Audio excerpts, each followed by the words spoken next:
we're children of the sun.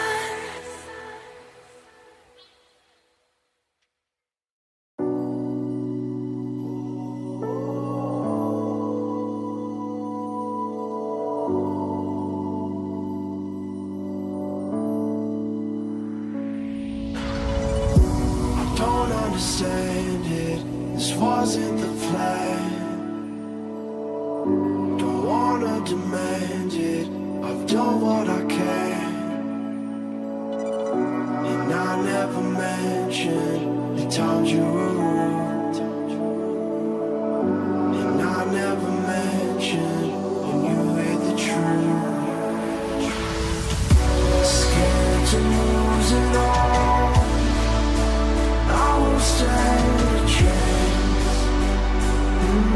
And I don't wanna fake it. What if I can't walk away? Got me staying away, hoping I don't make the same mistake.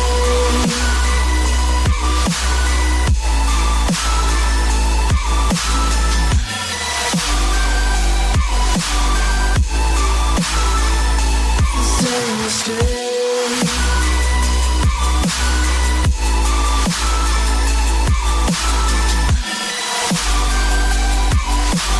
Hoping I don't make the same mistake.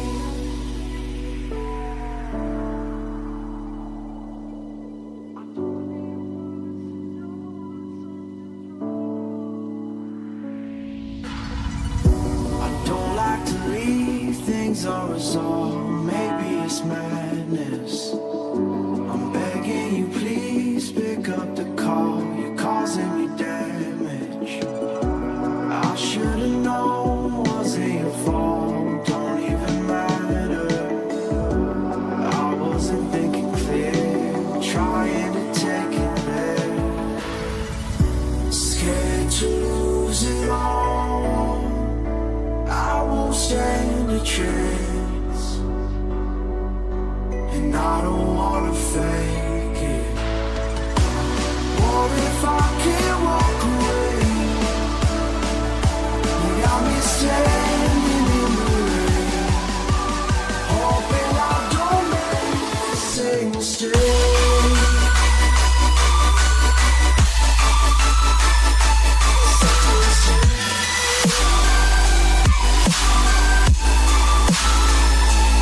Same mistake.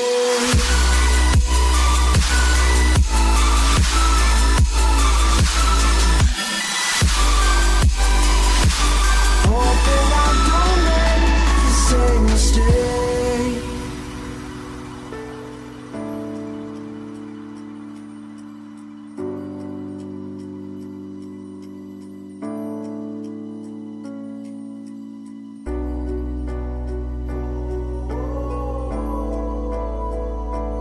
I'm just standing in the rain, hoping I don't make the same mistake.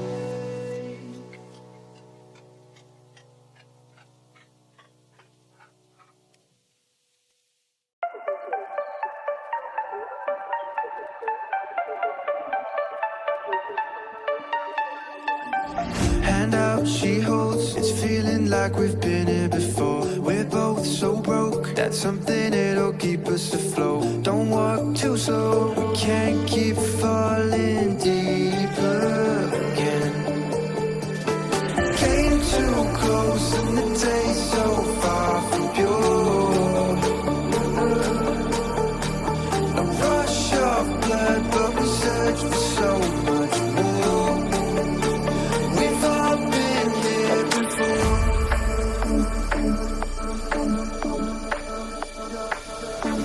We've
Hello, everybody, and welcome back to another Shenandoah University broadcast. I am Ben Kincaid, joined by the glorious Kevin Clayton.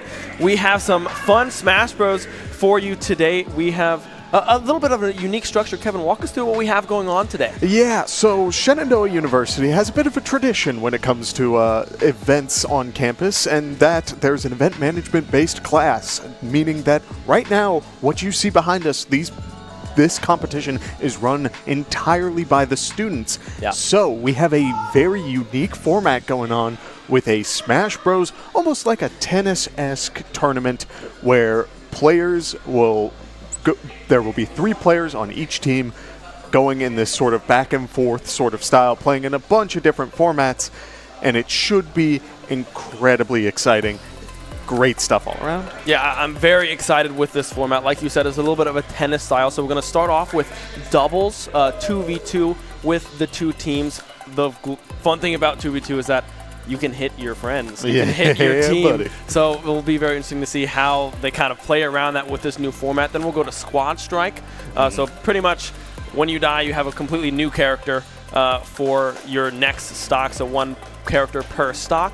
And then we go into the glorious standard 1v1 3 stock, and then you're done. As we will jump right in to the first series. It's going to be Tay Academy and St. Francis to start us off today. Yes, and already I'm loving what I'm seeing. You have 2 relatively different strategies coming out from both sides. Tay Academy having characters who are very, want to be relatively close to their opponent, have a pretty standard combo game, and then you have Isabel and Wii Fit Trainer who do enjoy a good amount of distance, but the Wii Fit Trainer in particular is a bit of a slept-on melee boxer, especially with that deep breathing going. It's just a matter of can you find these opportunities, but in a doubles format, not only do you have to worry about what your character has to offer, you need to be keeping an eye on what each other have going on Yeah. as Isabel is taken off for the first stock and We Fit Trainer to follow suit.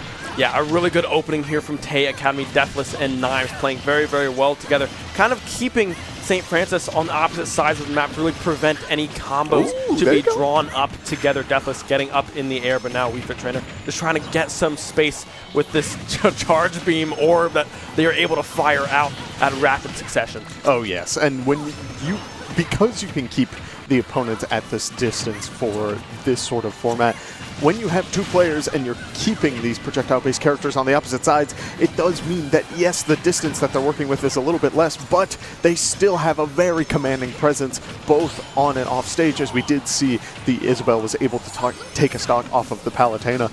And now I'm looking to see just a little bit more potential combo game. We did see Tay Academy's players do a really good job of playing off of each other, and I think that is what's really going to define this format as we go forward. Yeah, Deathless just now losing their first stock on this cloud, looking super, super strong, trying to get on the edge there with that off-map attacking from Knives, just barely won't connect, but will be able to recover because Palutena is just that good at doing just a lot of space this Palutena can really cover. Oh, absolutely.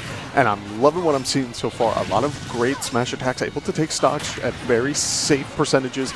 And while Palutena and Cloud are off stage, this is definitely the biggest advantage that St. Francis is going to have, because while, yes, the recoveries are very good, there is a certain element of adaptability that these players have, and there's not a ton that these characters can do off stage. So Cloud, back thrown off stage, will immediately lose that stock at about 130, while Palutena is sitting at 100, and opts to just sit back a little bit, saying, we need to play this safe, we need to hold on to this stock, because we are hoping to take this fast and easy, as We Fit Trainer throws out a deep breathing F-tilt and will take a stock at the same time. Yeah, all players now with their final stock remaining.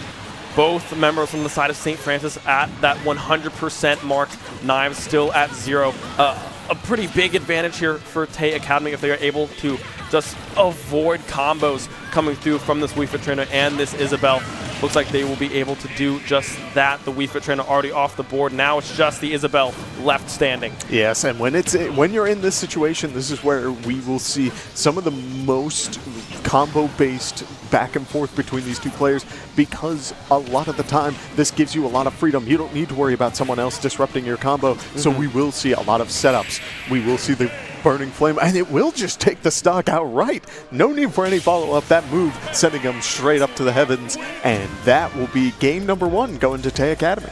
Yeah, game number 1 already over to Tay Academy, looking super, super strong. The one thing to note about this format, right, is because we have a best of 5 inside of a best of 5, right? So all of our sets will be up to 3 matches, well, minimum, I guess, right, for the best of 5, and that'll go to 1 series point towards the entire series overall. So we will have, I believe, at least 2 more doubles to come up here with these 4 players. And then when we go over to that squad strike, the 2 players that played for both teams in this doubles will not be able to play that squad strike, so we'll be able to see the 3rd member of the teams come out to play later on. Yes, and with that formatting, we also have heard that it's going to be, no matter what sort of placements are had early on, it does sound like all of the players will get a chance to play in these 1v1s, where you are sending in player A versus player A, player B versus B, C versus C for each side, which means that will make up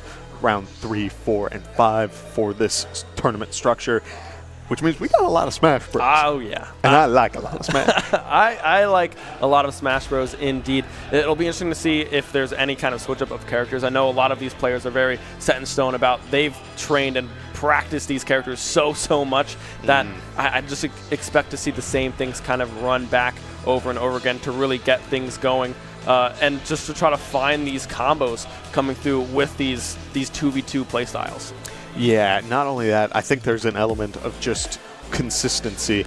Not a lot of players have that doubles practice, and it is a lot just of doing it on the fly and kind of improvising. And when you're doing that, combo-based characters are your friend. So as we head into the next game, we will see a relatively similar comp, but with one key difference. Curbs swapped off of the Isabel and went for the Curb himself. Curb playing Kirby. A good switch, I'd say, right? The Isabelle not able to really get a lot of stuff going in their favor. So Kirby has a much better recovery with Isabelle's helium balloons. It's not very easy to get back onto the map in some aspects, but Deathless again playing super well early on, just separating these two players to avoid these combo strings being put together. Yeah, and you definitely will see a lot of this sort of isolated 1v1 during these stocks, but when it all comes together is when they play together and find these opportunities to really sort of get these combos going. But we do see a stock taken off of the Wii Fit Trainer to keep things going. Yeah, 2 stocks already off the board. 1 on Curbs, 1 on Straight Shot here on this Wii Fit Trainer. Deathless still now barely going over that 50% mark on this first stock. Knives a little bit in danger here of a possible smash attack if it does connect. Wii Fit Trainer trying to get the pass over to the Kirby, but won't be able to connect on that transfer there. Yeah, Cloud sitting on the limit right now. It has a lot going for him and a decent amount of space. He is off stage and does get the Blade Beam off, but the Palutena using that for the follow-up onto the Wii Fit Trainer, and now Wii Fit Trainer is at the ledge with Cloud going for the up special, but it will not spike them off stage. Yeah, just barely unable to get that spike like you said, but the Wii Fit Trainer will go down nonetheless. The Kirby, a very light character as well, is in danger at this 87%. Ooh. If they are hit by something, and just like that, we can see it up in the air. 1 stock remaining on both members of St. Francis, with 3 and 2 on the side of Tay Academy. Yeah, Deathless doing a really good job of holding on to the stock right now, sitting at about 132 and still keeping the pressure going, not letting off the gas and making sure that this Kirby is in as much of an awkward spot as possible, as now we do see the players start to get a little close to each other, but then off to back away again with these almost isolated 1v1s that we will see very often. Kirby going for the up special, but sitting just a little too far away from the ledge, and we're back in this situation where St. Francis has 1 player remaining, and we will most likely see a lot more combo game coming out from both players, again, because there's little to no interruption from either side. Yeah, able to charge up that limit bar again is this Cloud. 5 stocks to 1. We'll be able to get the Cloud out of the way, but has to try to find this recovery. Won't be able to do so. Just a little bit too far off stage. Tay Academy will take game number 2 of the first set. Yes, and very strong showing so far. And this is very standard doubles play from my understanding, because it's all just very, like, do what your character does best. You don't need to worry about, like, getting really creative about your combos and all this stuff.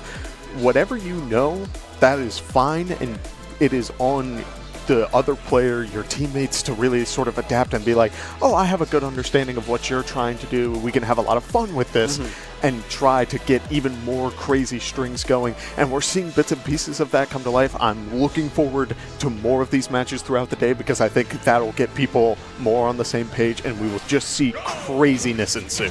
Yeah, we will see a swap back over to this Isabelle from Curbs, and on the side of Tay Academy, we see Ike and Bayonetta coming out, Deathless and Knives, switching it up a little bit in this 3rd game of this first best of 5 set.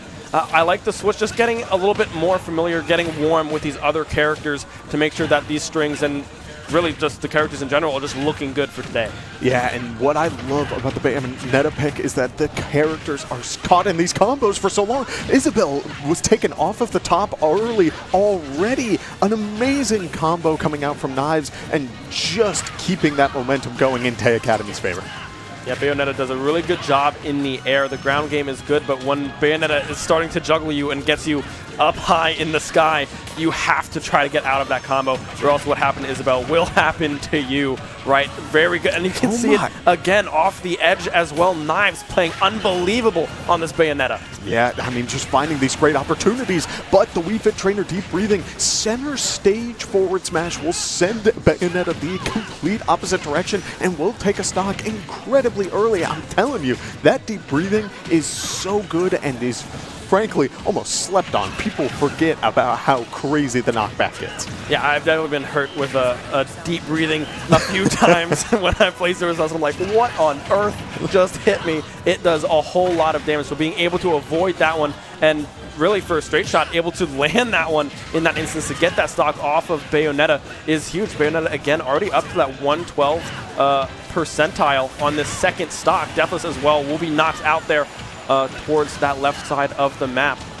Yeah, Knives sitting at 137, a character who is not incredibly heavy. One good up smash from the Isabel will take that stock, but in return, Bayonetta drops from the platform, forward smashes the Isabel, accidentally taking out their own teammate, but it's all good as we do see a bit of a fresh stock situation, and it is still very possible for St. Francis to bring this back. Yeah, if they can get Deathless off of this second stock and onto that last one, and then just catch this Ike in some type of combo between the two and get that percentage up to be even with their own, that would be huge on the side of St. Francis. But right now, Knives doing a great job with the edge guard, and then Deathless as well, able to get a nice string together with this Ike, and now the spike coming through will be able to secure that first best of 5. Yeah, we talk about opportunities a lot when we're covering crew battles on this desk, and when you're in a situation where you're trying to dance around what your opponent is doing off stage, really get a good understanding of like,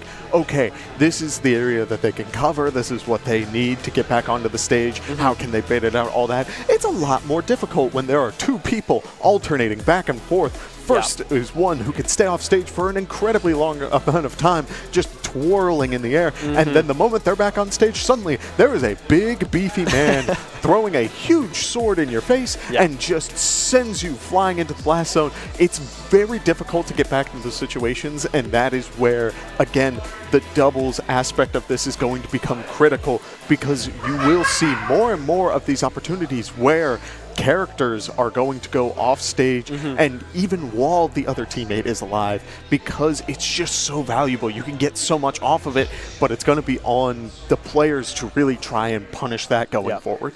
Yeah, they were able to just kind of separate the two players, right? Isabel and the Wii Fit, the Kirby and the Wii Fit, weren't really able to mesh together, right? Because they were just isolated that entire time. While, yes, that was also happening on the side of Tay Academy, they were just able to win out on those individual 1v1s, get some early stocks, and then once it was isolated back to that single player, then Deathless and Knives started to play a little bit more together and really try to find these combos. Like you just saw one there onto that Wii Fit, able to find that one on the edge there as we go through some of these replays. Yeah, and not only that, I think we see little bits and pieces about why you see Straight Shot and Curbs staying on the opposite side of the stage, because that friendly fire is on and your character is based around throwing a lot of projectiles and creating that space, sort of taking up whatever they can.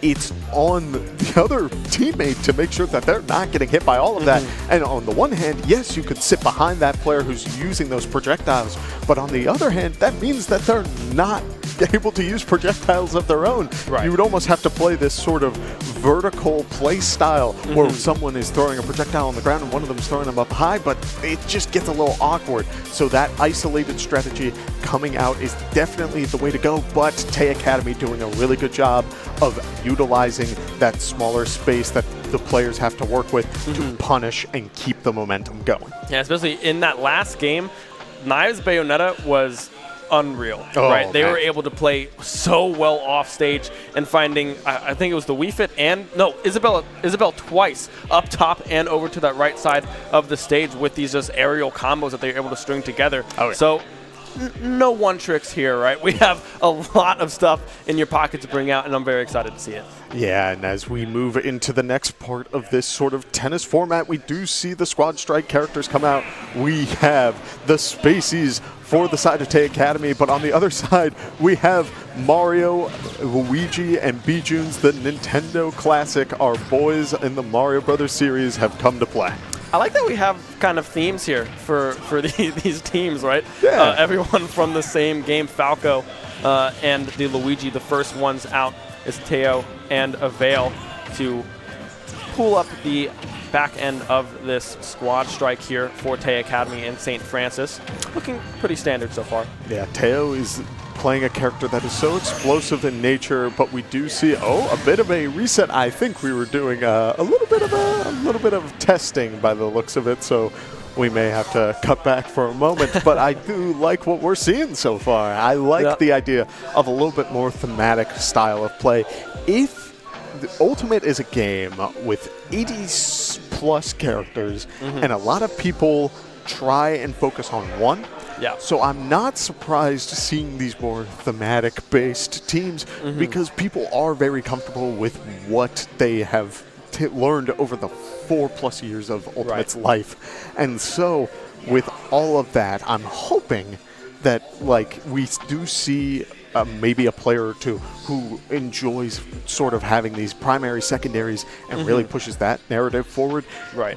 But I'm also not opposed to seeing these thematic teams because that just makes me happy. And plus, people improvising on the spot is so much fun. Yeah, and with these thematic teams, I think you touched on a little bit of that. A lot of these characters can kind of have a similar play style with them as well. When you look at Falco and Fox specifically, they are extremely similar in the sense that their kit's pretty almost identical, right? There's some things that are a little bit different here and there, but if you are comfortable with one character and you have another character that's pretty similar to that one, why not stick with it with that kind of theme, which is pretty fun to see. But we also will see possibly a little bit of mix-ups here. Like, we saw the full Nintendo squad come out as well, but I don't know. It's going to be interesting to see what these three characters will be and if the playstyle is going to be drastically different between each stock. Oh, absolutely. And when you're playing these sort of characters, you do see, like, you take Mario, right? He's a very combo-based character, and then you have Luigi, same deal.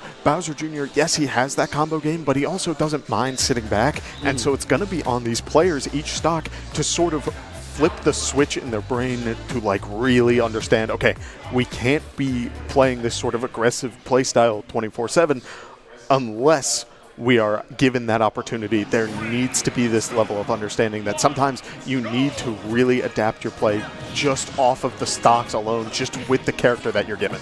Yeah, it looks like it will be the same teams that we saw there. And what I could only assume was a little bit of a button check early on, just to see, make sure the hands are warm, be like, okay, yeah, we're ready to go. And it looks like this Falco is very ready to go, already racking up 73% on this Luigi.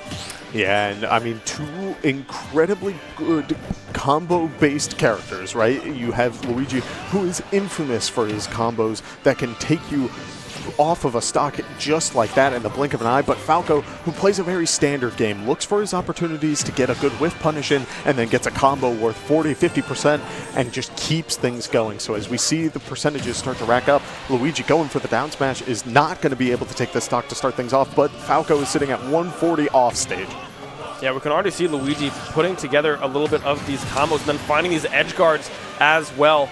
The spin to win coming through from this Luigi as well, able to find that first stock onto this Falco. Now it's on to this Fox for a Veil to try to keep things going and get this stock back.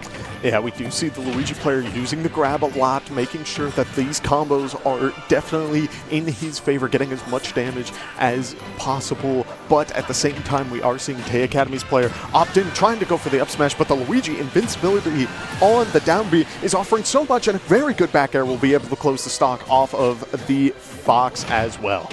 Yeah, this Luigi looking extremely dangerous here on the side of St. Francis. Tay Academy, Avail not able to get this first stock out of the way to force out this Mario from Teo here.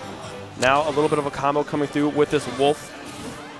Yeah, we do see Luigi going for the side special, able to get back onto the stage. Wolf going for the up smash, and now starting to jump away from these grabs, which is definitely the move because that character, Luigi, can get so much off of one good grab at all percents. A very good Wolf back air will be able to close out that stock, and then we go from Luigi to Green Mario, keeping the thematic going as we do see Wolf able to get a good amount of percent, get this combo started, and get Mario into that awkward spot on the ledge. The double jump is gone, but he is able to make it back to the ledge. Yeah, Wolf just trying to play these edge guards to their advantage, trying to get this stock without taking too much percentage on their side right now. But Mario doing a good job at avoiding some of this edge guard. Now we'll have to try to avoid this one, but again, coming through. A Veil might be able to bring this one back with this Wolf. Yeah, two incredibly strong characters. Wolf able to bring this back in an incredible fashion, and if there's any character who can rack up percent relatively quickly, it's Wolf. One good nair, a down throw into the dash attack will already get Bowser Jr. at 51, and a forward smash call out trying to close the stock early. We do see Wolf starting to space out a little bit, trying to get that even sort of tempo going, making sure that if Bowser Jr. is going to throw out a move, he has the space to work with. But a very good forward air followed up by a back air will be able to get Wolf back onto these disadvantaged positions. both players sitting right next to each other, getting whatever they can go.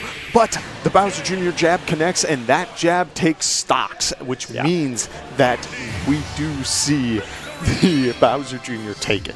I mean, Avail, a very, very good performance on that Wolf, taking that Luigi, finally knocking that one out, and then that Mario was completely blown away with that Wolf, right? Unable to really get that ball rolling up against that Wolf. Very close to getting that Bowser Jr. out as well, but like you said, the jab connecting does a whole lot of damage, and towards the edge of the map there, very hard to stay alive. Yeah, and it's so impressive to see, because I think we start to get a better understanding of like where these sort of players get their characters, or like what sort of fundamentals they enjoy when playing Ultimate, because they played an incredibly solid Wolf and a very sound Luigi. There's definitely like a little bit of like getting that understanding of like, okay, I've only got you for one stock, let's get as much as we can going. But when we get to those other characters, it started to get a little shaky, but I wouldn't be surprised, frankly, if it was just nerves. I think going into this next game, it'll be a little bit more tempo-based, where everything's going back and forth and playing out exactly how both players want. The nice thing about these best of fives is that if you lose that game one, you have a little bit of time to kind of adjust and learn the play styles of all these different characters. So the fact that the Veil was able to bring out all three characters is very beneficial, right? Because they can now see those play styles. If they weren't able to get past that Luigi, they still don't know how that Mario and that Bowser Jr. is going to play. So being able to see that there in that first game of that set is very, very good for Avail. Oh yeah, and we talk about the importance of stocks so much on this desk. Again, we cover a lot of these crew battle-esque formats, and if you want to talk about characters and really getting a good understanding of like what sort of momentum you need to be playing with, this is a great example, because you can have such different play styles, but then it all come together, as we do see character switch-ups. We do see Mario swapped out for Ness, a character who is a little bit more playback to start things off and get a good hit in. But on the other side, we do see Fox and Wolf, but then Falco is swapped out for the Roy. Yeah, I love me some Roy gameplay, right? We will be starting out with the Fox here for Avail, but I like the swap here from Tio, able to just take out that Mario, saying, okay, this one might not be working right now, opting to get warm on this Ness for that second stock on the side of Tio. But this Luigi, again, looking super, super strong, able to find these combos, that up B, the recovery just barely missing onto that Fox. Yeah, and I mean, if that sweet spot connects, it is lights out, but we are seeing the Fox player doing a great job of getting out of these situations, as now Luigi, sitting at the ledge, is able to send Fox up into the air, but is trying to sit at a relatively safe distance. Again, the invincibility on the Cyclone coming in huge and beating out the Fox up smash. Yeah, again, the little tantrum to the side there from Luigi, waving their hands, able to find that KO again. Now it's the Wolf that was able to bring back so many stocks for Avail here for Tay Academy, looking to get this Luigi off the board early and hopefully save this Roy for later on in this match. Yeah, and already it's starting to look good, because when you have a Luigi off at the ledge, Wolf is the kind of character who can take stocks incredibly early, and when Luigi's already at that high of a percentage, the down smash will close it so incredibly smoothly, as we do see the Ness come out using the side magnet, trying to get a little bit of pressure going, as we do see a bit of a ledge, or a little bit of a platform setup, excuse me. It doesn't come through, but Wolf now with a bit of an advantage going, trying to get the combo game going onto the Ness, but having to dance away as we reset back to a little bit of a neutral position. Yeah, the Ness doing a good job at building up a lot of his percentages, but falling off the map there. Won't be able to find that recovery. Avail able to come out victorious with that stock at least, and still 89, now 105% on this Wolf here. Bowser Jr. out and ready to hopefully secure this stock. Tio will be able to do so. It's going to be the Roy Bowser Jr. to finish off this second game. Yeah, and again, the tempo between both players is relatively even, but when you have a character who's so good at rushdown and Bowser Jr. already at the ledge, that is what you need. But a good side special from the Bowser Jr. is going to be able to get a little bit of pressure going. At the same time, it's just a lot of back and forth trades, one hit connecting into another, and both players just smacking each other back and forth. But Roy keeping up the pressure at the ledge now once again, as we do do see him trying to go for a jab. Bowser Jr. showing not a lot of fear at the ledge, very comfortable in that situation, and doing a good job of dancing around what Roy has to offer. Yeah, Roy now trying to put together some aerial combos, which are so dangerous on this character specifically. 115 built up on this Bowser Jr. as well, 67% on the side of Vale here. Trying to find these edge guards again, but Teo able to recover very beautifully and get a huge side air as well onto this Roy. Both players now in a very dangerous spot.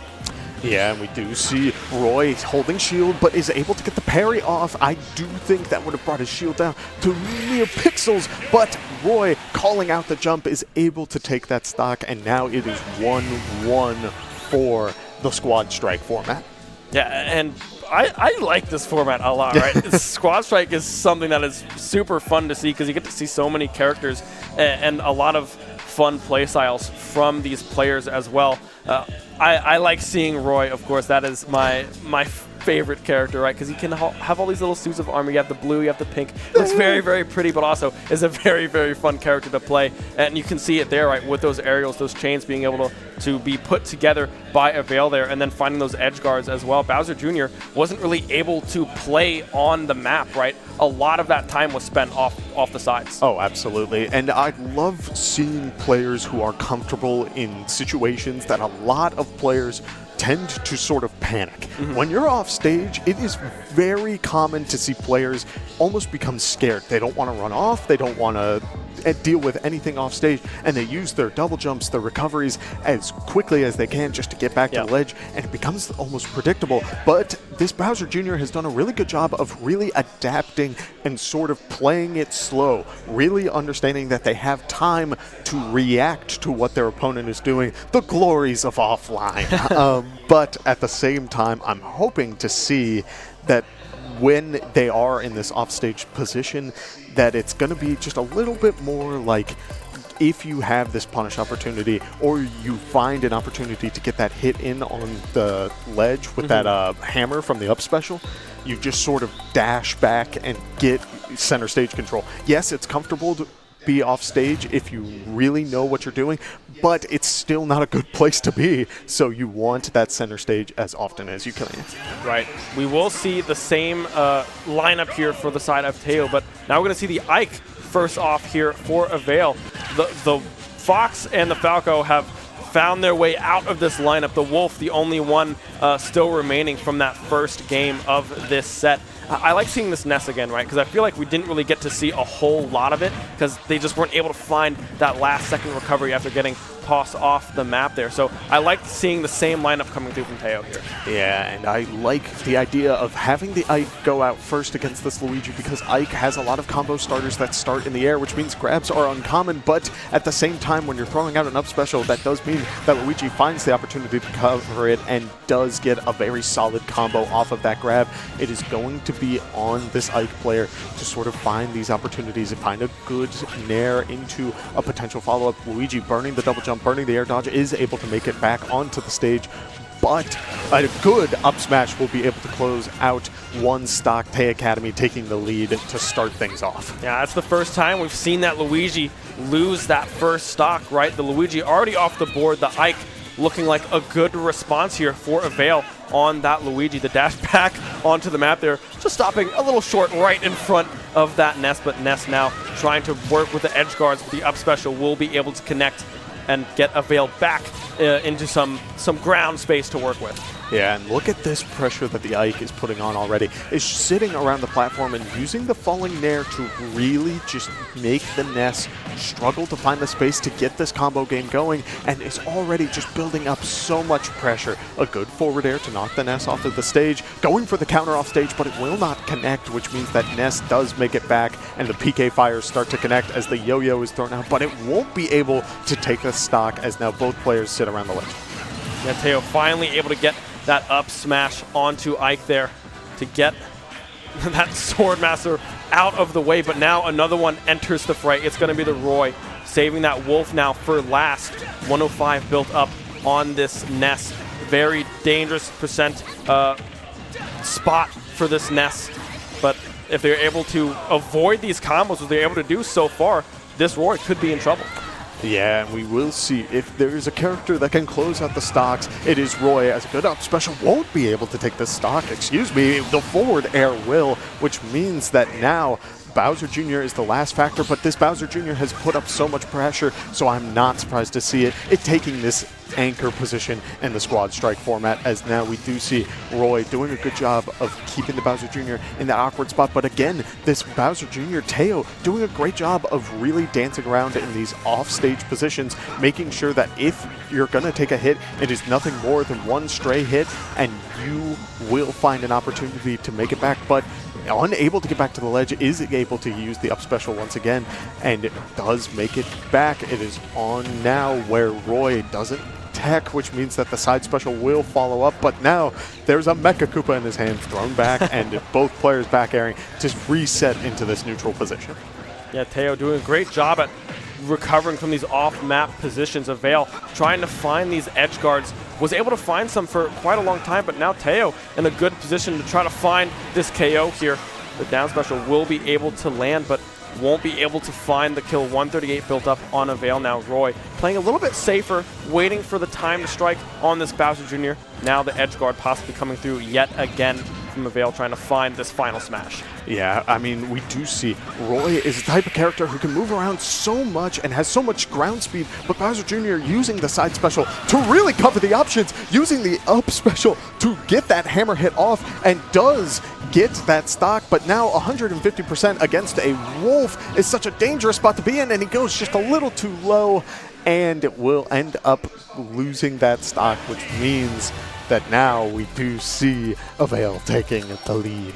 Yeah, Avail doing a great job at adjusting. Saving that Wolf for last is something that I like to see as well, because though the Bowser Jr. and the Wolf seem to be kind of the peak performers right now for these two players, so saving that anchor to really try to secure those kills onto that Bowser Jr. Teo just barely unable to get back to that map, going a little low, like you said just a moment ago there. But yeah, I like the adjustments. I like the characters coming out, and I really like this play. All right, I'm going to make a small prediction. I'm not going to say anything that would be detrimental to the players, but I have noticed every single time that these squad strikes continue to rotate, we're seeing a slow transition from Star Fox to Fire Emblem from Avail. Yep. I think the Wolf is incredibly good, but I wouldn't be surprised if he is trying to keep to a theme. Right. And is trying to pick another Fire Emblem character, but we don't know. It could be, we could just stick with it. The Wolf is doing work, so I wouldn't be surprised. We could see, what, like a Marth maybe coming through, something like that. I love a good Marth. Marth is a very, very fun character to see, right? A pretty big staple, I guess, in the Fire Emblem community. I haven't played those games yet.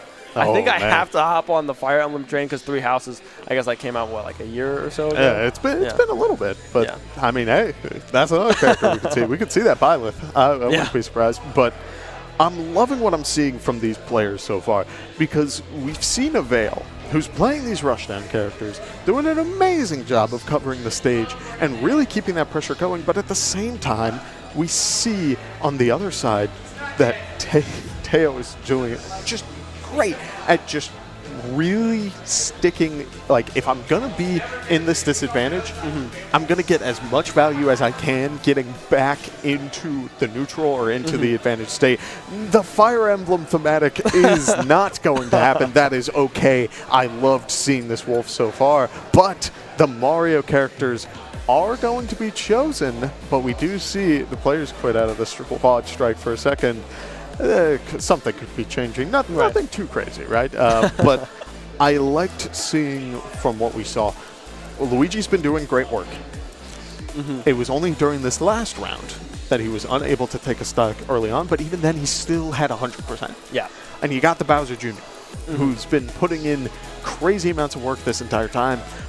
But the Mario came back, and I don't know how I feel about that. Right, yeah, the Mario just wasn't really able to get anything going in that first game, but the Ness as well, kind of having a little bit of struggle getting out of these aerials, so maybe trying to go back to a little bit more comfort, something familiar with that Luigi kind of play style maybe is the game plan here from Teo. And that makes sense, right? Because you have Mario, who's been putting up so much, like just by fighting characters who inherently want to be close. Mario has great combo starters, so we do see Teo sending the Mario out to start things off and immediately getting a little bit of space, charging up the Flood, but is sent off stage immediately, and now we see the combo game start. Here we go. Good grab into the down air will get a good amount of percent built up. Both players sitting around the same, but Roy just builds up percent so quickly, and Mario doesn't have the double jump. Teo is already down 1 stock, and now the Bowser Jr. is back to play.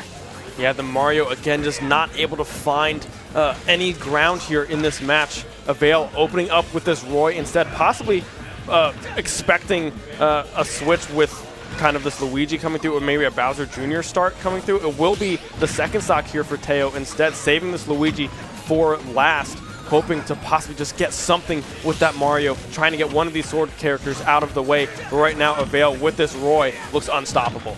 Oh, absolutely, as we do see the up special connect, and Bowser Jr. sent back off stage, but is able to get the clown card back, which means the up special is back online, is able to get back onto the ledge, but the Roy is going to have to stay at this ledge position, stay just making sure that Bowser Jr. is sitting in this awkward spot, does get the roll read, but is a little slow on the reaction, which means that now the Roy is the one off stage and Bowser Jr. is covering the space, but Roy doing a great job of making it back, as now Teo is looking for a final option, but the Roy up special will close the stock off at the top this time, as now this legendary Luigi is back onto the field.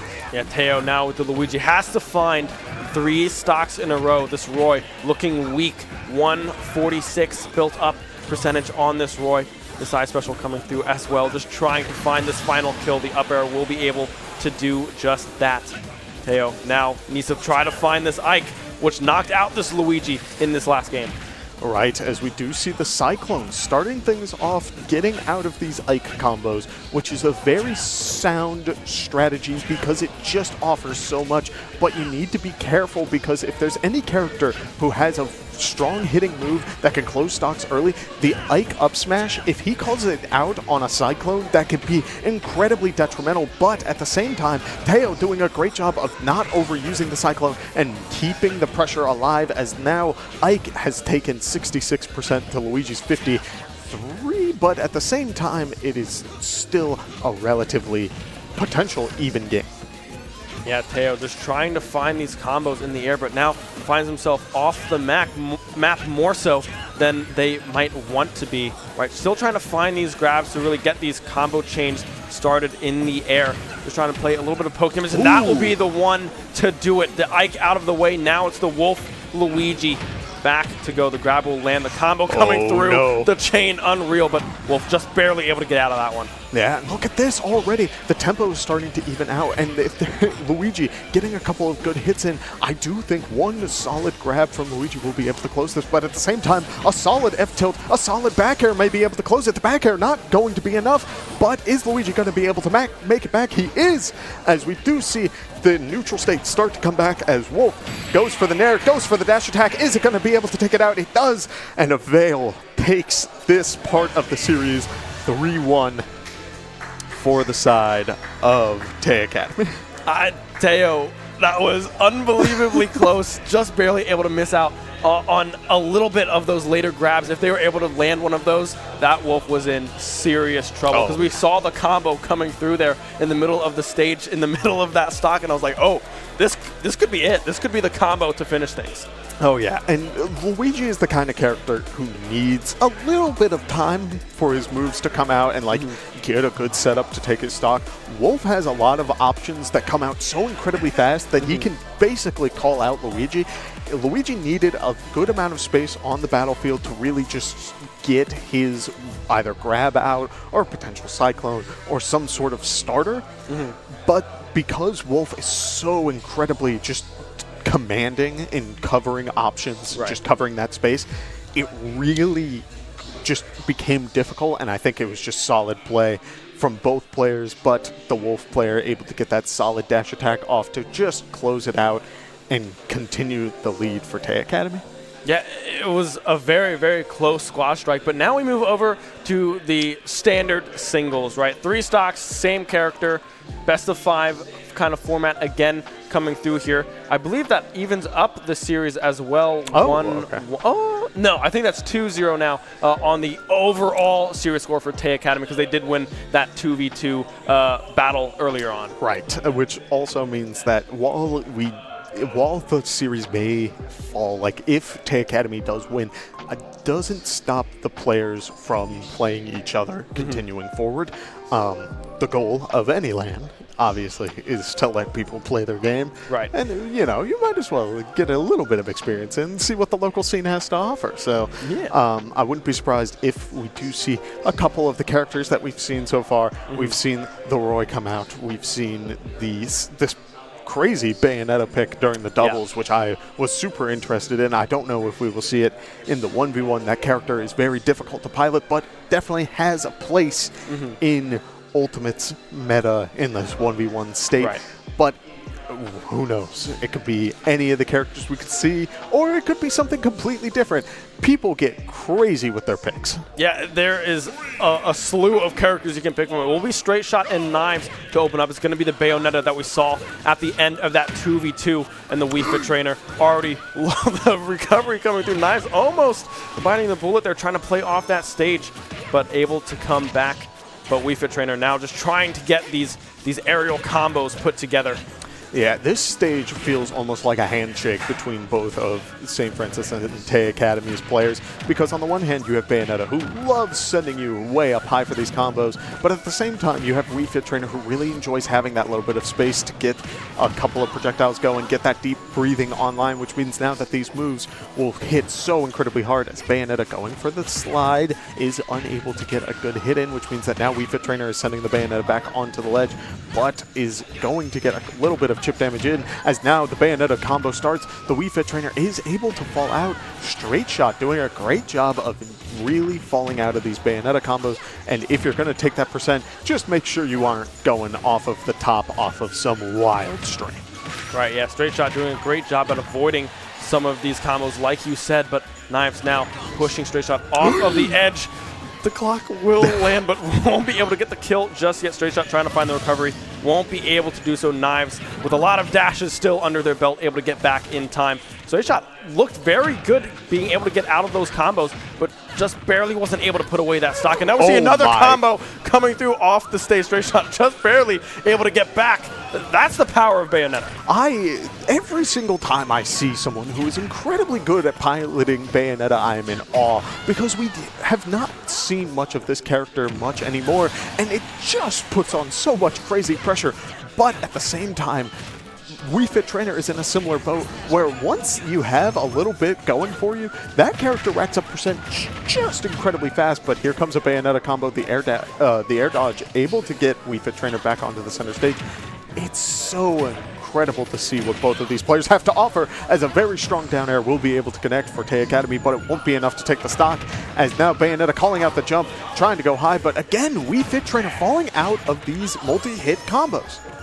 Yeah, Wii Fit Trainer doing a very good job, as now the side special will come through from Knives, able to get that kill. One stock remaining now in this first game of this best of 5 for Straight Shot. 86% build up onto this Bayonetta, but now the combo string possibly getting put together yet again, but Straight Shot doing a great job again getting out of that one. Yeah, and I mean, Wii Fit Trainer sitting at the ledge, again, relatively comfortable in that situation because you have so much you can do while there, but at the same time, Bayonetta going for a little bit of the combo string. Wii Fit Trainer opting for the down tilt, won't be able to take the stop because of the bat within, but is able to send Wii Fit Trainer off the stage, going all the way into the blast zone, and Knives is taking game 1 for St. Francis. Yeah, and that was just combos, right? Being able to get this Wii Fit Trainer off the stage and land a lot of these aerials. Straight Shot doing a great job of getting out of a majority of them, but just wasn't able to put combos of their own together quite yet against that Bayonetta. Earlier in this broadcast, I was talking about during doubles, when you recover back onto the stage, you really have to be aware of what your opponent can do in terms of covering the options. Some characters have an amazing offstage game, while others fall short in that category and would rather stay near the ledge and sort of bait out what sort of options you can do, whether it's the roll, the neutral get up, jump, all of that stuff. But Bayonetta is so incredibly good off stage, and frankly, would not have made it back in that situation after going off all the way, but just said, frankly, Wii Fit Trainer is running out of options. I might as well go for this. It paid off in dividends, as now we do see Bayonetta is taking the lead, and I mean, it could go either way at this point. Yeah, Knives, same characters brought out again here. The combo connecting 56%, and we only are 10 seconds in to this next match. Knives finally getting hit there with the volleyball there, but unable to get anything going just yet. On the side of Straight Shot, Knives playing very, very well, playing the ground, the map very well as well, and now possibly putting together yet another string of combos. Straight Shot trying to get out of that one.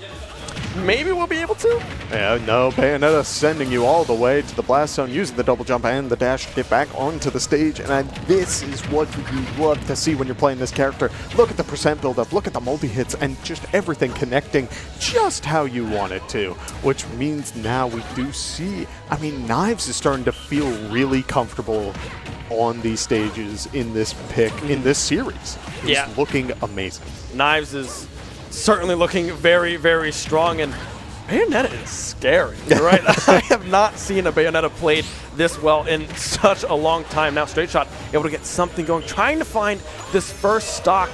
The orb being bounced off by that shield there, the grab coming through. 100% now finally built up on Knives on this first stock.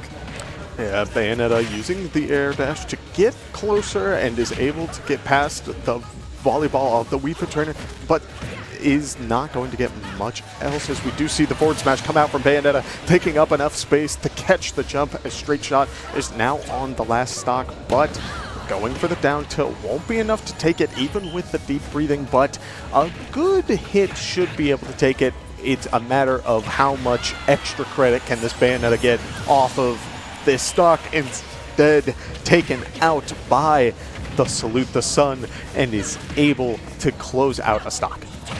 Yeah, the second stock now brought out from this Bayonetta. Still now getting those aerial combos together. Straight Shot, again, doing a very good job at avoiding that aerial combo from fully developing on the side of this Bayonetta, but now another one connecting. This could be the one to do it, and it is looking like it might be, but Straight Shot, again, able to squeeze out of that one, and an SD on the side of Bayonetta. Yeah, and Bayonetta was holding a lot of that combo, expecting St. Francis's player Straight Shot not to try and air dodge, which means that it would have all just fallen into place and really carry Straight Shot into Blast Zone, but Straight Shot doing a good job of realizing, you're not allowed to get away with this. I'm going to use my air dodge, get back onto the stage, and Knives will lose the stock because of it. While the percent is still in Knives' favor, that does mean that Wii Fit Trainer can bring this back a little bit easier, which is a very dangerous spot to be in. Yeah, Wii Fit trying to get that one with the side smash coming through from Knives there on that final stock. We'll be able to seal the deal, but Straight Shot was able to bring that one back, being able to get out of that final combo. Really almost bringing that one all the way back was very, very good to see. Yeah, and I loved what we saw there, because you could see a bit of a wind-up from the Wii Fit Trainer. After Bayonetta dashed through the Wii Fit Trainer shield, it was an all or nothing. Wii Fit Trainer said, if I'm going to take this stock, I'm going to take it right now. We're just going to use deep breathing, forward smash. Hey, yeah, you're at 50%. It might not seem like it takes a stock. It would have taken the stock. Yeah. Like, if it didn't, it would have been incredibly close, because that knockback increase is insanity. Yeah, we will see the same characters again here. Tay Academy, very close to winning this series here, this first best of 5. Knives already getting the combos going, 72% built up on this Wii Fit. 0%, not even touched yet, will now finally get a hit connected from Straight Shot, but Knives, again, this Bayonetta is just looking super clean.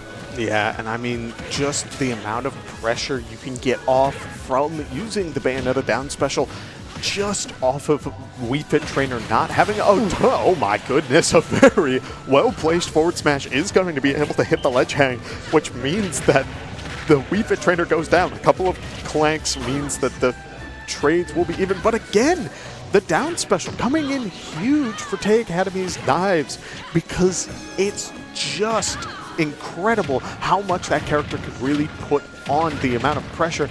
But look at this combo game again. A couple of stray aerials trying to get a little bit extra going, but at the same time, we do see Wii Fit Trainer going for the forward smash. And here comes the combo game. A jab coming out, able to send Wii Fit Trainer off stage. And here comes the Bayonetta, but sending the Wii Fit Trainer back onto the stage, which means that Bayonetta needs to use the jumps to recover a little bit too high, and the Wii Fit Trainer will go for the down smash, but in return, the Bayonetta goes for a down air and will be able to close another stock, which means Wii Fit Trainer is down 1 stock, and Tay Academy still has the lead. Yeah, straight shot.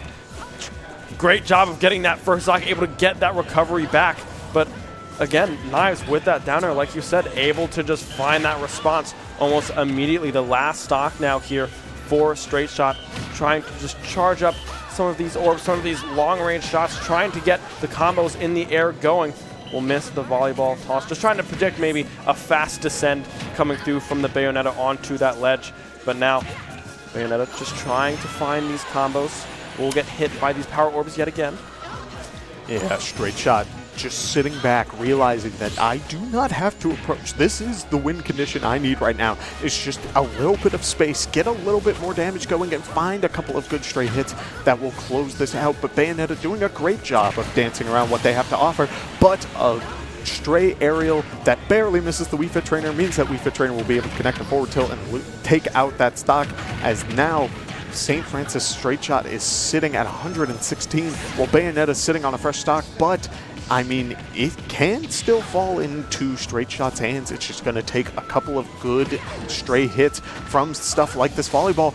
A very close setup, going for the down tilt, trying to send him up into the boot and close out that stock, but it won't be enough, as now the Bayonetta jab comes out. Will that be enough? It is not enough, as Wii Fit Trainer is at 153, and just about anything will do. Okay, that up smash definitely will do it, as that sends them straight into the top blast zone. I don't need any crazy combos to do that. I'll just do it with one big fist. Yeah, the up smash coming through, able to connect. Wii Fit, though, was able to kind of hang with that last stock for a while, not going very close to going off with that jab, but being able to find that tilt early on to stay alive just barely there. But again, Knives with this Bayonetta, these aerial combos have been looking super, super clean. Wii Fit had some light coming through with their combos of their own, and was, with that second stock as well, playing that range, able to get a lot of percentage built up again, was good to see. But with that final stock, they just weren't able to get that going again, because Bayonetta,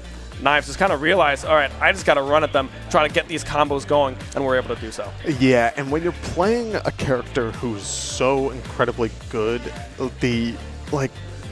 Bayonetta is so good at just creating pressure. Yeah. Just dancing around your shield, keeping you in the air, or just like dancing around your shield and then walking away, or like air dodging away and creating that space where suddenly whoever's in that shield isn't able to follow up. I think the projectile game that we saw from Wii Fit Trainer in Game 3 was the solution, and I think they started to realize that as that developed, was just, I need to sit back. I can't be getting close to this Bayonetta, because we saw, yes, you had the up tilts and like these up smash combos, and that works on a lot of the cast. A lot of people get called out by that, but it doesn't always fall, like when you have that down special that just counters and offers so much value, it just causes so many problems. Yeah, and we will now hop in to, I believe, the second single kind of stock standard gameplay here. We do have the series winner. It will be Tay Academy winning the series 3-0, but we get to play all the games, right? Everyone gets in on the singles action here. So we will see Deathless and Teo, the Cloud and the Luigi going at it here in set number 4. Yeah, now this is a fun matchup because you have Cloud, who takes up space around him with this giant sword and is going to be able to zone out this Luigi a lot. But at the same time, you have Teo's Luigi, who we have seen has been doing a great job of getting these grabs, but rolling into a Cloud up smash means that Deathless will be able to take the lead to start things off. It's already starting to look a little difficult for the Luigi, and that is generally how this matchup is perceived, is that it's very difficult to find a good opportunity to grab Cloud, because he's going for these safe back airs all the time. But here's one opportunity for the grab and the Cyclone to follow it up, but it won't be enough. And Cloud has the limit going for the Blade Beam, but it won't get a follow-up hit. Same thing with the Cyclone. A couple of the hits connect, but the final one won't be enough, as now Cloud is sitting at 131. Luigi is off stage and is in a very scary situation. Yeah, we can see Luigi putting together a little bit of those combos off of that grab. Now Deathless playing off the map, finding that down air. Again, the down air will connect, but it won't be able to find the kill. Maybe it missed. Maybe I missed something. Yeah, Cloud going for the down air and does go accidentally SDs in the process, but that is fine. He still has the lead. Deathless is keeping up that pressure. Teo hanging on the ledge for just a little too long and will be caught by the dash attack. It is falling into Deathless' hands as he's doing a great job again of dancing around Luigi's combo starters and making sure that Luigi is in as much of an awkward situation as possible. But now we're seeing here's the limit and a couple of stray back airs going for the up special will get a good hit off onto Luigi. And look how he spaces it out. He gets his combo and then he walks away a little bit because he doesn't want to get grabbed by this Luigi, as otherwise you start to see some of the crazy shenanigans ensue. Yeah, Luigi just trying to get these grabs, trying to avoid building up so much percentage here on this final stock, but Deathless doing a great job. The side B will connect, though, doing a lot of damage there for Teo, but not able to find that kill just yet. The recovery. Oh, able to roll past the cross slash, go for the down smash, and it will connect, which means that now it is a one-stock game, but a Cloud back air will be able to close it off of Teo, which means Cloud takes it up 1-0 to start things off. Yeah, Deathless very good at controlling this edge, right? Luigi playing a lot off the map, but also doing a great job at avoiding that plunger, right? Avoiding the grab coming through from Luigi, not allowing Teo to really develop a lot of these combos. Yeah, when you're playing certain matchups, a lot of it comes down to who is playing whose game. When you're playing against a Cloud, the character is incredibly good at poking your shield with these back airs and then getting a little bit of distance, trying to bait out some options, and then going for a couple of strings to keep things going, which means that Luigi has to play around Cloud's game plan. And when you're playing a character that specializes in grabbing and like getting these grapple things going, yes, he has a couple of stray hits with a couple of the aerials. That may be what you have to play around, because otherwise it's going to be difficult. But as I say that, Teo doing a great job to start things off and immediately gets an up special to connect, but it won't be enough to take a stock off of Deathless. You're already looking much better than the start of game one. 80% already built up on this Cloud. Now able to find that little sword art kind of animation there. The Cyclone as well, connecting through Teo. Just trying to find this early stock and not giving up too much in return. Doing a great job. The Cyclone again connecting all the hits.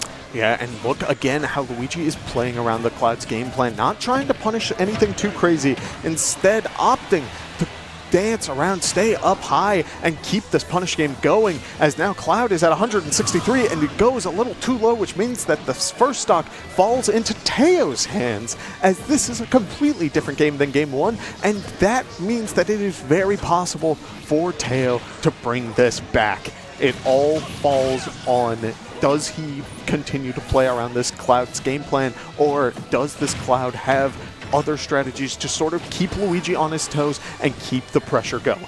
Yeah, the limit being built up here again, very close to having that one up and available. Will be able to find the up smash there on the Cloud. The limit up and available as well. A good thing to have opening the second stock if they can get it to connect, but won't be able to do so. Teo doing a great job at avoiding it.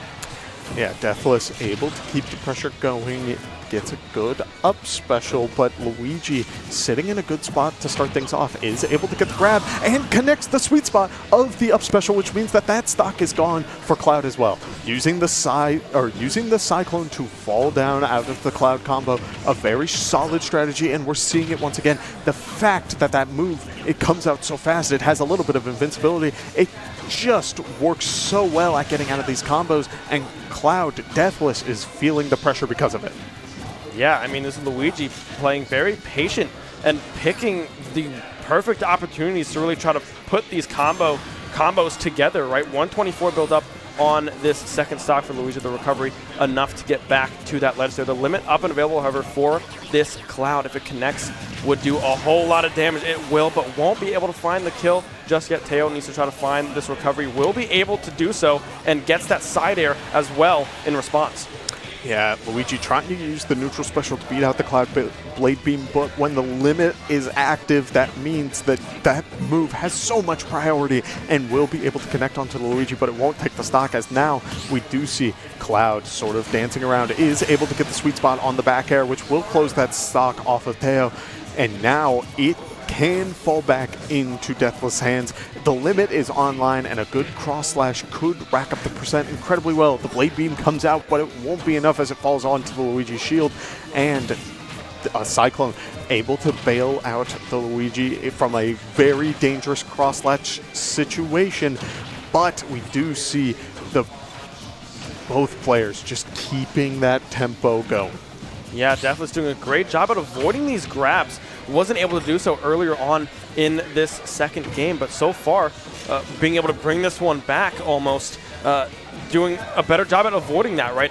That big combo starter is really what Luigi needs to look for to really find these kills. The sider coming through will be able to find the KO. Teo being able to tie this one up 1-1. And I mean, I love seeing this sort of adaptive game plan, because we saw just right at the gate, Luigi said, I can play around the Cloud's game plan, but I need to find my advantages. Where are they? Well, let's try it just right as the game starts. One good start on this game. He just went in, said, none of this like respecting any sort of Cloud forward air, back air, down to, I don't care. Like, let's get this rolling. He's not going to be ready for it, and sure enough, that was the case, because 70% was built up, and that percentage lead was consistent for 90% of the match. Yeah, and finding that early stock as well was very beneficial to Teo, because they were able to soak up a lot of damage on that second stock of Cloud as well. Did end up going out in that one, but able to build up and keep that advantage going, like you said, with that kind of 70% differential that we kind of saw throughout that entire match. Deathless very close to bringing that one back in the end, but Teo was just able to find those combos, find good edge guards as well, and then being able to seal the deal there at the end. Absolutely. Now we head into Game 3 of this series, but it does fall into a 1-1 between both sides, as both players getting a couple of stray hits to start things off, but Cloud with a very good up special means that Luigi will walk away with more percent to start things off. Yeah, Luigi just trying to get these grabs going early. Deathless doing a good job finding these aerial combos coming through from this Cloud. The plunger just barely going short, unable to find that grab, but the aerial combo still coming through, nonetheless able to build up a large percentage onto this Cloud. Yeah, and already we see Luigi doing a great job of dancing around Cloud's pressure, because we see Cloud opting to try and go for that up smash. It may not have taken the stock, but at the very least it would have sent Luigi spiraling to the heavens, because it just does so much. But Luigi using the forward air, using the nair to really dance around that shield, and it pays off, as now we do see both players trying to find this last option to close out the stock. The Cyclone will send Cloud up, but it won't be enough to close it out, as we do see the limit up special has to be used, and Cloud is dancing around the center of the stage. Yeah, Luigi now off the side of the map. Deathless trying to find that edge guard, but Teo able to get up top and find that aerial KO as well, finding that first stock yet again in favor of this Luigi, but compared to last game, still had a lot of percentage built up, will be knocked out there, and pretty relatively even game still nonetheless. Yeah, and this is what I like to see. It seems like both players have started to adapt to what each other has to offer, which means that now it's the time to really start going for that funky game plan, where you have something in your back pocket that you keep for situations like this, where your opponent is starting to put together what sort of combos, what sort of game plan you put together in neutral, which means that you can start getting away with some wacky stuff, as we do see the cross slash come out, but not much of a follow-up. Luigi able to call out the roll and gets another up special on the sweet spot, and is able to close out Tay Academy's player on one stock remaining.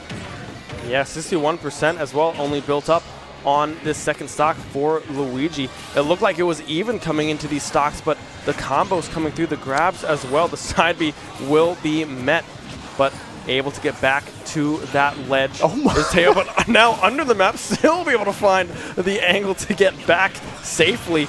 Teo playing with some fire there.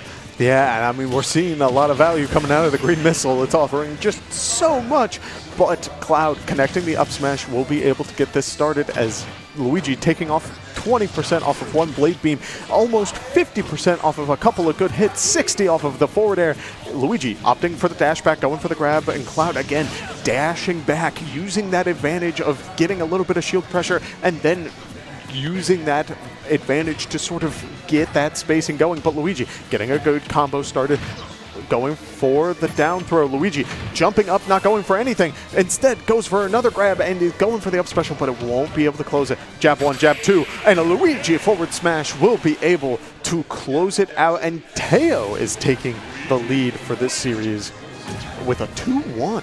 Yeah, I mean, Teo being able to just kind of was looking a little shaky there on that final stock, but able to find those grabs, that aerial combo as well, bolstering a little bit of that confidence. Cloud unable to just get out of that one in time, and then those two grabs back to back, that forward special as well, the smash coming through, able to secure that little side jab, fun animation, you know, always fun to see. But yeah, Luigi doing a great job at then finding the ground and not letting Cloud play their game.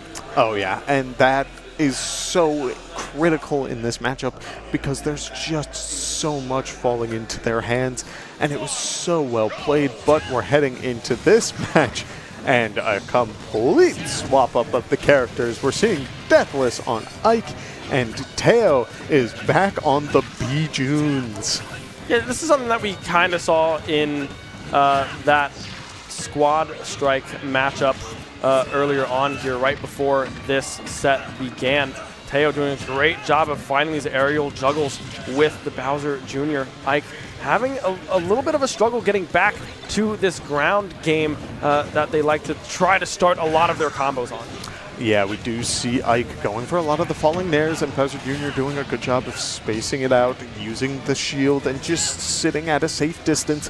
But a couple of Mecha Koopas thrown out just to keep that pressure going, making sure that Ike is just feeling the pressure a little bit when he's on these landings for these aerials, and a couple of cannonballs keeping Ike high in the sky as we do see the clown card coming down, but it won't be enough to close out that stock. Both players over 100% to start things off.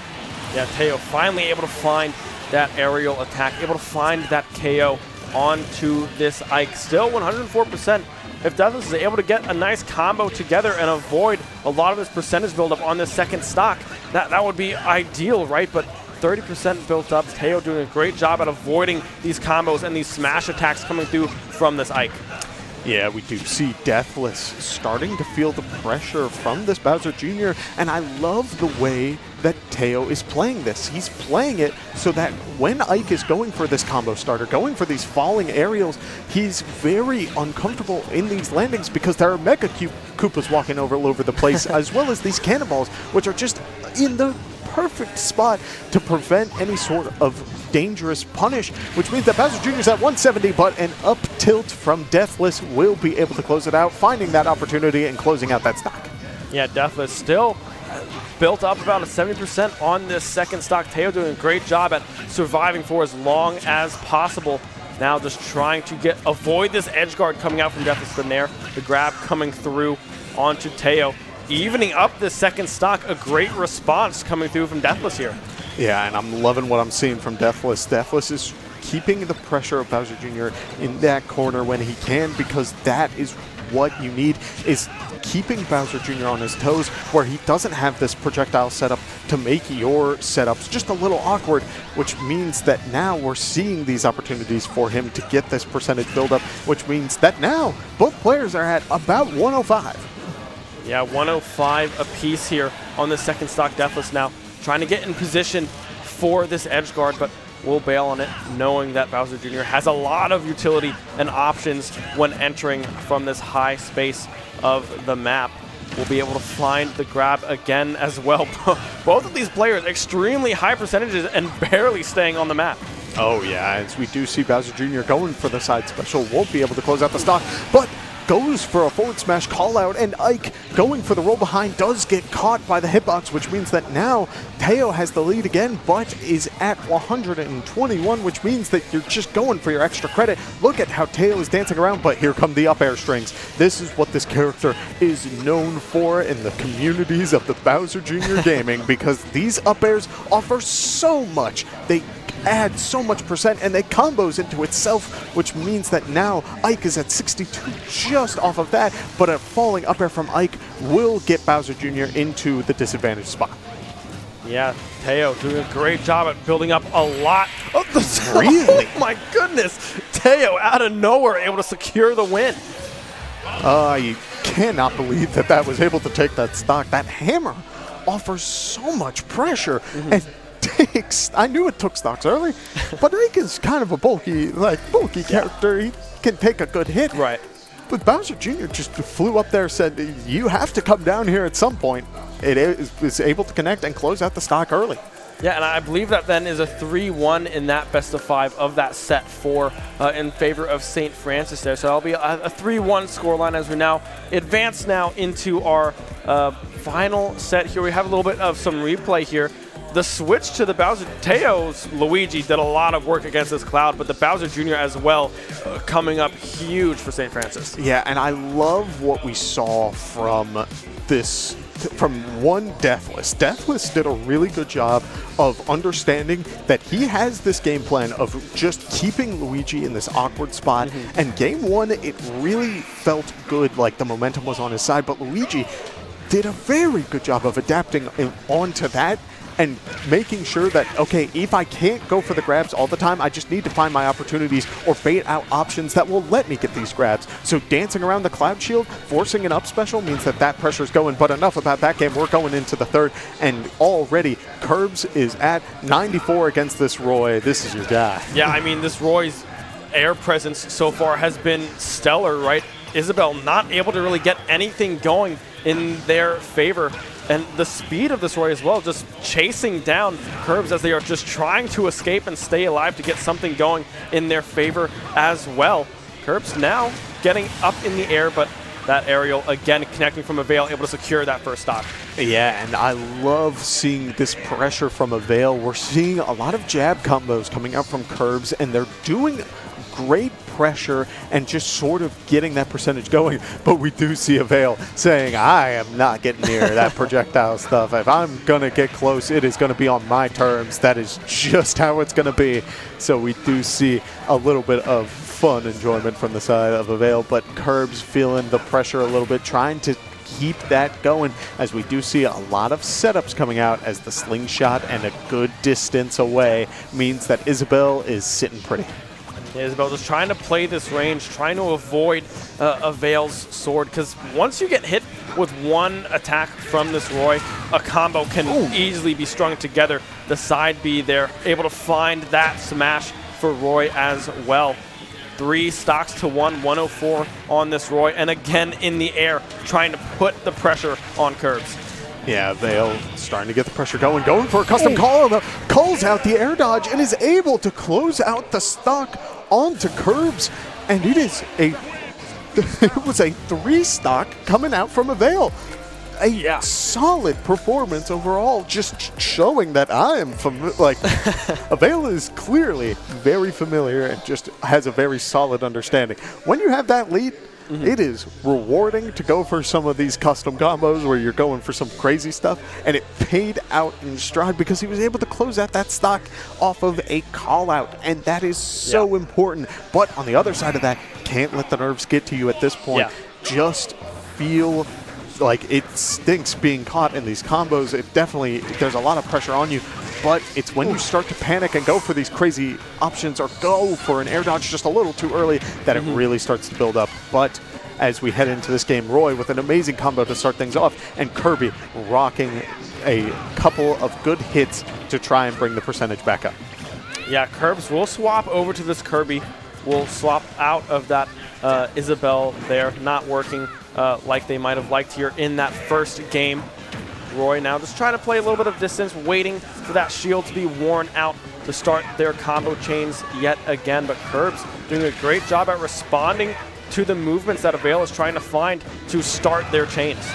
Yeah, Roy going for the up special, and it will be able to take Curbs off of the top, and immediately we see that Avail is stancing around the Kirby, trying to avoid that invincibility off of the respawn platform. Gets a good up special, goes for the grab, but Kirby ducking down and getting a good down tilt to keep things going. Yeah, the up special again coming through from Avail. It does a good amount of damage, right? That will be able to kill from a decent amount of percentage. The aerials now, the edge guard coming through from Avail will not opt for the down air. Instead will be what will be used. And again, that edge guard coming through from Avail, able to find that next kill. A possible 3-stock yet again. Yeah, I mean, Avail is doing such a great job of making sure that if I'm going to get one hit in, if I'm going to get an inch, I'm going to take a mile. But at the same time, Kirby finding an opportunity to punish where Roy is going for trying to get a little bit more than he bargained for, and will be able to get that forward smash to close out that stock. But at the same time, we see it again. Roy going for the forward smash, trying to call out an option, but this time Kirby responding, saying, you're not allowed to be standing there. You're not allowed to be doing that. Gets the back air off and gets a little bit of an advantage going, but at the same time, Kirby's going a little low, but Roy will not go for the neutral special, instead getting hit by the cutter, goes for the jab, gets the back air, and overall just incredibly solid Roy play from Avail. Yeah, the combo strings are being put together beautifully by this Roy, and they are just able to keep up the pressure. Curbs unable to find any ground, constantly playing off of this map, and Avail just playing very well with these edge guards, not getting too overzealous, being very patient, waiting for Curbs to come back to them and finding these very confident edge guards, and they are looking very, very clean. Yeah, and we're seeing bits and pieces of it from Curbs, where Curbs is going for these like punish opportunities and has a very solid understanding of how their character works. It's just that right now, Avail is doing an amazing job of dancing around what these standard combo starters are, as we see falling up airs and nair and all this stuff coming out of Roy, and just keeping the pressure going. Yeah, the switch now over to this Yoshi from Kirby. Still pink, so the same kind of color palette coming through as the Kirby here. But again, Avail with these aerials will be able to find huge connections. The A getting tossed out. We'll be able to find that dodge to avoid the combo and stay alive here on this first stock. And now a possible Yoshi combo coming out, but not able to connect fully just yet. Yeah, and we're seeing signs of life. A couple of the back airs able to connect, but won't be able to close it out as Roy goes for the jab into the up air and will take a stock off of Curbs through the top, which means that now we are seeing just bits and pieces. Oh, but this Yoshi combo, a couple of good hits means that Roy is at 70.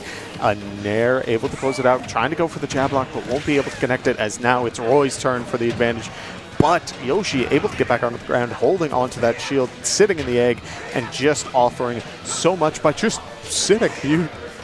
Yoshi has so many great out-of-shield options, which means that we've seen a couple of opportunities where Curbs is able to keep that pressure going, but Curbs doesn't have a double jump, and Avail was able to keep that pressure going off the stage, which means that it is a solid stock for Avail. Yeah, those small light attacks on that edge there, able to keep Curbs really just out of harm's way, keeping Avail out of harm's way and keeping Curbs in harm's way, right? Off of that edge, Curbs now trying to get a combo going in the air. Won't be able to find that edge guard just yet. Avail in very dangerous territory. Curbs barely able to get above that light attack coming through from Avail. Just trying to find the stock. 83% built up on this Yoshi. Avail looking super strong on this Roy. Yeah, and already, I mean, Avail's trying to close it out by going for these up smash combos, but instead getting punished by Curbs, who's able to get a good hit off and close out that stock. But that means that right now you have a very strong uphill battle to climb, and Yoshi definitely has the combos to do it, but a good solid Roy back air will be able to close it out, and Avail takes that game as well. Yeah, Avail looking super, super strong there. I think that'll make the overall series score, I believe, a 4-1. I think it was 3-2.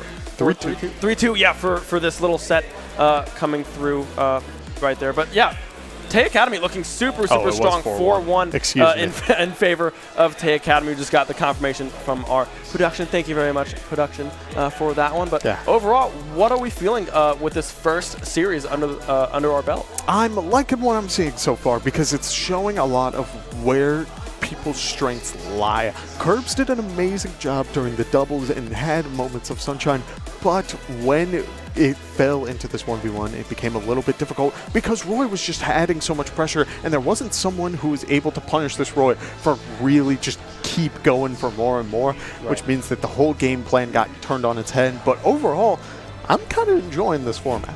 Yeah, the format is very, very nice to see. And when you talk about standout players, right, for me, Knives on this Bayonetta is looking very, very solid, very strong. These aerial chains and these strings being put together are unbelievably powerful, right? So being able to get out of these combos, and kind of put Knives in a little bit of an uncomfortable position is something that we would hope to see later on down the line. Absolutely. Yeah, that will be it for our first series. We will be taking a very short break, but don't go anywhere because we still have a lot more Smash Bros. To go.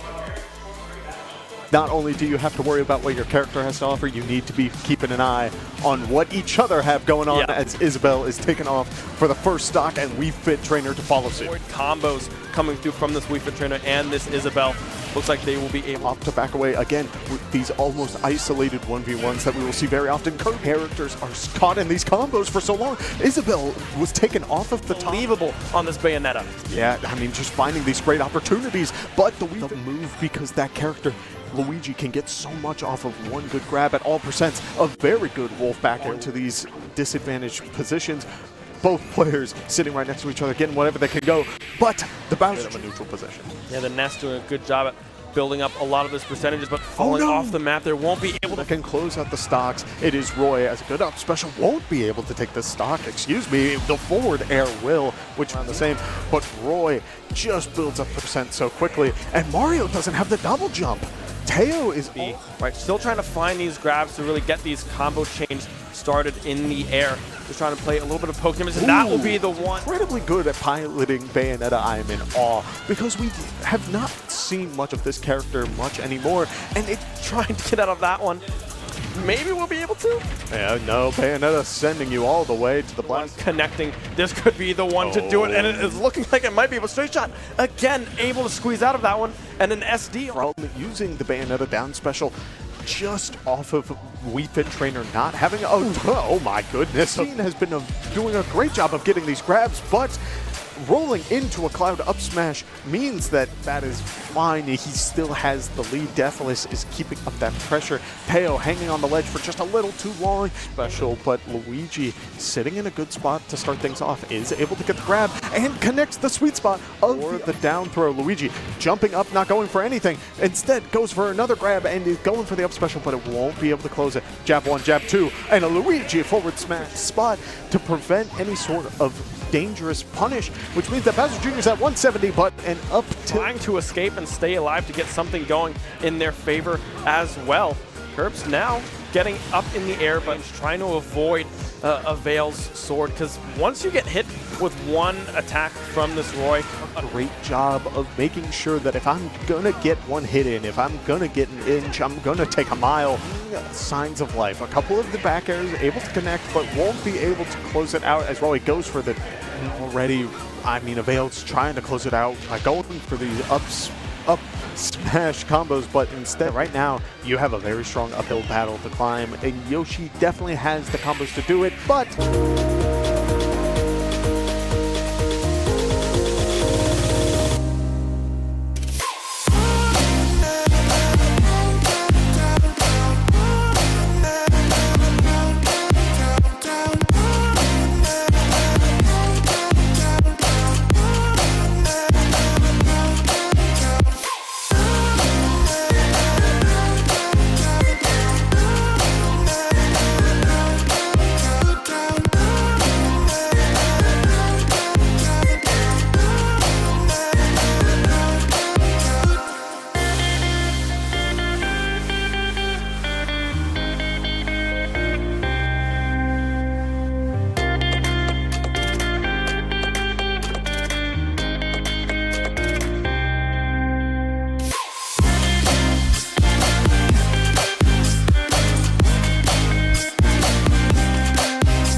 You want? I'll do it.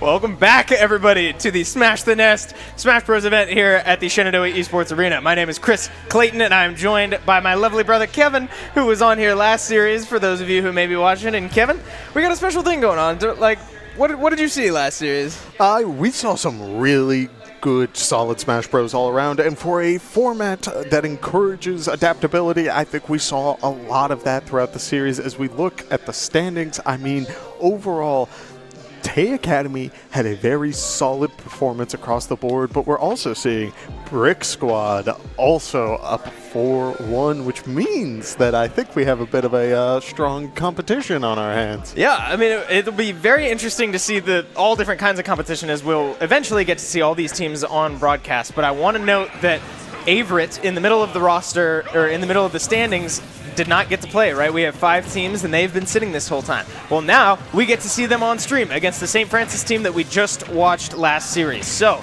getting into our first set here, the doubles matchup between Averett and St. Francis. Kevin, how do you feel? Okay, I loved seeing Straight Shot's Wii Fit Trainer, and I also loved Teo's Luigi, but we're seeing a very different game plan from the side of Averett, because we're seeing a Ganondorf and a Sephiroth, where Ganondorf's whole entire strategy is to hit like a truck, and you have the Sephiroth, who is able to control space a little bit better with the side special as well as the Giga Flare, but that sword just takes up a pretty decent amount of space, so it's going to be on the Averett players to really find an opportunity to just sort of get things going. But right now, I mean, Ganondorf is feeling the pressure from this Wii Fit Trainer, as that character could go off stage incredibly well. But, I mean, look at just how much damage all these players are at.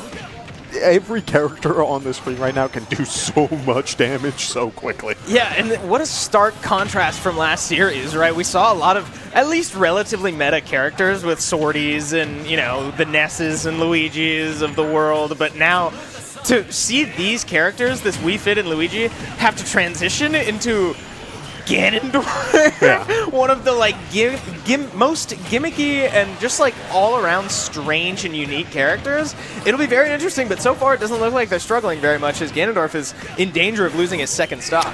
Yeah, but if there's one thing that I can trust Ganondorf to do, it is definitely to take the stocks, because he just offers so much, and some of those weaknesses where he would be stuck in combos or in these sort of awkward positions can be counteracted by the fact that you have a partner, you have a buddy who can bail you out of these situations. But Sephiroth, going for the up smash, is able to take out the Wii Fit Trainer, and on the opposite side, Luigi is able to take a stock off of the Ganon, which means that Averett is at 1 stock apiece, and Teo and Straight Shot are sitting pretty right now.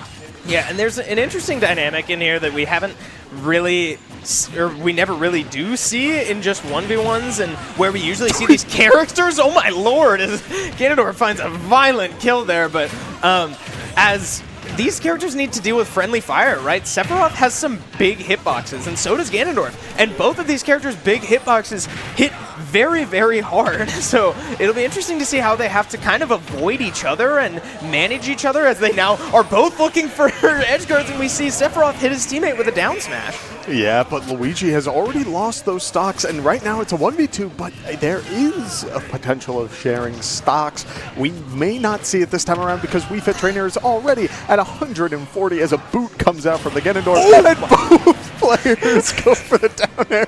Sephiroth going down in the process, which means it's a 1v1. A Sour Dash attack into this grab will mean that Wii Fit Trainer is at 34%. A bounce back from the ball means that the Wii Fit Trainer is going to have a bit of an advantage going. Ganondorf charging that forward smash, trying to get as much value as possible. Wii Fit Trainer returning it in stride, but at the same time, we do see Wii Fit Trainer sitting on the platform saying, if I'm going to sit in this shield, you can hold that up smash for as long as you want. As right now, Wii Fit Trainer is at 60, Ganondorf is at 110.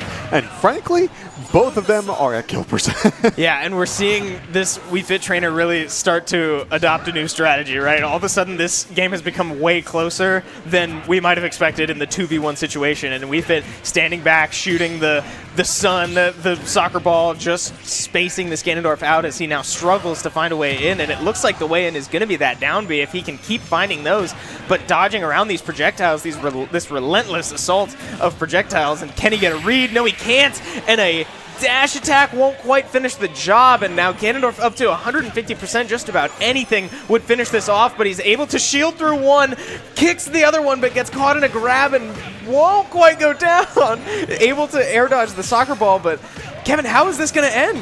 I mean, we've seen Ganondorfs on this broadcast pull things out of nowhere. An air dodge from the Ganondorf and a dash attack won't be able to close it off. Ganondorf is at 190%. Wii Fit Trainer is at 90 and is sitting pretty, but when you have Ganondorf with rage, the dash attack from Ganondorf ordinarily would kill, but it was also a sour spot. Wow. And Wii Fit Aerial will be able to take out the Ganondorf at 200%. Man, that was crazy, and that was so back and forth, right? Both teams had advantageous moments, right? We saw the Ganondorf and Sephiroth kind of start that game at a pretty noticeable disadvantage, right? Both players at 1 stock, and the other team, both players having 2 stocks, right? It doesn't get much better than that.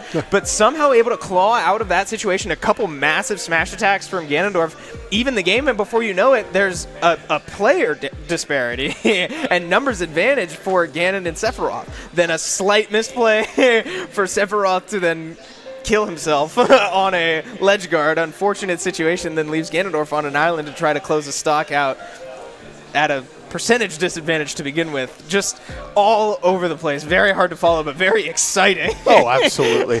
And Chris, I don't know what it is about the Shenandoah broadcast. We don't see many Ganondorfs. We don't. But when we do, they are fierce. I know what you're talking about. Yeah, like there's like occasionally we will see them in the crew battle format. When we ran Boost on the beach, there was this one high school Ganondorf player who comes out of the gates swinging, just annihilating top players in that local scene with no follow-up to his name, no ranking. And then we have this Ganondorf player who's keeping up pressure and living till 200. I'm loving what I'm seeing. Yeah, Ganondorf is just such a fun character. I mean, we both have our biases, right, toward this strange but hard-hitting, like, objectively bad character. Right. But, I mean, people who can make it work are just fascinating to watch. It's almost like an art form if you're able to make a Ganondorf look good. Right. But, I mean, that's what we're seeing right now as he struggles to find an opening. But, man, when he finds it, is there trouble brewing? Oh, man, that's...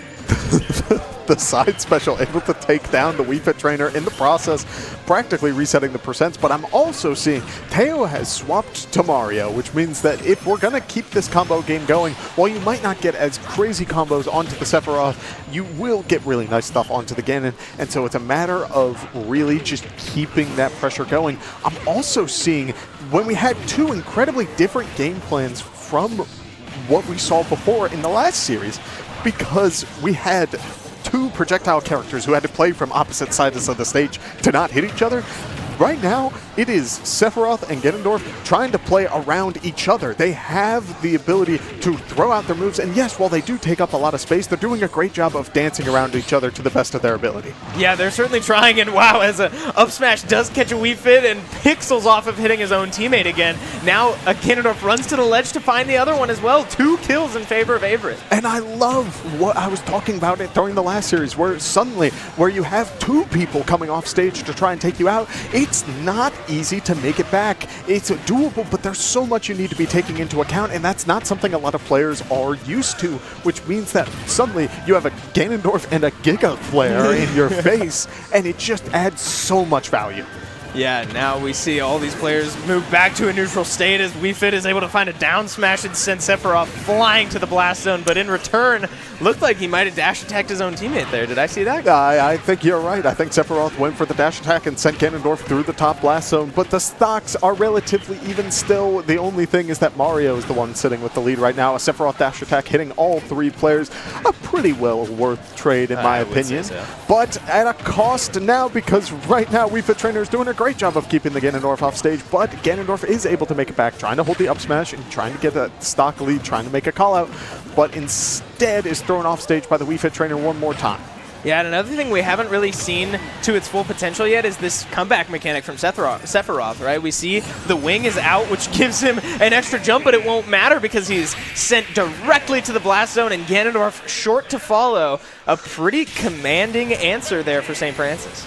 I love what I'm seeing because we're starting to understand, again, the value of doubles when you have more options available to you than you would otherwise. In a 1v1 situation, you're limited to your character's kit, and frankly, that determines the game plan, that determines who has the momentum, and who you're playing around. Right. But in a doubles match, suddenly the space becomes a lot narrower. You're working with a lot less because there are tons of other people around, and it's just adding so much to what sort of combo potential these players have, what they're dancing around, but also these offstage interactions and just keeping up these stocks. It's going to be a matter of finding opportunities to really close out these stocks, but suddenly we're seeing a whole bunch of different characters. Yeah, Teo now on his third character in 3 games. Is Dr. Mario is the answer, but a complete tone change from Averett, right? Switching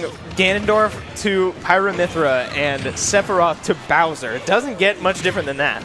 Yeah, I like the idea. You have a from the side of Averett, you have a solid character through Pyra/Mythra, but then you still have that heavy, hard-hitting character through Bowser, who is going to be able to take stocks early and, frankly, has opportunities to get setups through the Pyra/Mythra like we see there.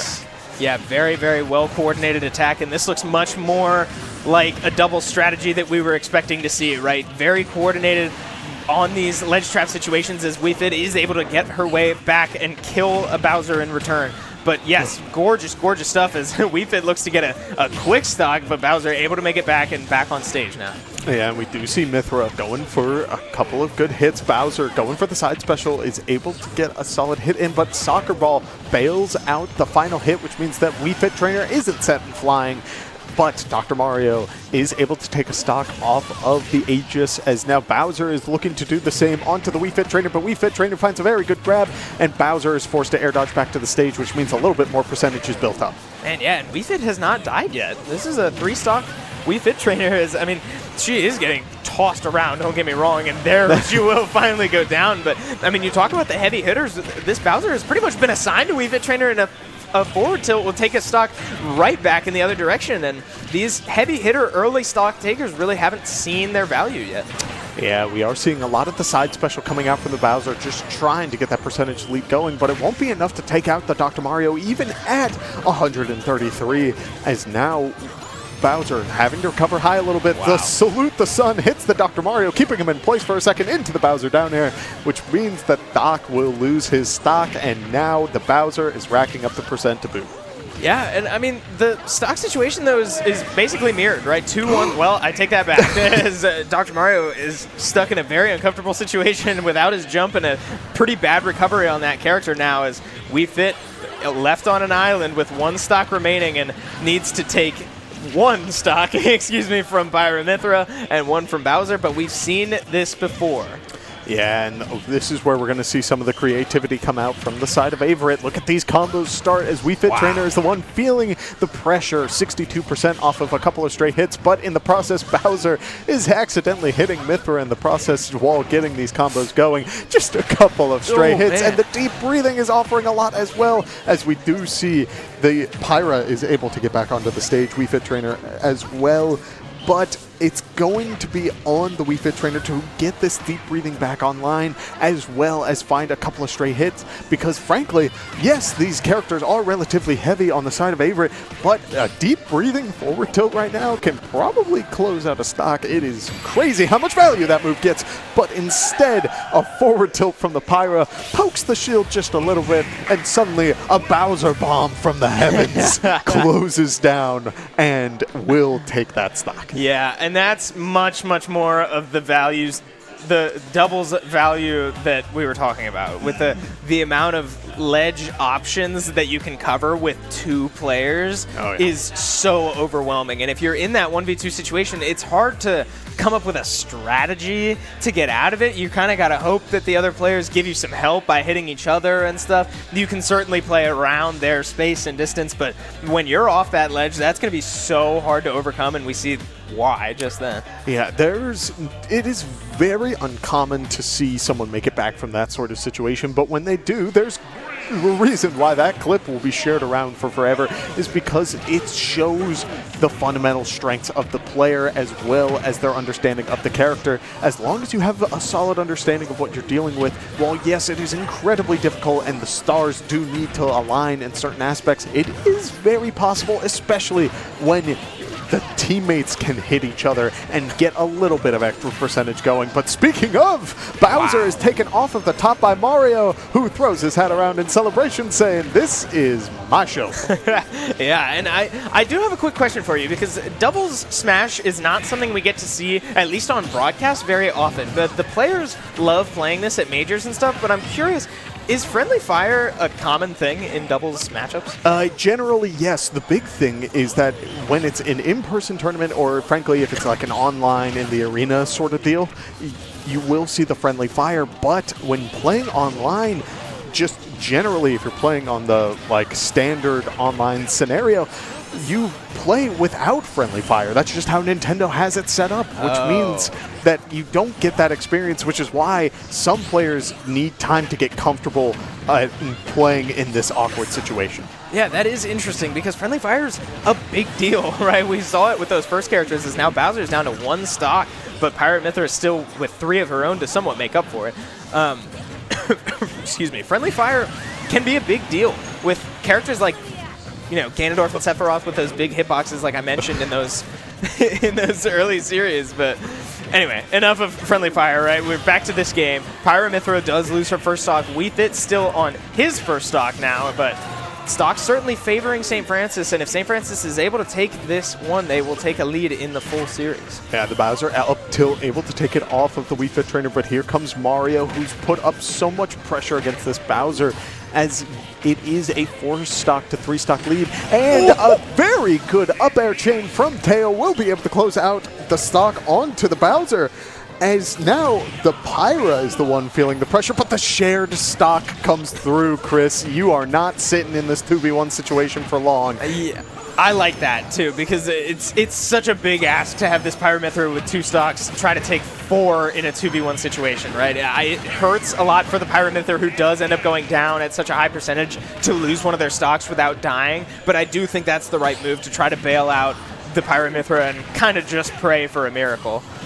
Oh, absolutely. Bowser opting to recover high, is able to get back onto the stage, as now we do see Wii Fit Trainer and Mario going for a grab. Mario just keeping him in place as Wii Fit Trainer gets a solid follow-up through the forward smash to close things out. Yeah, very, very well done. Great teamwork there from St. Francis to ultimately pull up 1-0 in this series, as we move now to the Squad Strike. Squad Strike, that's what it's called. Yeah, the multi-character thing. And that's what makes this so cool, right? We don't get to see this very often, and especially us, right? We get to do a lot of, you know, crew battle formats in collegiate Smash Bros, but Squad Strike is so cool and so unique, and not something we ever get exposed to. Right, because it's so important for you to have a solid understanding of your character because of all of the other formats that Ultimate takes place in. It doesn't generally encourage you to have a lot of characters unless you pick up a secondary. But in this format, you have 3 characters to pick from, and you need to be relatively comfortable on all 3. It is crazy. Excuse me. Yeah, and I think we saw a little bit of sort of what can happen in this format last series with St. Francis, because Teo on the Luigi looked very good, right? The Luigi gameplay is overwhelming, and this player looks very, very comfortable on Luigi. But when the other characters started to come out, we saw the production drop a little bit. And so that's kind of what can happen if you get knocked off your one character. Sure, if your one character goes out and gets 2 stocks, if you lose that character, it can be so hard to finish out a game if you're not comfortable on your other two characters. So it'll be interesting to see if these players can kind of adapt to that strategy here. Oh, yeah. And frankly, again, I said it before, I'll say it again. 80-plus characters in this game, and you need to pick 3. Yeah. There are all sorts of different strategies. You can go for more projectile-based, you can go for more boxing-based, you can play a sortie, you can play whatever you want, and you could frankly pick even comp-based strategies of like, do I want to be well-rounded? Do I want to only focus on one playstyle because I feel relatively confident because of my main? If I play Samus, you better believe I'm going to pick Dark Samus. So, like, right. That sort of deal. But like, there's so much that can go into it and so many layers of strategy, so I'm really excited to see what sort of game plan these players cook up. Yeah, and you make a great point in terms of like adaptability and being ready to handle any type of situation. The polarizing change that can happen if you find a stock like swiftly, 0 problems, you knock somebody off and they're fighting back, whatever, and it's a ranged character, they die, and all of a sudden like a Ryu comes out like the most in-your-face, polar opposite playstyle. That can be jarring. So we'll see as we now take a look at the rosters. We have Nibstafa against Curbs, as we will start with Captain Falcon against Isabelle. So I recognize all of these characters. If you have been watching the Shenandoah broadcast in the past, you may be familiar with the Nibstafa Wolf. But this Captain Falcon and this Ridley are something to fear. You're going to see Nibstafa move a lot when he plays this Captain Falcon. His goal is to just keep the pressure going and not let off the gas. But at the same time, for Curbs, you have the opposite. Curbs wants to get a setup going and is going to use the Lloyd thing from Animal Crossing. Kirby has a couple of options to just sort of keep Captain Falcon away a little bit. And then Yoshi, who's very good at punishing out of the shield.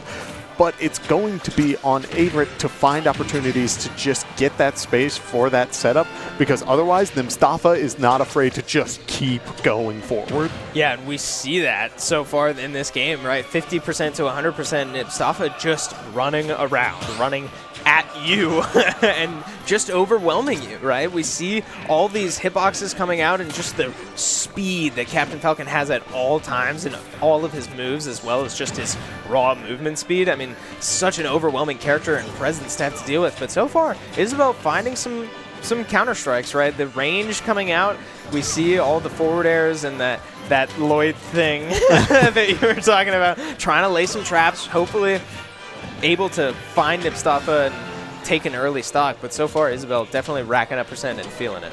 Yeah, and we do see Nibstafa trying to find the best opportunity to go off stage and get a follow-up and get Isabelle off of that ledge, going for different options, from the back airs to the knees to the up special, is trying to figure out what is the best option and what is the best timing. But for now is unable to find it as the percentage is continuing to build up, but a good Falcon kick will be able to take Isabelle out, as now Kirby is coming down from the respawn platform and Nibstafa is at 130. Yeah, and talk about playstyle change, right? We were saying this before the game even started. You going from an Isabelle to Kirby is much more in your face and might be able to deal with a Captain Falcon a lot better. And looking at the next character, it'll be a Ridley. So I expect Kirby to find success against a Ridley as well, but we'll see, right? You got to get there first, and Captain Falcon now able to fight back, finding a string of his own, and we'll see if he's able to get a cheeky stock, or will this Kirby be able to put away this 170% Captain Falcon? He will, with a parry into an up smash. Yep, and now Curbs is feeling good because now you're up against a very big body. Ridley is a character who offers a lot in terms of just raw damage, but at the same time it comes at a cost. Oh, the side special. What is happening? Able to get Kirby off stage, but he goes a little too low, and both players will go down. It is a one stock to one stock situation. Nibstafa Wolf versus Curbs Yoshi, Chris. That was crazy. They just kind of dragged each other down into the blast zone and just trading, and now we have an even 1v1. We know that Nibstafa, we personally know that Nibstafa is more than comfortable to put this away on a Wolf, as we see now the combos coming out, looking like they're nothing to him, but Yoshi trying to find anything, try to find some percentage and see if they can find a kill, but Nipstafa absolutely in his element right now, putting everything together, and up tilt won't quite finish the job, misses the back air, but I mean, it looks like Nipstafa really can't screw up, and now Yoshi, caught without a jump, will go down, and that will go in favor of Nipstafa. Yeah, there you go. And with that being said, Nipstafa is overall just, we see him on the Shenandoah broadcast. He's an incredibly sound player overall. But that last matchup, we see Ridley going for the side B, getting Kirby off stage. He went for another one. Yeah. He went to just get Kirby down there, or maybe have repositioned to get back onto the stage, but the idea was there, as the last matchup is something that he has a lot of experience with via one of the students who is running this event, Igloo. yeah, you can see him right there. Yeah, there you go. Yes, I mean, what's the phrase? They practice against each other and make each other great, right? That's what I'm getting at. As, you know, Avery plays Yoshi all the time, Nipstafa plays Wolf all the time. That matchup, you're right, could not feel more comfortable for Nipstafa, but as we see now getting into the second game of this set, this squad strike setting, we will see, as it is, never mind. We're going to take a quick reset, maybe some technical difficulties, potentially a wrong pick, I'm not sure. But no worries. Yeah, we'll get right back into that when we're ready. But, I mean, we saw the characters, right? It looked the same to me, maybe just different order.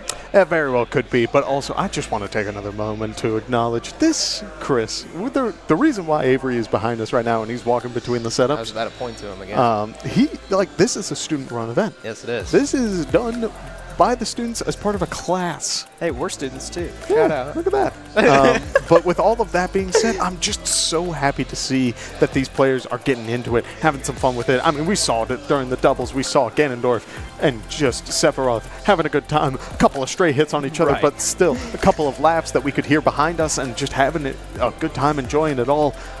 But at the same time, there is a level of competition, and we are seeing that side of it too, where players want to show their stuff, show the knowledge that they have that, frankly, you wouldn't see in a standard tournament setting, you wouldn't see in a standard crew battle setting, and I love it. Yeah, I'm so proud of our event management class, and I'm so proud of our program every day, right? We can talk about this all the time, but putting together sweet and unique events like this every year for our event management class, even every semester, is so cool to watch, and I'm so proud of the guys in that class and the people behind the cameras here putting on this broadcast for us as well.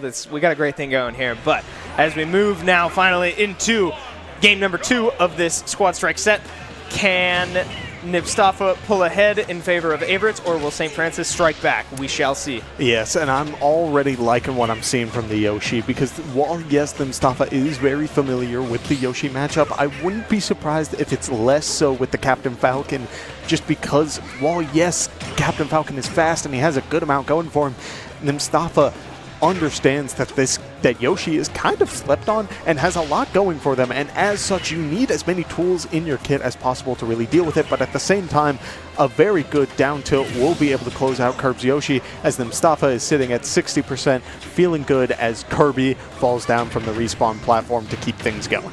Yeah, and I mean, once again, the comfort against Yoshi cannot be understated, and it's not even on Wolf this time, as now Kirby finds a quick answer to even up this game. That, I mean, was a total opposite result of how this game started, and Kirb's way to find a way back into it and then even game it to start both players' second stocks. And I love it, because now we are starting to see what both of these characters have to offer. Kirby going for a couple of up tilts, get the percentages started, the combo game going, but Ridley able to fall out as a Flame Breath will get a little bit of damage going. Kirby going for the inhale and is going to go for the hammer. Oh, and calls out the side special approach, but it barely misses. Ridley going for the forward smash, but it won't connect as Kirby goes high and then low, and the Ridley dash attack is able to send Kirby off stage as Kirby returns a fire breath of his own. I'm going to be real. I don't know that I've ever seen a Kirby swallow a Ridley. That looks ridiculous. But anyway, back to the gameplay, right? Even stocks so far pretty back and forth. We've got a couple call-outs, and these players really starting to settle in and get in their element. But, you know, looking for kills, right? None of it matters if you're not able to take stocks. So Kirby going for an aggressive down B on the ledge, doesn't quite land it, and now advantage Nibstafa looking to defend this ledge, and Kirby's up and comfortable, and finding an up smash more than comfortable as he will find a kill, take a lead in this set.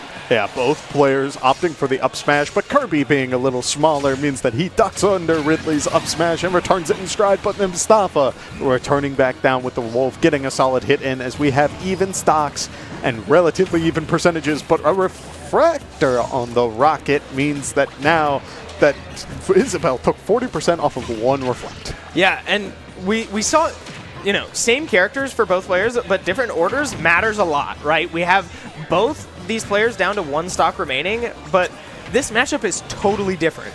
So Nibstafa's still on the Wolf, but not having to deal with a Yoshi evidently does not matter for Nibstafa, as he's able to put away another very clean stock and a 2-0 lead for Avery.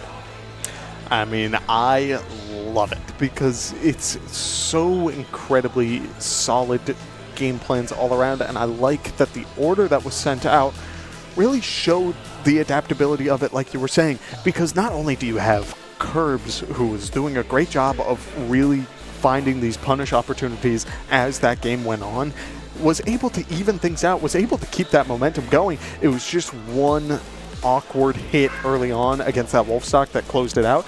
I do think there is a world where Curbs is able to even things out, but we do see a character swap. Instead of a Yoshi, we have a Pika, or my favorite, Pikachu Libre. Yes, and I like this move. We haven't really seen the Yoshi pay off yet. Both Game 1 and Game 2 in this set didn't see much in terms of results, right? It kind of came out, got thrown around, and killed pretty quickly.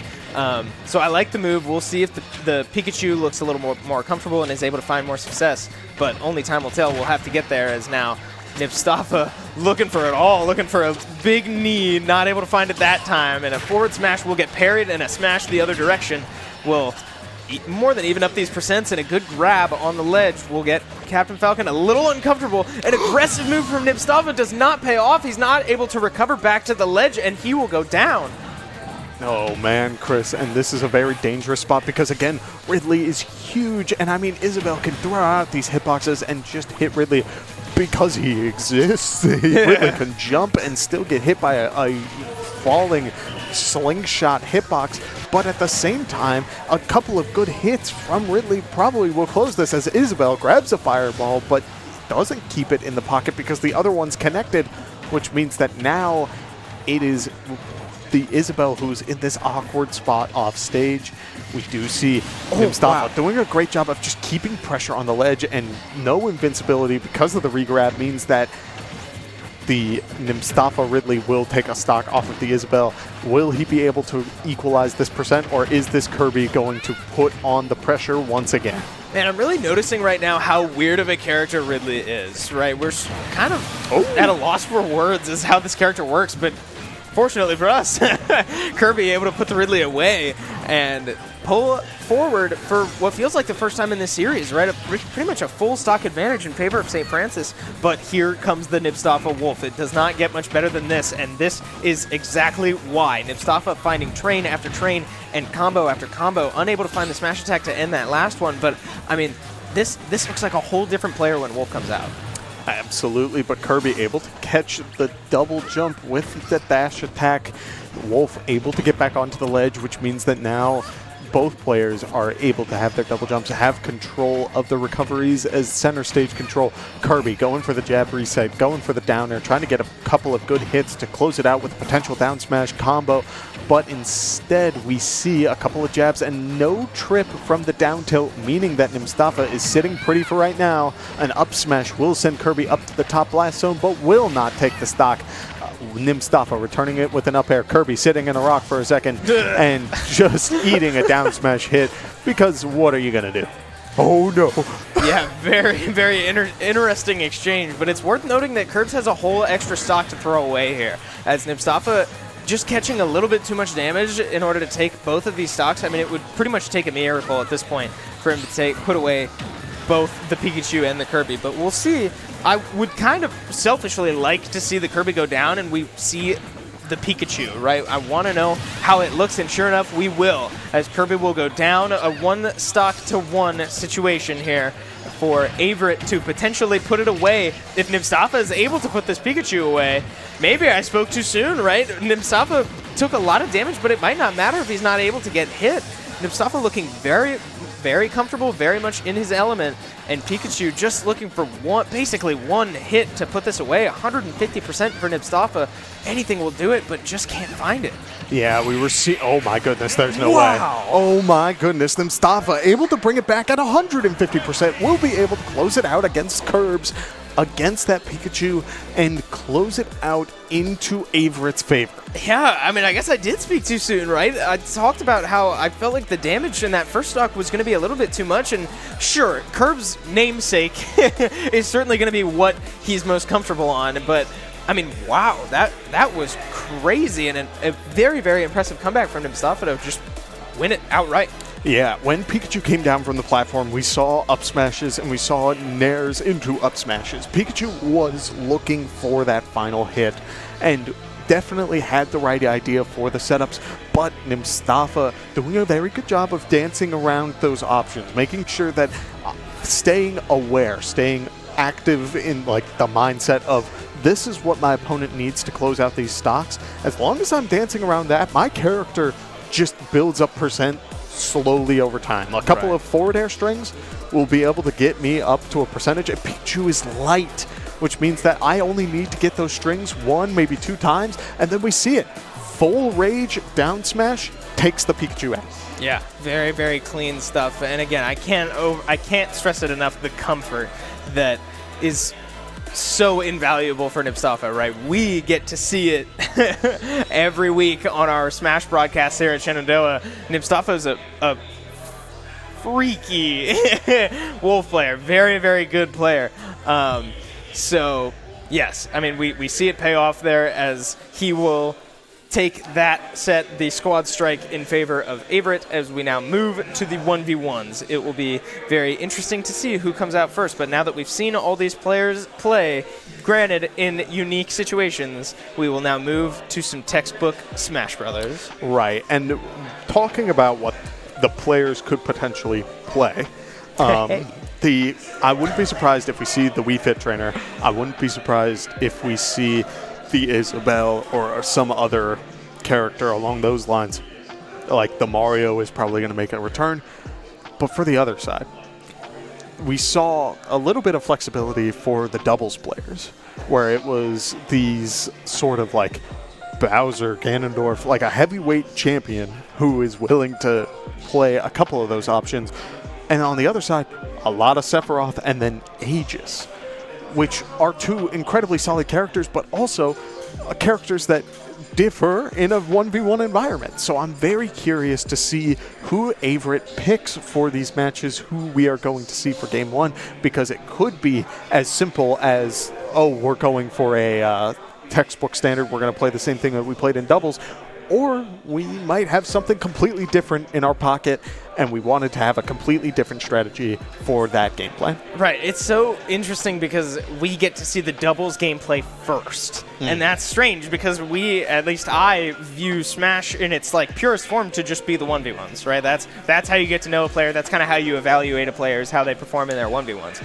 So when your strategy can change so drastically in a doubles scenario, it's going to be hard to gauge what's real. Who are you comfortable on? Who do you like more? But as we get into it, we do see it is the Sephiroth. And as this series is tied 1-1, these 1v1s are going to be very, very important. All right. I have been told by an old buddy of mine back in Ohio, oh my goodness, the 0 to death to start things off. Chris, we're not even 15 seconds into this game. Luigi didn't even get a grab to start off that combo. It was all just pure Luigi combo goodness. Dude, that is Luigi. I love watching great Luigi players, and it's for moments like that. You just never know when it's going to come, but suddenly Luigi is stringing you off into nowhere, and there's nothing you can do. It's unbelievable to watch.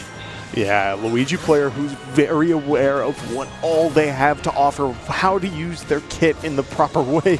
It just adds so much, as we do see Sephiroth is already back at 90, and an up special will close the second stock off of Alistar. But oh my goodness, Chris, I'm seeing Luigi in a new light right now. Yeah, I mean, this is so crazy. We see the wing coming out at like 30% because of the disadvantage that Sephiroth has found himself in. And these grabs are coming from across the stage. This is fascinating to watch, as Sephiroth's already at a higher percent than Luigi is on his first stock. Now, a Giga Blast not able to connect. Great timing there from Luigi to keep himself in the iframes. But here comes Luigi, right? More grabs, more poltergeist pipes coming out, plunger-looking things, as Luigi now finally finding himself in some danger, and Sephiroth stringing together some damage of his own. But, I mean, the one wing will certainly help, but 3 stocks is a massive hill to climb. Yeah, we do see Luigi is able to make it back onto the ledge, gets the parry, and Sephiroth has to land. He could use that second double jump, but you're not expecting that parry, which means Luigi is going to very quickly go for that down smash and is able to close out the game war. That was foul. I mean, that was crazy. That was so clean. That was textbook Luigi. Yeah, right? Absolutely. Finding these 0-to-death combos that, you know, everybody knows the grab, the 0-to-death that starts with a grab, but you said it. That was not what we just saw. We saw a completely different, potentially improvised combo to put away that first stock, and then 2 more. That was incredible. Oh, absolutely. And it's very interesting to see, because he played very different from the first series, where he wasn't able to find these grabs. And because of that, had to play a little bit more on this aerial game. But this time around, yes, he's able to play around these grabs and get real things going. But at the same time, Chris, here it is. The full combo. Bowser's off that top again, and Luigi. Teo gets another 0-to-death. Dude, this is crazy. And I was going to point it out, but I didn't even have time to, that Bowser is big, Bowser's heavy, and what do heavies do? They get comboed. So here, I mean, Luigi stringing together magical stuff, and that was the combo I was talking about after the first game. I mean, this is, Kevin, I'm at a loss for words. Yeah, and frankly, I am shocked to see just how consistently he's been able to get this. Another sweet spot on the up special will take another stock for Teo. And no, here comes the grab. Doesn't get the other follow-up from the Nair, but Bowser does trip, and the percentage is starting to build up already, as we do see just little bits of chip damage, a couple of fireballs catching out the jumps with forward airs.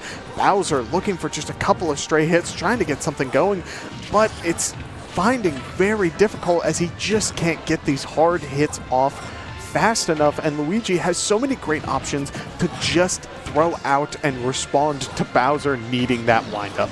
Yeah, and is it over? Oh my goodness, Chris, it's over. Luigi finds another 3-stock in favor of his team there, but like, we talk about, okay, I need to slow down.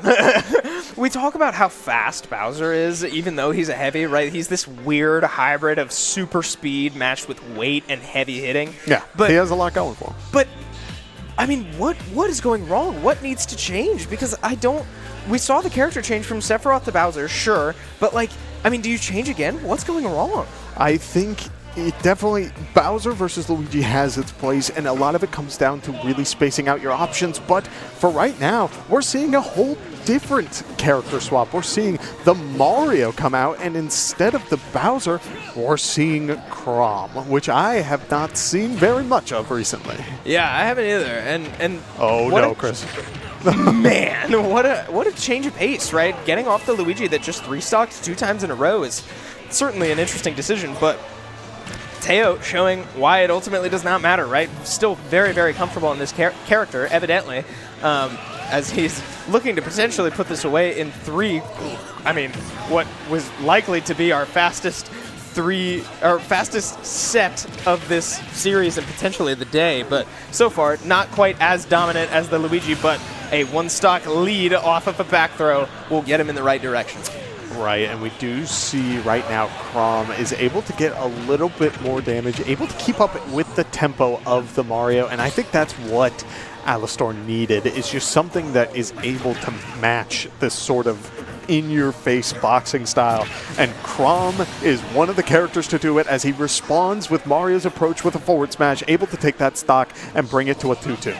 Oh, well, what was that? We see Crom unfortunately drop just a little bit too far trying to kill time. And, I mean, that's the risk of trying to kill time off stage. You might just end up putting yourself in a bad situation. And now Mario with a 1-stock lead.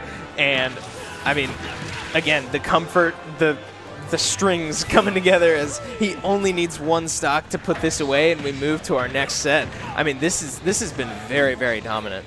Yeah, look at these Mario up air strings, able to carry the Crom across the stage, and is looking for these forward airs. Crom going for the counter call out, trying to show that this Mario may be throwing out these moves a little bit too much out of habit, using the counter to get the up special punish and get a good amount of percent onto the Mario. A back air follow-up will mean that Alistar does even up the stocks, but a 85% deficit, it will take a good combo string or a potential up B to really close this out. Yeah, and now you can't help but look back. Wow. You can't help but look back at that SD, right? You'd love to have that back if you're Averett or Alistar here, to be specific. I mean, able to find such a quick return kill after what was such a strong combo and leading to a counter and then a kill the other direction. Man, I mean, this would be a totally different game had that one little misstep not happened. But, I mean, in Smash Bros., good players will take advantage of the little things you give them, and that's certainly not a little thing in the greater scheme. Which means that will be Teo, who uses the Mario up smash to close out that stock. Crom at 140 getting sent up to the top blast zone means that he will take it 3-0 in a very commanding fashion. Yeah, and now we see St. Francis take a 2-1 lead in this series, right? We're going to move to our next 1v1 here, but we could see St. Francis put this away. We could see St. Francis put this away in this 1v1 if they're able to win it here. And of course, we will play the best of 5 all the way out for the sake of giving all these players fair play time, because you may notice they are here in person. And some of these teams traveled. So great stuff here going on at the Shenandoah Esports Arena. But yes, we will be moving to our next 1v1 here shortly. The greatness of a LAN. We talk about online so much when we're talking about crew battles and why the strategy needs to change a little bit. And now we have all of these players here in person, which means that suddenly these precise combos, what we're seeing out of the Luigi, for example, becomes real. It becomes something that you are able to do and consistently do. Yeah. It's one thing if it's fluky, but it's another thing if you're able to do it one after another. Kevin. As we look to move to our next 1v1, we have Straight Shot on Wii Fit Trainer and our favorite production on the Ganondorf. We will see if Ganondorf is able to tie the series up and make this 5th set count. Or will St. Francis be able to put it away here? We shall see. But Ganondorf off to a bit of a strong start, looking for reads. These characters, these players really starting to get a download on each other, getting a feel for how they play. Ganondorf certainly analyzing how Wii Fit reacts to every single one of those moves, because that's all you can do with a Ganondorf. Right, and Straight Shot understanding that if I'm playing the Wii Fit Trainer and I need to play this match slow, do it. Do not give Ganondorf the ability to really get in your face as Wii Fit Trainer goes for the side special and is able to get the spike off, as production is going to get the up special and send Wii Fit Trainer onto the other ledge, but that's not necessarily a bad thing for a character who is so comfortable off stage, as the deep breathing is online and the percentage is already starting to build up.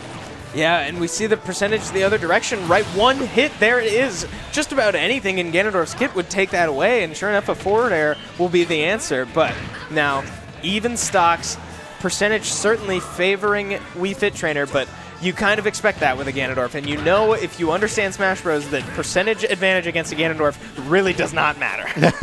Up to a certain point, it really doesn't, because the character is so explosive in nature. I mean, look at these hits. They just deal so much, and a good smash attack like we see there could have been enough to close it out, but Wii Fit Trainer responding with a forward tilt, and now a forward smash on the get-up will mean that Ganondorf goes down. One quick boot will send Wii Fit Trainer back off stage as Ganondorf is looking for an option, but Wii Fit Trainer staying a little away from the ledge, worried about a potential tilt attack from the Ganondorf, means that they go a little too far away and end up losing that stock. Yeah, and just frames away from Ganondorf taking it himself, right, with that smash attack. I really thought that was going to land, but it will get interrupted. We now have a one stock to one stock situation here for both of these schools, as now Ganondorf, I mean, all the way up to 100% already. And, you know, this is one of those situations where, sure, I said stock or percentage advantage against a Ganondorf doesn't mean a ton because he can take it back, but a 100% differential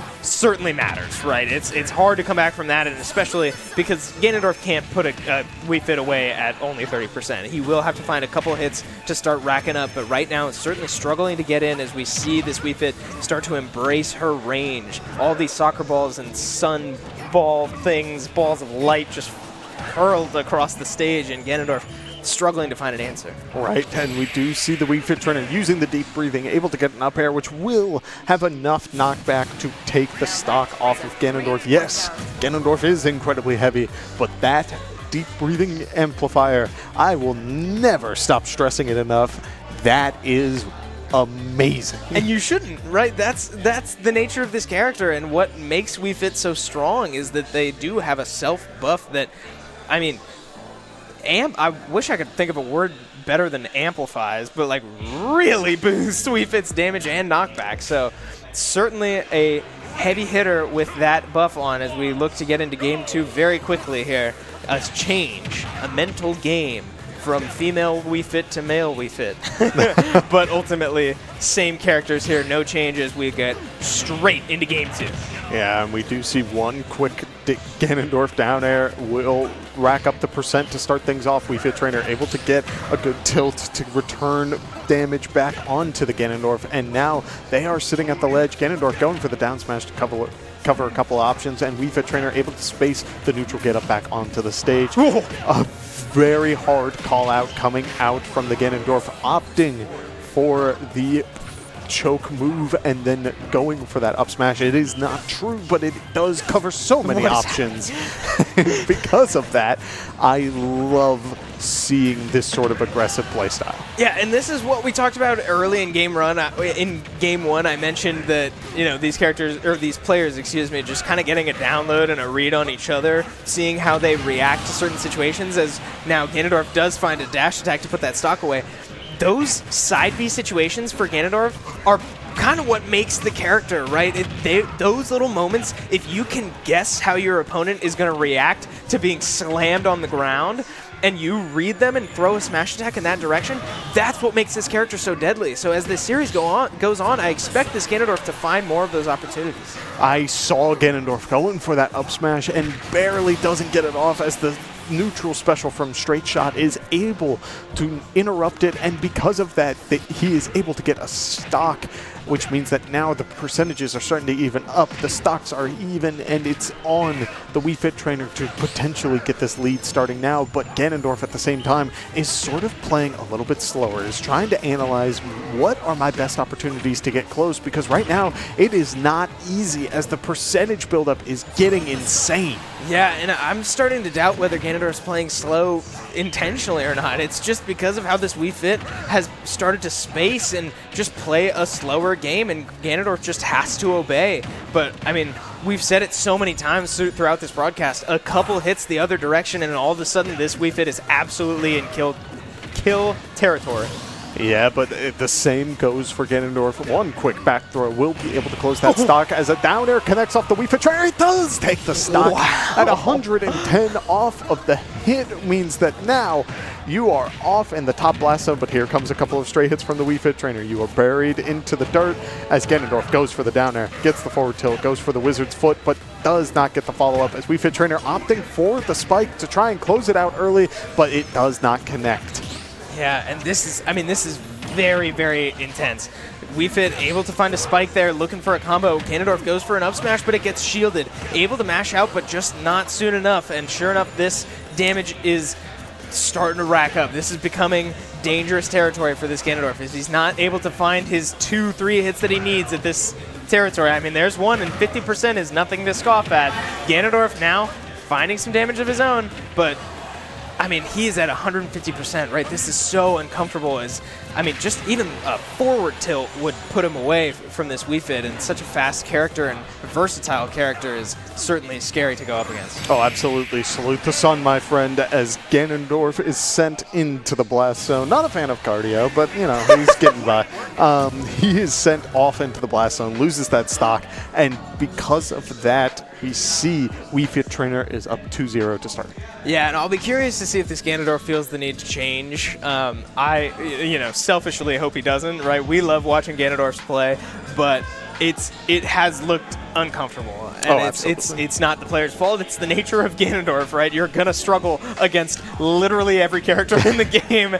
So, I mean, I certainly hope that we're able to find an answer through this Ganondorf, but I would not be surprised to see Ganondorf change into a different character, and sure enough, it will be a Pyramithra, which is a much more reasonable answer to this Wii Fit Trainer. Absolutely, and frankly, we've seen a little bit of what this Pyramithra has to offer through the doubles, and so I'm happy to see it come out here because I think it did a very solid job during the doubles matchup, and now you have a character who is able to keep up with the Wii Fit Trainer, who is able to go for these hits and trade blows in a relatively similar fashion, with Pyra in the back pocket, who is able to close out those stocks like a heavyweight still. Yeah, and we see just even the range now coming from production on this Pyramithra, right? The difference, these options that were not available when Ganondorf was the option, right? As he's able to interrupt the buff, right? The deep breathing, that's what it's called. As, you know, little things like that matter, right? Is having those options, being able to now force this Wii Fit to come to you, right, is certainly nothing to scoff at. Right, and we do see the side special going underneath the soccer ball and is able to get a little bit more damage going. But we do see a good neutral special from the Wii Fit Trainer, get a lot of damage going. Pyra going for the up special, able to make it back onto the ledge, gets the down air, but no follow-up because Wii Fit Trainer is sent just a little too high as Wii Fit Trainer responds with a down tilt, but is unable to close it, goes off stage, and one up special does not connect into the second hit, which means that will not take that stock, as both players are rocking over 100%, and Pyra will be able to close out that stock with a neutral special in a no-tech zone. Right, yeah, great option there to go finish that kill off stage and still make it back safely. But I want to point out, I mean, the speed difference between Pyramithra and Ganondorf is massive.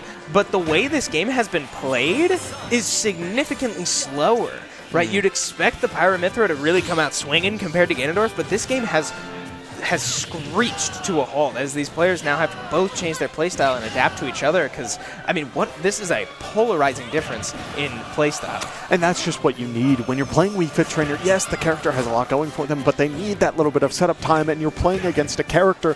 Pyramithra are so incredibly fast and are able to get that pressure going in your face so incredibly well that it means you just have to respect it. And because of that, that means that Straight Shot is the one who is really controlling that tempo, and that's good on them. If the tempo of the match is slowing down, that means that Straight Shot is doing their job correctly. Yeah, and you're right. I mean, we now see 120% in favor of Wii Fit, but yeah, there it is. This is the game we're talking about. You're absolutely right.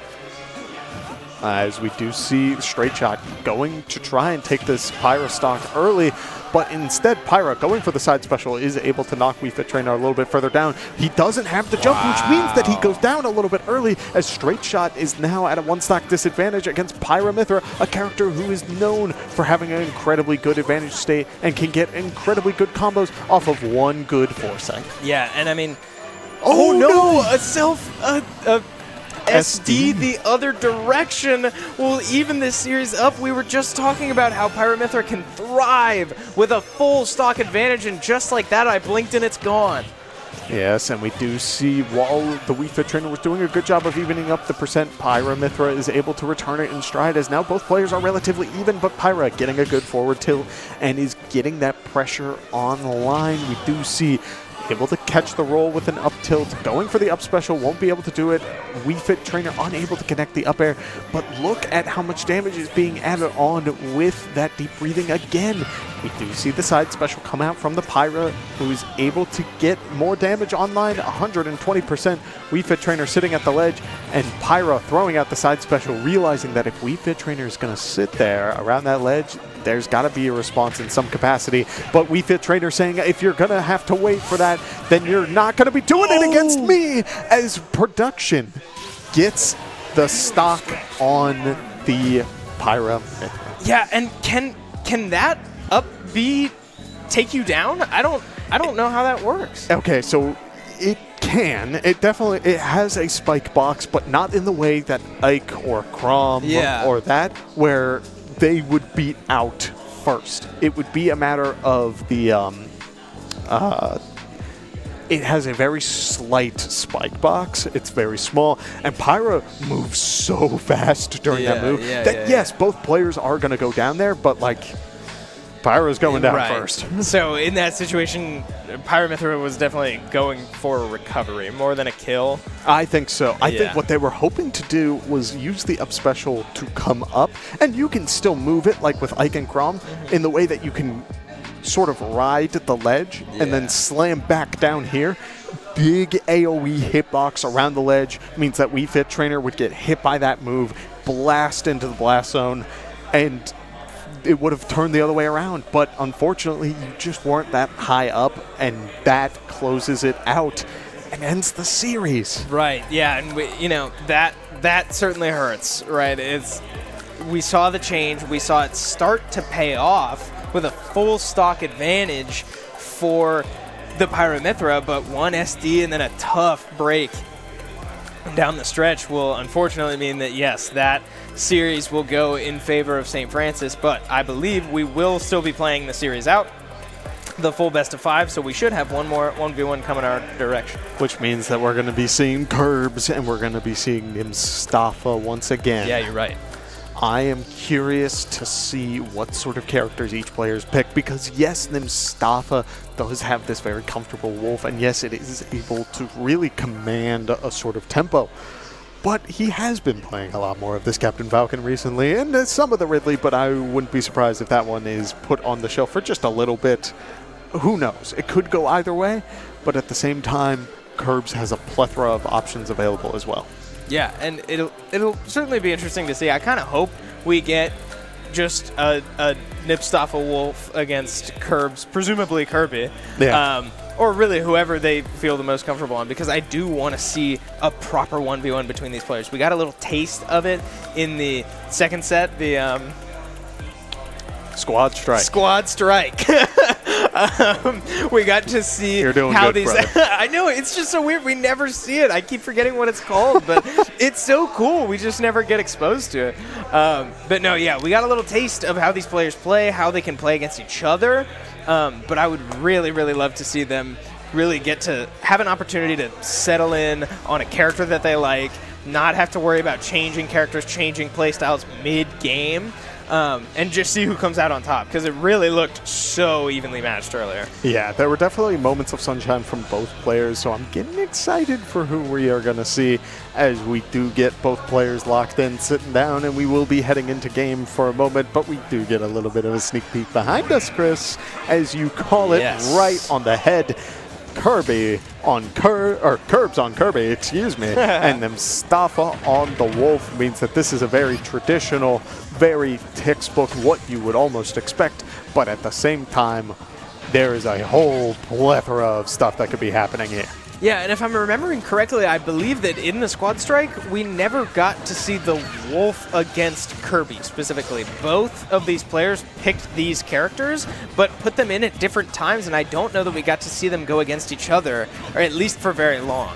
So I'm very excited to see how this goes, and we see Mustafa able to take these trades and find way more damage than Kirby is the other direction. I love what I'm seeing from Curbs to start things off, because he's already... Curbs is going for these ducks in neutral, which hilariously beats out the Wolf Blaster, beats out the Wolf Dash Attack, and beats out the Wolf Grab, which means that if Mustafa is going to approach, 3 of those options are not available as long as Kirby is crouching. Yeah, that doesn't put you in lag.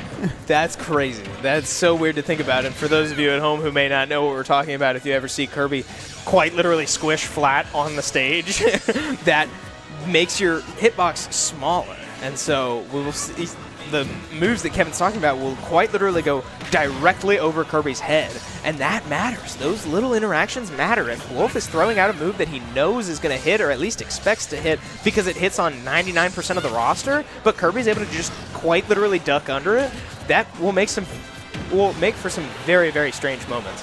Yeah, and not only that, let's assume Nimstafa does go for the dash attack like up there. While that does take the stock in this situation, if Kirby is ducking, that's a lot of end lag for Kirby to potentially throw out a move like an up smash, which can close out those stocks. It's very uncomfortable situations, but it's definitely able to pay off, as we do see Kirby's down air, able to spike Nimstafa back onto the stage. The Wolf keeping up that pressure, going for the grab, and Kirby is already at 80% on the second stock. Yeah, and we talk about how Nimstafa's Wolf is so aggressive, so in your face, just stringing together little hits together here and there. And I mean, just like that, little moments like that, laser racking up damage are really starting to add up. As before you know it, Kirby's at 100%, but Kirby able to find a kill in his own favor, right? But I mean, just like that, a down smash goes for Nimstafa and finds another kill.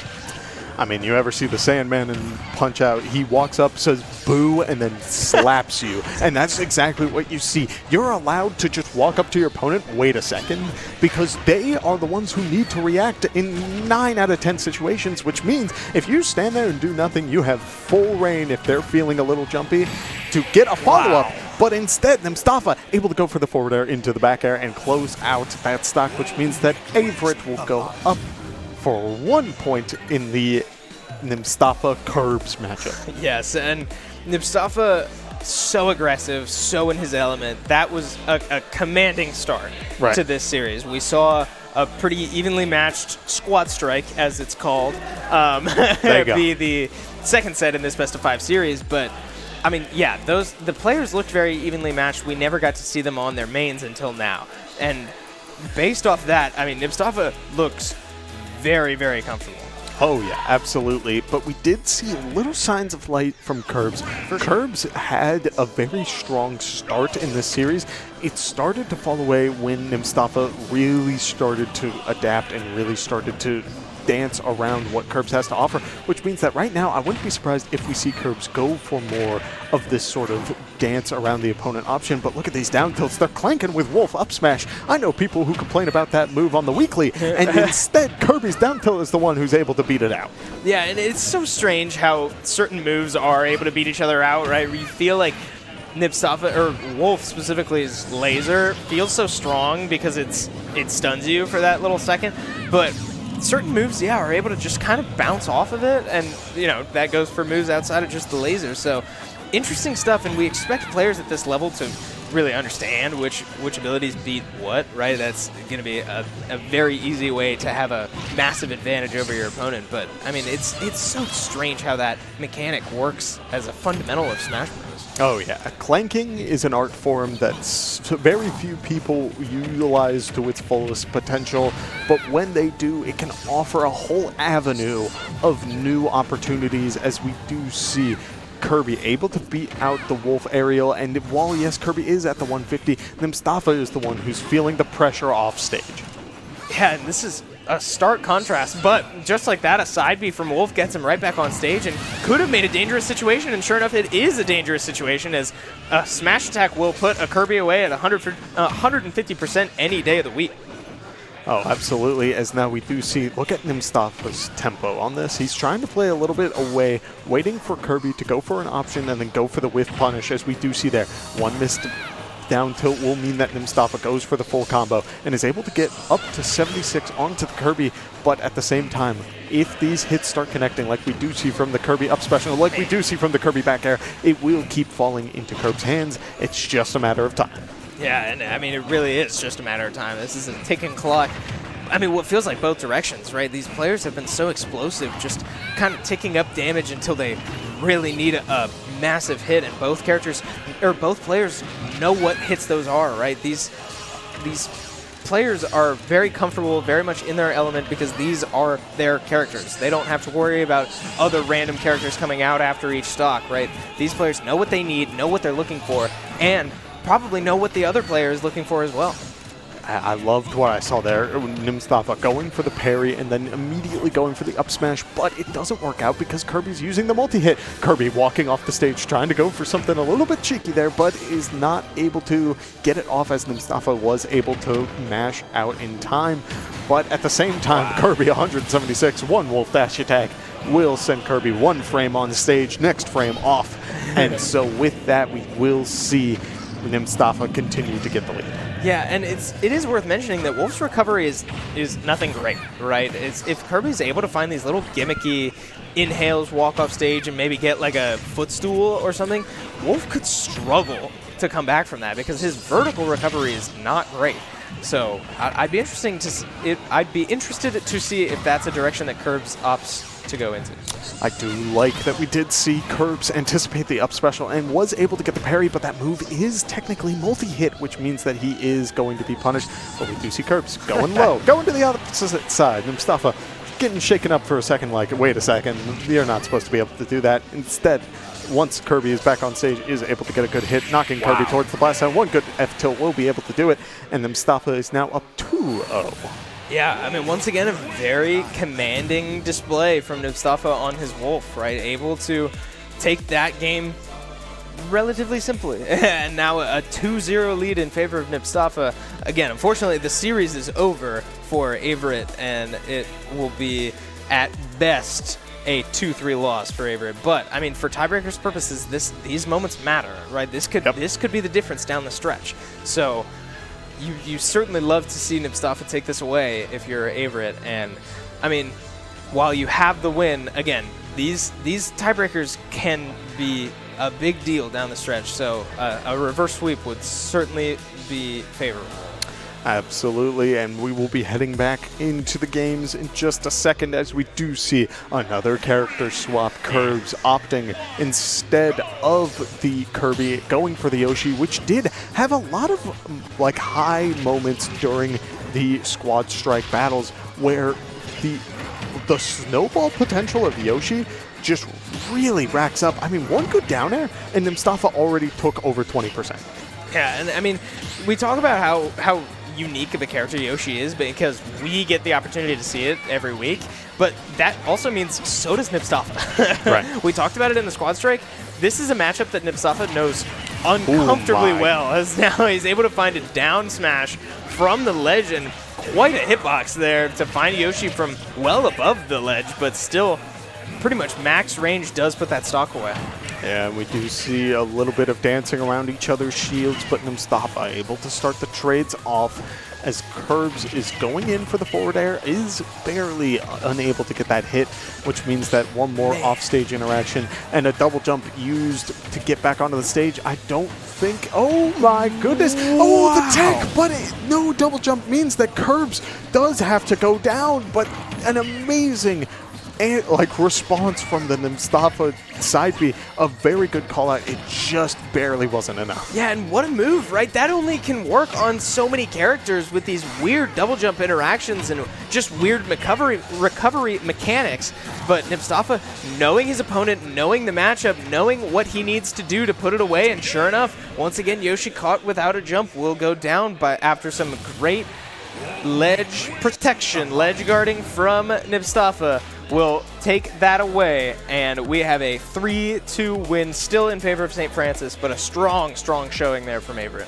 Oh, absolutely, and I loved what we saw. We saw a very different game plan from the first series because we went from a projectile-based game plan versus a aerial combat game plan to a I am going to run you down type thing between Bowser, between Ganon, between Pyramithra and Wolf and everything else in between.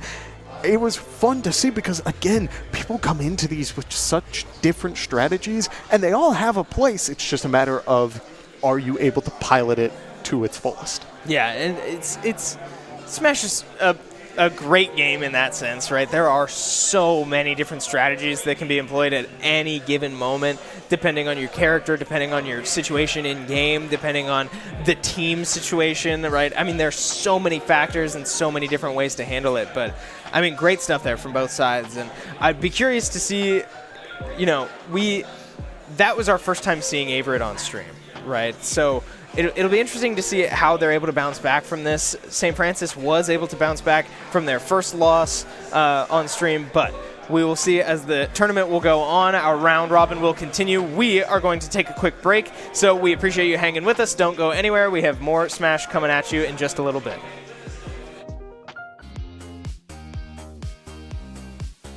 Now, Ganondorf runs to the ledge to find the other one as well. 2 kills in favor of Sephiroth, right? We see the wing is out, which gives him an extra jump, but it won't matter because he's sent directly to the blast zone, and Ganondorf short to follow. A deep breathing forward tilt right now can probably close out a stock. It is crazy how much value that move gets, but the teammates can hit each other and get a little bit of extra percentage going. But speaking of, Bowser is taking through with 2 stocks, try to take 4 in a 2v1 situation, right? It hurts a lot for the Pyramithor, who does end up going zone, and we'll see if he's able to get a cheeky stock, or will this Kirby be able to put away this 170%? Captain Falcon, he will with a parry, finish the job, misses the back air, but I mean, it looks like Nibstaffa really can't screw up, and Nibstaffa looking to defend this ledge, and Kirby's up and comfortable, and finding an up smash more than comfortable. smash, but Kirby being a little smaller means that he ducks under Ridley's up smash and returns it in stride, but Nibstaffa, the Isabel, who's in this awkward spot off stage, we do see Nibstaffa doing a great job of kind of selfishly like to see the Kirby go down, and we see the Pikachu, right? I want to know how it looks, and sure enough, we will. The series is tied 1-1. These 1v1s are going to be very, very important. All right, I have been told by an old buddy of mine back in Ohio. Oh my goodness, the 0 to death to start things off. Chris, we're not even 15 seconds in the real game, but this time around, yes, he's able to play around these grabs and get real things going. But at the same time, Chris, here it is, the full combo. Bowser's off that top out and respond to Bowser needing that windup.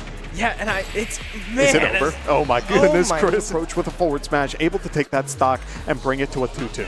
Oh, well, what was that? Match slow. Do it. Do not give Ganondorf the ability to really get in your face so much, and a good smash attack like we see there could have been enough to close it out, but Wii Fit Trainer responding with a forward tip. You know, these characters, or these players, excuse me, just kind of getting a download and a read on each other, seeing how they react to certain situations. Special does not connect into the second hit, which means that will not take that stock, as both players are rocking over 100 early.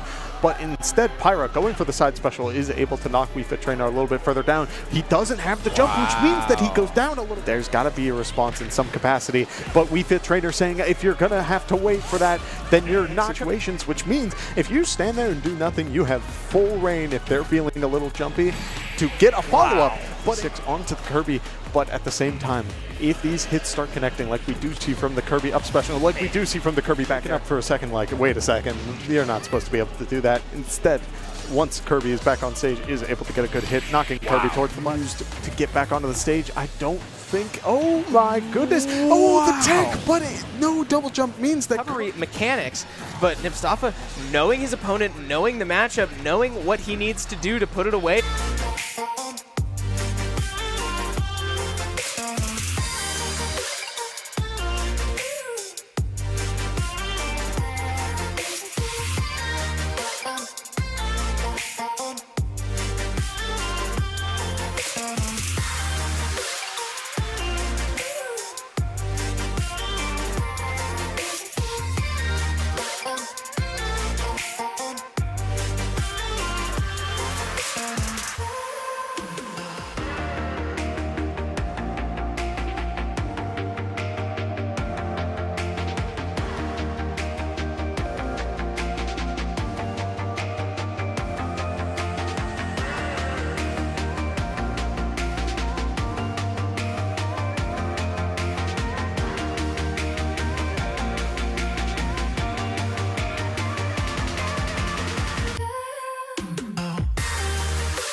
children of the sun.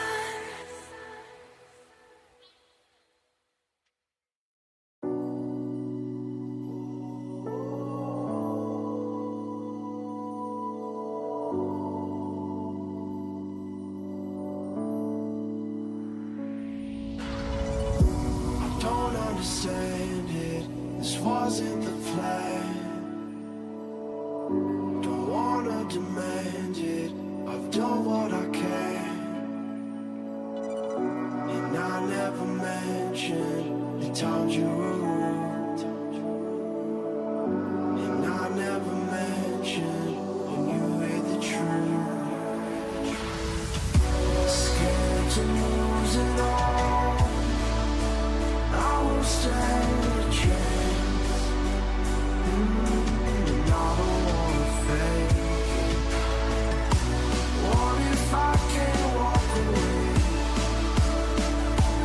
Got me saying away, hoping I don't make the same mistake.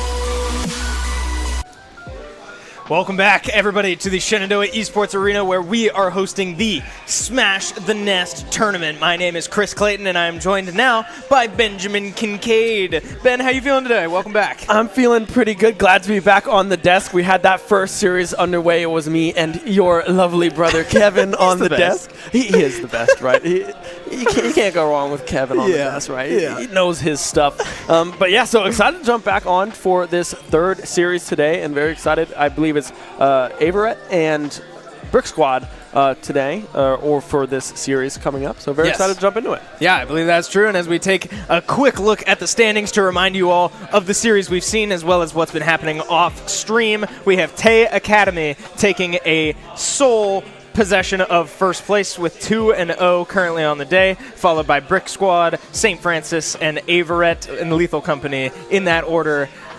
And, I mean, We've seen some interesting stuff, right? Averett and Lethal Company, unfortunately, only playing one game so far, because we have an odd number of teams, right? We're going to have some weird timings here, Right. but we will now have the opportunity to watch Averett and Brick Squad. We're coming off Averett playing against St. Francis, who St. Francis was able to take that game. So we'll see if Averett's able to bounce back here.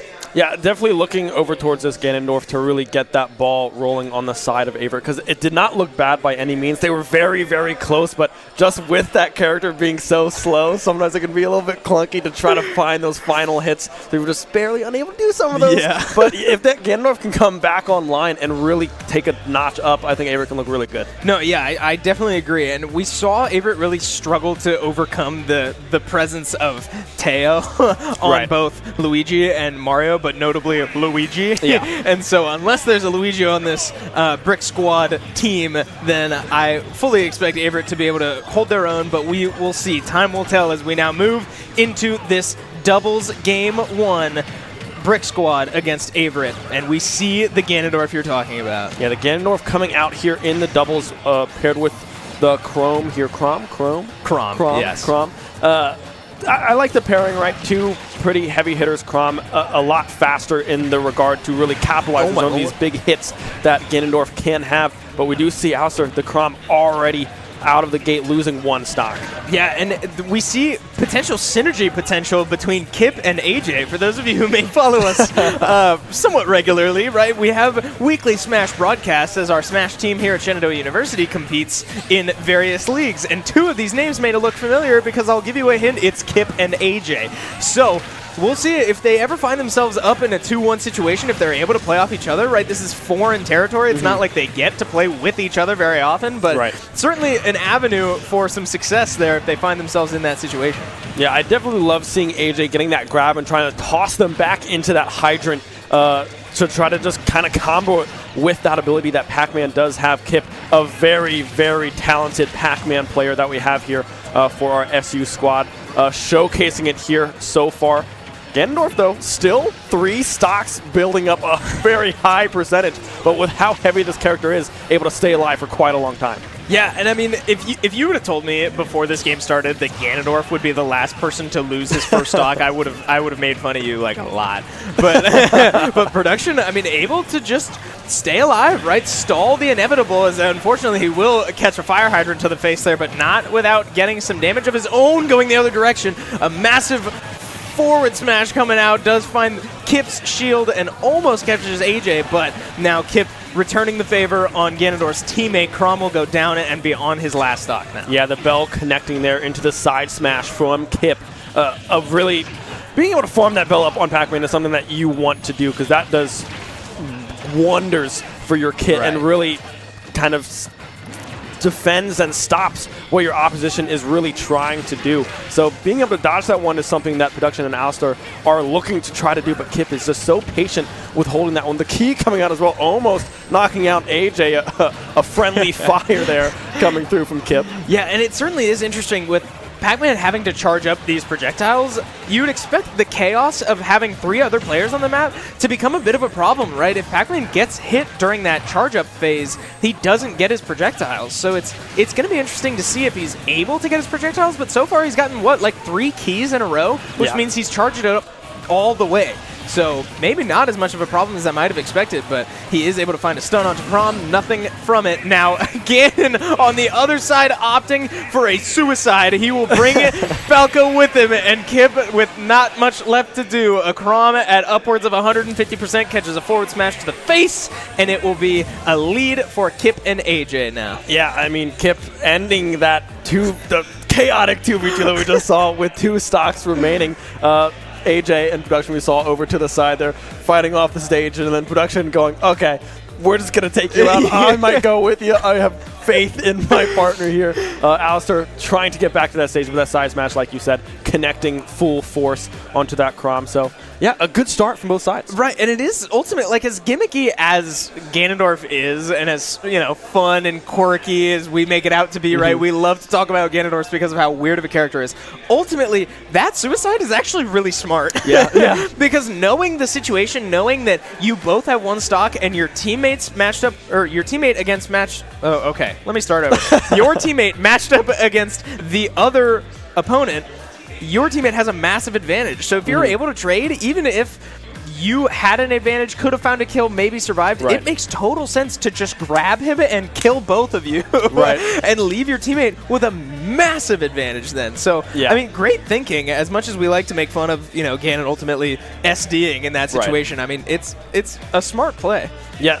Just being able to isolate that and force that 1v1, giving the opportunity for Alistar to come back in that game, I agree with you, is a pretty smart move, right? But Kip just being in position already to find that side smash as well.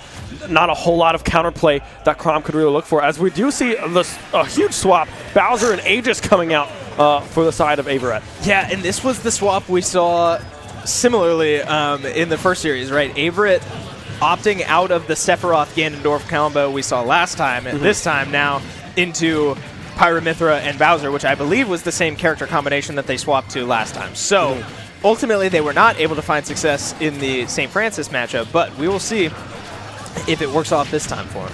Yeah, you can see the Aegis already, the Mythra out in front. The swap now to the Pyra doing...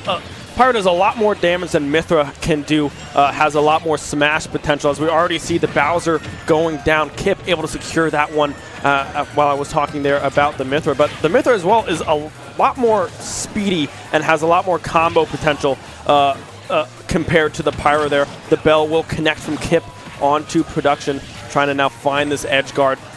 Doing a good job at doing so far, now getting off the map. On the other side, AJ able to recover. Bowser going down yet again. Yeah, and that was crazy. Both sides of this stage, both little individual 1v1s found themselves basically beneath the stage, but both Brick Squad players coming out on top, as now Bowser's down to his last stock. And I mean, desperation time, as Pyra/Mythra able to find a smash attack there to sort of shorten this gap just a little bit, and Bowser, I mean, going for it all right there, potentially looking for a shield break, and I mean, that would certainly help, but now, I mean, we see the value of Bowser, right? Coming out with these huge hits and just racking up damage with only maybe 1 or 2 hits, as now Kip and AJ are at uncomfortable percentage, right? Could go down to just about any move in Bowser's kit, but we'll see as AJ finds a forward air onto 3, including his own Pac-Man brother.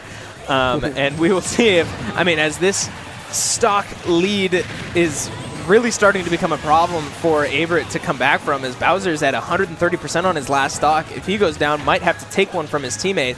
But with Brick Squad having 2 stocks each, this is looking very uncomfortable. Yeah, Alistair, Bowser being a heavy character all around means that they can hope to try to survive a little bit longer and just provide some damage and some kill opportunities for this Aegis to capitalize on. But right now, you can see AJ is trying to get this Bowser out of the way. Will be able to do so with the spike.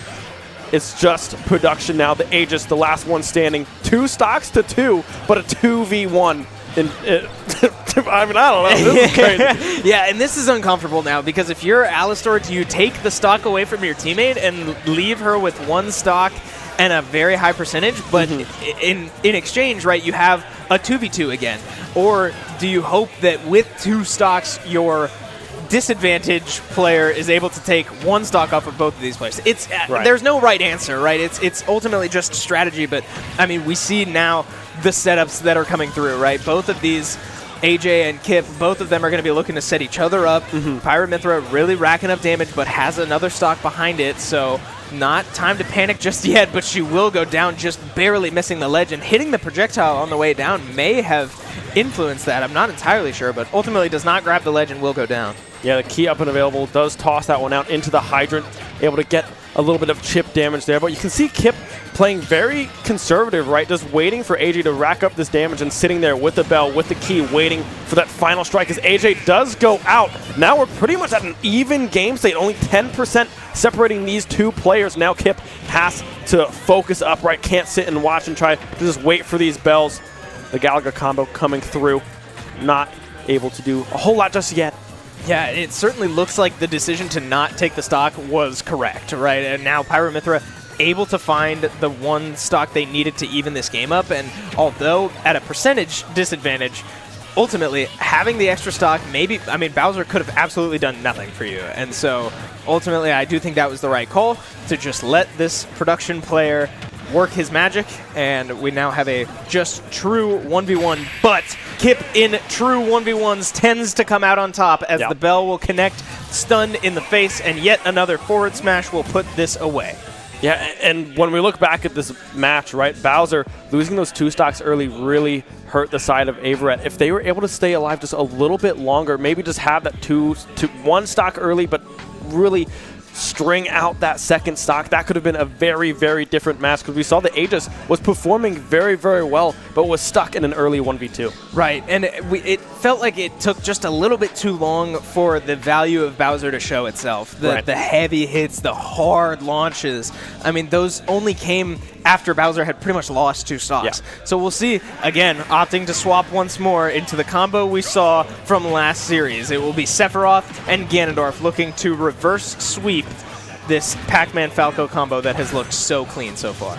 Yeah, Kip already trying to farm up that bell, the Galaga combo possibly coming out. We'll be able to connect one of those rotations on to the Sephiroth, already up to about 87% here, standing on top of that hydrant, but Kip now almost in a 1v2 trying to get one, will be able to do so. Wait. The Sephiroth goes down. Wait, yeah, Ganon just found a huge hit, but it was on his own teammate. I didn't even notice when it happened, but Ganondorf spiked the life out of Sephiroth, launching him down to the blast zone, and stocks favoring Brick Squad once more. As I mean, that's the Ganondorf effect, right? We talked about it last series. If any of you were able to watch that, the hitboxes in this game are going to be huge, and while that spike is not a huge hitbox, friendly fire is on nonetheless, right? And so these heavy hits, when there's a risk of hitting your own teammate, that's a massive thing to be wary of. But now as Sephiroth goes down once again, his wing will come out once again at like 30% because of the disadvantage he's found himself in. And while we'll see if the damage buff and extra jump will be enough to claw back from 3 stocks still remaining on both of these Brick Squad's players, I take that back as AJ will go down and Kip finding himself uncomfortably high percentage. I mean, this stock discrepancy is going to make itself clear very soon. Yeah, Alistair just trying to find these combos, but unable to get a long string intact, right? The bell coming out yet again from Kip. won't be able to connect either one of them, but still now finding this edge guard with the piece, the Hydrant as well onto Alistair, and that's AJ there to seal the deal and finish that one off. Alistair already out production now in another 1v2 scenario. Yeah, and this one hurts, right? We saw how clean the synergy was from AJ and Kip to find the kill confirm onto Alistair and put that stock away, and now with a very uncomfortable 1v2 situation, Ganondorf needing to take 4 stocks, and not only 4 stocks, but against 2 players at the same time. This is very uncomfortable. And you can already see these combos, these aerial combos coming together. AJ and Kip able to put that one away in a very commanding fashion. Yeah, and you said it. I mean, the aerial combos, the strings across the stage and ladders up to the top of the screen, right? I mean, Ganondorf can only do so much. Ganondorf has a frankly terrible recovery. And so once he's off stage, pretty much one hit away from the stage will do the job every time, right? Especially if he doesn't have his jump, which he did not. So ultimately, not enough success there from Averett, and Brick Squad comes out swinging hard to start this series. Yeah, Brick Squad will, in the overall series, advance up to 1-0. We will now go to the Squad Strike format now, where we have the 3 unique characters per stock, and we will not see either one of the players that we just saw in this 2v2 format here. So very excited to see what gets brought out here coming up for this next set. Correct. Yeah, this is our opportunity to learn about the remaining roster spot on both of these squads, and it'll be interesting, right? Because we kind of talked, Kevin and I talked about it a little bit toward the later series in the last match of Averett against St. Francis. We saw kind of a taste of what the 1v1s could look like later, but in the form of this Squad Strike. So it's interesting, and while you certainly don't want to just like throw away this Squad Strike, it's ultimately not the end of the world if you're not able to get this now, because this is a great opportunity to learn about your opponent, learn what they have, who they like, how they play, and ultimately apply that to later strategies. Right, yeah, and often with the Squad Strike, you often see the players that have the biggest kind of pool of characters to play with, because you do have those 3 unique character selections. So that's kind of like a strategy of just saying like, hey, we play these, but you don't know which one we're going to pull out in a 1v1. So you kind of have to take a guessing game. Like, okay, they have these 3 characters in their back pocket, and now we just need to take that 33% chance. Like, okay, we think they're going to bring this one out for that 1v1 initially and just try to match it with another pick. Yeah, and we saw it with Teo, right? We saw the Luigi, Mario, and then I think it was a Ness third, but really those were the heavy hitters of Luigi and Mario that ultimately in the 1v1 both came out absolutely swinging. I mean, really rocked St. Francis, and although they went on to win, I mean, that was jarring, that Luigi performance in favor of St. Francis. But anyway, right, to the point of sometimes these players really do have 3 incredible characters and pools that can go very deep. But we will see. It will be Nipstafa once again as the Squad Strike player for Averett, and on the other side, a new face has made its way to the stage as All Access will be playing Fox to start. Yeah, opening up with a Fox, Zero Suit Samus, second in line, and then to wrap things up with the Pokemon Trainer. Very, very fast characters to wrap things up on the side of All Access. Fox as well, a very speedy character. And Mustafa so far able to give it to him right now with this Captain Falcon, the spike coming through as well. A huge start for Averett. Yeah, very aggressive start, and we didn't even really get an opportunity to talk about it because we talked last series about how Nipstafa really played into his speed against St. Francis, and we expected to see that again, except for now a Fox can very much match your speed, but we didn't even really get to see it because Nipstafa's speed was ultimately way too overwhelming, and he pretty much routes the first kill very, very cleanly, and now a Zero Suit Samus, while also very fast, is fast for different reasons. Right, yeah, Zero Suit Samus has a lot of aerial prowess, right? Especially if you can get that grab early on, but the Zero Suit is already gone. Mustafa playing unbelievable right now on this Captain Falcon. The Squirtle now coming out. You often see the Squirtle kind of get a lot of that fast chip damage. Ivysaur really trying to get that juggle going in the air, and then to finish things off with that Charizard, that's very powerful Flare Blitz that Pokemon has. It is kind of the game plan that All Access is coming out here with. Right, yeah, and we see the change now as it may feel a little weird as they are able to find the kill on Nibstoffa. He was at like 170%, so I was surprised that All Access opted to stay as Squirtle for as long as they did, and it might be a factor of not being used to the character swap, right? You feel like you've started a brand new game when you just start on Squirtle, and when you start a brand new game, you stay on Squirtle for reasons like this. Trains like that and combos that can really rack up damage as Nibstoffa looks for what could have been a very dangerous trade, and with a stock advantage, you can go for aggressive options like that. Yeah, the Squirtle juggle combo in the air doing work here in favor of All Access. Squirtle doesn't do a whole lot of damage, is very light, but is super, super fast, and really one of those characters that is a little bit slower, especially when they get in the air, right? A very easy character to kind of try and read and juggle through, as we now see the Ivysaur swap, who specializes in this juggling and in this air control.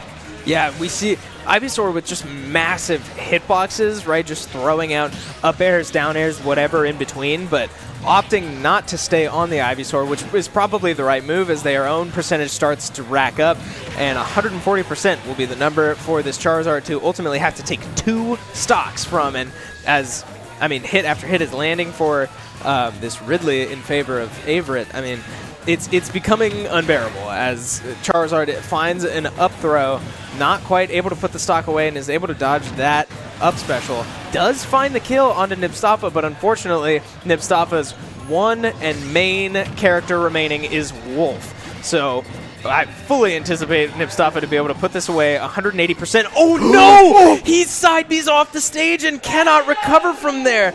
A miracle recovery there for the Brick Squad to ultimately take that away, but I don't even want to say take that away. Averett kind of threw that away. Yeah, Nibstoffa just, I don't know. I mean, trying to get aggressive, trying to land that one. Charizard opts to go low and not high. The side B misses, and then that's just that. You have no jumps if you go off of the stage after that ability. You're just gone. Yeah. And yeah. I don't know if that was intentional or if it was maybe just a look to kind of end on a flare, right? If that hits at a sweet spot, it spikes and it's gorgeous. But in that situation, you're on your last stock, right? You had to play that whole previous stock with your stock advantage, but you can't play as Wolf with a stock advantage. That's not how this works. So an unfortunate result there for Averett, and once again, Brick Squad up 1-0, just like the doubles. Yeah, and we can see, like, the Pokemon Trainer was very, very powerful, right? Knowing when to switch between these Pokemon. On that last stock, I fully expected them to just stay with that Charizard because it is that heavier option. Because if you switch to Squirtle and you get hit with any light attack, you're gone. Right. You will go flying, right? So staying on that Charizard was definitely the move to go. Nibstoffa just getting a little too aggressive, really started to feel himself there and just wasn't able to capitalize on those connections. But now we jump back into things, everything saying the exact same, opening up with this Fox and this Captain Falcon yet again. Yeah, same characters, same stage, same everything. We're going to run this right back, and Nibstoffa will look to hopefully put this one away if he's able to find a similar advantage like he did last game. But so far, we see Brick Squad and this player who changed his name, but I assume is the same player, looking very different on this Fox, right? This feels like a whole different player, I mean, unironically, as now able to find these strings of his own and sort of rack up percentage and finds an up smash onto Nibstoffa.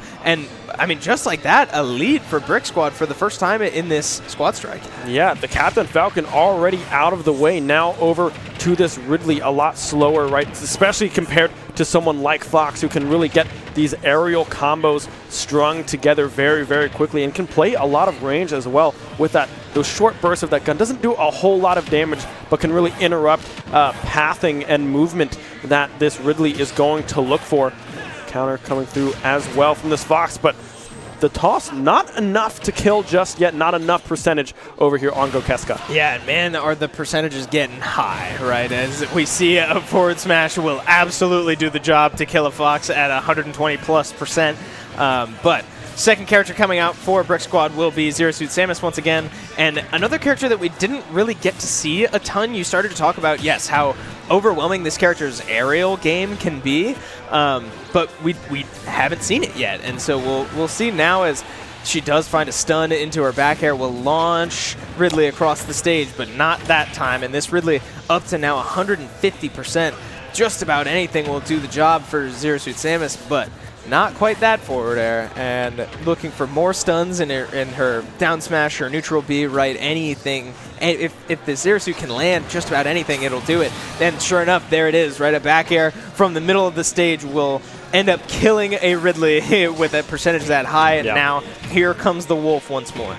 Yeah, Zero Suit is not a great matchup for the Ridley because Zero Suit can be so slippery with this speed, with this jump that you often see coming through from this character. That one right there, very hard to get on top of it. And Mustafa doing a great job at reading the movement that Gokeska is looking for with this Wolf, building up a lot of percentage now on this Zero Suit and able to avoid a lot of these combos as well. As I say that, though, gets caught in 150% now on to this Wolf. Just trying to get this last stock out of the way without taking too much punishment. Yeah, and this has been a great response from Gokeska here as Brick Squad still with a stock advantage, right? This feels just like a mirror of last match. But Nivstafa on the Wolf, you fully expect to be the biggest threat. So this Zero Suit really able to sort of play their own game, right? Play at their own speed, find the range options, find stuns, and find those ladder combos like we saw earlier. Now, a trade there as Nipstafa is racking up percentages. Zero Suit unable to find that stun, and an up tilt will just kill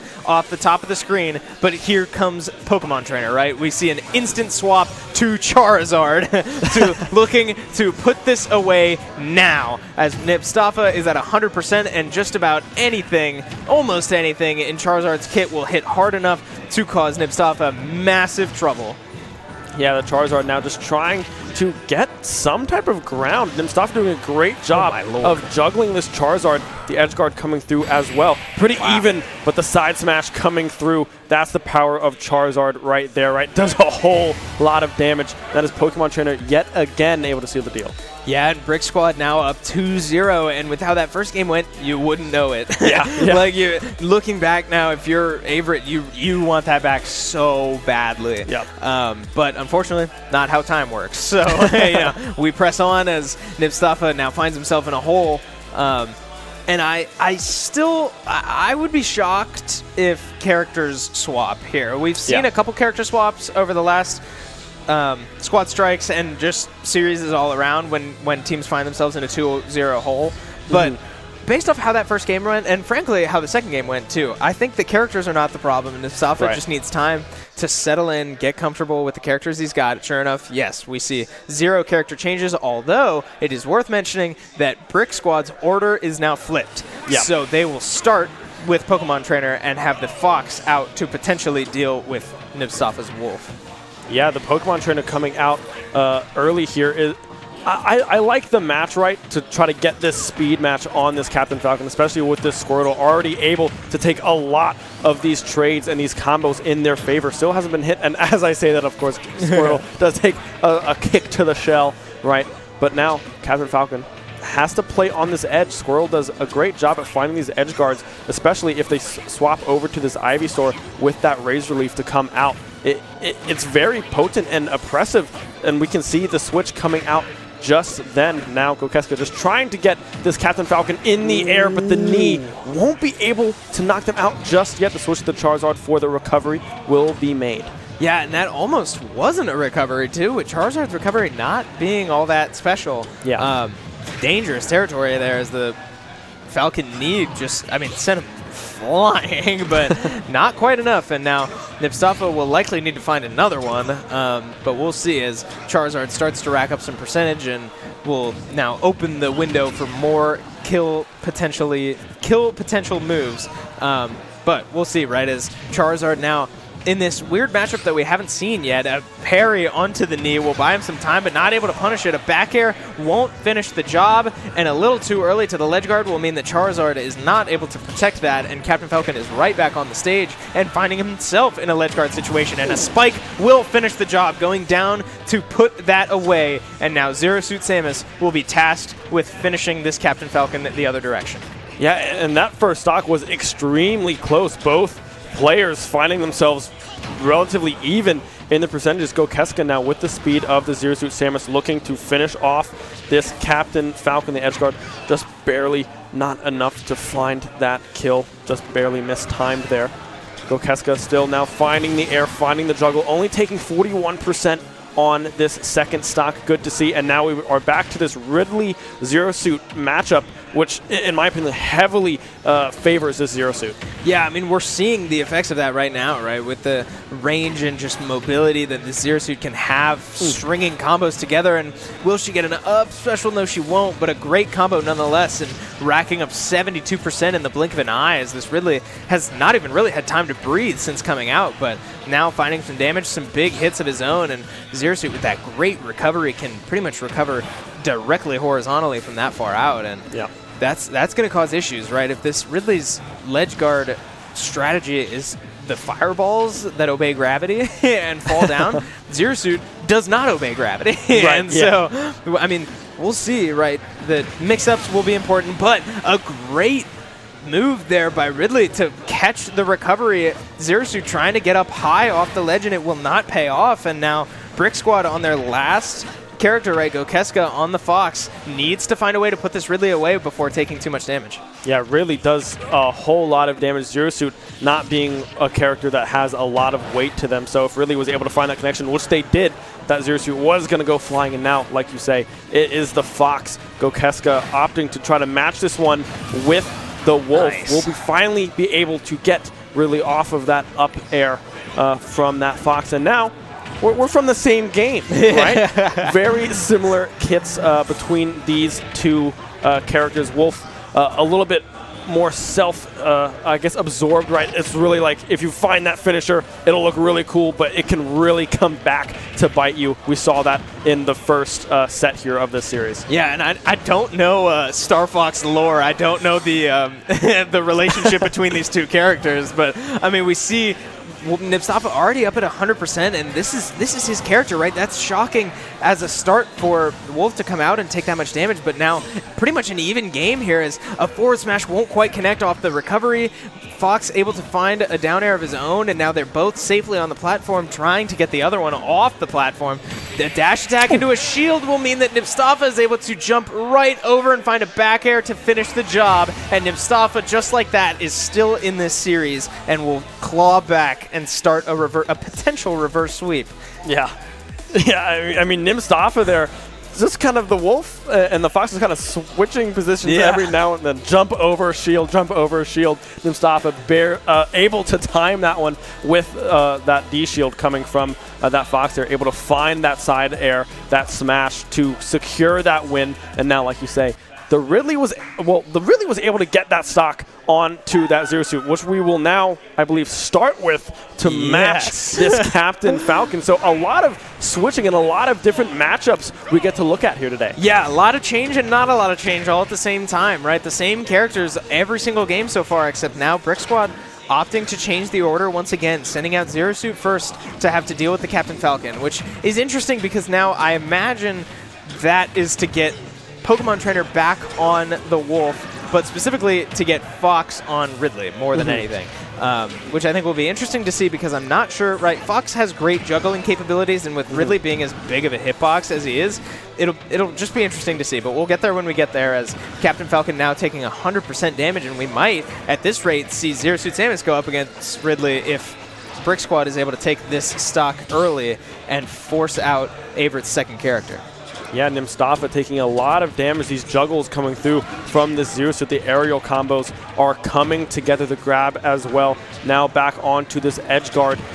Will not be able to time the first one, but the second one, the speed of Zero Suit Samus is so powerful that if you miss that first one in just another frame, you're right back with another attack and able to secure that kill. Nipstafa now back onto this Ridley Zero Suit combo, or what is it?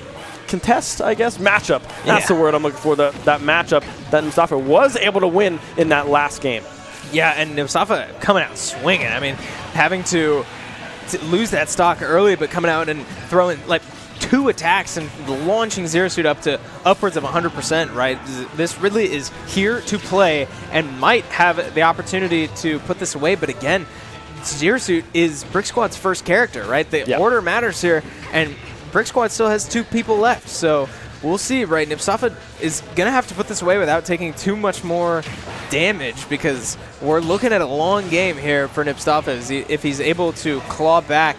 And again, I mean, I said it, this could be the start of a reverse sweep, but if he's going to go the distance, he cannot afford to be taking little hits. Now, a great edge guard there, a little 2-frame action to catch the Zero Suit on the recovery, but here comes Fox, right? Presumably the reason for the swap. We will see if the Fox pays off, and it does, right?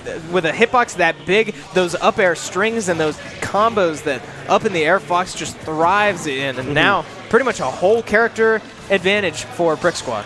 Yeah, and Mustafa had to try to find a lot of damage with that Ridley up against this Fox, but now we see the Wolf coming through from Mustafa, but Gokeska again finding great aerial combos with side B as well, keeping Mustafa up in the air on that platform. Gokeska trying to read that landing position, will be able to do so, and Mustafa unable to get back to that edge to grab it. Yeah, I didn't even really see what happened. I mean, he must not have had a jump, but unable to recover from that spot, right? No up B even coming out before he gets to the blast zone, and an unfortunate finish there for Mustafa, as now Brick Squad up 2-0 in the full series, and Averett very much on the back foot.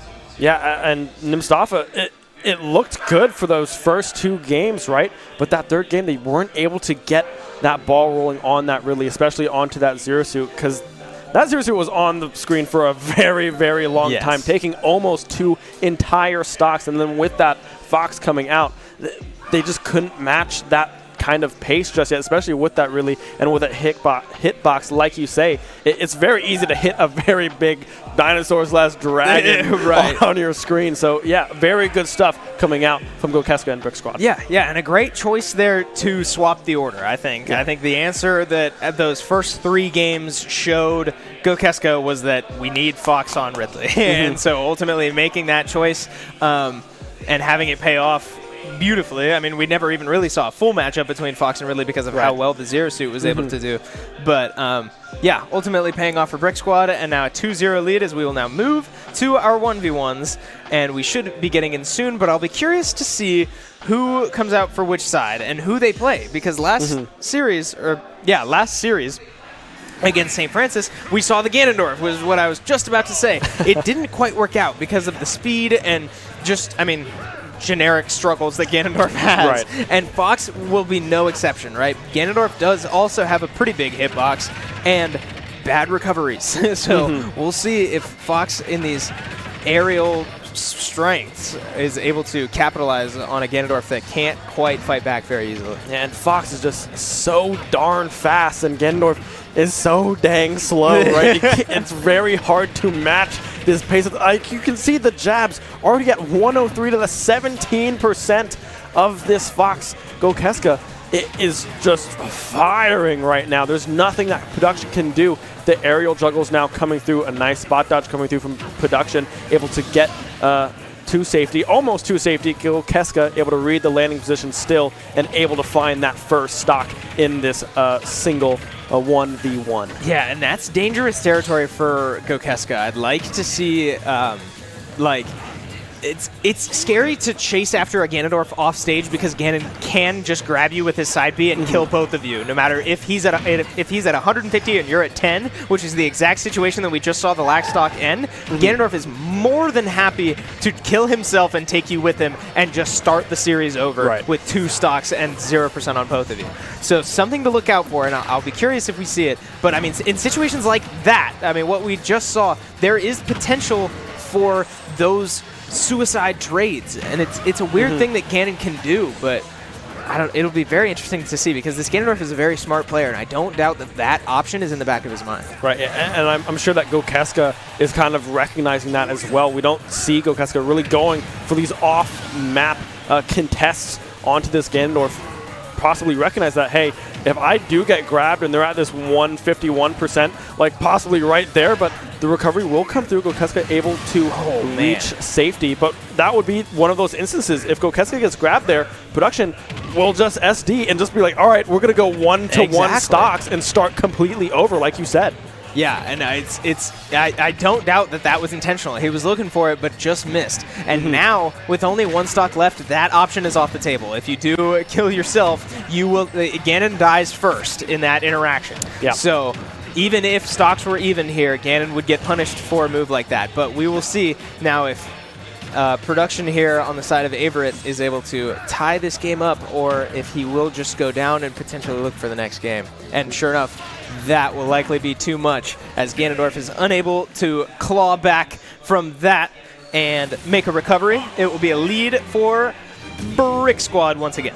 Yeah, and you can see Gokeska in that instance recognize that, okay, we're at this one stock. If you grab me, I will win that stock. So much more comfortable to go off the edge there and find those off court or stadium contests, right, to just try to put it away. They were able to do so, making that connection, the recovery back in time for that Fox. Very smooth transitions, as we will hop immediately back into this second game of this third set. Yeah, I love this little dynamic of offline play is we get right back into the action, all right? No stalling, no waiting between series to deal with internet issues or go to the bathroom, whatever. That's not what we do here, all right? We are going to play until we're done.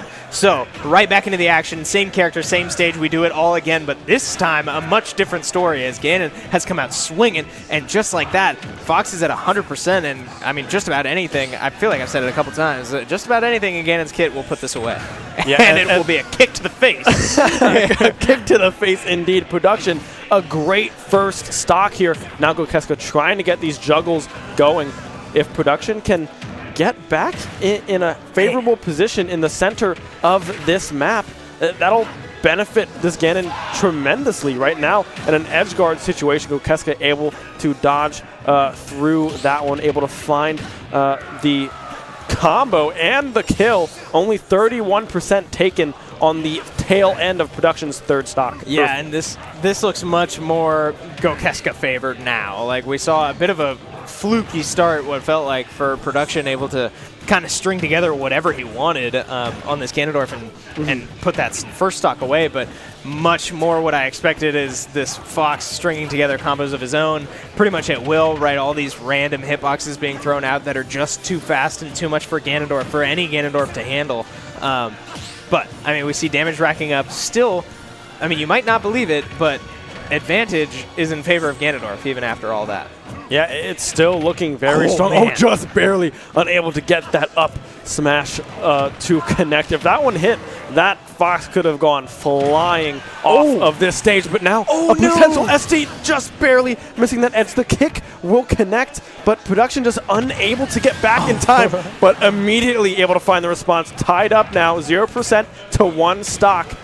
Yeah, really, really tragic angle there for production, and just finding himself slightly off stage and couldn't react in time to be back up to the ledge. And once again, Ganondorf's lack of a recovery comes back to bite him. But enough about that, right? We're on our last stock situation here as Fox is looking to put this away, and an up smash won't quite do the job just yet. Ganondorf with fury of his own.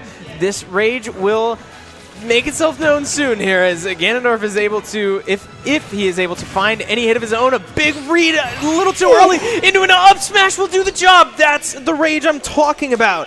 Ganondorf able to put that one away, and just like that, a couple hits in his favor can totally change the trajectory of the game. Yeah, that sword hurts. That's right. crazy. And such a big hitbox as well. That sword, while you think it's like, oh, it's just above me, it's to the right.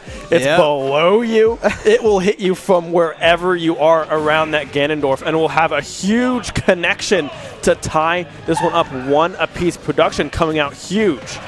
Yeah, and those moments are so critical for this entire series. When Ganondorf is able to find the side Bs, and I mentioned it in the last series against St. Francis, noticing how your opponent's going to react and trying to predict. He did predict it there. He was just a smidge too early on the dash attack, and thankfully it worked out for him anyway. But those reads matter, like a lot. And so going forward, it's going to be important to note every time Ganondorf hits a side B to watch what does Gokeska do, because I guarantee the production is watching very patiently. But a great string there and a textbook Fox combo leading to an up smash will take an early and massive lead. Yeah, and we can see Gokeska, again, not slowing down, putting the beating on to production, onto this Ganondorf. The twists in the air, the aerials coming through. Gokeska is playing super, super fast in production. Just can't keep up right now. Has not been hit on the second stock and already 115. That was a big hit right there, but unable to finish the job just yet is production, already up at this 131 percentile. Yeah, production struggling to find the openings he's found the last couple games, and I mean, it really just looks like Gokeska's been so ready for it. We talk about how Ganondorf really needs to read his opponent to find success. Gokeska has absolutely read production the other direction too, and it knows exactly what's coming, and has just settled in, right? All these combos, all these little moves to dodge Ganondorf's hits. That little drop right there, right? Moments like that are really starting to hurt production here, but as we see another side B connect, another note taken in production's playbook. I mean, yeah, it's a 3-stock or a 2-stock deficit here will surely spell doom for production here soon, as it could be right here, not quite yet. But yes, Ganondorf struggling just again as a character to deal with the speed, the hitboxes that Fox can throw out so effortlessly. Yeah, the production is trying to get things going. They looked like they had a little bit of a combo brewing early on into this final stock. The down air will connect the Fox. The first stock gone, but already built up. We'll be able to respond with that side air. We'll be able to find that kill. And Gokeska looked like they knew what production was doing that entire game. Yeah, very much settled into the moment, right? Gokeska looking very comfortable, not really missing many opportunities to punish Ganon as a character with all of his end lag and slow abilities and movement and all that. So certainly living to the moment, right? Is staying comfortable, knowing your identity, and doing your job is going to be what leads Gokeska to win this series potentially. But so far, a 2-1 lead. And again, I mean, little mistakes the other way, though, are where Ganon thrives. If Gokeska just missteps a little bit, Ganondorf can, I mean, takes multiple stocks before you even know it. Yeah, especially if production can find these smashes, right? Because Ganon does so much damage. If you catch maybe 2 or 3 of these huge hits, that third one might find that stock. So Gokeska needs to still be mindful of the power. Like you can see, that was one shot and already up to 85. Granted, they were at around 40% already, but still that hit does so much damage. So if Gokeska gets caught with 1 or 2 more of those hits, that will mean a stock off the board. Yeah, and I would be curious to see if again, we've yet to see one of these sort of Ganon suicide attempts. And it's interesting, like, the longer these series go on, the more the better player and the better character are going to start to show, as now Ganon does find an up smash to finish the job there. But I would be so curious to see if we do see more of these suicide attempts, as once again Ganon goes down without a recovery. Like, we talk about, if you're going to take LeBron on a 1v1 in basketball, your best odds are 1 game first to 1 are going to be your best shot against LeBron, because like the longer the game goes on, the better the better set of circumstances are going to make itself known. So if you're able to reduce the stock count at the same time, both your own stock and the other player, you're going to have a better shot of just getting a gimmicky kill as Ganondorf. But so far, we haven't seen that yet. Yeah, Gokeska again with a beautiful aerial juggle, able to get that second stock off of this Ganondorf production. Not able to really get anything going in their favor just yet. Trying to find those edge guards again, but Gokeska able to reach that ledge in time before that connection comes through. And you can already see Gokeska working in the air. Another spot dodge, the recovery coming through from this Ganon. The down air will connect. So still a lot of damage coming through. This is a pretty heavy character. So if they are able to get the second stock off of Gokeska, but I mean, that was just a beautiful read from Gokeska to finish that set off. Yeah, very, very well done to string combos together and find the back air to put it away. And unfortunately, production not able to outlast the pressure that Fox can apply, right? Just as such a fast and overwhelming character, and especially when compared to Ganondorf. I mean, Fox looks like the Flash. So, yeah, an unfortunate ending there for production and Averett, as now Brick Squad will pull up 3-0 in the series, meaning they will take the series. However, like we said last series, we are going to play out the best of fives, as this is a LAN experience, so we're going to see two more 1v1s no matter what the results are. Yeah, very excited to see the rest of these 1v1s. Don't know who is going to come up just yet. Maybe it's another Mustafa angle, see if he just wants to jump into the fray early on here, but yeah, a very good 1v1 from production there, right? Because they were able to get a lot of good looks, but just with Ganon being slow and Fox being that fast, it was really hard to follow up on a lot of those big hits and combo starters that they were able to find. Yeah, great stuff all around. And there is a point I want to mention now that you made a great point. So Mustafa is somewhere remaining on this Averett squad. Yeah. The two remaining players for Brick Squad are Kip and AJ, who, I mean, Kevin and I talked a little bit about how Mustafa is going to be a little bit extra comfortable in a matchup against a Yoshi because he has to play against his teammate who plays Yoshi. Well, guess what? It's even better when you're playing against your actual teammate. We won't see that yet as we see Alistor come out with the Chrom as the pick against Kip on his textbook Pac-Man, and we will see if Brick Squad is able to pull up once again an opportunity to go up 4-0. You know what they say, the best part about being 3-0 is having the opportunity to be 4-0. So we will see. Again, Kip coming out absolutely swinging a very, very strong start with Chrom now up to 90%, but Chrom in the advantageous position here so far. So we will see if Chrom is able to fight back a little bit, and we see the side B connect, but a Hydrant to come down, and a little bit of Pac-Man movement. We'll find a stun and a potentially continued combo. Not quite yet, as Chrom is able to wait out the pressure just a little bit. The bell is now gone, and Chrom finding some good hits of his own to get Pac-Man in these a little uncomfortable positions.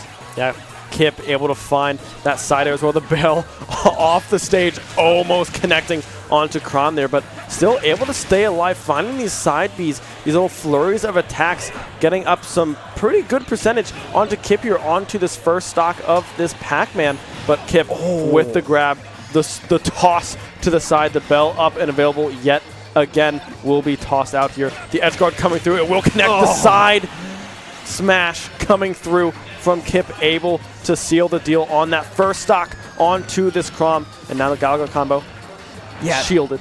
Yeah, that was very, very smart by Kip, too, because he can see that Chrom is looking for counters. He dropped his apple earlier, not even in the direction of Chrom, and Chrom tried to counter it, and he was able to find a grab. And then he has the bell. He knew that Chrom was going to look for a counter, and sure enough, the counter sends Chrom facing the wrong direction and sets up for a very easy forward smash from Kip.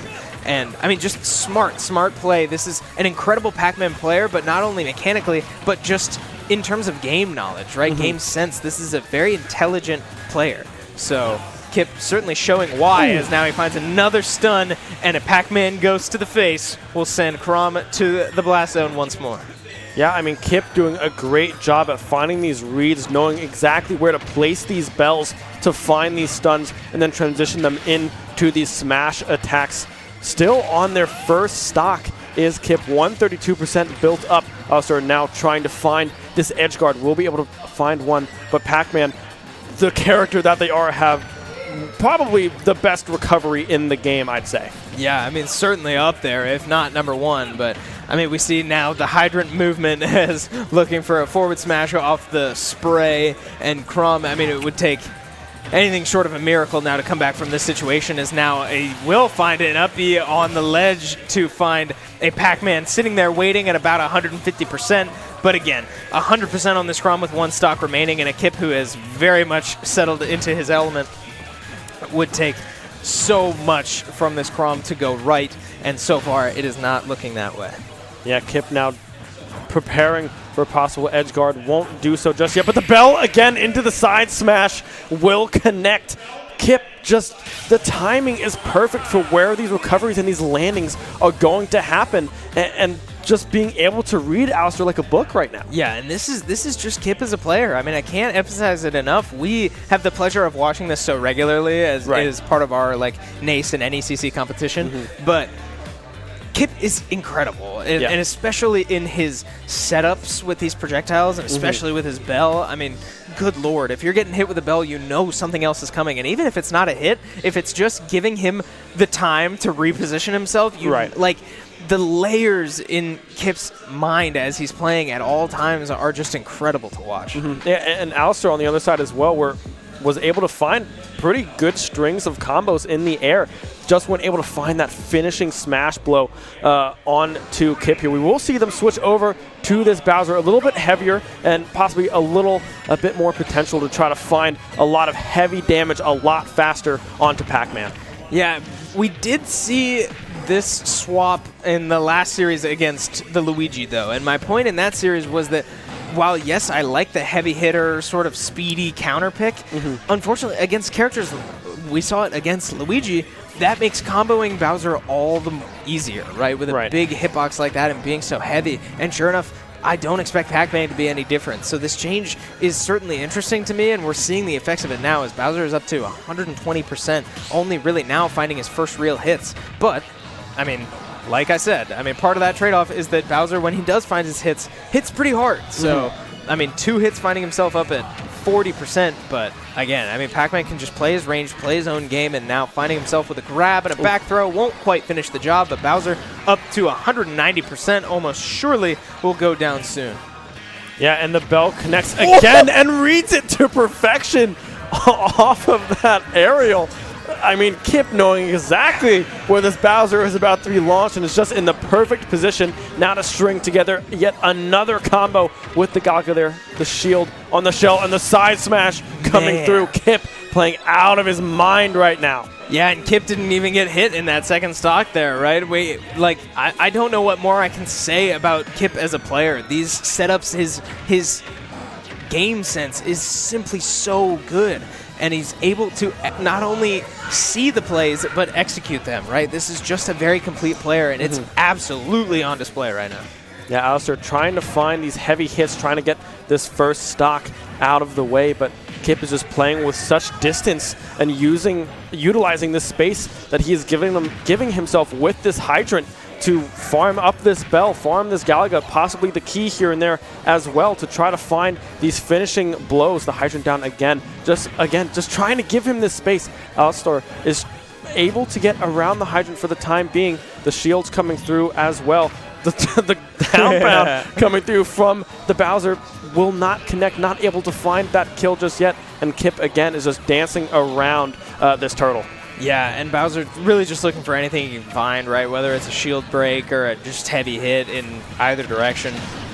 But so far, none of it has worked, right? We have yet to see very much success, from this Bowser finding really any windows because Kip has been, I mean, just on it every single time. Now, not quite on it that time as he will grab the wrong direction, and everybody knows that Pac-Man has one of, if not the slowest grab in the game. Yeah. But a Bell stun will launch Bowser the wrong direction. Kip was not able to react to that one, but a hydrant punched in the face will mean that Bowser will lose his last stock, and Kip goes up 2-0 in this 1v1. Yeah, Kip looking super, super strong. And we know this, right? Kip, the Pac-Man, is unbelievably strong in this guy's hands.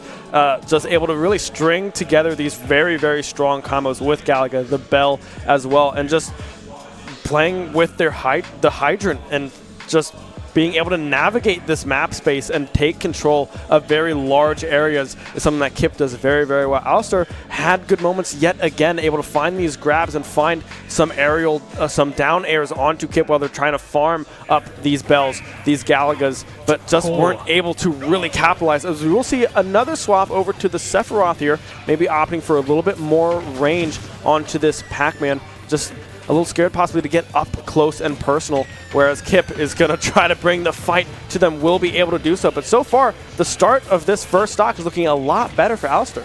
Yeah, and, you know, Sephiroth with such a massive sword, like literally.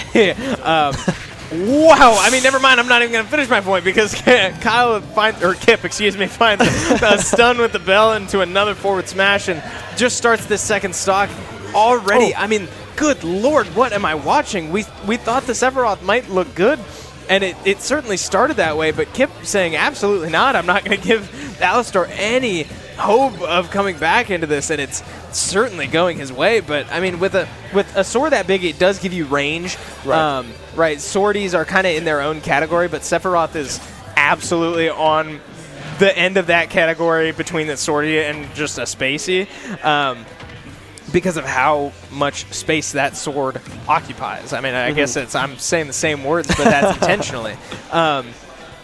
So it'll be interesting to see, right, if he's able to match the projectile game that Kip is playing. But it's, and again, I mean, opting for a Giga Blast there as Kyle's able to just jump right around and smash him off the stage. I mean, this has been total domination so far. I don't even know that Kip has lost a stock, actually, now that I think about it, through this 1v1 series. I mean, Kip in danger of losing one here. I think the Bowser was able to get one of them off the board.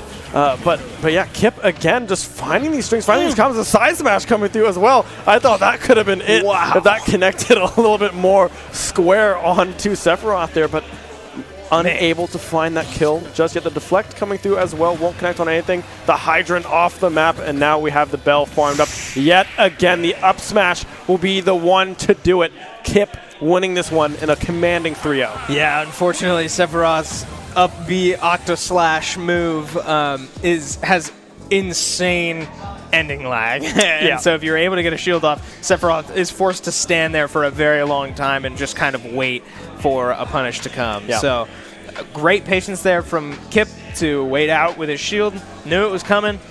Take his time, find an up smash, and put that away very, very soundly. And once again, Brick Squad finds another one and goes up 4-0 in the series. And now we get Nimstafa versus AJ. So 2 team members here for our SU Smash Bros team get to go at it. They are very familiar with the way they play, so a little bit of bragging rights possibly on the line here. So I was like, yeah, I beat you in a tournament here. So very exciting to see this matchup. Very excited to see what gets brought out and really who wins it. Yeah, it will be very interesting because these players play very similar characters too. Yeah.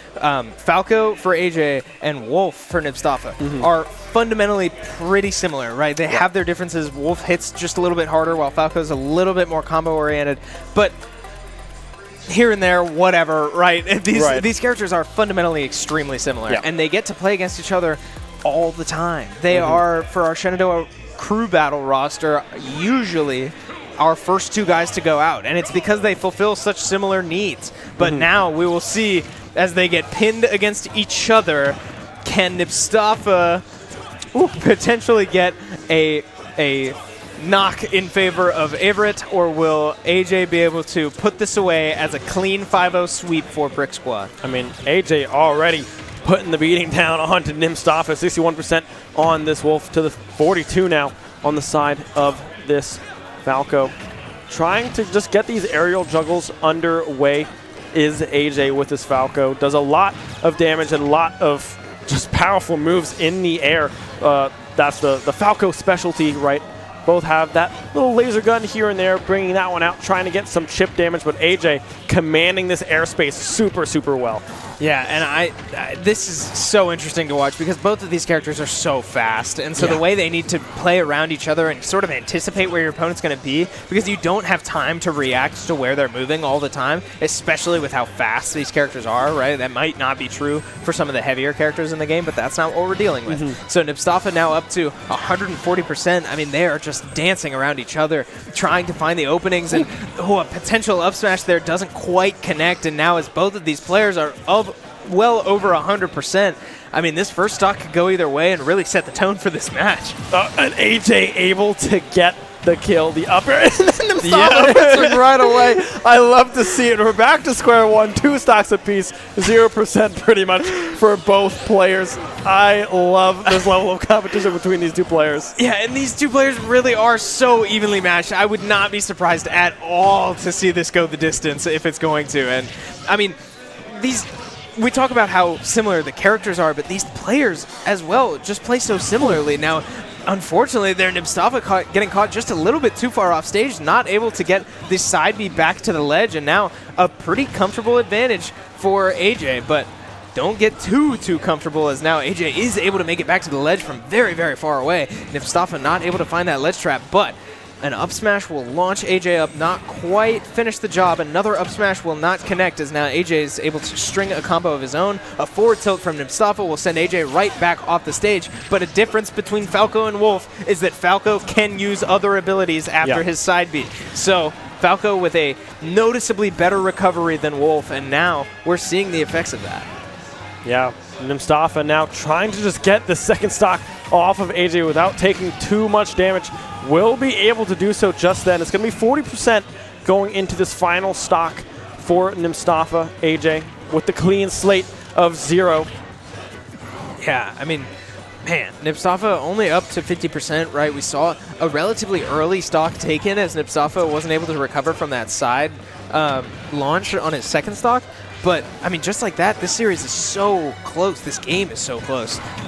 But Mustafa able to find an up smash once again, launching AJ up, but not quite able to kill him, as AJ forced to get back on stage somehow, and has struggled to do so, as Mustafa is controlling the stage so well, but gets caught in AJ's up B. Mustafa forced to side B back onto the stage, and we are once again in a relatively neutral state. However, both of these players once again finding themselves comfortably over 100%, and a back air from AJ will launch Mustafa all the way across your screen, and game 1 will fall to AJ. I mean, Mustafa almost brought that one back. Both players were sitting around 80% around at the same time there, but then AJ was just able to chain together those aerials and find those platform aerials there, just really using that to their advantage, because they know that Mustafa is not going to fall through that, and AJ recognizing and reading that, able to get a lot of damage off of that and bringing Mustafa to that 150, and then that kill button used on the side of AJ, able to find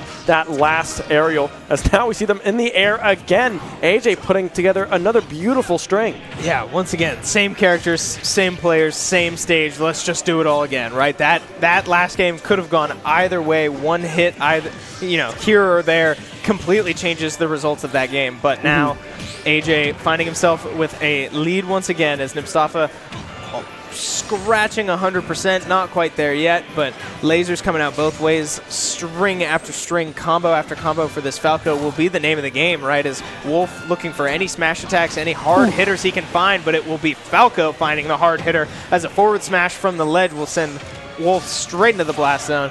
And now once again, we're seeing the benefits of this Falco recovery game, as he has so many different options and ways to get back, especially from a horizontal recovery situation. And now Falco getting a little aggressive with his side B, trying to land right in Mustafa's face. But a great forward tilt 2-frame from Mustafa will put that away. And just like that, we have a relatively even game once again. Yeah, Mustafa able to put away that first stock. AJ taking a little bit of poke here as well on the ground. Not able to get Mustafa in the air like they would like just yet. Mustafa with a grab with the bullets coming from their little laser gun there as well. Doing a lot of work so far for Mustafa. AJ already well above 100% and will die again. Mustafa with a huge second stock. Yeah, and that down smash has a really deceptively large hitbox. Those claws are big. So able to catch the recovery there from pretty well off. I don't want to call that a 2-frame because he was pretty far away from the stage, but I mean, ultimately, a kill in favor of Mustafa, and now a stock advantage as well. This is very different from the situation we saw last game, but still very close. And Mustafa now taking a little bit of a beating here from AJ, finally able to get those aerials to connect. Now possibly finding this kill, not quite just yet. We'll try to find a little bit of an edge guard to predict the movement. We'll be able to do so through the shield, able to find that kill. AJ still has some work to do. Still down about 50% on this final stock. Mustafa now just trying to keep AJ off of this map, trying to avoid these aerial combos being put together. But as I say that, AJ is saying, I'm going to try my best to get you off the ground, and is looking like they are almost able to do so. Both players kind of dancing around each other, trying to find the perfect moment to strike. Yeah, and a weird thing I want to point out is I love that neither one of these players has really changed their playstyle very much from the start, right? Both of these players saying, I'm comfortable in how I play. I know how you play. I mean, quite literally, right? Both of these players certainly have a strategy coming into this, and it has not changed yet. Both players saying, I think I'm better than you. I think what I'm doing will just work. And it's been so interesting because we don't have reason to believe otherwise. This Wolf able to find a dash attack won't finish the job, and Falco with a great recovery there to get back on stage, and an up tilt will lead to a combo, and now we're in dangerous percentage territory for both of these players. Both itching towards 120%. A couple strings, a couple hits either way will take this game, but with Falco up in a one-game advantage, you'd hate to see him pull ahead too much, and you will not, as Nipstafa's able to find the back air he needed to put that away and tie this series. I said it might go the distance, and it's looking like it could. We have a 1-to-1 game here, and once again, one hit either way could totally change that game. Yeah, I don't know if you saw me towards the end of that game, but I was stressed out. I was like, oh my gosh, I don't know how AJ didn't go off at that like 100% marker on that side air. Was barely able to stay alive. I was like, oh no, Nipstafa, this might be it. But finally able to play time almost, right? Able to recognize the movement that AJ is trying to find, finding that side air as a response, tying it up 1-1 for Averett.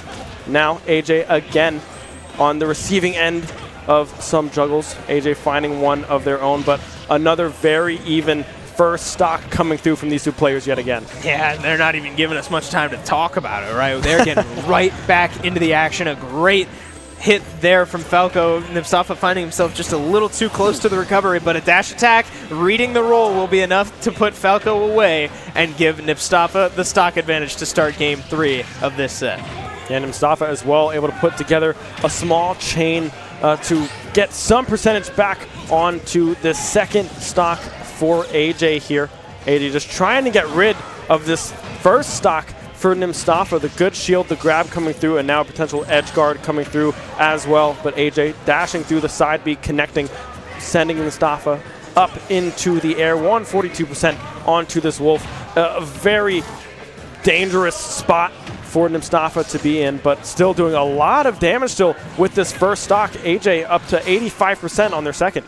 Yeah, and this has been a bit of a weird situation. We haven't really seen either player reach that high of a percentage. Nipstafa does eventually go down, but I mean, a great job to buy time and really rack up percentage on AJ's second stock before losing his first, because we know how evenly matched these players are. I'm going to be shocked if either one of these players is ever able to pull up more than one stock advantage. Right.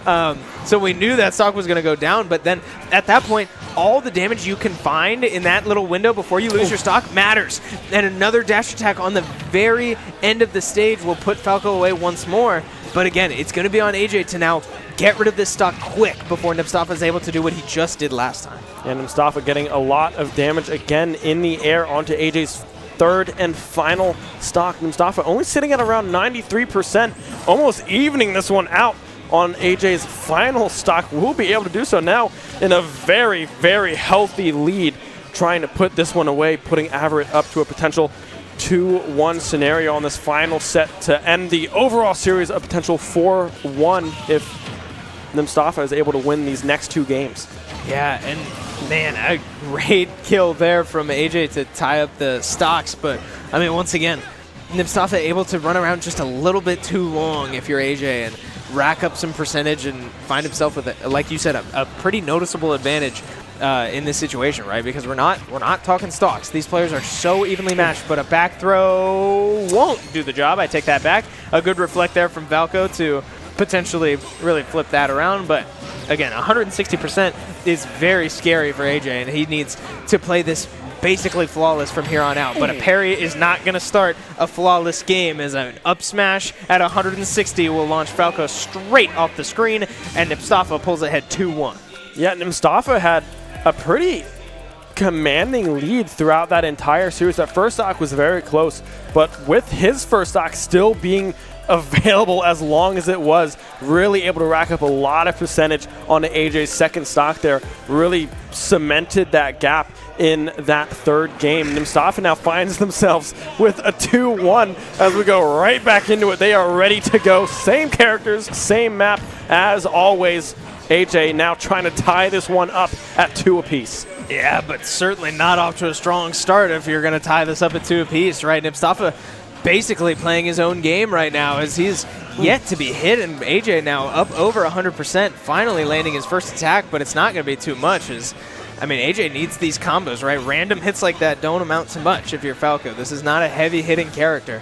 So, I mean, it's looking a lot like last game where Mustafa was able to just pull ahead once and never really lose it, but a back throw won't quite finish the job yet again, and now AJ looking for a little something of his own, but another aerial attack from Mustafa will put it away, and Mustafa looks very much settled into this moment. Yeah, AJ just not able to find these aerial chains that they were able to earlier on in this series for this final set. Just unable to get Mustafa really off the ground. Mustafa's playing very, very comfortably on the ground and finding these beautiful edge guards, as you can see, with these laser beam shots and just the claws, everything, the aerials, reading AJ very, very well so far off of these recoveries. Now up to over 100% on this first stock. AJ needs to try to find the stock fast and really have a very strong opening chain from Mustafa's second stock to really try to stay alive. Wow, yeah, great combo there to find a back air up in the air. Great setup lob to himself there. But, I mean, it really does feel like, you know, I said that neither one of these players has changed their playstyle very much. Mustafa has absolutely sped up his tempo in these last 2 games. And it just looks like AJ has kind of struggled to adapt to it. As now, he's able to reach. Once again, I said those claws are huge. Reaching all the way down below the stage to find that kill. And once again, a pretty much whole stock advantage for Mustafa. If he's able to win this, it will do it for this entire set and series. But not quite there yet, as AJ will look to tie up the stocks and pull this from the depths. So far, unable to, but again, it just looks like AJ hasn't quite been able to match the speed and intensity that Mustafa has started playing with in these last 2 games. And Mustafa now still in a dangerous spot with this percentage. AJ, that final stock building up a lot of percent as well. The up smash will connect. AJ, that's 2 stocks in favor of Mustafa and 3 games in a row for Mustafa as well to seal the deal 4-1. Still in favor of Brick Squad, but a good response. Yeah, very, very strong showing there from both of those players, right? That was some high-level Smash Bros. We just got to see between Mustafa and AJ. But just great stuff all around. I mean, the one time we see a player pull away with more than a 1 stock lead is the one that does it all, right? Yeah. And Mustafa able to put it away with 2 stocks remaining there. Ultimately, a great series between the 2 of them, but a very, very commanding showing from Brick Squad there to win overall 4-1. Yeah, I mean, Brick Squad has a very, very strong unit here with Kip and Gokeska leading the way. AJ as well, able to come up huge in some of these moments for Brick Squad. They're looking very, very dangerous and possibly a favorite moving forward on today. Yeah, that's certainly very intimidating, right? We saw how strong that roster is, and I would be very curious. I'm not sure. We'll see when we go to a break here soon. We'll see the schedule for what's going to be on broadcast the rest of the day. I'm not sure if we're going to see Brick Squad again, but it'll be interesting to see how they match up to other teams, because that drops Averett to 0-2. So unfortunately, they are falling a little bit behind, and while it's hard to gauge how good Brick Squad is based off of one opponent, especially now that that opponent is 0-2. It'll be interesting to see how Brick Squad's able to stack up against these other squads, because they did look very good. You said it. They might be a favorite, and I don't know. After watching that, I think I might agree with you. But we will see. I believe we will be taking a break here pretty soon, so thank you for watching that with us. We have more Smash coming, so don't go anywhere, and we will be back very, very soon. his magic, and we now have a just true 1v1, but against 2 players at the same time. This is very uncomfortable. And you can already see these combos, these aerial combos coming together. AJ and Kip able to put that one. One and main character remaining is Wolf. So I fully anticipate Nipstafa to be able to put this away 180%. Oh no! To get some type of ground. Nipstafa doing a great job of juggling this Charizard. The edge guard coming through as well. Pretty even, but the side smash coming Off through. the recovery, Fox able to find a down air of his own, and now they're both safely on the platform trying to get the other one off the platform. The dash attack into a shield will mean that Aerial combos with side B as well, keeping Nipstafa up in the air on that platform. Gokeska trying to read that landing position, will be able to do so, and Nipstafa is able to tie this game up, or if he will just go down and potentially look for the next game. And sure enough, that will likely be too much, as Ganondorf is unable to make itself known soon here, as Ganondorf is able to, if he is able to find any hit of his own, a big read a little too early into an up smash will do the job. of a combo brewing early on into this final stock. The down air will connect the Fox. The first stock gone, but already built up coming through. This is a pretty heavy character, so if they are able to get the second stock off of Gokeska, but I mean, that was just a beautiful read. And so far, it is not looking that way.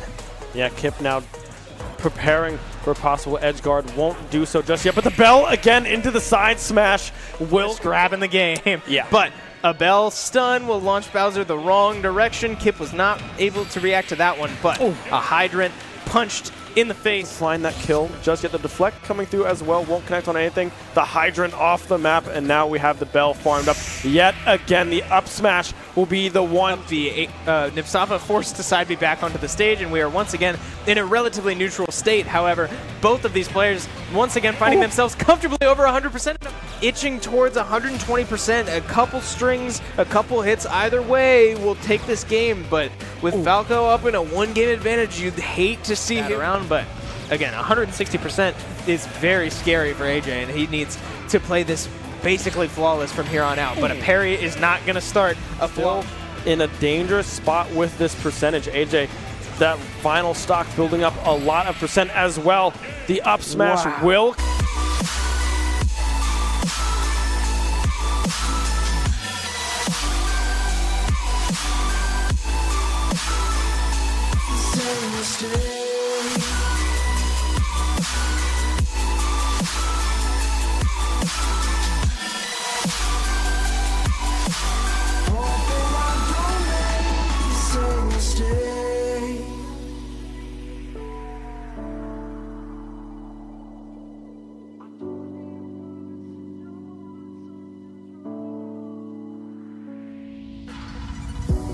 Don't like to leave things unresolved. Maybe it's madness. I'm begging you, please pick up the call. You're causing me damage. I should've known wasn't your fault. Don't even matter. I wasn't thinking clear, trying to take it there. Scared to lose it all. I won't stand a chance, and I don't wanna fake it. What if I can't walk away? You got me standing in the rain, hoping I don't make the same mistake.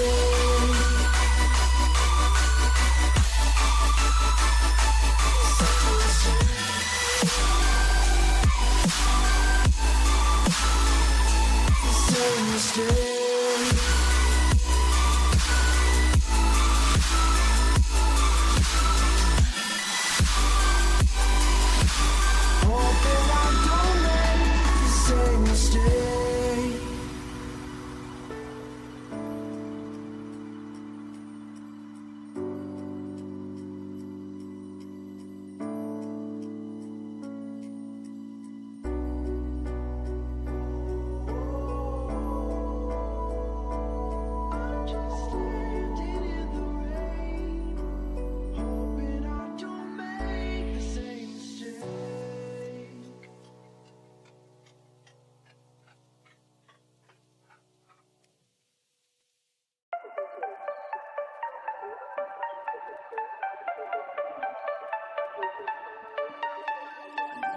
Hand out, she holds. It's feeling like we've been here before. We're both so broke. That's something that'll keep us afloat. Don't walk too slow. We can't keep falling deeper again. Came too close and the taste so far from pure. A rush of blood, but we search for so much more. We've all been here before.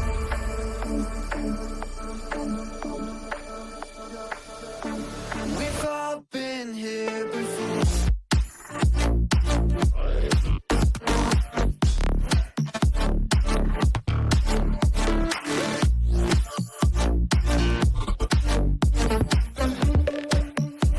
We've all been here before.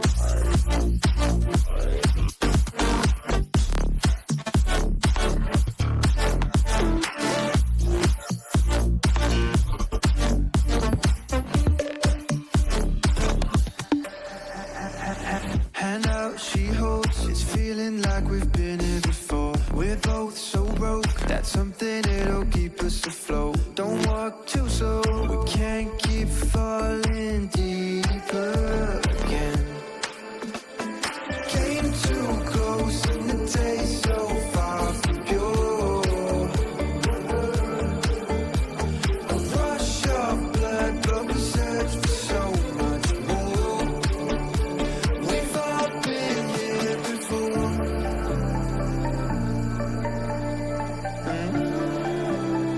We've all been here before.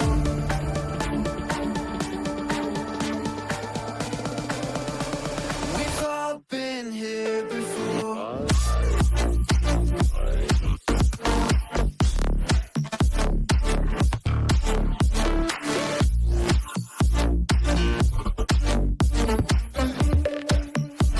We've all been here before.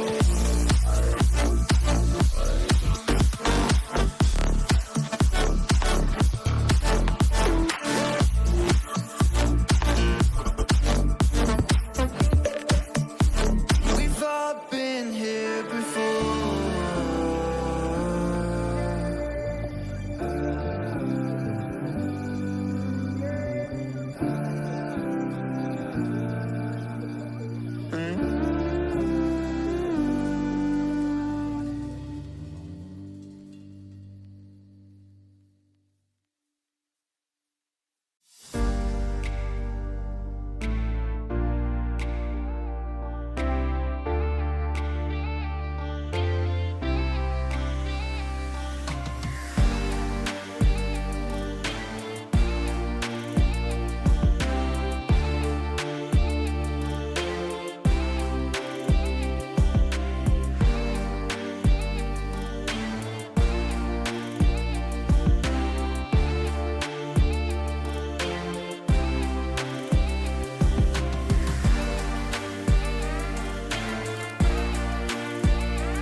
Welcome back, everybody, to our Super Smash Bros. Smash the Nest tournament here at Shenandoah University. I am still Benjamin Kincaid, and I am joined by Kevin Clayton for the fourth series today. We have Brick Squad versus, I believe, St. Francis coming up for you guys. So very excited to hop into that one. They did play 2 of these singles games off stream, so Brick Squad does have a 2-0 lead, I believe, moving into the doubles and the Squad Strike game modes here. So very excited to see what happens and how this one resolves. Yeah, and we see the current standings. Academy doing a real good job so far with a very commanding 11 points to their name. Brick Squad, while down to a 2-1, is keeping up in momentum with a 9-point score, with St. Francis falling a little bit behind, but they still have a couple of games to play, and it's very possible they can still bring it back for a nice, good seat in the bracket side of things. But we're getting into the doubles match. As we see currently, we have Brick Squad with the Kip, with the AJ. We got the Pack and the Falco return. Straight Shot on that Wii Fit Trainer, and Teo on that Mario. Frankly, very standard stuff from what we've been seeing before, and I am all here for it. Yeah, and it looks like Straight Shot is having a lot more success here with this Wii Fit Trainer other than what we saw earlier on here. Teo already losing the first stock there to Kip, able to find that one. AJ now focusing their sights onto Straight Shot, onto this Wii Fit Trainer, trying to find that edge guard, but Straight Shot able to recover strong with a spike coming through from AJ. Will be able to seal the deal on that one. I love the side B spike into running off and saying, no, you are not allowed back on this stage, no sir. But we do see Teo doing a good job of keeping Pac-Man off stage and getting a stock that way. It is not very common for a lot of players to go off and really find a good kill onto a Pac-Man, just because the character's so slippery off stage. Yeah. So good on Teo for finding that opportunity to really close that out, because it could mean huge comeback potential. But at the same time, right now, Teo is the one off stage, and we do see two separate fights. He going for the roll and trying to send it towards AJ, as AJ's going for the kill to the Mario, and Mario eats the back air to close out that stock. AJ super high percentage on this first stock. Teo trying to seal the deal, but it'll be the floating orb of death instead from Wii Fit Trainer, able to knock AJ off of that left side of the stage. AJ now focusing the sights onto the Wii Fit Trainer, will be able to find that stock as well. The side air connecting very strong. One stock apiece on the side of St. Francis to the 2 on Brick Squad. Yeah, and already we're seeing a couple of combos come out from Kip with the layup to AJ, getting a little bit of damage in. But we are starting to see, again, the adaptations from earlier to now. A lot of these players have gone from playing relatively isolated 1v1s to now embracing the fact that they can really start racking up percentage if they start working together, as well as these offstage interactions. But at the same time, you have Kip and AJ, who are so incredibly good at just spacing out offstage interactions that they feel as though they can control that tempo already. As a good forward air will be able to close it off, and AJ and Kip walk away 2 stocks apiece with a very commanding game 1. Yeah, Kip getting comfortable off of the map. They're able to find that final kill on to Straight Shot there. Teo opting for that Mario, not the Luigi instead. Be interesting to see if they swap back over to this Luigi pick, because they've had a lot of success with that character Mario. Still a little similar to what Luigi does as well, but maybe a few more things of familiarity in that kit for Luigi. So maybe a swap coming through there, but we will just have to wait and see. Yeah, and to me it feels as though Mario has this almost like controlled amount of space that he can really deal with. Luigi has like very similar moveset, but then like the Cyclone can get a little funky and may accidentally grab your teammate. It could also be that when you're in that 1v1, you have that really nice combo stuff, and your damage percentages change from a 1v1 and then group play. So there's a whole bunch of factors that could be falling into it, but I am okay. I think it's relatively smart for this player to stick with the Mario, but at the same time we do see a swap out, which is the Pyramithra, which also has had really good highs throughout this bracket so far, because we've seen where once the Pyramithra gets going, they have really good control. Unfortunately right now, Kip and AJ were able to get an offstage interaction, which then allowed for 1 stock to be taken off of Straight Shot, but that is all good as the fire hydrants connect. Kip going for a little bit extra, and Pyra and Mithra are down again. 1 good fire hydrant shot of water is keeping them in an awkward spot to start things off. Yeah, this Age is just unable to reach that ledge in time to get that grab. The recovery's not quite there for Straight Shot. Now you can see Kip and AJ working together on this Aegis, doing a whole lot of damage. 3 stocks still available for Teo, however, on this Mario, but AJ and Kip both sitting at 3 stocks apiece. Teo does now finally go down. The pass of the Aegis over to Kip. If he's able to capitalize, that would be huge. The up smash does connect. The Aegis already off the board. Teo finds themselves with a massive mountain to climb. Yes, and while the Aegis does go down early, I am expecting this shared stock as there is, because it just is so difficult to play a 2v1 in this game. So with that being said, Straight Shot able to get the Mario a bit of breathing room to close out one stock out of Brick Squad, and now we are starting to see more of that isolated 1v1, and maybe that's just what they need right now. We've been seeing a little bit of awkward offstage interactions between Straight Shot and the Fire Hydrant, as well as the fact that Falco can just go so incredibly deep like there and close out stocks. AJ loses one at the same time, but that does mean that Brick Squad has 3 stocks right now, and Teo is fighting a very big uphill battle as he doesn't have a double jump and will use the side special to just sort of stay in place for a second longer, only to slowly fall into the blast zone. Yeah, and that's just the tag team power that Kip and AJ have with these characters. The synergy of playing together for so long, and just the character knowledge to really know where to be at the right time. The power of these launches that will be happening on this Aegis, on this Mario. Very well done reading the opponent and really kind of having that kind of change of the 1v1s now becoming kind of 2v1 and signaling out one player in specifically, and then just being able to knock down many stocks on that one player and then turn focus onto the other one. Yeah, exactly, because it really, that is what this comes down to, is yes, you can fight these isolated 1v1s, but you can also get stocks a lot earlier if you are going off together to close those out. The only times that really becomes problematic if you're playing against a character who can really cover the ledge well, and we haven't been seeing characters whose ledge strapping becomes like really ridiculous. There are a couple of examples of that. You know, you got your Steves, you got your King DDD if you're like feeling crazy, but like nothing where the ledge trapping becomes so incredibly dangerous that you don't want to be going off stage. So as we see another switch up, we will see Straight Shot sticking with the Pyramithra, but Teo going for the pit, and I don't think we have seen this today. I do not believe so. We have not seen the pit come out of Teo just yet. A very good aerial commander in this character that is Pit, right? If they're able to find these strings, will do a lot of work in the air and has an unbelievably strong recovery as well. So something a little bit different from that Mario that doesn't really have an insanely powerful recovery. Yeah, to me, Pit feels like a very good setup character for what you would want in a doubles format, where the character just has a lot of solid setup moves for their own kit, but then when paired with Pyramithra, could have potential to really take stocks early through potential Pit down tilt, Pyra down air, like crazy shenanigans. But at the same time, we do see Kip able to get the Fire Hydrant, able to get the key on his own teammate, and because of that, Teo is looking to take out the Falco, but instead has to recover a little high, and Kip goes for the down smash to close that out, but in return, Straight Shot says, you're not getting away with that for free, and is able to get the up special to close out a stock onto AJ.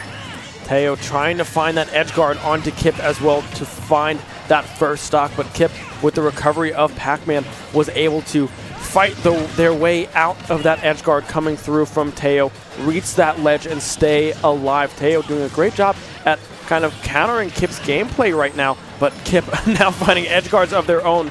Teo just barely able to get around that Fire Hydrant and back onto the map. The grab coming through. Now on the other side, AJ trying to find the edge guards onto Straight Shot. The Mithra out, switching now over to Fire, back to the Mithra, back and forth, trying to find what will work against AJ so far, but right now struggling to find that response. Yes, we do see Teo is able to make it back onto the ledge. Mithra getting a pretty good setup, but Kip throwing out 2 back airs to get 2 stocks. Straight Shot and Teo on a fresh stock apiece, and Kip still having 3 left over as AJ is down onto his last stock. It is very possible that with a couple of good combos, this could fall back into St. Francis's hands. Yeah, St. Francis still has a lot of opportunity to really capitalize and come back in this one. If they can get AJ's stock out of the way and possibly force Kip to use that shared stock and give that one back over to AJ and force this kind of 1v1, well 2v2, but the 1v1 scenario of these stocks would be very beneficial to St. Francis if they are able to find that kill. Teo trying to get work done. AJ now finding this edge guard on to straight shot. We'll be able to find the kill. Now it's all up to Teo to find these last 3 stocks. Yeah, we're seeing a bit of ping pong here right now. We're seeing the tennis come in full force as AJ was able to hit back and forth between Kip, and they're looking for more as AJ is looking for that setup. The bell is thrown, but Teo does a great job of getting out of it and jumps over the Falco grab, which means that he may have an opportunity to get this Falco off stage. Falco side specialing to get back onto the stage. Kip caught as collateral, but it won't matter as AJ will close it out, and they will take the win for the doubles part of this series. Yeah, AJ and Kip looking super, super strong yet again in this doubles format. That will, I believe, secure the overall series win for Brick Squad. We still have the Squad Strike, and the one more 1v1 to go in this series. So still a lot more Smash Bros to go, but Brick Squad will secure yet another victory. Yeah, overall, incredibly solid gameplay just around the board. It took a minute for the Aegis to come online, but those are the kind of things that you just kind of have to brush off. Right. There were a couple of fluky interactions that, in the moment, you'll get upset, but, beyond that, it's truly just happens. Right. My character's got to have a weakness somewhere. Yeah. But it's all, overall, it felt good, and I'm looking forward to potentially seeing that pick more, because it definitely, the more and more we see it, the more and more comfortable it seems to get, and potentially could, really snowball once this bracket starts. Yeah, and now with what we just saw just now means that we will see Curbs and Gokeska in this Squad Strike matchup coming up here. So very exciting to see what comes out. Gokeska playing a lot of those Star Fox characters. We saw, I believe it was, let me see, it was Fox, I think, into Zero Suit and then into Pokemon Trainer, I believe, was what they liked a lot. And that Fox really stood out to me. Oh, absolutely. That Fox was very just commanding in what you had to respect, and it's just by nature of the character. It's a lot of, you can't really air dodge out of a lot of the combos, otherwise Fox follows up with a dash attack, but those sorts of awkward situations are the kind of things that you just have to accept. You need to find your breathing room, and then a lot of beating out a Fox is with punishing, which is incredibly difficult, but the character throws out a lot of moves, which means that generally you will find something, and you just got to be aware and really put your foot on the gas. Take the full mile. Don't take that just that inch. Yeah, and Curbs on the other side as well plays a lot of Isabelle and Kirby, right? Very small but fast characters that have a lot of kind of gimmicks that they can kind of start to play with.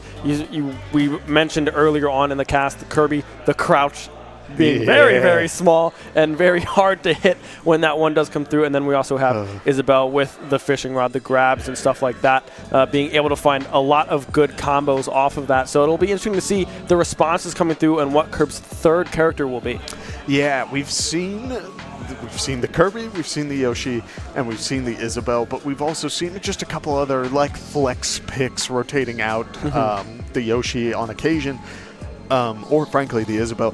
Kirby stays consistent, and frankly that makes sense. If you got the name Curbs, embrace the Kirby. So, but with all of that, I'm hoping, because we've seen little bits and pieces of light from this Kirby player where they're getting good down tilt strings to start, and maybe they're missing one trip opportunity that would lead into a forward smash and take the stock, but it has its moment, it has its time in the spotlight. So I'm hoping that if when we go into this, we may see a little bit more of that Kirby sort of combo game, potential forward throws into forward airs and drag down strings and all this stuff. Kirby has a little bit to cook with, but it's not always guaranteed. You just need to be very active. You need to be very aware.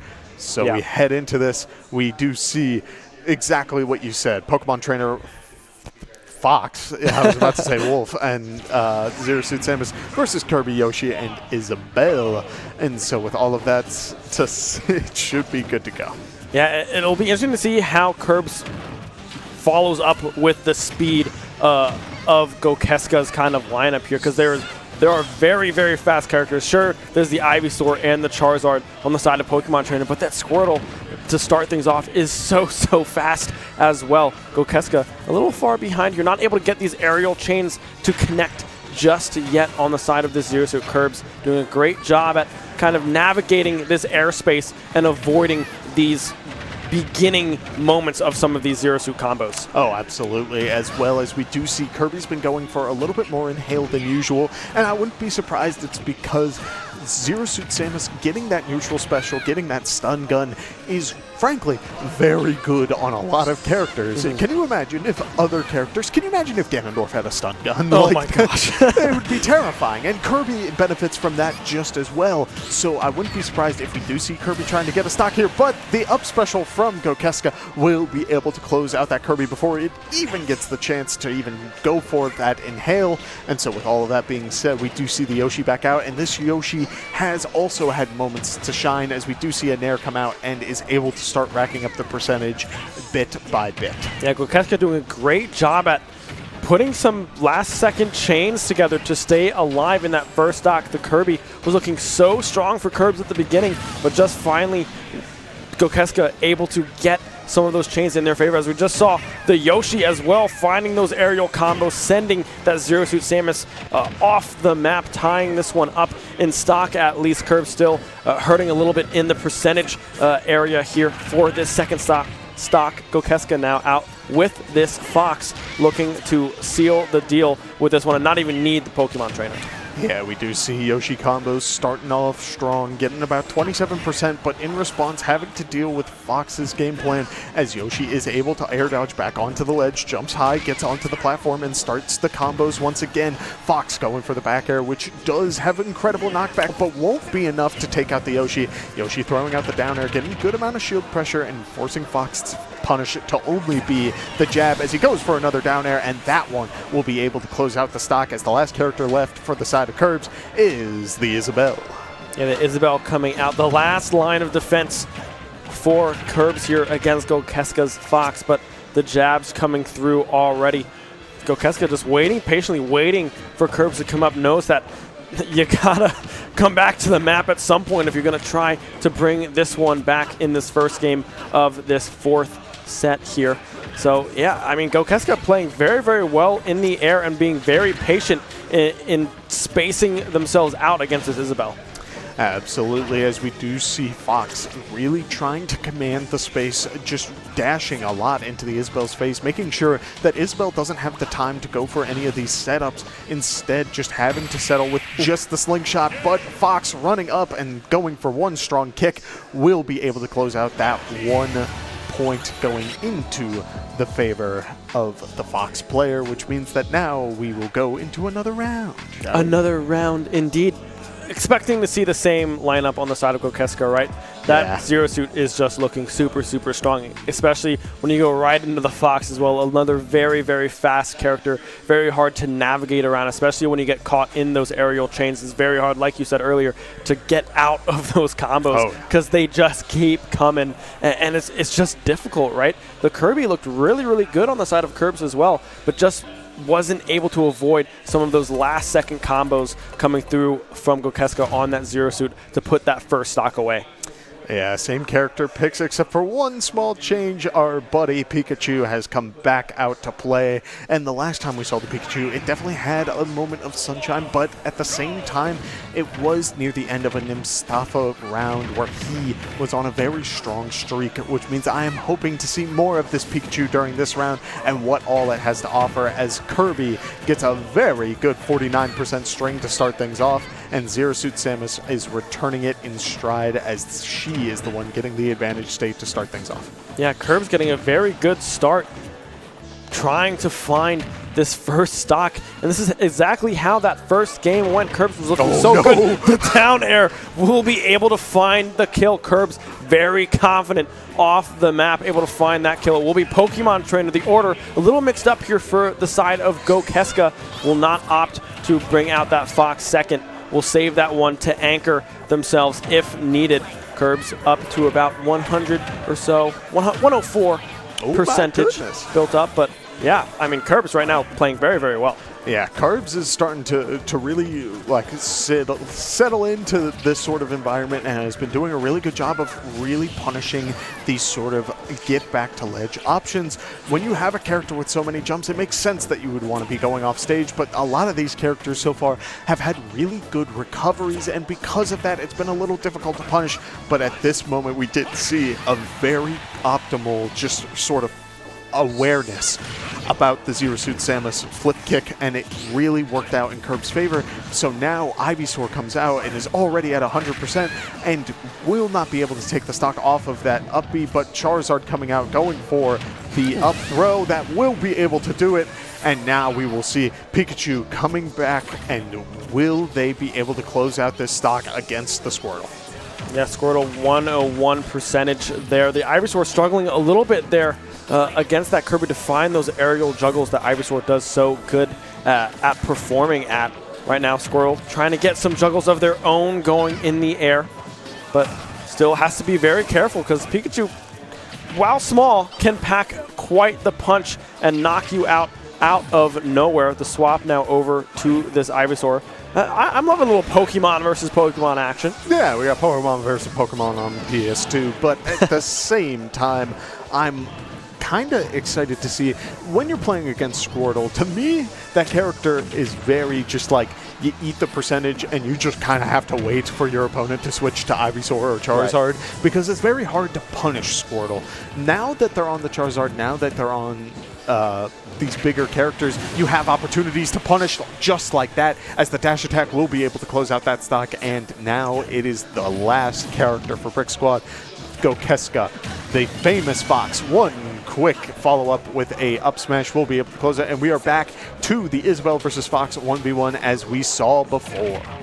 Yeah, Curb's just unable to get a huge amount of percentage with the final I guess not frames, the percentages of that Pikachu would have been nice to see for the side of St. Francis. Gokeska trying to get these aerials going yet again. The pot getting dropped on Fox's head there, doing a little bit of damage, but now we see Gokeska, the speed coming through. Isabelle just having a tough time of matching this aggression coming through from this Fox, but we'll be able to find a few really nice chains coming through from Curbs. Gokeska is in a tough situation right now. Oh, yeah, and frankly, this is the way to do it. We're seeing just Curbs do a great job of really trying to space away from this Fox player, but now going for a couple of up smashes, and that means that Fox has been given the opportunity to start punishing this Isabelle's game plan. Fox, recovering low, is able to get the ledge regrab. Isabelle opting not to go for the punish, instead is sent back off stage. Is Isabelle going to be able to make it back? No! The air dodge down low means that Isabelle will go down, and it is 2-0 into the hands of Gokeska to continue this series. I mean, Curbs was so close of finishing off that Fox. The Isabelle combos in the air were coming through and they were connecting. They just weren't able to find that final blow. Gokeska able to adjust in the air, get down on the ground, and then find these edge guards, forcing Isabelle to try to just regain some control, get back to this map, and the edge guards coming through very strong. Oh, absolutely. Not only that, we saw moments of like when your opponent is at a high percent, you only have so many moves that are able to secure those stocks, and because of that, you need to be very deliberate in what moves you are using. Isabelle going for a move that would take that stock, going for the up smash, but if you're playing, you can be very deliberate about what you're expecting your opponent to go for closing out these stocks and start playing around it, and that it is good on Gokeska to start dancing around that to really try and close this out. But getting hit by a couple of Lloyd Rockets, sitting in the reflector, Isabelle throwing out the net saying, no, you cannot be sitting in that. What are you doing? But a good couple of up airs will allow Gokeska to rack up at about 50% and get Isabelle in the offstage position. Yeah, we are starting with this Isabelle Fox. Instead, Kirby is going to be the last line of defense on the side of Curbs here, and it's going to be the Zero Suit for Gokeska as well. The Pokemon Trainer will be the second one in line here if this Fox does go down. But Curbs, again, this is a very good matchup. It's looking quite even so far. Gokeska doing a great job at finding these guards, finding these aerials, and just keeping this Isabelle off the map. Yeah, but if I am Curbs, I have grown to understand just how much value Gokeska's Fox gives, which means that if I should be relatively satisfied that I'm building up this percentage. If you are able to close it off, that's great, but if you are able to just continue that percentage build up, that means your next character may be able to close it, so we will see the Pikachu come out, and it's going to be on Pikachu to potentially close it before Fox gets too much extra credit.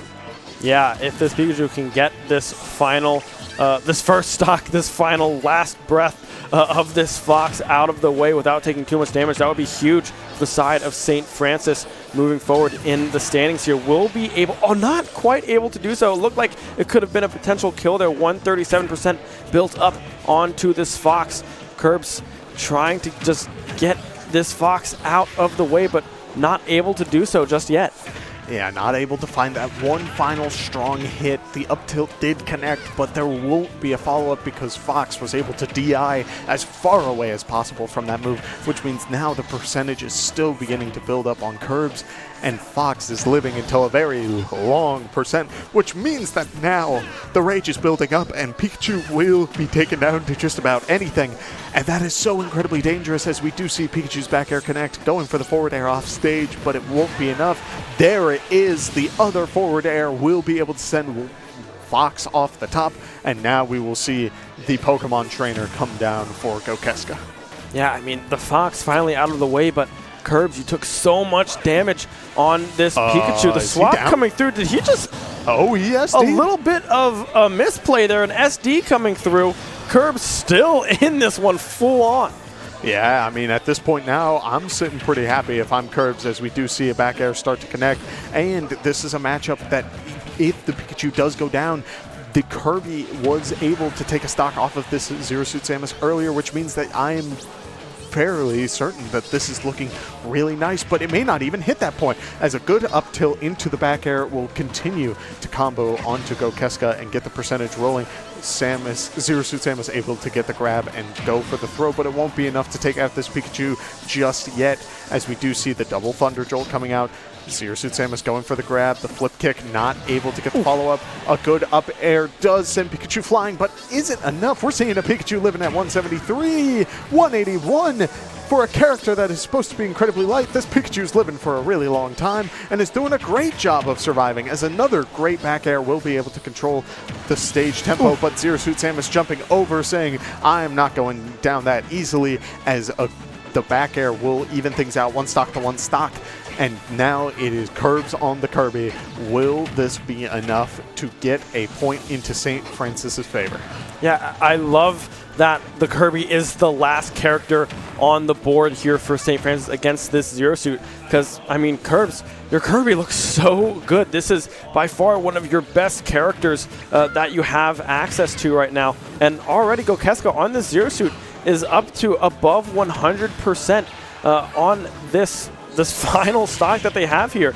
This could be a very comebackable angle for St. Francis, and that will be the side air, the side smash coming through from Curbs to keep them in this one. Let's go, Curbs. I'm a Kirby believer. There we go. That makes me happy, because there was a lot going on there that just kind of fell into place. No win is guaranteed. Let's make that abundantly clear. And we have seen so many amazing comebacks throughout all of this. And frankly, Gokeska is one of those players who could just bring it back. Yeah. Like, we've seen so many snowballing moments, but Curbs locking in, saying, I want to get as many points as I can for my team, so that if we're going into this tournament, we can be as set as possible. And so good on them for getting those points, as now we can go into the next match and we do see the exact same characters, except Pikachu has disappeared and now we have Pikachu Libre. So yeah, who's this guy? Pikachu Libre. That's not the Pikachu that I saw last game. We will see the Pokemon trainer coming out first, though, before Gokeska, already getting this Squirtle combo in the air going in their favor. But I like that this Pikachu is coming out early. I also like that the Pokemon trainer is coming out a little bit early, just trying to get these early strikes and a lot of damage on the board. And we do see Fox again in that anchor position here for Brick Squad. Good stuff to see, as we already see Curbs having a little bit of trouble with the Squirtle right now. Yeah, getting a decent amount of percentage buildup, but here comes the Ivysaur, and again, this is where I expect this sort of like green light. Oh my goodness, never mind. A very good down air coming out from Gokeska with the Ivysaur. Will be able to close that stock off of the Pikachu, and now Isabelle is the one who is sent in trying to close out this stock. Yeah, trying not to get a whole lot of percentage built up on themselves as well, but the Squirtle is so darn fast that it's so hard to really work around it. A small character with a lot of speed is hard to work around, right? We might see the switch to the Ivysaur here soon to try to get these juggles going, to try to find these smash attacks. The Squirtle does not do a great job at really finding these smash attacks and these final kills, but that recovery is one of them that can do it. Switching over now to this Ivysaur, trying to get this air game going in favor of Brick Squad. Yeah, Gokeska dancing around the trap in the center of the stage, but at a cost, as Isabelle will be able to get a couple of good hits in, but Curbs will go down to the final character, the anchor, the Kirby, and we will see a potential storyline here, but it's a matter of can Curb find a closing hit onto this Charizard. It will be difficult, but that is what you need for this comeback story. Yeah, I mean, Curbs down to the final character, the final stock. Will be able to get the Pokemon trainer out of the way. Now it's going to be the Zero Suit Samus next on the menu here for Curbs. A great aerial game already. The grabs coming through, the combos as well. But now it's Zero Suit's turn. Gokeska getting aggressive. The recovery as well will be landing for Curbs with the grab coming through. Curbs has to come up huge here for St. Francis if they are looking to stay alive. Yeah, Curbs finding the percentage to really even up the percentages overall, but there's still multiple characters that you need to get through. It is a matter of closing out this stock against the Zero Suit, which means I wouldn't be surprised if we do see Curbs go off stage just like he did there. You need to close this out early, otherwise it could cause problems.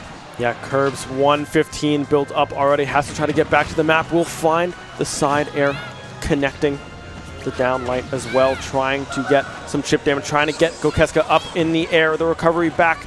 The wave from that blade will not connect just yet. A nice parry coming through from Zero Suit, and now that will be the game. Zero Suit, Gokeska able to seal the deal on that one. Curbs looking very, very strong, but just barely unable to get it done.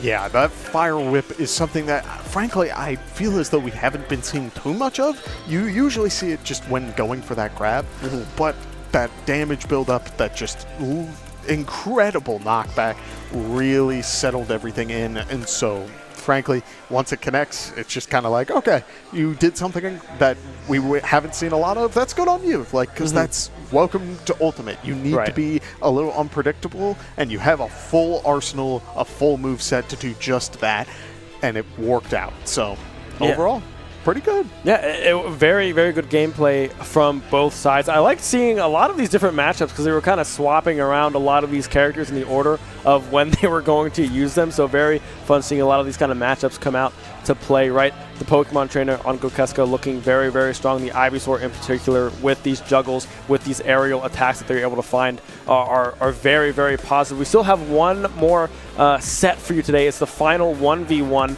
I believe it's going to be Kip and possibly Curbs as well. I'm not entirely sure what this final set is going to be, but I cannot wait to get into it. Yeah, that would be a fun matchup. You have two spheres going against each other, just seeing who is the better at being a circle. But, like, frankly, whether that is the case or not, I am excited to see, because Kip, I mean, he's the homeboy. It's basically, like, he's been here and has been getting better over the years and has been putting in the work, and frankly, I enjoy seeing it. But on the other side, I've really been enjoying Curbs. So if we are seeing more Curbs, I'm happy with that. But also, frankly, I haven't seen anyone today who I'm like, oh, not this guy again. So, like, overall, I'm just looking forward to it. It should be good. Yeah, I'm very excited to hop into this next matchup.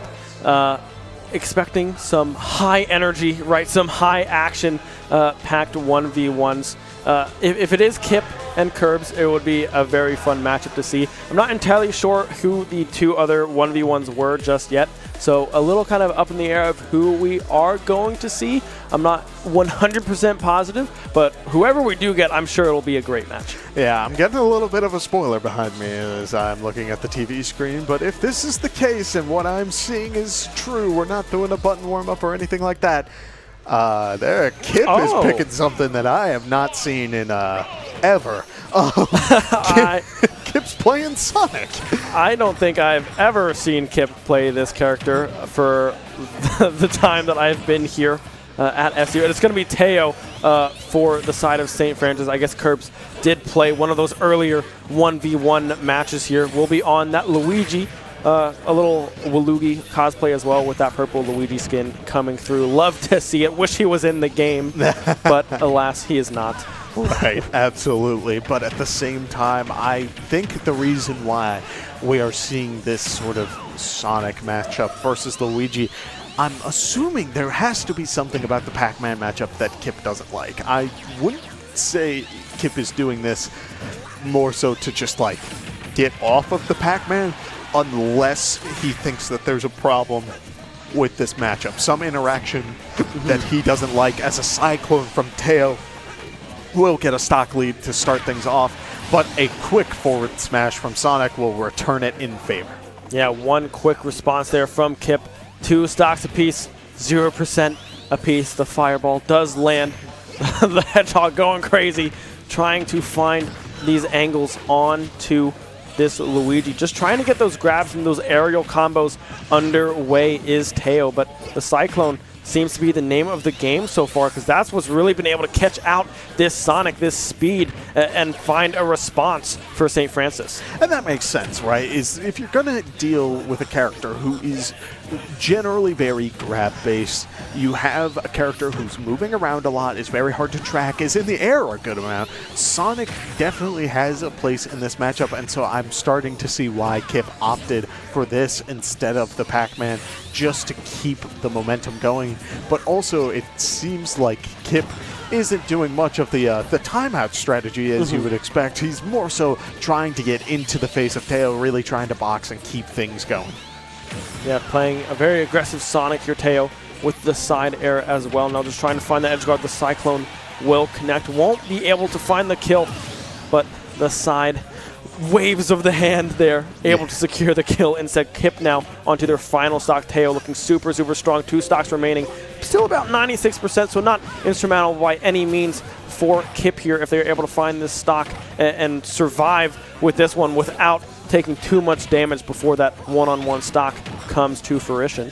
Yeah, we do see Luigi trying to get a down air spike into a potential super punch, but it won't happen. We don't see the up special come out because Kip was able to tech, and in return, Kip will be able to take a stock off of Teo, but has a lot of percent to build back up, as Luigi's just thrown out down tilts. He says, yeah, not coming back up here, not if I have anything to say about it, but Kip doing a good job of finding a potential opening and is able to make it back onto the stage and is looking for a good combo starter onto this Luigi. It won't be that down tilt, as the Cyclone will be able to get Teo out of that awkward situation. Yeah, Teo, it's still quite losable, right? Because this Sonic can do a lot of damage, and with that speed, if they are able to get some chains going in this Sonic sphere, the Cyclone will connect, but won't find the kill just yet. 150 pretty much built up onto this Sonic the Rage coming through. Will be able to do a lot of damage with the side air. Will connect Luigi, able to secure that first game of the series. And that is very, frankly, I am a man of, I enjoy my SU people. I enjoy the players, all of them I respect beyond belief. But it's something that just throws me off is, how do you go from Pac-Man to Sonic? I'm going to give Kip some crap here. Like, I think there's a place for it. I think we saw moments of sunshine, but that doesn't change the fact that he went from Pac-Man to Sonic, and I will give him crap about that for a little while. But anyway, we're going to head into the next game, and I think we may see potential on whether or not he tries to continue that momentum and continue things going. Who knows? It really can depend on, are there signs of life, or are you seeing habits that you think you can punish, Or do you think it's starting to fall the other way as I, once again, am getting a little bit spoiled behind me, but I don't know. Yeah, the Teo Luigi is just a specialty, right? It looks super, super well, does super, super well into a lot of these matchups. We will stick with the Luigi, but Kip will hear your calls of get rid of the Sonic. Back to the Pac-Man goes Kip, and already looking good, finding some early damage. The Galaga combo coming through as well, able to connect a few hits here and there. Oh yeah, as we do see, this is what you expect out of the Pac-Man matchup, is just lots of Galaga strings, keep the combos going, go for a couple of stray hits, and keep this Luigi away from you. This character does so well when close to you, and you don't want to give him that opportunity to even start those potential combos that can really rack up the percent so quickly. Yeah, now the Bell into the Hydrant as well, doing so much damage. Won't be able to find the kill. The edge guard's coming through. The Bell will connect in the air. A good read there from Kip. Teo jumping up into that one. That'll be the first stock in favor of Brick Squad yet again. St. Francis, though, still has that 1-0 set lead. Teo just trying to get something going in the air with this Luigi. Yeah, we do see more Galaga combos racking up the percent. Teo already at 80, as Pac-Man is sitting at 80 as well. Is going to go for a forward smash punish, but Luigi falling through the platform will mean that he will be safe to start things off, but Kip able to find the grab and keep this pressure going. Going for the forward smash, is unable to catch the roll, and a sour spot on the up special means that Kip will be able to secure another stock off of Teo, which, I mean, this is starting to really snowball into Kip's favor. Yeah, Teo now down to their last stock. 3 stocks still in favor of Kip. Only 94% built up. The Bell lands the side smash as well. Man, Teo already above 100% here on this final stock. The Bell still in hand from Kip as well. If this one lands, you can almost 100% agree that that one will be done and dusted, but the Cyclone will be able to connect. The Bell does miss. Now Teo back on edge guard duty. Kip will be able to recover and get off of that edge back into the middle of the stage, put the Hydrant down, and then play this edge once again. Yeah, we do see Luigi using the trampoline to use the Cyclone over and over again just to keep that invincibility, keep those trades going, and because of that, gets a good advantage onto this Pac-Man, forces the Pac-Man to land onto Luigi, and a go to up smash will be able to close it out. Yeah, 136% though still built. 155 built up now onto this Luigi. Bell in hand, now has to farm this one back in favor. The grab just barely going wide. Just trying to get these combos going yet again. I mean, Luigi could feasibly bring this one back. It's not always done and dusted, but with 177, 188 at the very end percent on your final stock with 2 to go on the side of Kip. Very, very hard to bring that one back. Kip playing very, very well against that Luigi on that Pac-Man. Yeah, and that's kind of more so what I expected that matchup to look like the first time around, was that if you're playing against a character who needs to be A, close, and B, you need to be grounded, Pac-Man excels pretty well in the air and has plenty of tools to prevent that sort of horizontal game plan with the fire hydrant, spacing it out and stuff like that. It forces Luigi to be the one to get close, and if you're going to be playing a game plan against a Pac-Man, you really got to know your stuff, and it becomes incredibly difficult. But at the same time, I do like the signs of life we are seeing from Luigi. There are moments of, oh my goodness, he may go down if he doesn't get a green missile, and sure enough, that is it. Luigi getting hit by a couple of good forward airs, Pac-Man's fire hydrant boosting him off the stage a little bit more, but now we do see a Luigi combo start as he was able to get the grab, but in return, going for a little bit too much means that Kip will be able to trade and get a little bit more himself. Yeah, I mean, Kip looking super, super strong on these edge guards. The projectiles coming out as well, connecting both of them back to back. Already 101 on this second stock here for Teo. Able to find that send into that corner of the stage, allowing for that spike to happen to find that next, or that first stock rather, on to Kip. But looking still very strong is Kip right now. Still a lot of time and percentage to work with. I feel as though we haven't seen a lot of those stage tech situations throughout the day, and I don't know if it's just because we are in sort of an offline environment and people become a little bit more just like hesitant to do that, or if it's because just people have other game plans they can be going for now. Either way, I do respect that using it out of the blue did catch Kip off guard, which means you do get a little bit of an advantage, but grabbed by the Pac-Man throne means that Luigi is now off stage at 180. Does get stuck into the stage. The forward smash from Kip won't be able to connect, as now Luigi is sitting at 188 and will be able to start getting a little bit of chip damage onto this Pac-Man.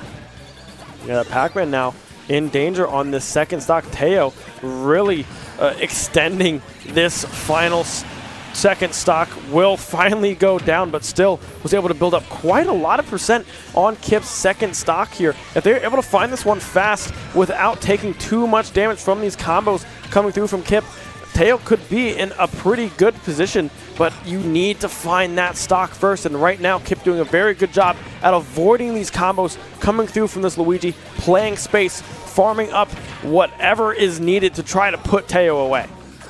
We do see Teo opting to use the Cyclone, trying to get a little bit of breathing room away from this Pac-Man, who does a very good job at boxing while keeping at a distance. I mean, look at that space coverage. The fire hydrant just sitting there, and you can't get down there to shield because there's a trampoline in the way.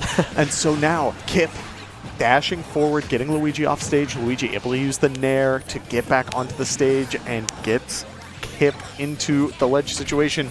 Luigi grabbing the apple, getting a little bit more pressure going, but once again sent off stage as the bell is charged up. But Pac-Man dancing a little too close to that Luigi's shield means that Teo will be able to connect the up smash and take another stock off of Kip. Yeah, 1-to-1 stock, but heavily in favor of Kip. Teo needs to try to find a lot of combos. The Cyclone able to connect. Kip just trying to predict where that bell is going to send Teo. Just barely unable to make connection with that aerial, which would have sealed the deal in favor of Kip here. Teo still able to stay alive, playing fairly conservative, just trying to find these grabs to get these combos started. The apple lands, but won't be able to seal the deal just yet. Yeah, but the key will, as it is charged back up from a re-grabbed apple, saving yourself the charge time, which means that now Kip is able to walk away with that series I think we're 2-1 right now. Yes. So we still have a potential of more matches to be played. And I'm, frankly, if it's going to be more of this sort of Luigi Pac-Man matchup, I think we're seeing Teo find these moments of like, okay, this is how I get in against the hydrant, or otherwise like just respecting it and walking away. You can challenge certain setups of Pac-Man, but it is a very real thing to just walk away. Oh my goodness. Oh, we almost witnessed a full-on crazy 0 to death, but Teo going for the grab just to keep that combo going and gets the Pac-Man off stage. Already Kip is at 82%, while Teo has only been eating bits and pieces of chip damage at 51. Yeah, Teo doing a great job at finding those early combos. Kip able to answer back with the Galaga combo as well.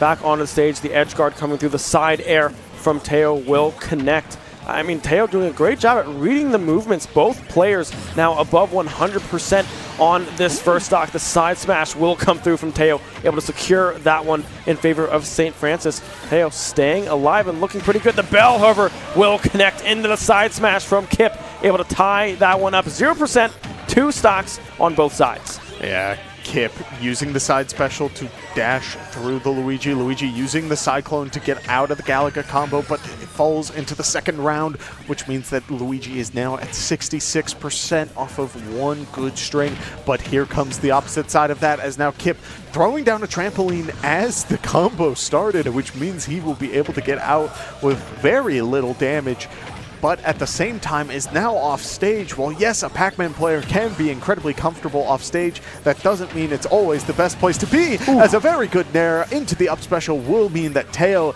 is able to grab another stock off of the Pac-Man.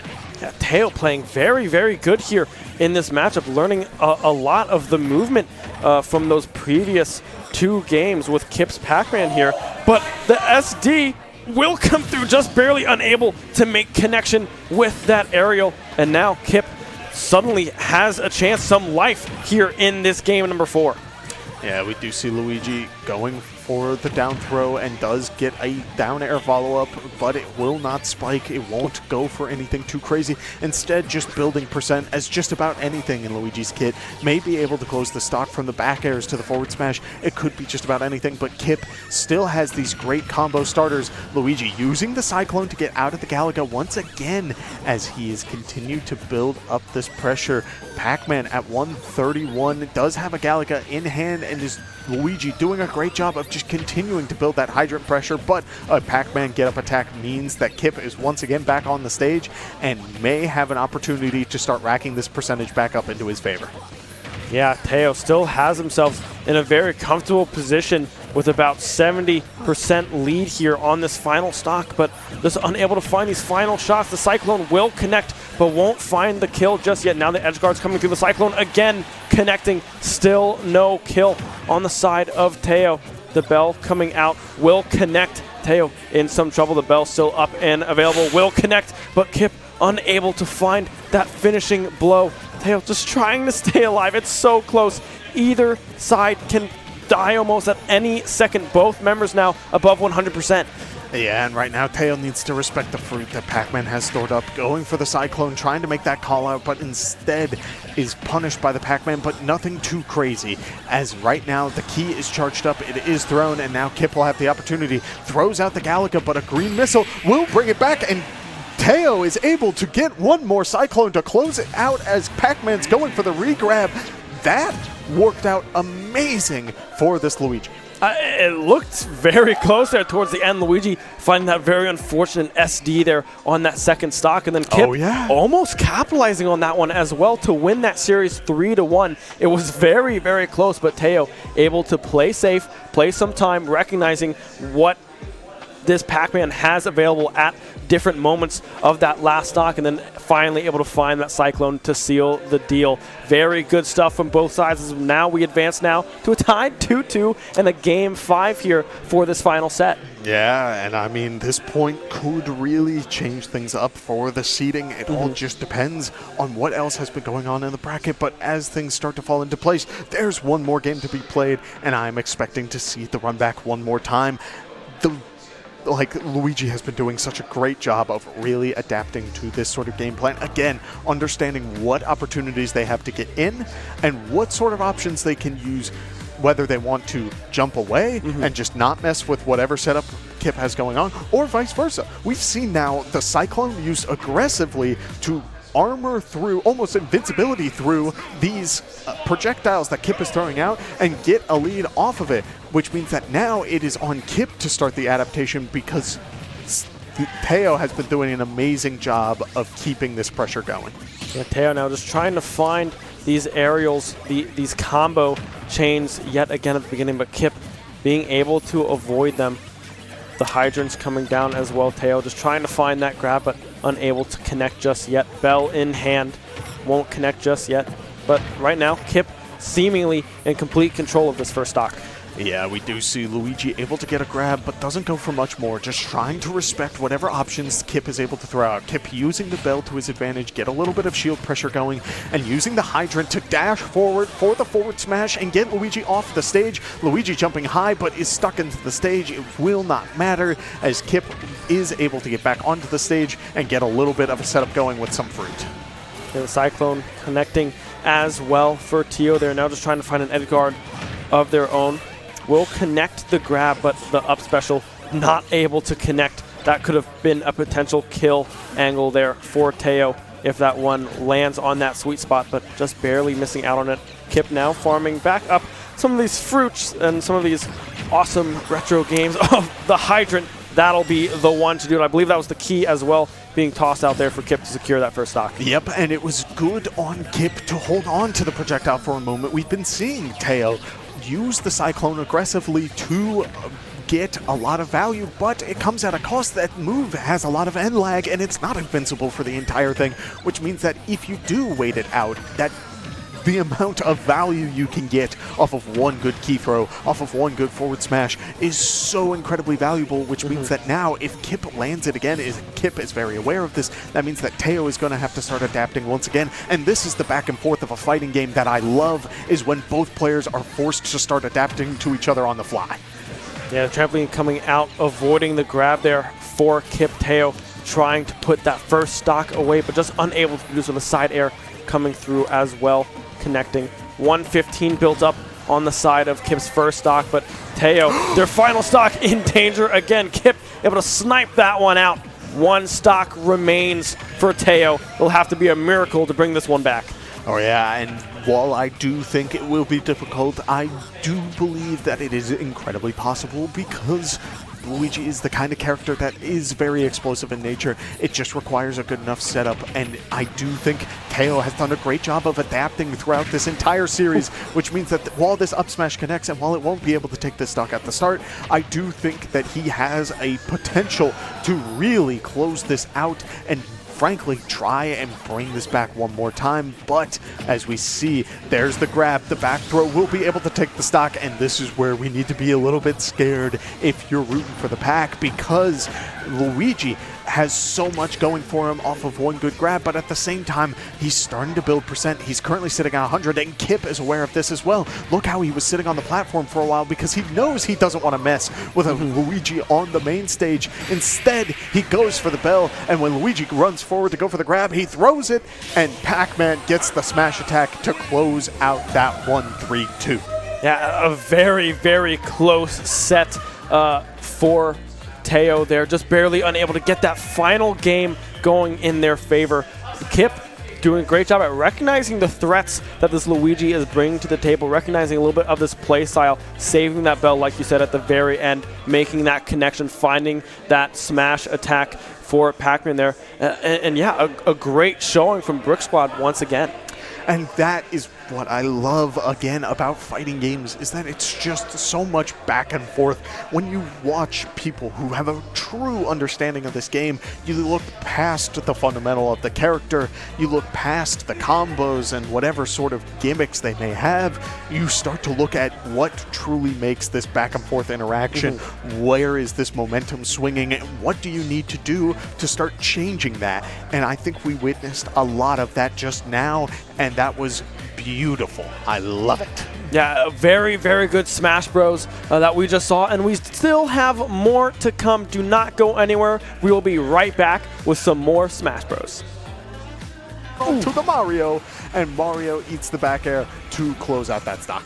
AJ, super high percentage on this first stock. Teo trying to steal a deal, but Up percentage if they start working together, as well as these offstage interactions. But at the same time, you have Kip and AJ, who are so incredibly good at just spacing out off. you can see Kip and AJ working together on this. AJ's doing a whole lot of damage. 3 stocks still available for Teo, however, on this Mario, but AJ and Kip both sitting at...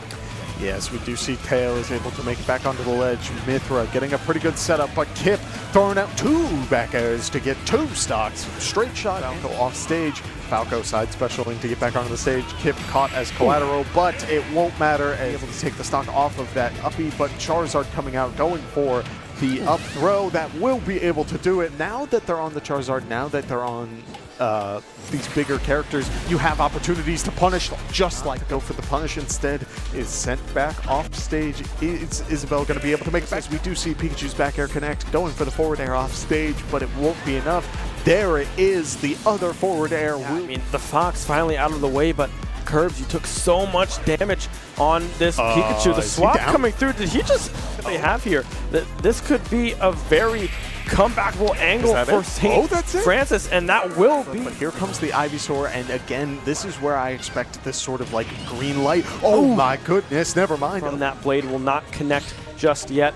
A nice parry coming through from Zero Suit, and now that will be the game with the side air as well. Now just trying to find the edge guard. The Cyclone will connect. Won't be able to find the kill just yet. 150 pretty much built up onto this Sonic the Rage coming through. Will be able to do a lot of damage with the side air. This pressure going for the forward smash. Is unable to catch the roll, and a sour spot on the up special yet again. I mean, Luigi could feasibly bring this one back. It's not always done and dusted, but with 170. I do like the signs of life we are seeing from Luigi. There are moments of, oh my goodness, he may go down if he doesn't get a green missile, and sure enough, Fairly conservative, just trying to find these grabs to get these combos started. The apple lands, but won't be able to seal the deal just yet. yeah, but the key will, as it is charged. That one in favor of St. Francis. Teo staying alive and looking pretty good. The bell, however, will connect into the side. It is thrown, and now Kip will have the opportunity. Throws out the Galaga, but a green missile will bring it back, and Teo is able to Built up on the side of Kip's first stock, but Teo, their final stock, in danger again. Kip able to snipe that one out. because he knows he doesn't want to mess with a Luigi on the main stage. Instead, he goes for the bell.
Hello, everybody. Welcome back to the Smash the Nest Smash Bros. Contest here at the Shenandoah Esports Arena. My name is Chris Clayton once again, and I am joined, as always, by my lovely brother, Kevin. And Kevin, we got a good matchup here now between the Lethal Company team and St. Francis. Yes, and by the sounds of things, there's a lot more going on behind the scenes. It seems as we get closer and closer to the bracket that right now this matchup could actually decide potential tiebreakers or not.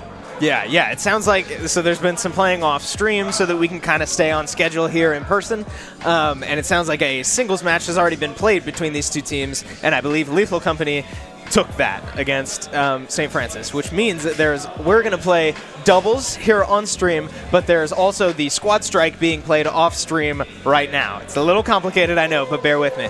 So it sounds like if Lethal Company wins this doubles match and wins the squad strike off stream, that there will not be a need for tiebreakers at that point, and we will move right into bracket. We will be sure to keep you all updated, as I know that's a lot of weird information and a bit of a break from schedule, or like we're breaking the rhythm that we've kind of gotten into, but we'll keep you updated with all information that you may need. Before we get into our game, however, let's take a quick look at our bracket, as always, to see where these teams are standing and why this game is so important, because St. Francis and Lethal Company are both 1 and 2 right now. Yes, which means that we are dealing with a potential 3rd and 4th seed for this bracket. Right now, the top 4 seeds will move on into the bracket and will be able to compete for a potential prize. But with all of that being said, that still means that you need to get there. And if you're going to get there, you want as good of a seeding as you can, which means that it could fall either way. But we are in game, Chris. Curbs is back on Kirby. Straight Shot is back on the Wii Fit Trainer. But we are seeing a couple of characters I have not seen much today. We see the Joker on Slacker, and we see my favorite crop, Corn, on the side of Ring. Yes, and we've gotten certainly plenty of St. Francis action on stream, but not as much Lethal Company, if any. Have we had Lethal Company on stream? I don't think we have. So this is a first for these guys, as we now see their character pool and how they'll stack up to the St. Francis squad that we have now become so accustomed to, with Curves on the Kirby, like you said, the namesake himself, as well as Straight Shot on this Wii Fit that has caused so many problems for all kinds of teams today. But we see a stock go down from Corn, as now high percents all over the board so far. Yeah, we do see Kirby able to get a down air spike off of Rin, and the Wii Fit Trainer able to take a stock off of Slacker's Joker, but it has been doing pretty good work overall, as now Curbs is the one who's losing the stock, and Wii Fit Trainer is in a very awkward spot off stage, but will be able to make it back to the ledge as now the percentages start to rise, and Wii Fit Trainer is walking away with that extra credit love. Yeah, now Wii Fit, definitely racking up percentages here, as we also should keep an eye on this Arsene bar, because obviously the nature of Joker is that he becomes multiplicatively more deadly when Arsene comes out, and we see a kill go down there onto this. Finally, Wii Fit Trainer will go down. Corrin also going down on the other side. Stocks flying, dropping everywhere. But, I mean, we see the Arsene come out. Now very dangerous both to the enemy and his own team, as we see friendly fire, as we've talked about a couple times today, is on. So an interesting dynamic and something to keep an eye on as we watch Arsene fade away for this Joker.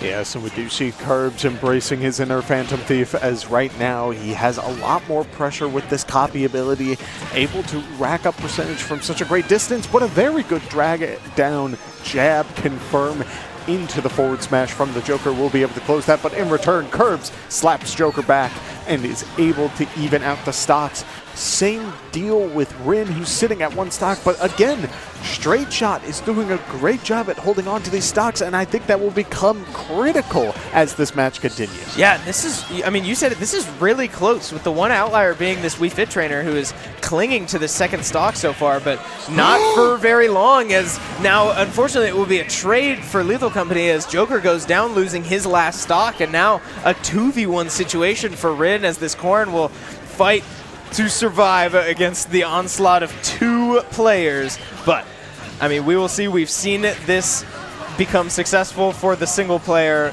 already today, right? It's not impossible at all. So as we look, as Rin looks for any type of opening, catching a lot of projectiles and racking up damage, I mean, Kirby inhaling the Wii Fit Trainer to also salute the sun, but will not be able to get that off for the hit. I do appreciate the attempt, though, as it really just offers a lot for Kirby. It's just creative. It's clever. Yeah, jokes aside, I mean, like, that's good thinking. It's good synergy for a Kirby to swallow his teammate and, you know, get an extra ability. And in a situation where he wouldn't have it because the Corrin was so far off stage, you're never going to inhale him. So, I mean, yeah, like, it's always fun to talk about strategies in these doubles scenarios because, yeah, you kind of do have to get creative. There really is no format, no blueprint to how to get away with some of this stuff. So, I don't know, some of these guys really dig deep. Yeah, and not only that, I mean, we did see little signs of, like, wanting to get potential follow-ups. We saw Curbs charging up that hammer for a while and potentially getting some sort of follow-up, but they just weren't, like, the option wasn't there when they needed it.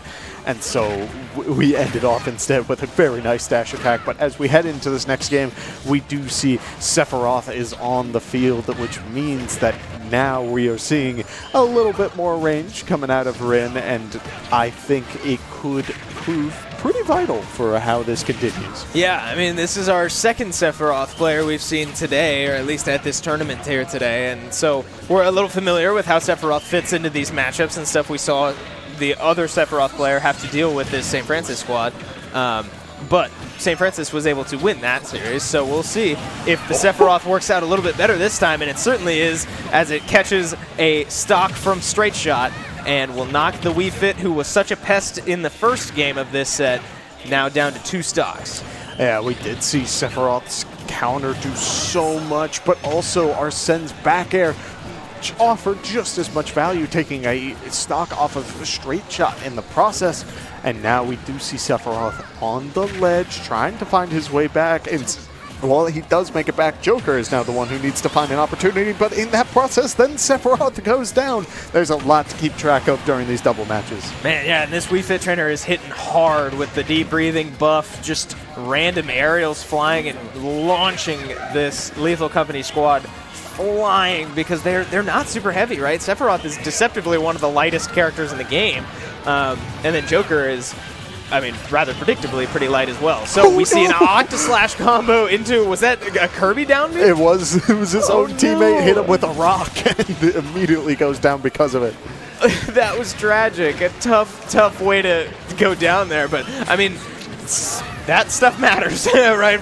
Friendly fire is on, and this is doubles, and we got some chaos. There are always going to be a lot of hitboxes that you need to look out for, and sure enough, Joker finds one of those hitboxes and goes down for it. But, I mean, once again, we find ourselves in this situation where everybody has one stock except for one player. This time, it's on the side of Lethal Company, as Sephiroth finds himself with an extra stock.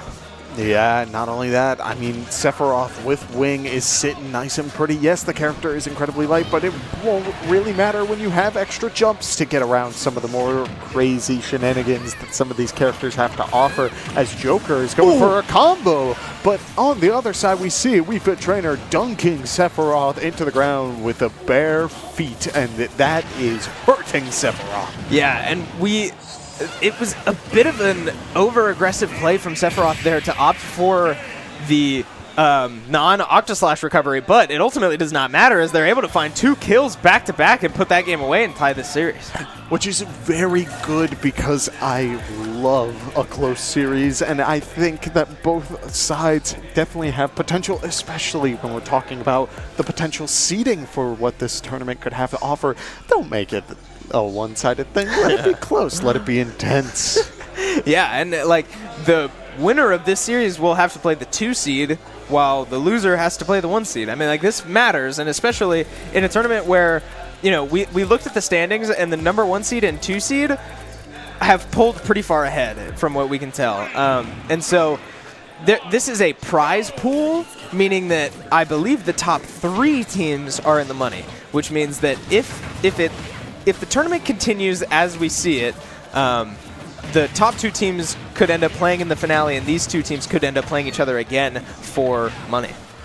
And that's very good because, I mean, you want as many advantages as you can get. But speaking of, I just noticed an incredibly strange interaction just now. Joker got hit with the Sephiroth, the side special, the purple Skittles, as I like to call them. Yes. But he goes for the down special, and Joker doesn't build any Arsene bar.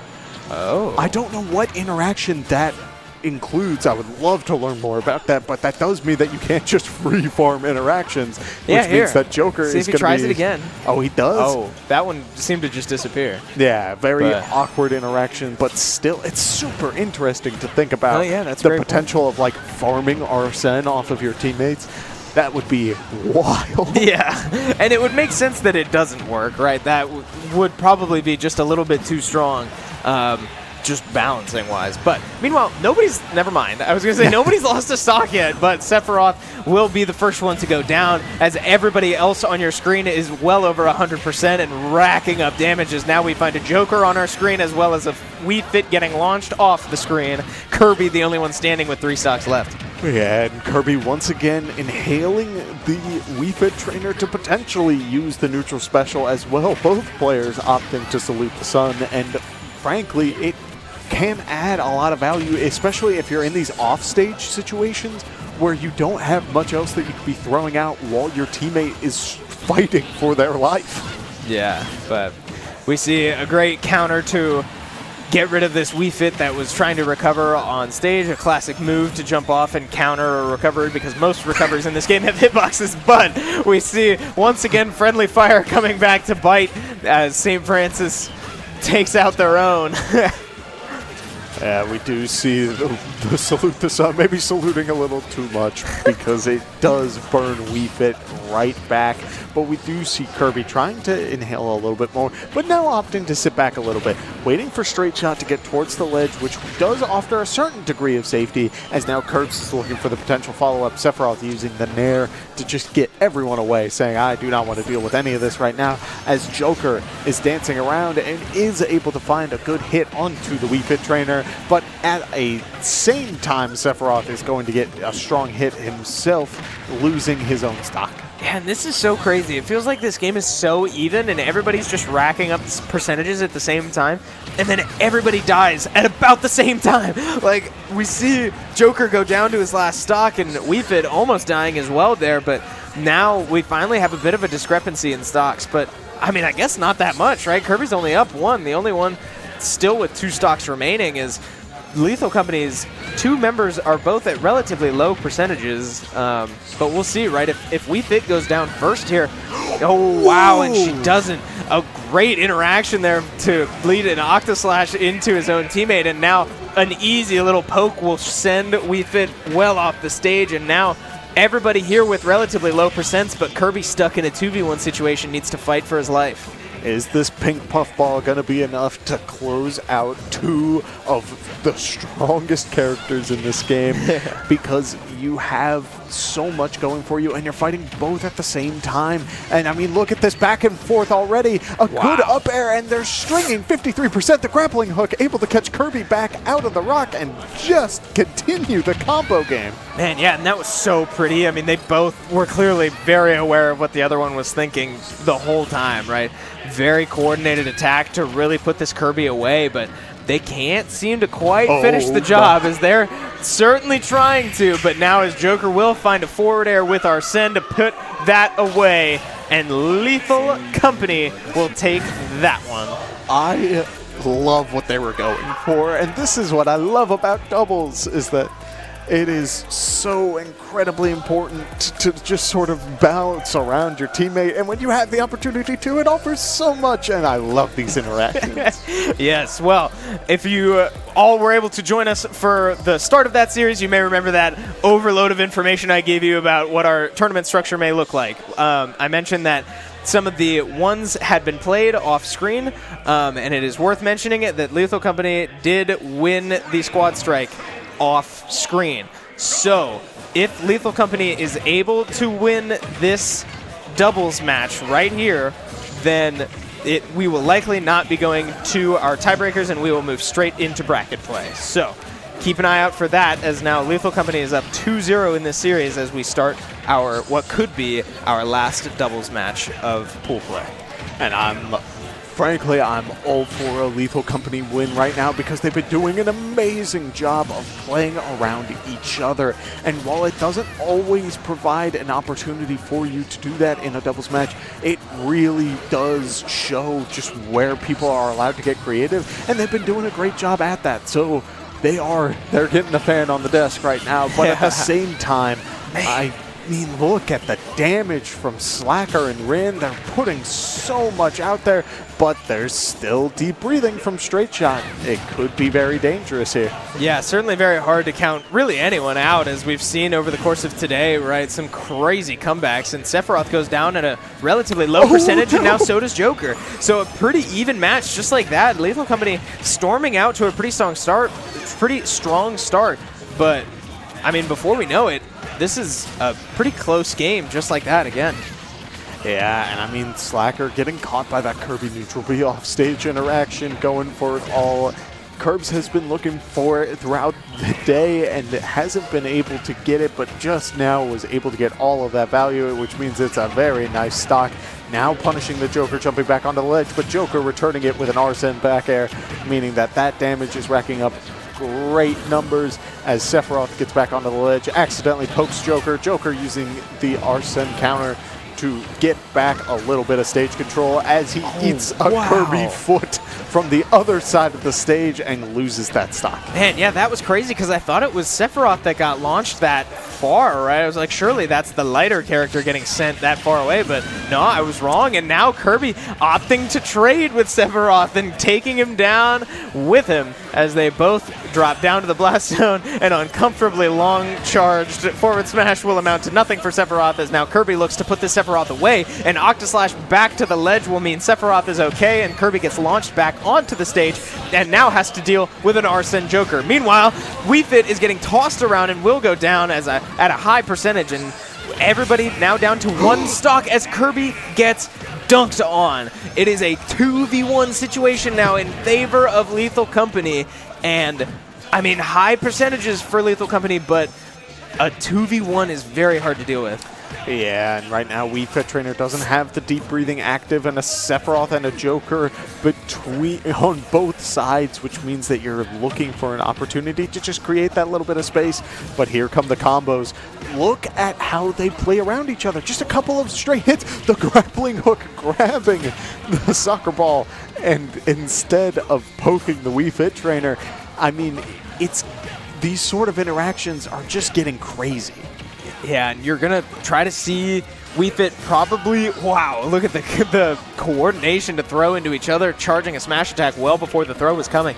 But you're going to see Wii Fit try to single out either one of these players. He did single out one of them and kill the Joker, but unfortunately it is not enough as Sephiroth is able to put it away, take the game, take the set, and with that, the offstage results mean that Lethal Company will be our 3 seed going into tournament play. Oh my goodness, Chris, I love what we just saw because not only did we get to see just really good, solid Smash Bros. All around, I mean, we saw just a storybook sort of like Kirby getting a combo that he's been searching for, getting that up special spike and keeping that momentum alive. But then we saw what it really, the doubles aspect comes down to, which is playing around each other.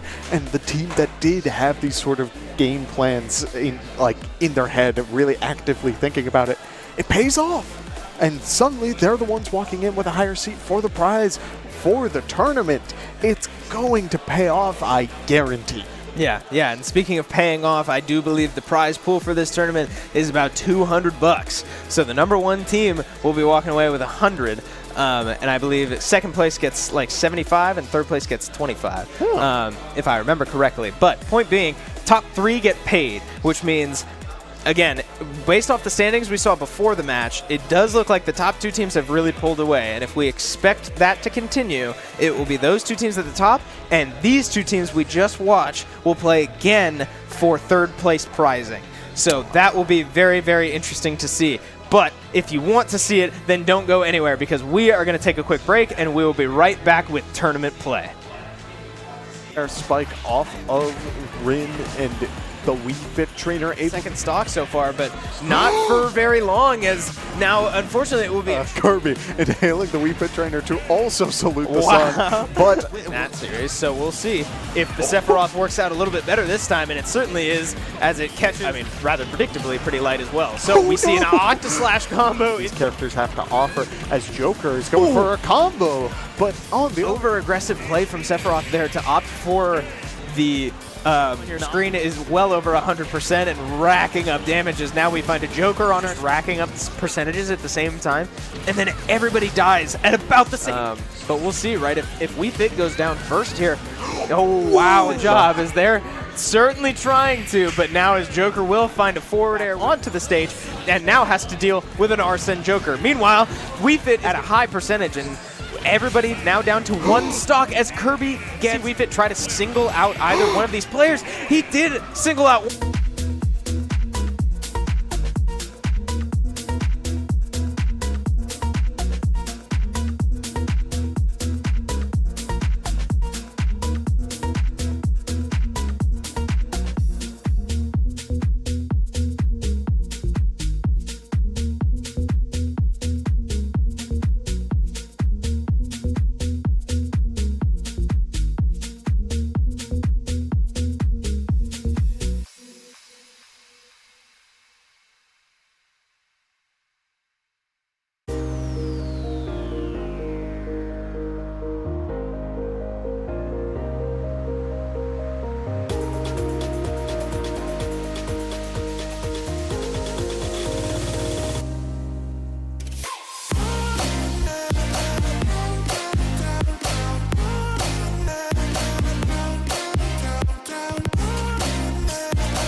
Welcome back, everybody, to the Smash the Nest Smash Bros. Competition here at the Shenandoah Esports Arena. Chris Clayton here, joined once again by Kevin, my lovely brother Clayton, and we are now here to commence bracket play, right? Yeah. We have the bracket prepared, seated, and ready to go as we dive into the final part of our competition here. Single elimination, top 3 teams get paid, and we will be watching this semifinal 2, Brick Squad against Lethal Company.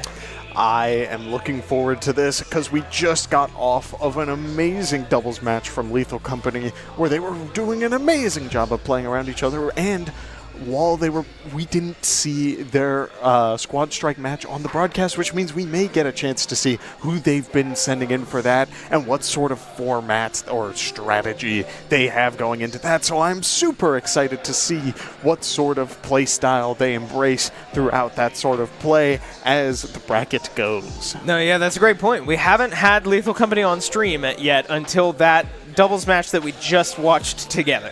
And while that doubles match was going on, there was some off-stream competition to keep us all on schedule. So we have not seen what Lethal Company's third player is like. Like, we don't know who they play. We don't know who they are. So that will be an interesting thing to keep an eye out for, but we should be getting into our doubles competition here soon, so we'll have to wait a little bit longer because Squad Strike will not come until after doubles.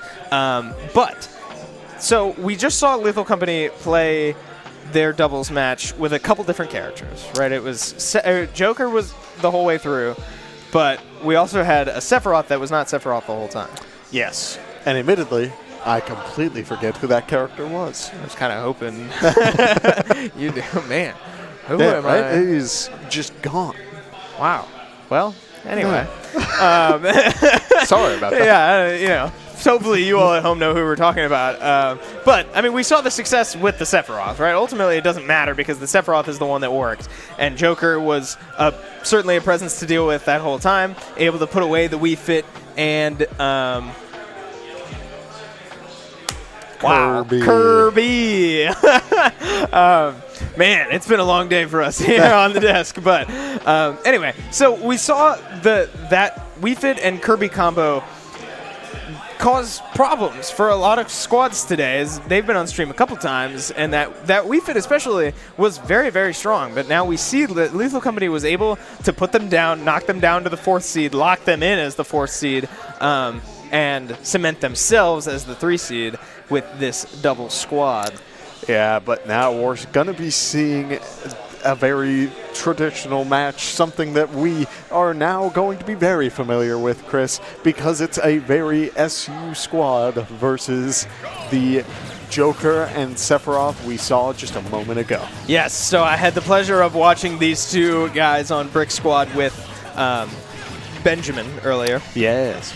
And you know, we talk about this, we've talked a lot about being comfortable in your own matchup, being comfortable on your character, being comfortable, period. Well, it doesn't get much more comfortable than these two guys. However, there's a bit of an interesting dynamic here in that they don't usually play with each other. It's against each other. But now, oh my lord, a Kip forward smash catches the whole world by storm and almost even lags the game as he launches both players for Lethal Company off the stage and into the blast zone. Yeah, and I mean, while we don't see a lot of that sort of duo play, we do see that when it comes together, when both players do find an opportunity to capitalize, it does pay off, as we do see Slacker going off stage, trying to send the AJ Falco back onto the stage, potentially into Sephiroth's hands, but Pac-Man causing some problems.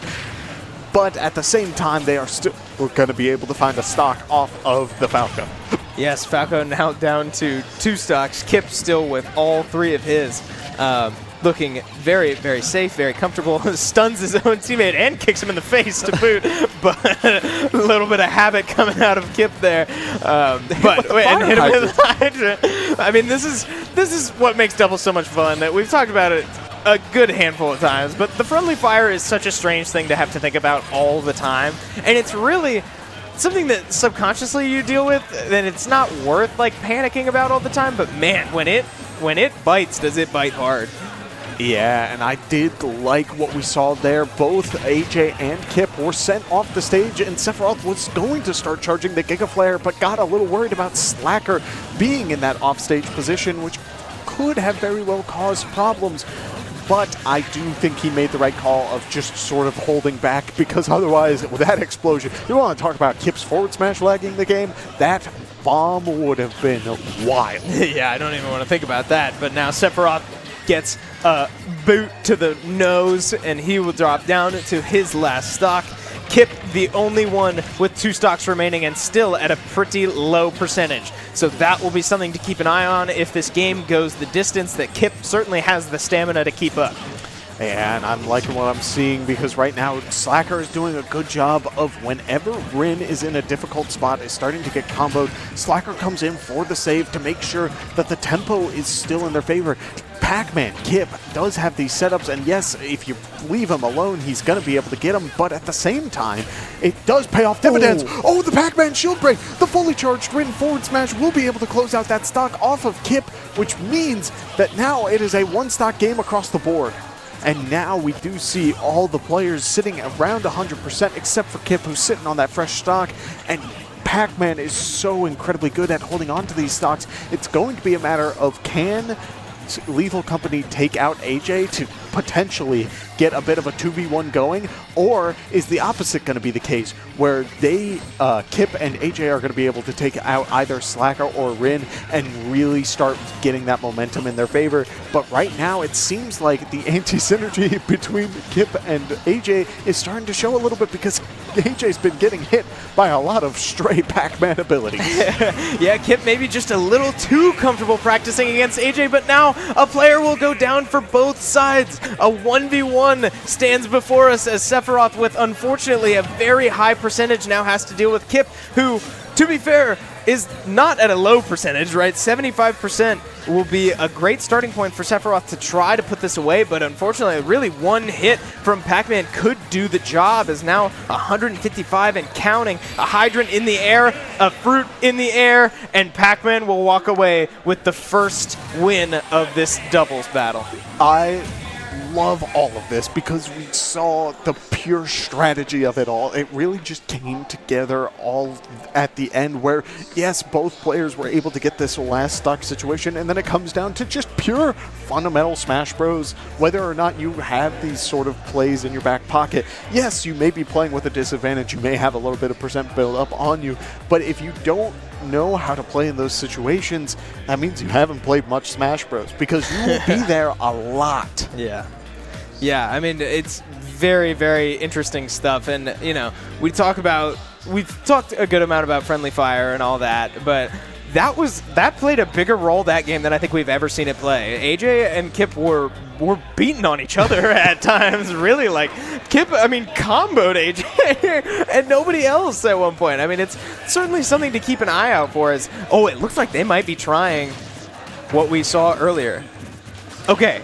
So his bar did not go up there just then. Yeah, so that's very interesting to think about, the fact that you can't build Arsene off of that interaction. I feel like, yes, that would be incredibly strong, but I don't think it would be like too insane. After all, you're still building percent on right. whoever is getting hit, but I don't know. At the same time, we do see Kip and AJ starting to eat a lot of percent, and now it's Rin who's been doing a lot of the controlling of who is getting hit and who's getting sent to the side blast zones, while Slacker is in the thick of it trying to survive, but still racking up the percentages with these forward airs, with these back airs, and just keeping that pressure going.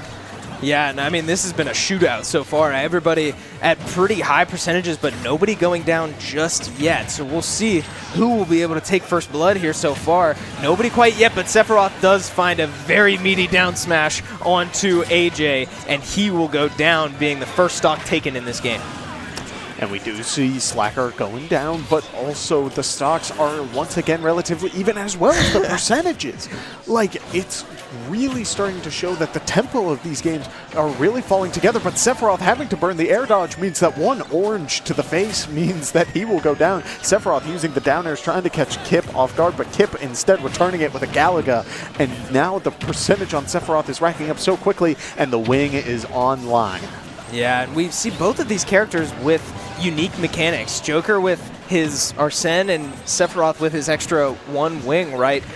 Both of these characters, DLC characters, adding completely unique mechanics to the game, and both of them favors their late game, right? Their recovery, their chance to come back.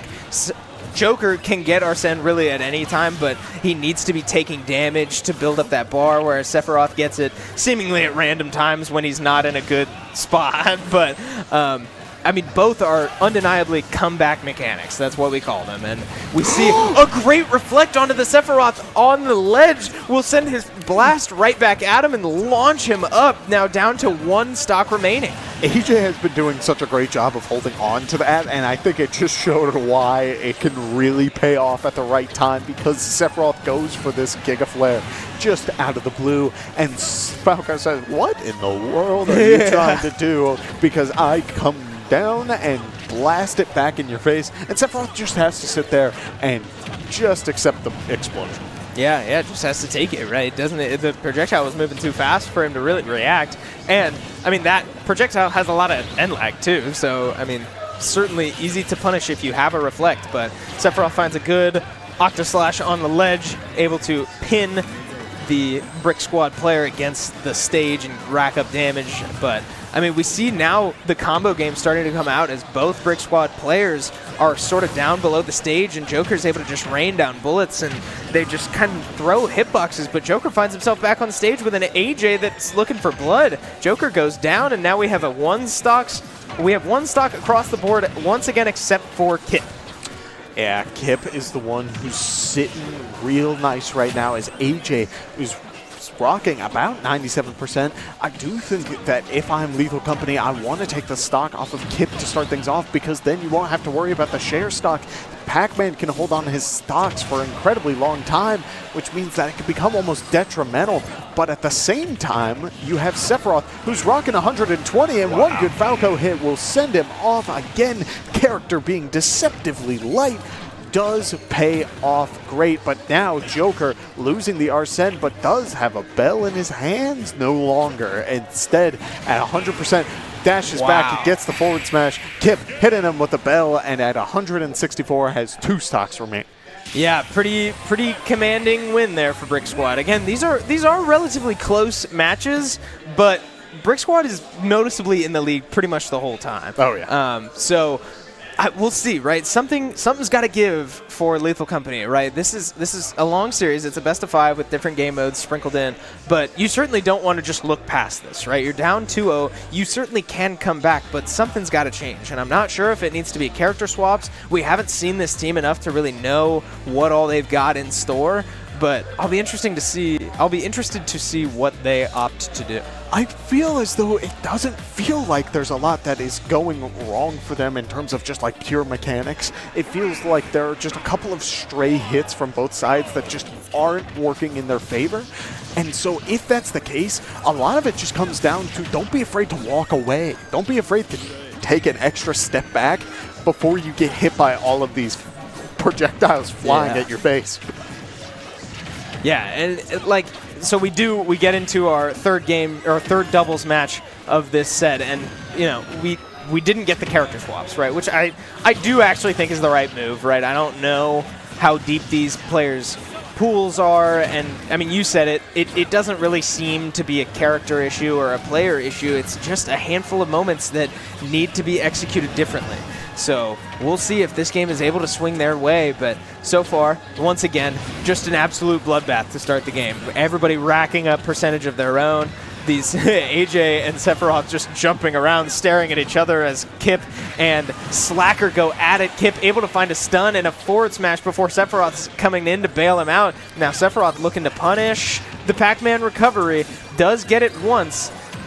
Looking to do it again, and spikes right through the Pac-Man trampoline. Oh no, it would have had one more use, but because the down air has a hitbox, it does send it into a red state, which means that you enter free fall. So Sephiroth goes down, and again, we were talking about these awkward situations, just a couple of small things not going your way, and this would be one of them.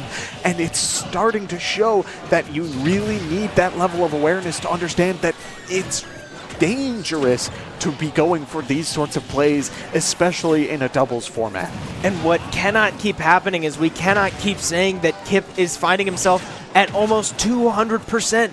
They have been struggling to finish Kip off all day, right? Every single game, Kip has been the one person to have a stock advantage. And once again, we find ourselves with a 3-stock Kip still alive. Now Joker down to his last stock, Sephiroth with 2. But again, in a marathon, if this is to go the distance, which Lethal Company needs it to, then Kip needs to die, but he's just not. And this is consistent with Kip. We see it in the crew battles, and we've seen it today. He holds on to these stocks for a ridiculous amount of time because the only way Pac-Man is going to go down is if he is in the side blast zone or the top blast zone, frankly. It's a matter of making sure that he is all the way over there. He can come back onto the stage from practically anywhere, and so it really is on you to go off and really secure these stocks, which goes back to the point we were talking about earlier. When you have 2 characters, you can be aggressive and really run off there with both players and just cover space. It is so incredibly valuable, but at the same time, we do see Rin racking up at 129, still does not have the wing at the moment, if I'm seeing correctly, and a Pac-Man foot will make sure that even if Rin did have the wing, definitely doesn't anymore. So now Kip using the Gallagher, getting a combo started, the Fire Hydrant adding a little bit more value, and a back air to continue, as well as both sides are just continuing to get a little bit more damage built up as Arsene is online. Yeah, and so is the wing, right? Both comeback mechanics in full swing as they are now both down to their last stock. They will likely look to finish AJ off if they can, but a fully charged up smash will catch Kip sleeping as he walks right into it. And now 1 stock across the board. I fully expect Lethal Company to commit to finishing this Falco, excuse me. And if they're able to do that, force Kip to deal with a 1v2. Both Lethal Company players have very high percentages, and unfortunately, a dash attack into the fire hydrant will cause friendly fire and kill his teammate. Joker is out for the rest of this game, and now a key will finish the job on Sephiroth. Brick Squad is able to take the doubles and take the lead in this series. Oh my goodness, man. I was so ready. There was the comeback potential. Both mechanics were online, the stars were aligning, and then they were blocked out by a fire hydrant. It's insane. Just again, the little things, the things that you're not always prepared for that just fly in out of the blue. Imagine if that fire hydrant had a little bit more HP. It survived that one hit, and then suddenly it doesn't fly there, which means Joker has time to get back on the stage, and we have a whole different game. But I'm talking in pure hypotheticals here. Right now, we're dealing with the now. Brick Squad did go up 3-0. Yeah, very, very well done. Again, 3 close but commanding wins by Brick Squad, by Kip and AJ to really put that away. 3-0, we move on. How you doing? Keep it moving. Let's go to Squad Strike. Both of these teams have 1 player remaining. We have seen the Brick Squad player before who plays... I do not remember. Someone. Yeah, I apologize. There's been a lot of Smash Bros, and now I am losing what all characters Fox, play. I believe. Oh, that does sound right. Yeah. Go ahead. And you know what just hit me? I've had a bit of a spoiler because I've seen the players behind me. Ordinarily, I'm relatively familiar with the local scene here, but also the 2 of us grew up in Columbus, Ohio, which means that we also know the local scene over there. Here's the thing. There are only a handful of players that I can look at and say their tag just right off the top of my head. And this is one that's been hanging around SU for a little bit, just sort of popping in and out and making sure that the Smash players are on their toes. It looks like Eliminate is the 3rd.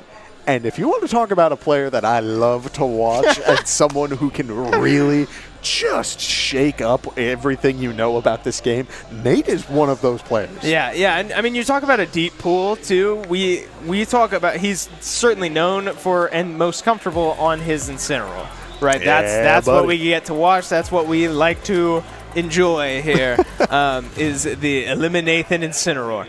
But he's got a deep pool, right? We see the Rob and the Aegis pick being the two backups, which would have been my two predictions. He's very deep because I've seen these picks before. He's able to play so many different characters, and we will see if these two are enough to get it done. But Gokeska, excuse me, will be playing Pokemon Trainer to start with a Fox and ZSS in reserve. And you know what I find crazy is that we talk about these sort of game plans, and a lot of what we have seen today for Squad Strike is that characters play relatively similar to their counterparts. Fox and Zero Suit Samus are very get in your face, dance around your shield and air dodges and stuff like that, and punish you for it, with an exception being Pokemon Trainer, who can kind of do that with Squirtle, but also has the opportunity for Charizard and Ivysaur. But Eliminate is playing a projectile-based character, a Swordy, and a Grappler. Yeah. 3 incredibly different playstyles, but benefit in a variety of different matches. So now we see Gokeska take the lead off of this Eliminate Rob, but now suddenly you're having to deal with the Swordy, you're having to deal with the Aegis, and I'm very curious to see how this goes. Yeah, I mean, so far certainly favoring Gokeska as he comes out swinging, ready for this Aegis to spawn in, and finds a great combo to start, getting Aegis up to 30%. But unfortunately, all those hits on a Squirtle does only amount to 30%, right? This is not a heavy hitter. Ooh. This is a combo player, and Aegis is able to find a spike off the ledge and put that Pokemon Trainer away. Now Fox will be the response, and we have a pretty even match once again. Yeah, if I am Gokeska, I want to get this Incineroar out now, because not only does it mean that I'm getting this lead, but also it's a character that is a little bit bulky, is a little bit slower, and if I'm playing a character that enjoys just punishing you for going for these sort of laggy options, it's going to be a Fox. So now I'm excited to see what sort of punish game comes out, but at the same time, look at this trade game we're seeing from Eliminate's Incineroar. This is how you need to play it. Wow, and so much shield damage from Incineroar, right? That neutral B is just such a strange but strong move that really doesn't have any comparables, right? But very strong nonetheless, as we see now Eliminate racking up some percentage of his own, right? Finding himself upwards of 90%, and while he may take this stock here pretty soon on the Fox, he does have a Zero Suit Samus to deal with on the other side.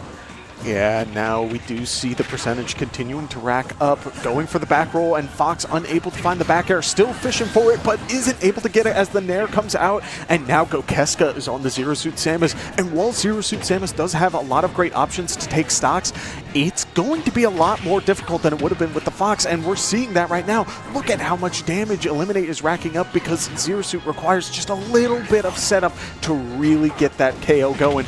One good clothesline. Timing is what you need, and you get the guaranteed percent, as now Zero Suit Samus is off stage on the other side, and Nate is trying to space out, making sure that he is holding on to the stock as long as possible. Yeah, and this is an offline tournament, right? You said it, timing matters, and this is the best setting to have a timing situation. What we haven't seen much of is Incineroar's counter as well, building up his own damage. I don't know that we've seen yet. So I'd be curious to see if we start seeing some of those come out. At this point, he might not need it, as most of his hits will find a kill. Oh no, but that'll do it. Another hit from Zero Suit Samus will find a kill. The up special to finish off that Eliminathan Incineroar and take a lead in this Squad Strike. And yet it was incredibly close that entire time, and I think that speaks to the skill level of both players. We have seen Gokeska just put on so much work. This Fox has been a menace throughout the entire broadcast, as well as that Pokemon Trainer, which just keeps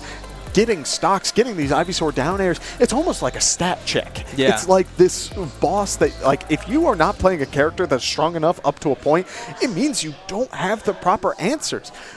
On the other side of that coin, Eliminate was doing an incredible job of keeping up. I think the biggest problem was the first stock on the Rob, and it just needs a little bit more time for setup, which is why I think we see it going in last. Yeah, and you said it. An important note is that we have 0 character changes, but order changes on both sides, as now Zero Suit Samus will be the first one to come out, and Pyramithra is the answer from Eliminate. Now, we see a relatively even start as both of these characters both of these players start to find their footing. A new matchup that we didn't get to see a ton of last game, as the Pirate Mithra went down a little quickly. Yeah, and I'm liking what I'm seeing so far, but a very good call out on the swap means that the Zero Suit Samus is going to take a stock. I apologize. I should have talked about it more earlier because it is also just putting in amazing value. Yeah, now Incineroar forced to come out into a bit of an uncomfortable situation, but, I mean, racking up damage, and if he's able to put this away quickly, it'll be like nothing ever happened. So we'll see if, I mean, Eliminate controlling a lot of space and forcing Zero Suit Samus off stage, but not for long, as now she is very much in her element, taking her own control of the stage, but launched off. We'll see if Eliminate is able to protect this ledge and really take this stock before it gets much worse. A back air won't quite do the job, and a good recovery from Zero Suit puts Incineroar in a bit of an uncomfortable situation, but now a neutral B will take this stock, and we are back to 2-2. Yes, and this is a matchup that we saw earlier. Fox did a really good job of comboing this Incineroar. If we're going to see any sort of revenge, oh my goodness, a very good down air into the Lariat will allow Fox to start taking a lot more damage, and I'm expecting to see just more combo game. Look at how much this cat has to offer. He's just racking up the percentage. Oh, there's that revenge, Chris. And we do see the side B come out almost immediately, but he still has the revenge built up. One good Alp Smash will knock him to the heavens, and oh my goodness, I love a good Incineroar. Oh, yep, and there's another revenge stack, right? Here they come, as now that one gets away from him. Not a ton of value there, but, I mean, we see it start to come out, and that's the nature of this character, right? He's able to get these little stacks, these counters start to add up, and then when he finds his one hit, it hurts. Oh, yeah. I love seeing this character when the player is so aware of what they need to be searching for, because a lot of players will just automatically go for that grappling move after the down B, after going for that revenge. And because of that, a lot of players will try to punish it. We did see it from Gokeska earlier, which means that then Eliminate has to look for something else, and that is where we will see the adaptability from these players, especially at least in this matchup, as now Ivysaur has gotten Incineroar up to 157, and just about anything from Ivysaur's kit will take the stock, but on the other hand, one good kick from the cat will send them back. Yeah, I mean, the Incineroar value that time around was crazy. So, as I mean, that was wild, and much better than the first time around. I think we saw a lot of adaptations from Eliminate, right? We see more revenge stacks, more heavy hits, and just ultimately able to stay alive a lot longer, right? The Incineroar wasn't able to get enough done the first time, but we said the Rob might need to be fixed. We didn't even get there. Yeah. And not only that, I think Gokeska had his moments of sunshine as well, because that Zero Suit Samus, which has been doing good work and getting stocks at relatively high percents, was able to take one relatively securely earlier on, which means that we are starting to see these adaptations from both players, and now we see the orders once again, but this time Incineroar is coming out last and the Rob is back, but this time Fox is up first, and I think that this matchup might hurt Rob a lot. Yeah, and I mean, it makes sense because, like, after that performance, how can you not feel the need to drop Incineroar down to your anchor? And yeah, maybe you were wrong, as Fox is now up to 80%, but here comes the value we were talking about, as Rob is now forced off stage and fighting for his life, as Fox very comfortably fights through these aerials and finds string after string, poking the shield, as Rob now looking just for any projectiles, but he'll have to look out because Fox does have a shine, but a dash attack into the shield will lead to a very easy up smash for Rob, and just like that, Fox is out of the question. Oh my goodness, I think I made a mistake. I was assuming the reflector and Rob having a big body would just be enough for Fox to walk away with it. But this Rob pressure early on, again, if you are in a relatively awkward matchup, if you're able to get him out of the gates swinging, that is what you need, because it can guarantee you a lead and give you that breathing room to potentially come back. But look at this Rob value. I mean, oh my goodness. Wow. The Ivysaur not grabbing the ledge with the up special is able to send Rob the other way and get a stock, shocking everyone in the arena.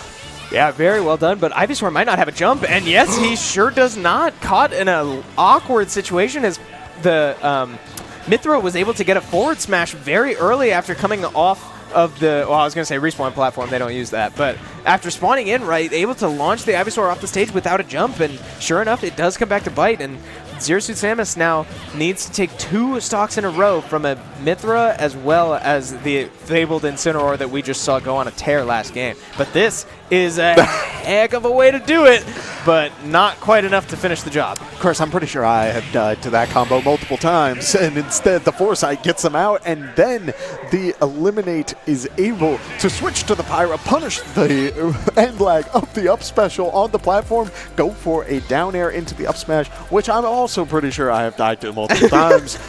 I mean, it all just kind of fell into place. Yeah, and, you know, we see why Aegis is considered one of the best characters in the game, right? With that Foresight is so strong, able to just fall out of that combo that, like you said, probably has killed all of us quite a few times in the past. But Aegis, not the case. And able to find a way out and find a kill off of it is incredible value for $5.99. Absolutely. The glories of $5.99. But we are heading back into this, and Eliminate is opting to send in the Incineroar now, and I don't hate this because now we're starting to see that the Aegis is warm, the Rob is warm, and this Incineroar puts in so much value that, frankly, if you want to just try and close this out, stop any sort of momentum gain, I think sending this out first could be the move, but it can't be a double-edged sword because if Gokeska does get this lead to start things off, as we are seeing right here, frankly, I think that will be enough of a momentum boost that could potentially bring this to a 2-2. Yeah, and I mean, it'll be interesting to see because, yeah, I mean, Fox able to get a very, very high kill catching Incineroar going high and able to punish it, but yeah, I mean, we've talked so much about how the top 2 teams in this bracket had kind of started to run away with it, but right now, Lethal Company is absolutely taking it to them, and if they're able to knock this team off and go to the finals, that would be a massive change of pace on the day. Oh, absolutely, as we do see Eliminate trying to use the Rob spacing, just getting those projectiles, getting the laser out, trying to build up as much chip damage against this Fox as possible, but a missed grab will lead to a bit of a follow-up, but again, the dash attack on the shield means that Rob is going to be able to find the follow-up and get that up smash, sitting at 73% and going up against the Squirtle. Yeah, and I mean, deja vu, right? That was quite literally exactly what happened in the last set, that last matchup, as the dash attack into a shield is easily punished by a Rob. But, I mean, this time around, Rob is now up to 120% and has to deal with the PT. We saw the PT come out, I believe, first last game, right? So, bit of a change of circumstances here, right? And that's the beauty of Squad Strike, is now we just change up the strategy. The characters might not change, but the pacing is absolutely changing, and it's enough to really get in your head. Yeah, we do see Eliminate opting to sit at a distance, going for a side special, and it does not connect, which means that he will end up losing that stock to the Charizard forward air.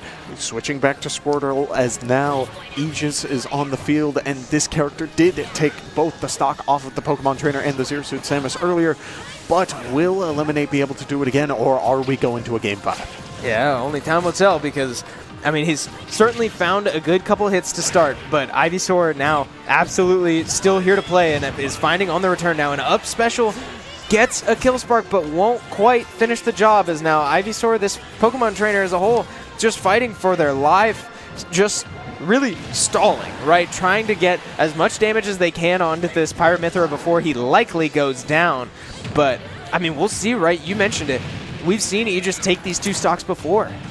Yeah, and look how Charizard is moving. Yes, it's a big body, but Gokeska is doing a great job of dancing around the options that Eliminate has been throwing out, the side specials and stuff like that. Look at how he makes sure that if he's going to get a punish, it's going to be as much value as possible, as we do see 91% built up onto Eliminate. One good up special. Will that be enough? It will be, as now it is 2-2 between Brick Squad and Lethal Company. Man, I mean, this is so back and forth, like literally so back and forth, because now we have a 2-2 score, as well as, I mean, each one of these games is so close in its own right. We've seen both of these players finish a game with 2 stocks remaining, and the characters are not changing. It's just the order. So now we have one more opportunity for both of these guys to figure out what strategy they like the most and take it to the other one and see. I mean, this really could go either way.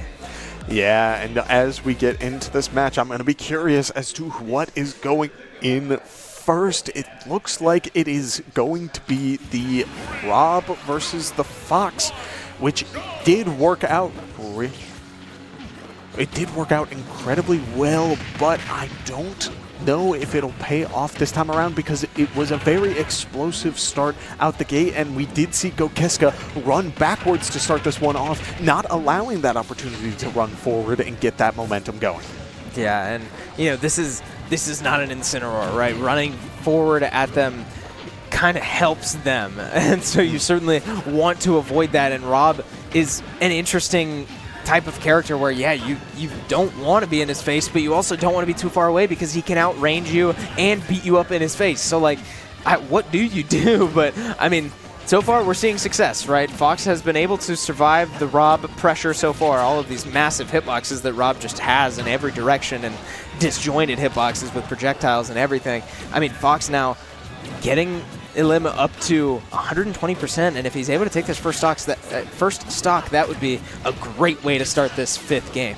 Yeah, we do see, I mean, just the percentage build-up. Fox looking to close it, but dancing a little bit too much around the shield, which means that Rob is going to be able to get the up smash, and one of the biggest anchors in this entire crew battle is taken out. Brick Squad, Gokeska's Fox has been such a menace. To get that out early is going to be incredibly valuable.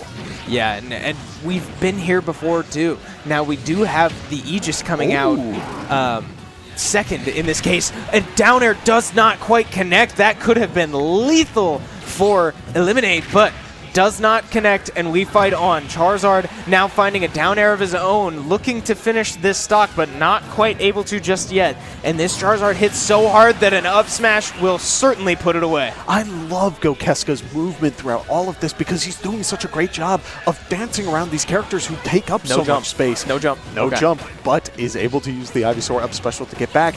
And I mean, just look at how he dances around these platforms using the up airs, not only to cover the space, but also to get back and land faster. But once again, in this awkward spot up off stage, will be able to make it back and Eliminate, sticking to the Mythra, not opting to go for the Pyra, instead trying to make sure that he is moving as fast as possible. And while the hits may not be as hard, they may not be needed when Charizard is rocking 150. Yeah, 160%. I mean, Eliminathan is definitely looking to take this away quickly, and a Sword of the Face will not quite do the job now. Charizard up at 180% and still alive. 2 stocks left for both of these players as Charizard finds a back throw and might look to cheese this stock. This is dangerous territory for the Aegis, but and there it is. Yes, the cheesy stock does pay off, and now Brick Squad Gokeska up 1 stock.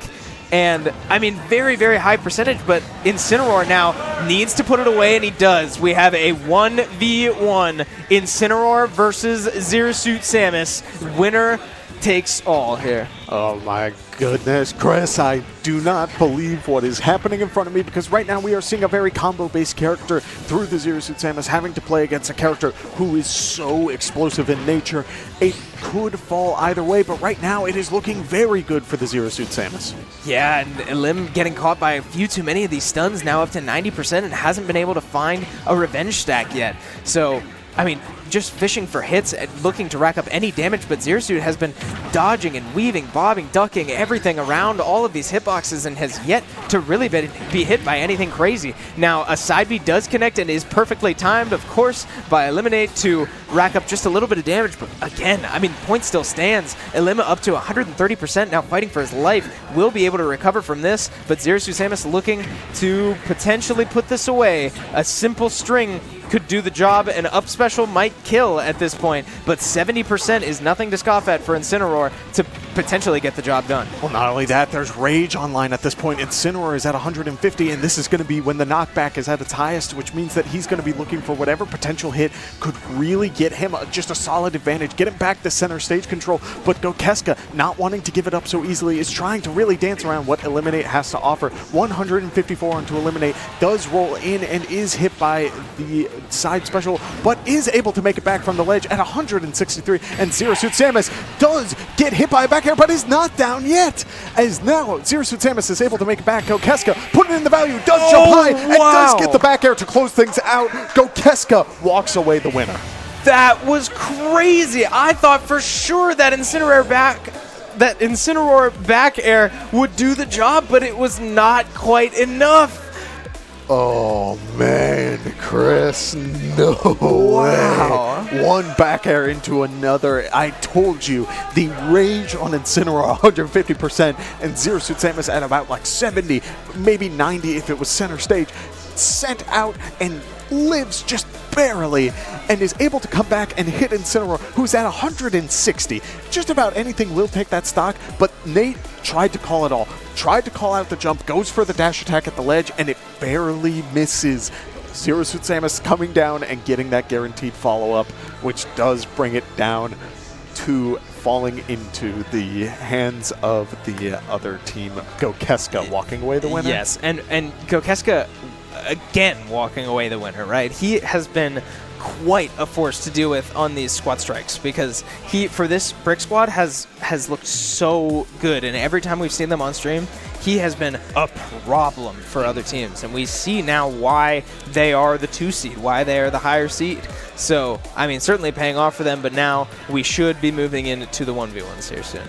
Oh man, I am looking forward to this, because not only do you have the Pac-Man and the Falco that I love watching so much, but you also have a player who I enjoy to pieces, seeing his clever strategies and just pure fundamental basis on the side of Lethal Company. But on the other hand, I mean, Gokeska has been putting in work, and frankly, you can send him in first, and if it closes out 3-0, that's it. Like, you're guaranteed the next spot in the tournament. Right, and it's on that note, as we wait to get into game, I'm going to put our production on the spot here a little bit. If we can take a quick look at the bracket, because we did get an update during that game that Tay Academy advanced. They swept St. Francis, and now the winner of this series will go on to play the 1 seed, awaiting results. So Tay has looked very, very strong. Brick Squad also looking very, very strong, and if Brick Squad is able to take this 1v1, they will move on. Oh man, there's so much potential. Tay Academy has been such a force throughout this entire bracket. They've been on the broadcast multiple times, and it's just because we've seen the amount of value that they have put on. And so I'm very excited to see between Brick Squad and Lethal Company who is going to answer that call to Tay Academy, and will they be able to knock down the Kings? Yeah, only time will tell, but we do have to get there first as we await this 1v1 to start. But I would be interested to see, right? I don't think we've seen them send out Gokeska back-to-back. And I guess I don't want to cheat, but I believe we saw Gokeska walk away. Yes. So it's looking like it won't be Gokeska. But for the side of Brick Squad, yes, we do know this guy is AJ. Yeah. Right, which means we have a Falco, likely. I don't want to assume that. But could be a Pikachu. Could be a Pikachu. Could be a DDD. Could be a DDD. Yeah, it could be so many things. But we expect that to be a Falco, and it'll be interesting. We did not get to see the Lethal Company 1v1s in their last series, because, again, we cut that short because it was performed off stream. So I'm curious to see how those players handle 1v1s, right? If their doubles character picks are their mains, it's going to be interesting to see, right? We saw the Sephiroth and the Joker, so we may see one of those, we may not. Yeah. And it's looking like we are going to see one of those, as we have Rin on the Sephiroth, who will take on AJ's Falco to start this 1v1 series. Yeah, Sephiroth already starting off with a couple of good snaps, and as well the purple Skittles dancing around Falco will eat up even more percent. 73 on AJ to start this off. Gets the counter off, but AJ able to get the grab and start a combo of his own, but doesn't get the follow-up, which means that now Sephiroth is going to get a little bit more value. Yeah, I mean, it's worth noting that if this Sephiroth is fighting for their tournament lives, right?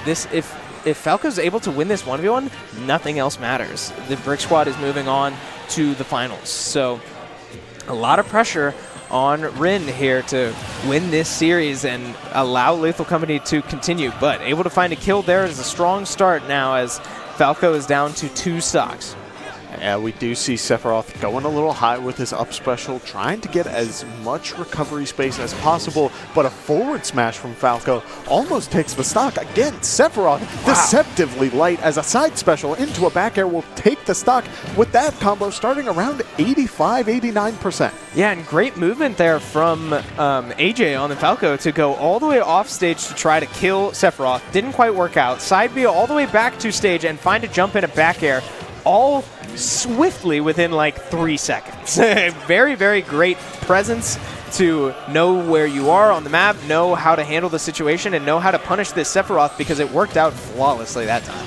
Oh, I love the idea that Rin had there. When you have those little bubbles around you, they offer so much pressure. So we saw Rin hit the shield, but then AJ's locked in that shield stun, which means Sephiroth went for the up smash, almost trying to break the shield, but it doesn't do it just yet, and it will get a good amount of percentage as now AJ loses another stock, and Rin is doing an amazing job of really keeping AJ on his toes. Yeah, I mean, I would love to see some statistic on how much time AJ has spent in disadvantage, like somewhere off the stage, because it feels like this whole game has been Sephiroth just standing on the ledge, finding a way to keep Falco off.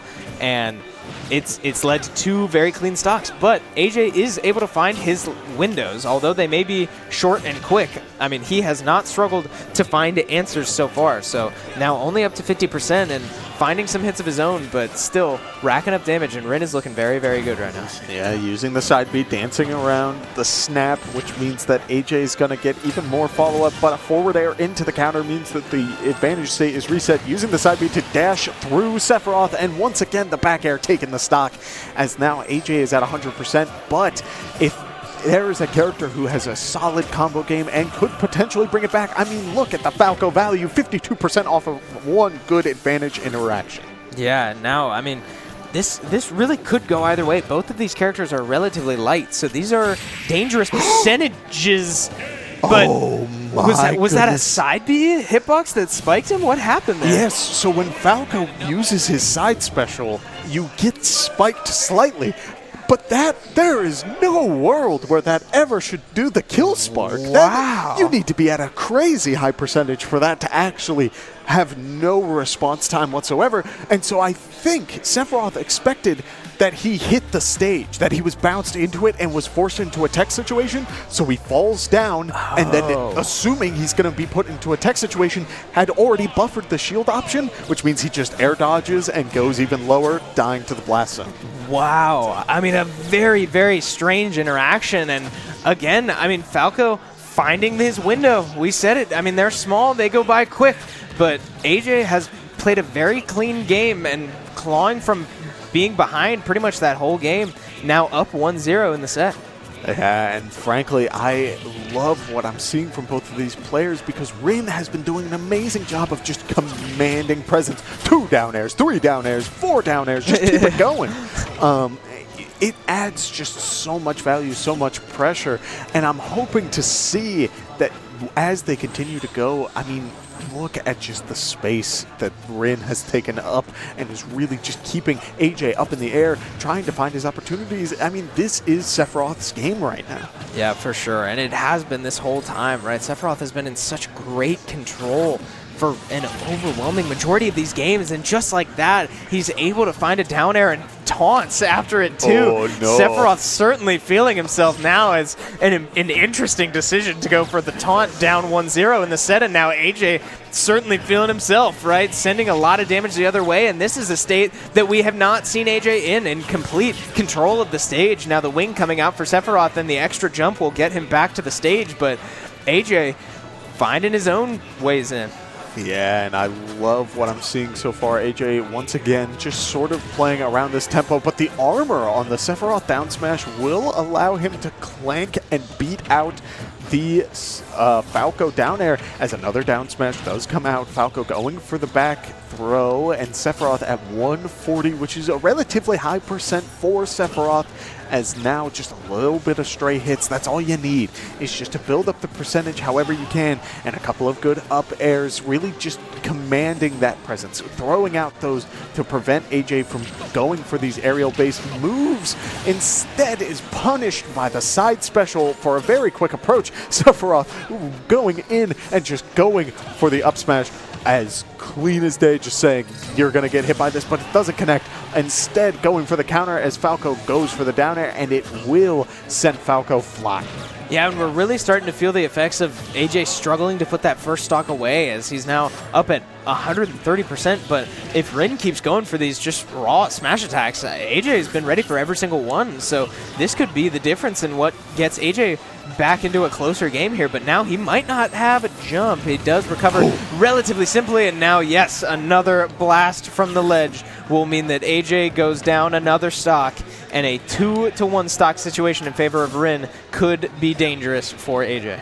Yeah, we do see Sephiroth jumping from the ledge, trying to get a little bit more stage control instead of sticking around the ledge like he has for a while and using the aerials to just poke a little bit of damage onto AJ. Instead, now taking the aggressive approach, getting a little bit closer, but making sure that if he's getting closer, it is still in the sweet spot of that blade. Wing online, an Octaslash coming out, but AJ able to survive and get through it, but an Octaslash coming back through, able to tech it and use his own up special, getting back onto the stage as now Sephiroth is feeling the pressure. Yeah, and the an up smash charged, and a dash attack will finish the job. You said it, that is surprising, but enough damage to get the job done. A high percent will launch Falco, and we have a tie game here, 1-1.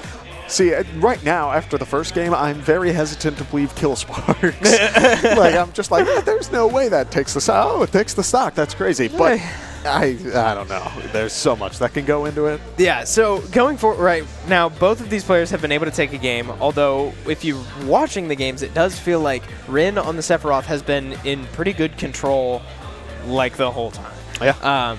So, what needs to change for AJ? Right now, I think AJ is struggling to find his ins without taking a little bit of damage in response. Sephiroth does cover a lot of space, and that is just by virtue of the character. But if you need to take a second and really just back away, like truly back away like you're playing against a Samus, do not be afraid to do so, because Sephiroth can't cover space like that. Doesn't have projectiles that really cover a wide space. Yes, the snap covers a decent amount of horizontal space, but also, I mean, like, so does the Giga Flare, I guess, but it's a slow projectile and you have that reflector. Right. So really take your time and really focus on, if you're going to go in, what are you looking for? Yeah. Now, Sephiroth already with his wing out. The comeback mechanic has struck once again, as now he will find himself with an extra jump to deal with and a little bit of extra strength on his smash attacks, I believe. So both of these players racking up percentages on each other, and this already feels like a change of pace from the last two games. As previously, now Sephiroth does find a back air to put that stock away, but it did feel like in the previous games, again, Sephiroth was in pretty commanding control, but this time around, Falco has found some damage of his own. Now 2 down throws back-to-back, and potentially starting to get in AJ's head a little bit, as AJ's just struggling to finish what he started. Yeah, and this happens a lot with players, is that they realize that their opponent is at a high percent, and then they start just throwing out attacks that in theory should just kill outright. Like we see it with the back air there, and it does work in this situation, but when we saw those up smashes earlier, they were spaced out, and I think Rin was aware and very deliberate in making sure that if a move is going to hit your shield, I'm going to be as far away as possible, looking for more opportunities to punish. So you need to be careful with your approach options, as an Octaslash tech situation will be able to take him forward, and Rin going for another taunt just to show and prove a point. Yeah, I mean, this Sephiroth has been getting so aggressive, and I mean, AJ has been getting even more aggressive, but it's starting to bite him, right? Sephiroth is very much aware of what's coming every time. Now, an Octaslash does go wide there, and AJ now with 1 stock and 40%. This is now a significantly closer game than it was 10 seconds ago. Yeah, be careful adding fuel to this fire, because we've seen what a Falco can do out of the blue and really rack up this percentage lead, but we do once again see Sephiroth just sort of dancing around, waiting for Falco's options. You'll notice that a lot of the moves he throws out are after Falco commits to an option, and because of that, that means that he's the one playing his game. He's the one who's really keeping that advantage rolling. Falco able to connect the forward air, able to get another one, does connect the laser. Sephiroth goes for the up special, but doesn't do the charge version and falls short, which means Brick Squad is up 2-1, and AJ is feeling pretty good right now. Yeah, I mean, you wouldn't believe it because of how these games have gone, right? Those were 2 pretty early and like random stocks that got lost there by Sephiroth. The one Octaslash just going pretty weird, like going at a weird angle, and then the other one just not covering enough ground to get back to the ledge. Are you kidding me? That's how this is going to go down? Brick Squad now up 2-1, AJ up 2-1 in this, and if he's able to win one more, that's it. That's the series. So Sephiroth, Rin on this Sephiroth needs to clean this up to put this away. I agree, because we've seen just how much pressure Rin has been able to put up. I do think Rin has a solid game plan, but I do think it's almost becoming a little bit too comfortable. I think it's a level of just like understanding what your opponent wants, and because of that, you think you can get away with more than what you originally could. If it ain't broke, don't fix it.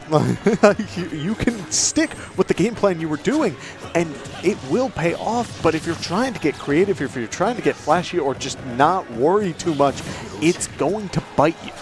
Yeah, it certainly will, and it certainly has so far. But once again, I mean, like, this already is, I've said it, feels like a different pace. Now Falco, for what feels like the first time this series, is out to a noticeable lead to start. Almost a whole stock with almost only 30% on him, now up to 55, but still, like, Falco able to find that first stock relatively simply, and now stringing together combos of his own. This is falling apart quickly for Rin. Chris, I was talking about finding your ins, and I think we're starting to see where they lie. But at the same time, look how that Giga Flare goes under the reflector and is spaced so incredibly well, and it pays off. So now I'm looking to see AJ able to get the down smash, but won't go for anything else. Now Sephiroth's ledge invincibility is back, but going for the Octaslash back at the ledge is going to go for that regrab, now sitting at 105 back towards the ledge. Falco going for the downer, trying to get as much pressure as possible. 3 snaps will carry AJ back towards the center of the stage, as well as an up air to finish it off, and 42% has already built up. Yeah, I mean, the combos are coming together so well for both sides. Now an up smash will get shielded, and AJ needs to find a way to put this away quickly before Sephiroth is able to find much more of these combos, because you'd really like to use the advantage you have and a counter into the reflect. What was that, Kevin? It sends right back at you. It's considered a projectile, which means the damage not only builds up and reflects and is amplified. I mean, that move reflected by just about any character in this game will take out Sephiroth, so you need to be very careful when you're using that move. It's a powerful tool, but otherwise Otherwise, it can lead you into incredibly awkward situations. Sephiroth able to make it back onto the stage after an up special, 85% onto Rin, but he still has opportunities to bring this back. Man, that was great. That looked out of reach, but Falco has to get back too, and ultimately his up B ends up bringing Sephiroth back with him. They're both now on the stage, but Sephiroth up to 100%. If Falco's able to find his in, like we've been saying for this whole series, if he's able to find his window and get in, that's all he needs. 120% and a forward air will likely put it away, and it will. AJ able to put it away. Rin goes down, and Brick Squad will take the series 3-0 over Lethal Company. Oh my. I mean, that is textbook. Just understand what your game plan is and make sure if your opponent doesn't have the answer, then keep doing what you're doing. But AJ suddenly, at the last game, at the last round, found new ways to get in and get those combos going through the side special and a couple of good down airs, and it paid off because then it snowballed. Yes, we did see during that second stock that that up special was going to bring him back up, but frankly, I mean, he was playing aggressive. He was punishing Sephiroth in situations that he wasn't punishing him before, and it was incredibly well played. Yeah, so well done. And you know, you can't help but look back at the little moments that Rin had, those little missteps, SDs, just these little things that just added up to be too much. It's okay in a 5-game series to have an SD or two. It's gonna happen. But when you have that many, when you start to get just a little too comfortable and almost a little too confident, it will come back to bite you. But I mean, a tragic showing there for Rin, unable to put that away. Brick Squad will go forward as the gritty team that will go the distance and play very close games, but just finding ways to win.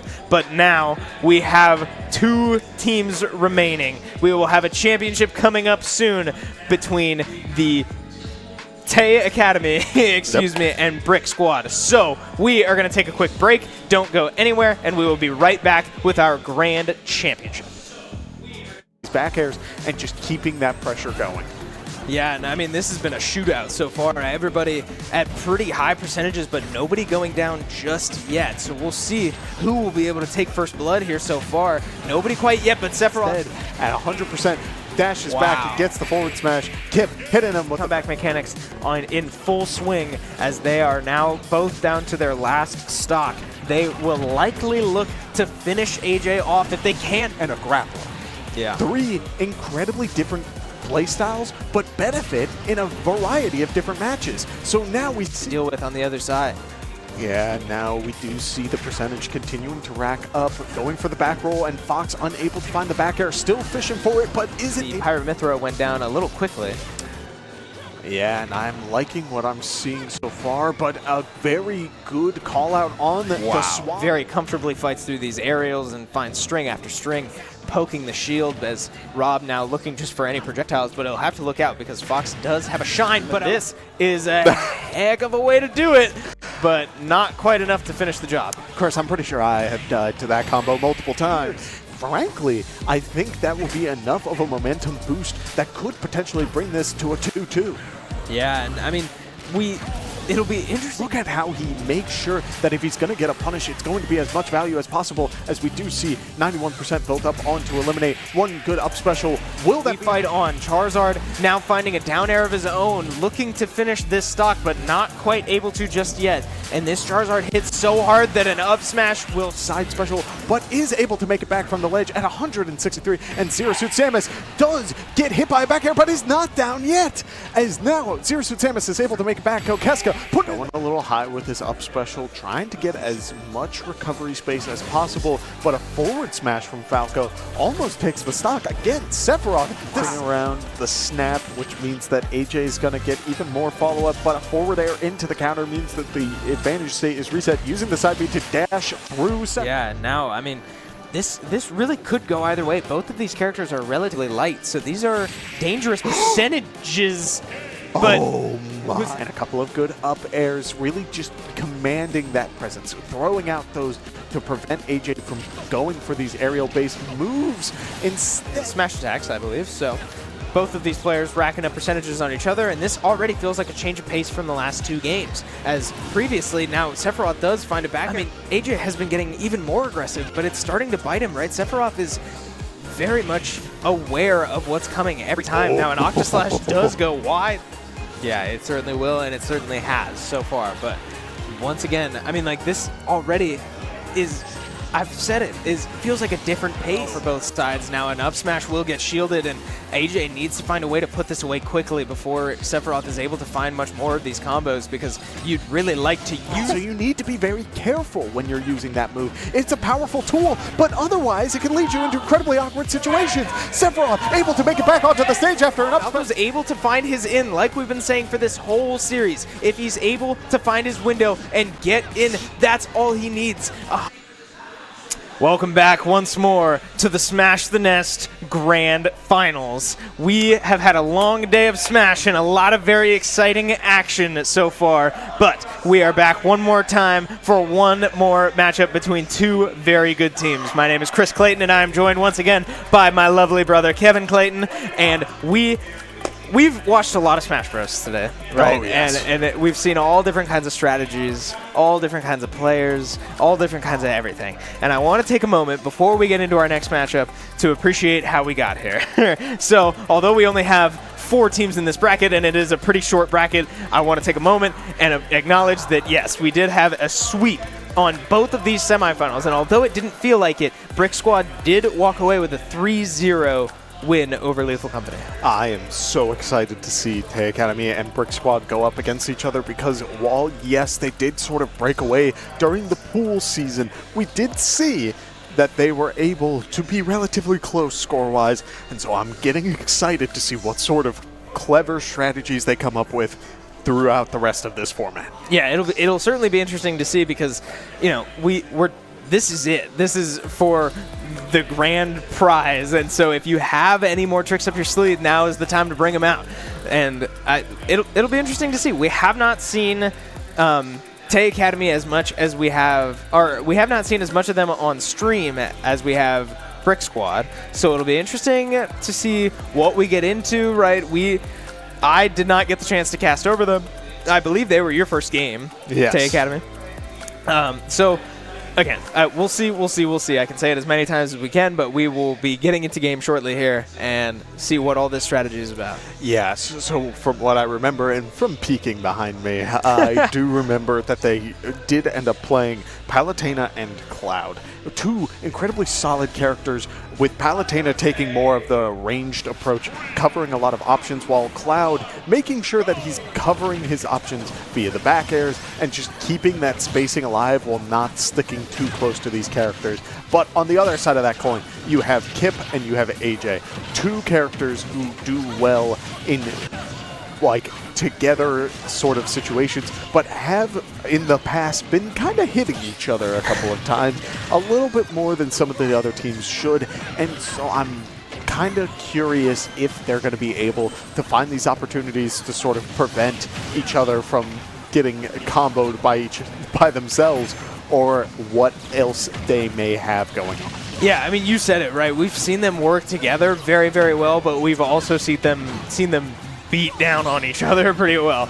So, yeah, we'll see. But now Kip with a great combo there with a stun into his side B, but surprisingly not able to finish the job, as Palutena finds herself up at 120%, and she will go down there, but AJ able to finish that one off as Kip found himself with a handful of Cloud. But Kip and AJ still at pretty high percentages. Cloud not at a terribly high percentage, but Palutena down a stock already is not where Tay Academy wanted to be to start this. Yeah, and Palutena going off stage, trying to punish AJ for trying to punish Palutena, just a back and forth, but AJ opting to come back to the stage and instead leave the Palutena matchup for the Kip, who is currently off the stage and trying to deal with that. But right now, because both players are at such high percentages, it's just one after another being sent back off stage, trying to get off the ledge, and will they find the answer? AJ gets a good downer to start it off, but is immediately nared by the Palutena to continue that pressure. Yeah, and we've yet to see a really big limit break come out of Cloud. He had it for a while there, and I believe it just got knocked out of him. as before he was able to use it. But a forward tilt will finish the job onto AJ, and Cloud will get that stock, as now Kip will also go down, and the one remaining 3 stock will be on Deathless with the Cloud. Now, a stun onto Palutena also means that she will be our first to go down to 1 stock, and ultimately, stock situation is very, very close here between these two teams, but I would certainly say favors Brick Squad with these low percentages. Yeah, and right now AJ using the side special to get back onto the stage while getting a little bit of chip damage in response, but Knives is able to get back onto the stage, get a little bit of control going. Kip getting the combo started, but knocked off by the Palutena, and Deathless just sort of keeping the momentum going, but immediately grabbed by the Pac-Man and just keeping that pressure. Again, another down air synergy between both AJ and Kip, the two of them able to get a combo going, but it's just becoming a little bit awkward because Cloud is just hitting so hard. Yeah, Cloud's sword is very large. I don't know if you may have noticed or not, but it's got a pretty big hitbox too, as he's able to find a dash attack to finish off AJ and drop him down to 1 stock remaining. Now, I want to point out again, we've really yet to see a great limit break move come out from this Cloud, and another missed opportunity means that this character's potential is not quite being utilized. Yeah, I mean, that move, the options it gives you can be so plentiful and just give you so much, especially when you're playing with a partner who can set up for moves that become a little bit difficult to land in certain situations. But if you have to continue playing around what you know, the fundamentals of your game, I mean, this may just have to be the move. Cloud knocked off the stage using the limit to go down, but doesn't bring the Pac-Man all the way down with him, and instead Kip is going to be able to recover 3 stocks to 1. Yeah, you'd really like that one back. You either don't want to go down, or if you're going to go down, at least bring one with you. But that's just about worst case scenario, is now Cloud is stuck with 1 stock and no teammate to have to take 3 of his own.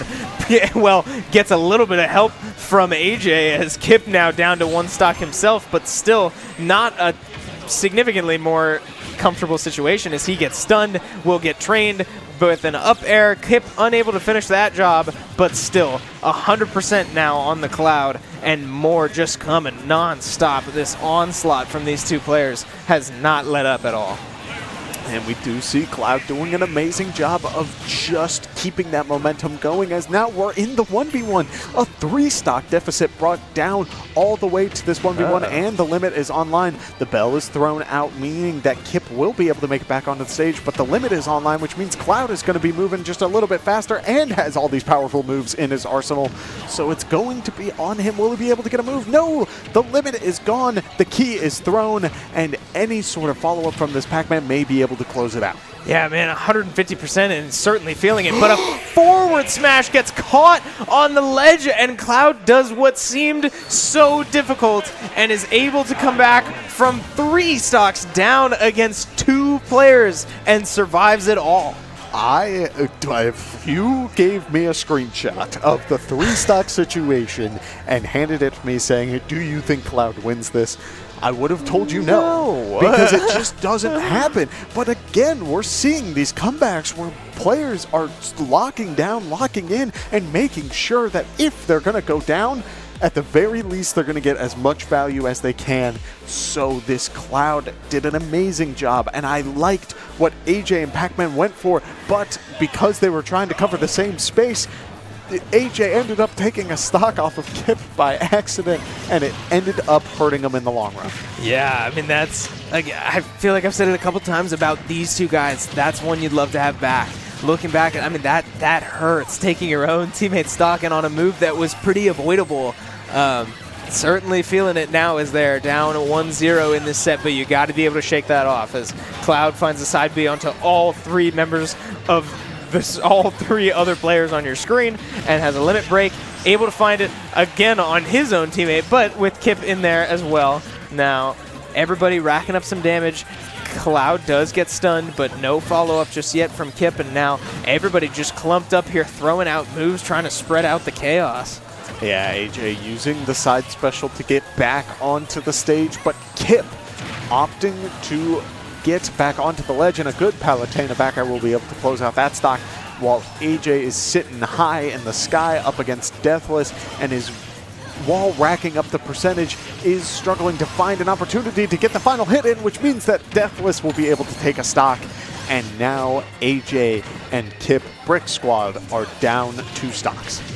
Yeah, and now Palutena is still with 3 stocks. This is the exact opposite of last game. We saw Palutena really struggling to stay alive and was the target of so much aggression from both Brick Squad players, but now it's like the complete opposite. As wow, Pac-Man fights multiple parries in a row there, but they have yet to find a single kill yet. As now Palutena and Cloud both have 3 stocks. Cloud does get stunned and will go down. Palutena also stunned, but Pac-Man caught in his own end lag from the first kill is not able to capitalize on the second, but he will take what they can get right now as they are fishing for anything now with only 2 stocks remaining between the two of them. Yes, but a good apple from Kip will be able to take a stock off the Palutena, and the Galaga combo starts off, but Knives catches the Galaga and throws it back, which means that Pac-Man's going to be without the projectile for just a little bit, as now we see Kip opting to box and just keep up with what else Palu and Cloud have going.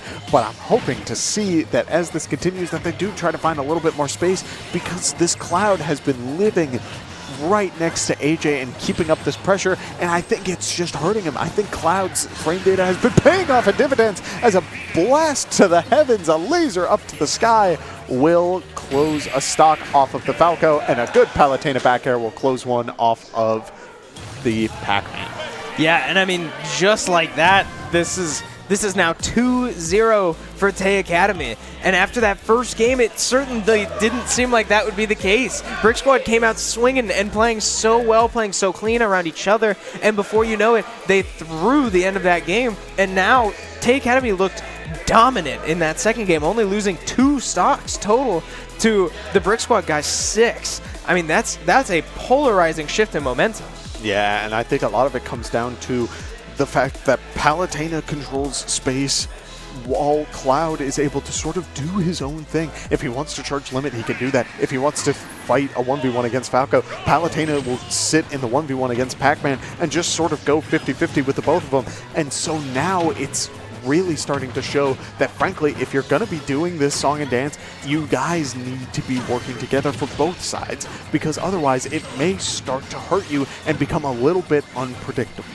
Yeah, certainly unpredictable, but now we start Game 3 once again on a bit of a different tone. Everybody here taking a relatively equal damage, but a massive limit break finally connects for Deathless, and a great spot too, as Falco only at like 50 or 60% will eat a whole side B to the face and get sent well off stage, and AJ now starting at a disadvantage. Yeah, and we do see the bell thrown out by Kip, was able to get the stun onto Cloud, but in the process also gets a stun onto AJ. And again, these hits are just going back and forth, but this time around, Kip warning AJ, saying you might want to duck, holds the shield, and is able to shield through the Pac-Man forward smash, which does take a stock off of Deathless, but also gets Knives off stage, which does lead into a stock as well, as now Brick Squad has the stock lead. Yeah, and I mean, I feel like I'm flip-flopping every game is which player is going to have the 3 stocks to start. First game it was Kip, second game it was Palutena, now we're back to Kip. And with Deathless, very low percent, only on 2 stocks. I mean, we will see. Now Kip finally going down, and with a limit break on this Cloud, we've seen early kill potential. That one does land, but not much damage. Am I mistaken? Does a limit break do more damage or just have more knockback? I mean, it amplifies the moves, the certain moves to deal more damage.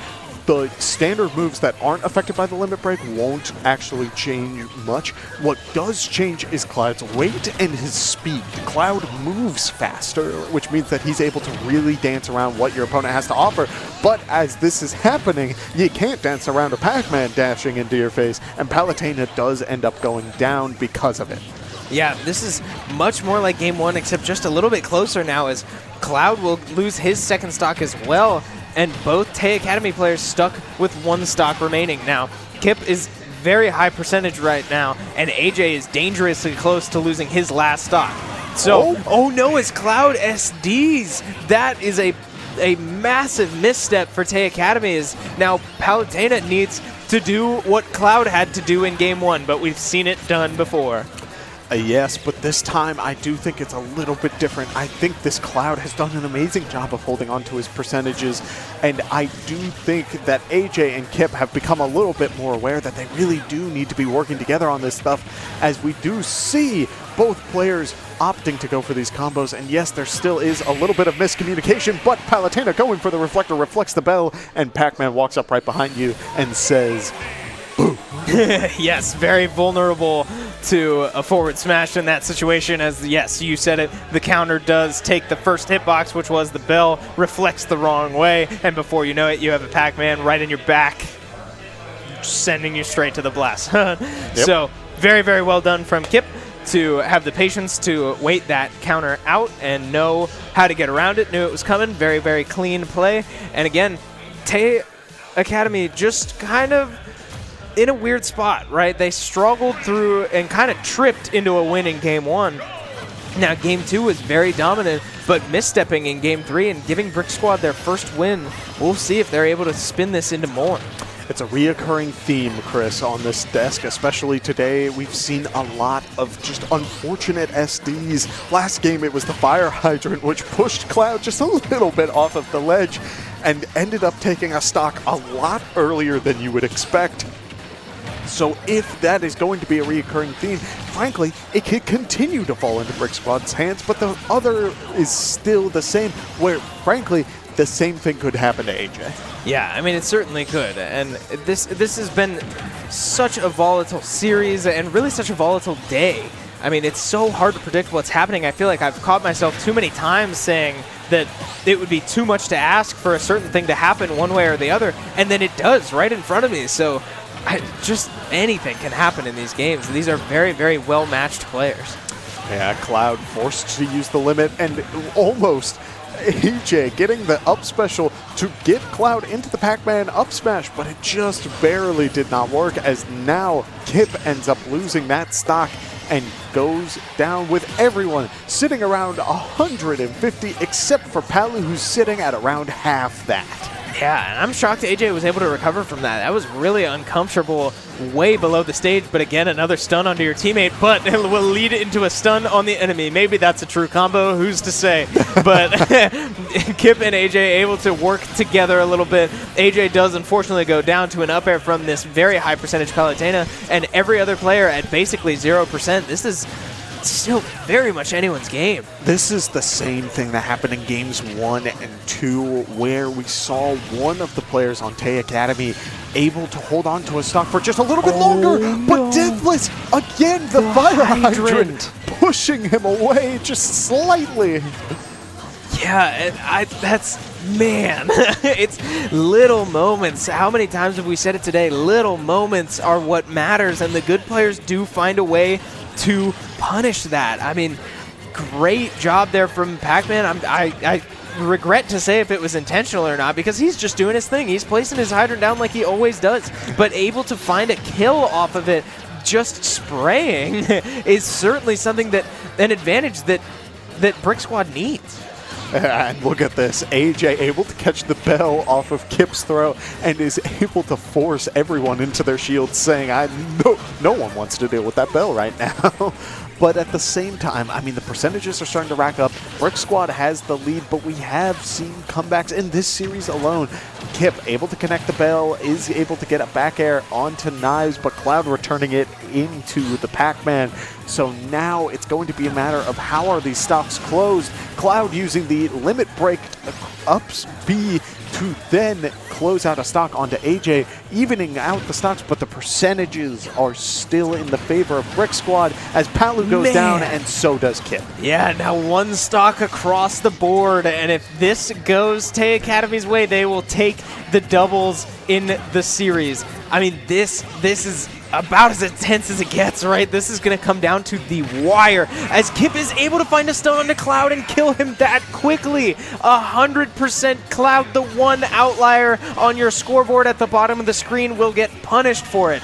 And now we need to see the Brick Squad duo put this away. We've seen them mess it up before. I mean, we've seen them literally kill each other in this situation. They need to be able to put this away. Yeah, but look, they're starting to respect each other's space a little bit more. There's the bell and the combo to follow up. I think they're starting to get the hang of it, Chris. Yeah, I definitely think they are right there. Very conscious of each other, very much looking to work not only around each other, but with each other. And now Kip unable to find the confirm there, finds another stun down on the ledge, but just not enough, and now does stun his teammate once again. The bell won't land on the ledge, and Palutena is back on the stage. Still relatively low percentage on this Pac-Man, and Falco not too uncomfortable, but they will finish the job. Palutena goes down, cannot recover from that far away, and we are going to Game 5 in doubles.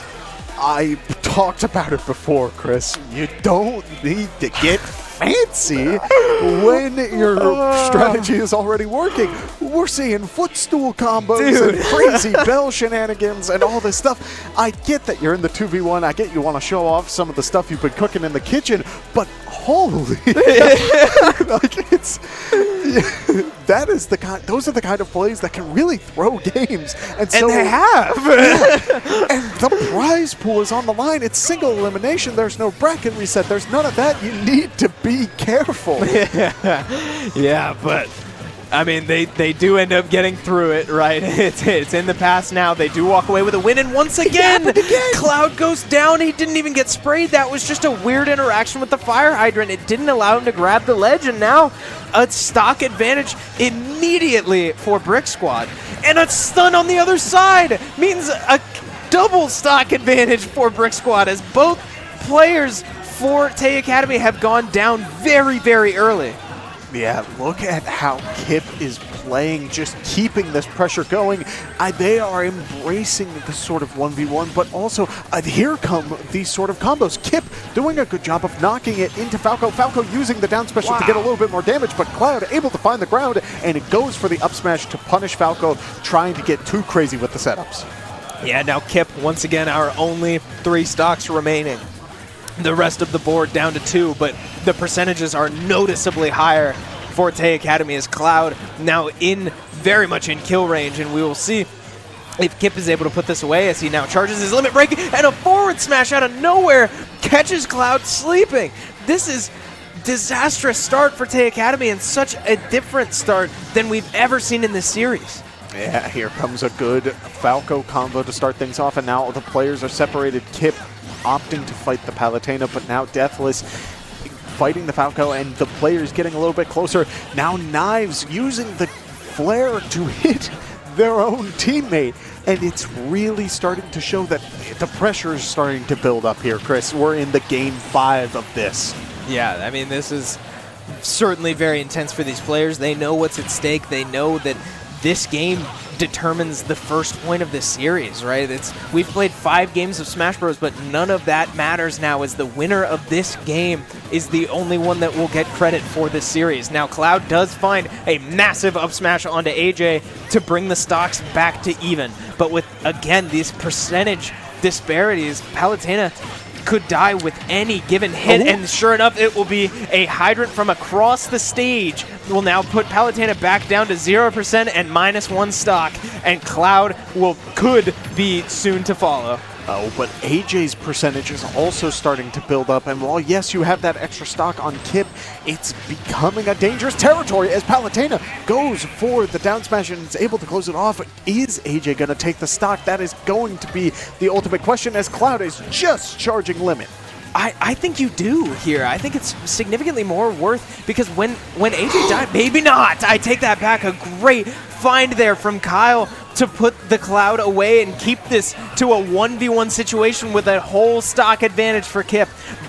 The patience pays off from the side of Brick Squad to now wait until Kip found a window. The window was found, and we have a 1v1. Palutena now needs to take 2 stocks straight.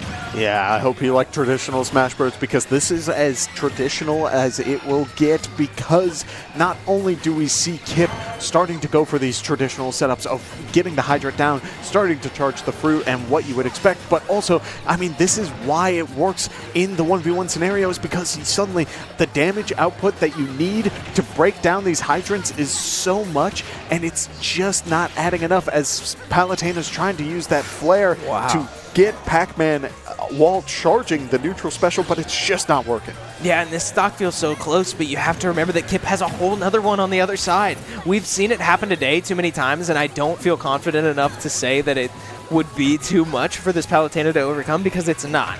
We've seen it happen. We've been through it all, right? And sure enough, wow, the Hydrant won't quite be able to finish the job, but certainly does send Pac-Man flying off stage, and now 150% is scary territory for an up air, and that will do the job. Now Kip just needs to find one, and he has a bell. Looking for a stun, won't quite be able to find it, but a forward smash is rolled through. The grab misses, and here comes Palutena. All of these aerials, all of the nairs, it's the Palutena special, and will it be enough to even this out? Still, I mean, Palutena's certainly on a roll right now, but advantage is still in Kip's favor as the stun connects, but the smash attack does not. Oh no, Chris. I mean, that would have paid off so well, but at the same time, it's just slightly too high. And now another bell dropping down from the top of the platform, throwing it into Palutena's face, calling out the approach, and that will close it, which means Bricks Academy takes the first point as the 2 seed. Yes, they do, and a reverse sweep nonetheless. Remember how those games started with Tay Academy going up 2-0 when, granted, Game 1 didn't feel like it should have. Game 2, very commanding in favor of Tay Academy. But Brick Squad able to walk away with 3 straight doubles wins means they will take the point for the series and go up 1-0, leading into Squad Strike. Oh, man, and every point matters, because if it comes down to it, it can decide how many of your players are going to be sent in later on, and frankly can really narrow down who you should be sending in during those matches, and that's a very big tell. If you're going to be telling basically who your opponent is, that gives one team potential for counterpick, and matchups that would be ordinarily relatively even can turn impossible. Yeah, and it's, I mean, we've seen the presence of a certain monster on Brick Squad's Squad Strike. Yes. And it is a player that has seen so much success in this Squad Strike. I don't know that they've lost a Squad Strike, at least that we've been able to see on stream. So it will be interesting to see, right? We have not seen as much Tay Academy on stream, like I said before. Do you remember who their Squad Strike player was? Not off the top of my head. Okay, I don't either. So this will be a surprise for both of us as we await and see who these players will pick. But, I mean, again, talk about momentum, right? You don't get much more momentum in any competitive event than a reverse sweep, right? If you get to hand off to your teammate who now needs to go in a separate competition and say, hey, we just came back from the absolute depths. You can take this, right? That's it. It doesn't feel much better than that as a competitor. Oh, yeah, and frankly, I'm starting to see little bits of signs, and I am starting to remember there was a certain player who had a Star Fox-themed Squad Strike, and then swapped it out for the Roy, and now I'm starting to remember this rush-down sort of strategy in this Squad Strike. We've seen all sorts of different approaches, and this is one of the ones that I personally really enjoy, of just get towards your opponent and start slapping them with as many moves as you can and keep holding forward. But at the same time, I have loved seeing Gokeska throughout this broadcast because he has put in so much work and has come up with amazing comebacks. I mean, we saw the series with Eliminate, and we've seen series against Curbs and stuff like that. This player is amazing, but holds on to the ledge just a little too long, and Avail is going to punish, which means that already Avail has a strong start for this series. Yeah, I mean, the way to come out swinging, right? Saying, hey, I'm not going to get reverse swept here. And although, oh, wow, that looked like it might not have made it back. I'm not entirely sure, but either way, he does make it back with a little bit of help from Avail, and we are back to a neutral stage state here, as now Wolf finding himself at 75% on his first stock and able to not quite find a kill, but coming dangerously close to potentially knocking Gokeska down to his third player. And no double jump means that Gokeska will go down and lose the Zero Suit Samus, but this is the character that has caused the most problems for all of these players. This Fox offers so much, and so I'm hoping to see that if Gokeska is going to keep this tempo going, I do think keeping it in the anchor spot is the move, but you do need to find ways to close out these stocks and get rid of this Wolf, which means that any sort of options like that down smash may be the move, but it just doesn't connect. Yeah, and we've seen this matchup a couple times today, right? We have a couple different Wolf players, and we've seen Gokeska on stream quite a bit, and it's gone both ways. And this Avail Wolf player has been very, very clean so far, finding all different types of ways to find his own damage and combos and kill threats. But man, he just looks like he cannot miss right now. Yeah, and Fox trying to go punish that very safe aerial. It's a very standard combination, but we do see Fox opting to hold towards the Wolf, and when the grab connects and he already has a strong back throw, no pummel needed, just catch him with the wrong DI and send him to the other blast zone. Yeah, that was crazy. It's from one ledge all the way to the opposite blast zone. That's a very, very strong back throw, and we are familiar with that on our broadcast, right? We get to see Nipsafa do it all the time, but that's a heck of a way to start from Tay Academy, saying we are not out of this at all. Yeah, and frankly, they are commanding this series to start, and I think we're seeing why they broke away so early on in the pools and why they have this #1 seed for the bracket is just because this is a commanding player who has opted to start off with just this Star Fox menace. Yeah, now this time starting with the Fox on Fox Ditto. Final destination, no items, except not quite. We are on PS2, but yes, we have a Fox Ditto for, I believe, the first time today, as now Gokeska back on the Fox, Avail opting to put the Wolf in reserve, and so far, a very different start. Yes, and already, we're seeing why Fox is such a solid character. The amount of movement and just punish game he has going is so plentiful. And both players are just continuing to find opportunities just by virtue of getting out of one hit. Yeah, I want to try to air dodge. Nope, you're not allowed to air dodge without taking this dash attack. Oh, I want to go for this up air. Well, then you're going to get hit by a drag down forward air. There's so much that goes into it, but Gokeska will walk away the winner on this one. Does get the back air, and Avail drops down with the Roy.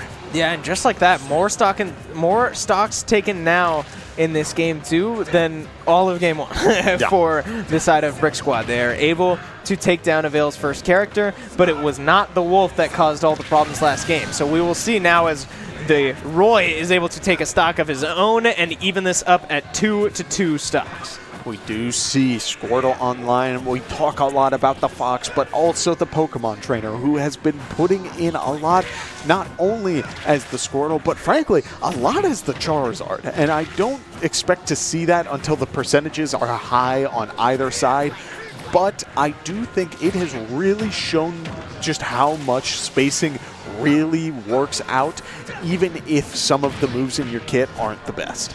Yeah, and now we see the Swordy presence, this range that's just barely been outranging the Squirtle so far, but percentage going both ways, right? Squirtle certainly is finding their ends, and now as they change to Ivysaur, they'll have much bigger hitboxes and even bigger hot hitboxes on Charizard. So we will see the fabled Charizard that you were just talking about, and if he's able to put this Roy away. Yeah, quick back throw, not opting to jump off the stage, does get nicked by the Roy up B, looking for the up special as a get out of shield option, but Avail doing a good job of not trying to get too close to this Charizard, but instead Gokeska realizing that and going for the back air to space out and take that stock right in the sweet spot of that Charizard back air. Yeah, now here comes Wolf, right? This Wolf that caused so many problems in Game 1, and quite literally all the problems in Game 1, as he was not even taken down before Gokeska lost all 3 stocks. But much different story here as Gokeska has found 60% onto Avail on just Charizard on his second stock, right? We have a whole Zero Suit Samus waiting behind this Pokemon trainer. So, I mean, Avail has been through it all before, but struggling to put this away so far. I love what Gokeska has been doing with the Fire Breath, where Avail has been doing an amazing job of really spacing out, but because of that, Gokeska says, if you're going to sit away at this right distance, I'm going to hit you with this Flame Breath and get whatever chip damage I can. The move isn't used incredibly often, but when it does, I mean, Avail is at 73, and now we are in the last stock situation. Yeah, and can Zero Suit Samus put away this Wolf that, I mean, 3-stocked Gokeska last game? I mean, this is so far been a much better result, but this is still dangerous territory for Gokeska because Avail is now starting to find combos, racking up damage of his own, and if Gokeska isn't able to put this away quickly, it could turn out real bad for Brick Squad. Yeah, this character, Zero Suit Samus, has so much going for them, but it does get a little awkward when trying to take these stocks, as we do see the flip kick used a lot just to dance around Wolf, saying, I'd rather not get too close to this beast because right now I just need time. We do see the grab come out and using the Plasma Whip to keep that pressure going. Wolf running through, trying to get that back air, trying to call out Gokeska, potentially holding shield or going for a spot dodge, but instead Gokeska taking a step back, respecting what Wolf has to offer, and really showing that, frankly, the answer sometimes, respect what they have going on. Yeah, and almost a kill there. We did get a spark, but Avail able to survive the up air there, and now an up smash just misses, but not enough end lag on that one for Zero Suit to find a punish, and again, Avail just waiting for a slight misstep from Gokeska, and really going both ways, and sure enough, the speed from Zero Suit Samus and the patience to find the up smash will now tie the squad strike 1-1. I love that because it was so incredibly, the tempo slowed down and it needed to slow down. Just understanding that Wolf can snowball that lead just completely off of one hit. And so just taking the time, really making sure that everything is falling into place. And then the call out. One flick of the switch says, you're going to try to step away because I've been trying to dance around you this entire time. Call out works, go for the up special. It connects, takes the stock. Yeah, very well done, and what a stark contrast from game one. What a rebound to say. I mean, we said it that Tay Academy after that first one said, we're not out of this. Well, Gokeska saying, I'm not out of this either. Like, I can do it too. So we have a tied game here in this game 3 of Squad Strike between Brick Squad and Tay Academy. And I like this start already because it shows just another rematch of what we saw earlier. But this time around, it looks like they're playing a little bit more aggressive, which makes sense. You have stocks to get around with, but Avail has shown what happens when you get a little too aggressive around this Wolf, and so I'm a little concerned that it may not work out, and yet Gokeska proven me wrong almost immediately as the percent lead is working into his favor.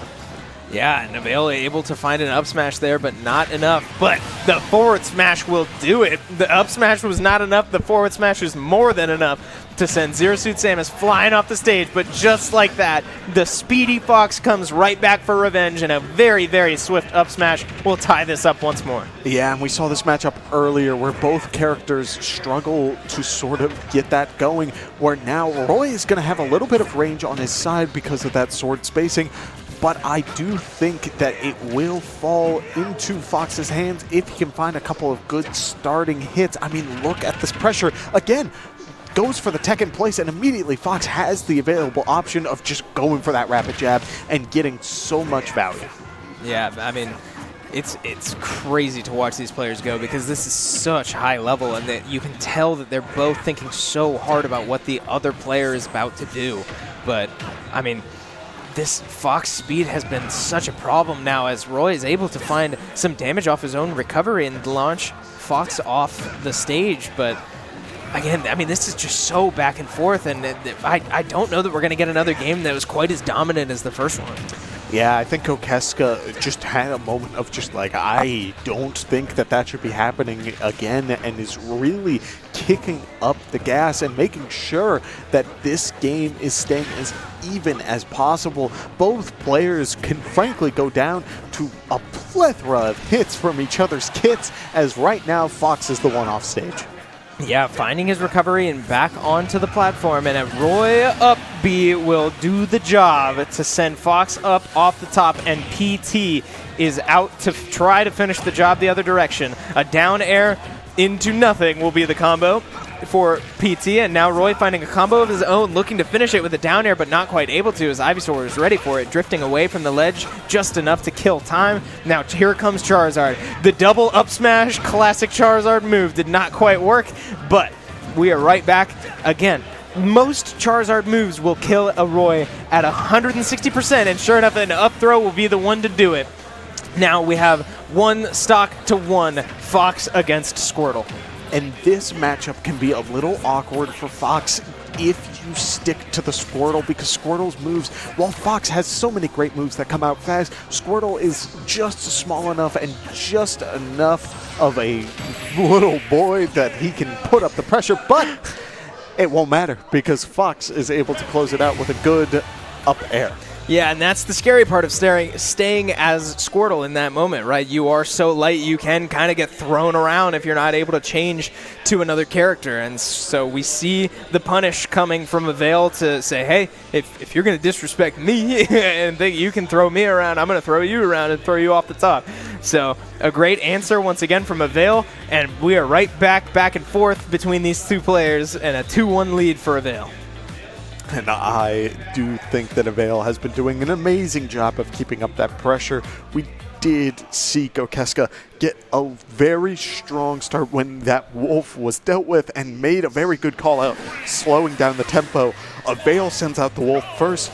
I do think there is a place for slowing down the tempo again and just forcing Avail to play around your game plan, but it may very well come down to the character choice, as we do see Squirrel come out, who wants to be a lot closer and just keep on racking up that percent. Yeah, and I believe, I mean, we know Wolf was the first one to come out in Game 1, but I believe Pokemon Trainer was the first one to come out for Kokeska in Game 1 as well, and we all remember how that ended, right? That was a very, very dominant performance from Avail there to put that away without losing a single stock. Now, I don't believe the back two are in the correct order, but Avail showed that it didn't matter. He was able to take all three. So we've seen what happens when Wolf comes out first, and I'm curious to see if we get a similar result.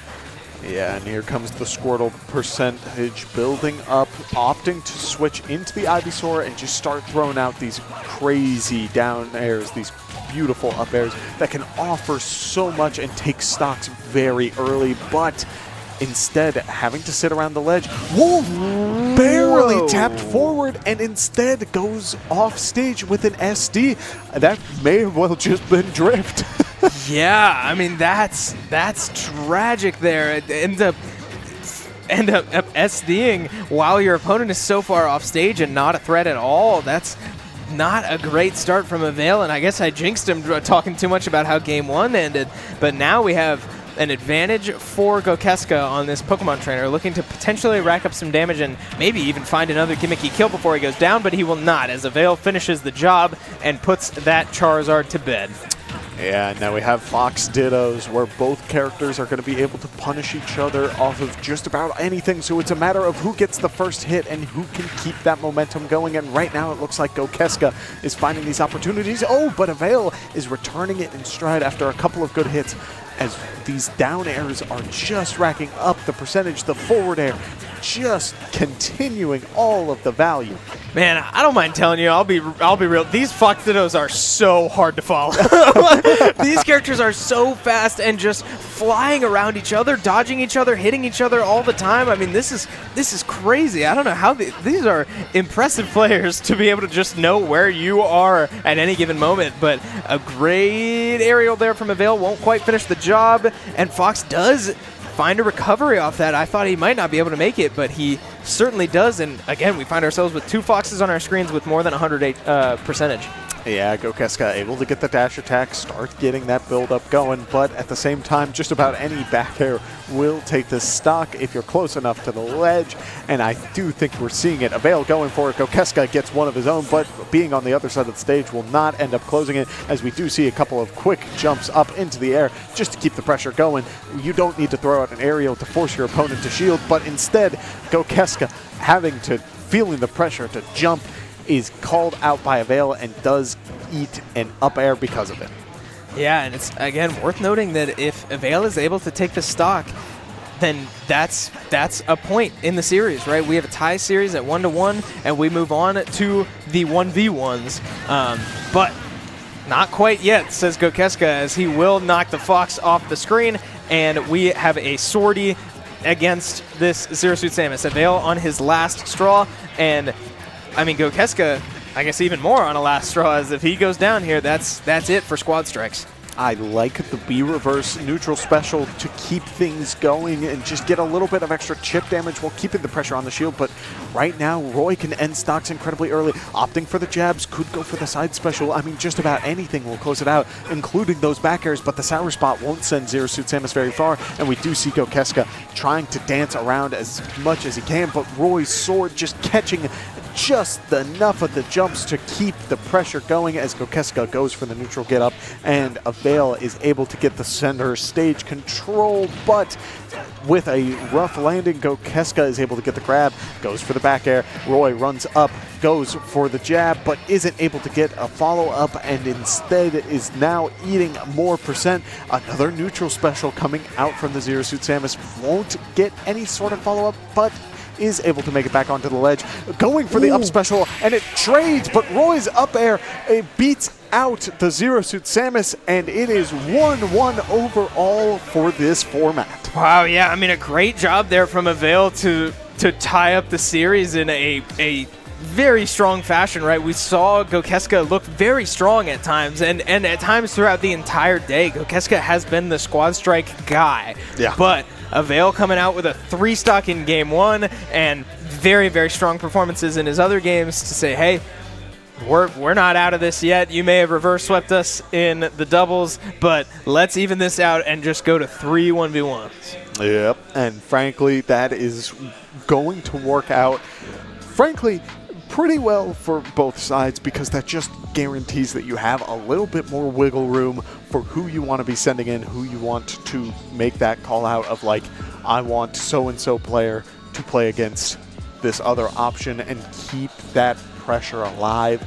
So I'm curious to see what our matchups are going to be, who's going to opt to play against who, and so far I would say that we have a Kip versus Deathless Cloud versus Pac-Man, and I think Brick Squad is pretty happy with who they're sending in first. I agree, yeah. I think that Kip is obviously very comfortable in this Pac-Man, and I would say even more comfortable against a Cloud, right? Because Pac-Man can string together such a wide variety of options and projectiles from all different spaces and places and ranges. I mean, like, this seems like something that a Cloud would struggle a lot with, and so far we are seeing those combos come together.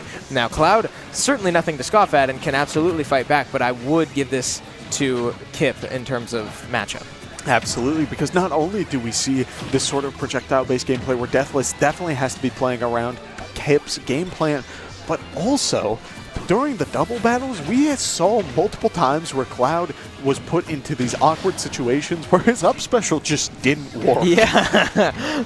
Yeah, I mean, it's interesting because it also, too, like, there was that one time when it wasn't even the water that killed the Cloud. It was just a weird interaction with the way his up B hit the hydrant that prevented him from grabbing the ledge. So, yeah, I mean, it'll be interesting to see, right? It's going to be a little more planned as now Kip does find a stun into an up smash to confirm that kill.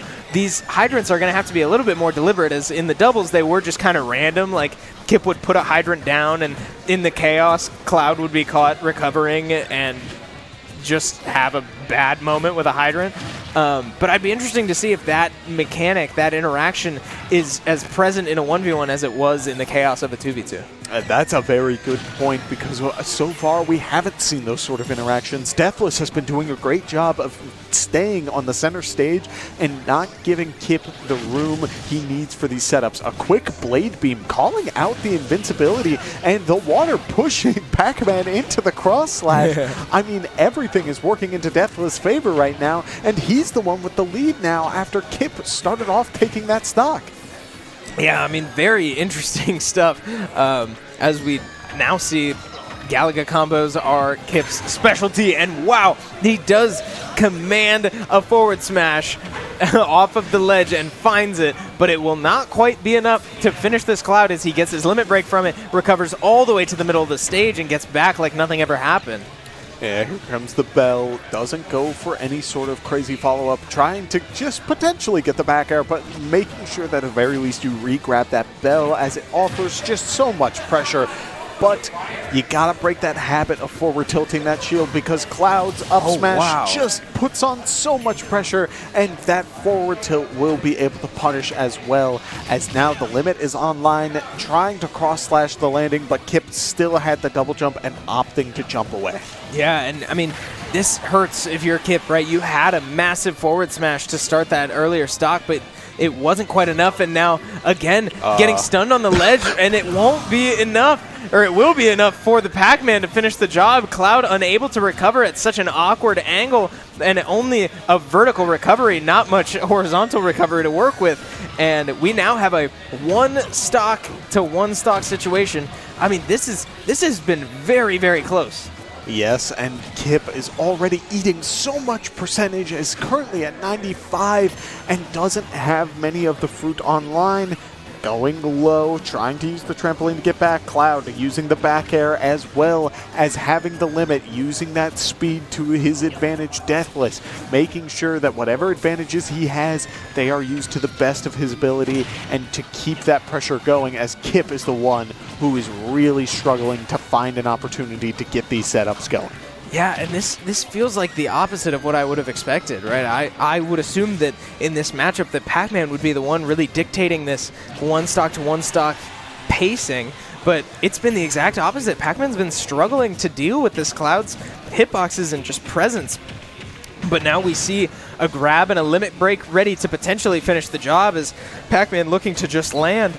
And with this hydrant spewing, it might be enough. It will go wide, and now the limit break is gone. So Pac-Man at 173% will just die to a dash attack as he starts charging his projectiles, and Deathless will take game one on the Cloud. That was a very good dash attack just because it was needed. Yeah. Pac-Man's charging that fruit as well, and it's just, we've seen so many times on this broadcast, on previous broadcasts, where Kip will sit there at like 200 and find ways to bring crew battles back, or frankly these matches back, and it's so incredibly dangerous, and it always feels like it's just incredibly awkward. So I'm very pleased with Deathless just saying, enough of this, let's end this now. Yeah, no, I totally agree. And now Kip looking for a little bit more gimmicky stuff as he's able to find Cloud off the stage, but unable to find a kill out of it. Makes a little bit of sense, right? Would have been early and would have been a heck of a way to start, but not quite enough, as now they find themselves both back on stage. Cloud up to 60%, looking to get his limit break soon as the hydrant goes right over his head. Pac-Man looking for any fruit he can get, but the side B comes out as a response. A limit break is ready, and we will see if this Cloud is able to use it, forced to use it on his recovery. That never feels great, but does allow him to get to the opposite side of the stage and in a much more comfortable position than he was before. Yeah, and Kip, once again, having a very strong lead to start things off, but he will need to find a way to close this out, because that is what caused problems last time, was a lot of just struggling to find these opportunities to take the stock, and because of that, Deathless was able to just get this consistent damage and really snowball it very, very quickly. Yeah, and Kip just barely misses those two stuns and catches a neutral B to the face, but now the hydrant gone, and a dash attack will finish it again. Kip becoming all too familiar with those dash attacks, launching him off stage. does find a key, not quite enough. The shield getting a little bit low for Cloud, but likely won't be a problem at this point in the game, as now he finds himself at 150%, looking to just find any amount of damage, and potentially must be like a gimmicky kill at this point, as he is now up to 166. Will go down very shortly, but still not yet. Now Limit Break out for Cloud, now down, unfortunately, but I mean, I keep saying it, 180%. I cannot keep saying his percent until he dies. A back throw will not do it, and 200% for this Cloud. The fire hydrant will finally finish the job off of a forward tilt, but again, little moments like that matter. If all of that percent was used on the second stock instead, this is a much different game. Yeah, and I like what Kip has going so far, because if you're going to be able to close this out, I do think that he went for the right options, but at the same time, Deathless is doing an amazing job of holding on to these stocks, because it's what you need. Pac-Man doesn't have a ton of options that take stocks. It just is based around these setups, whether it's a bell setup or a fruit setup or a hydrant setup. And as long as you're relatively aware or you have good ideas to play around it, it can become very difficult for Pac-Man to take that stock. Yeah, it's been so interesting, and again, like, Pac-Man started this stock with a great combo to pull ahead, but I mean, just like that, Cloud is able to strike back with a combo of his own, and we're right back up to 120% both directions. So Cloud does get caught off stage just a little bit too wide and can't recover again at that angle. We know Cloud's horizontal recovery is not great, and Kip certainly knows that as well. Yeah, and we do see Kip able to go for the fire hydrant, placing it down, but Cloud returning it back into his face, and the stocks are evening up.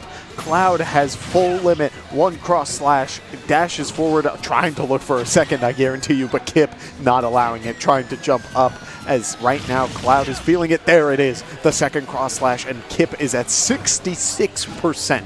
Yeah, and I mean, this has just been such a fascinating series, right? We're not seeing those hydrant interactions like we may have expected. We're not seeing the Pac-Man range and control that we expected, because Deathless has been playing this so very clean, dealing with Kip's pressure in every way he tries to apply it.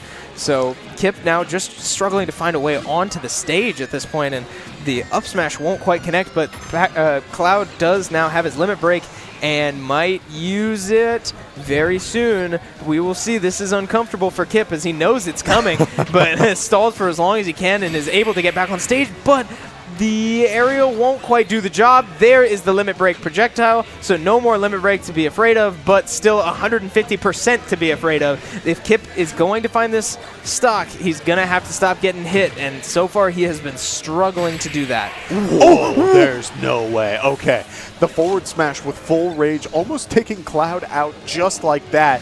But at the same time, I mean, there is a Cloud forward air to close that out.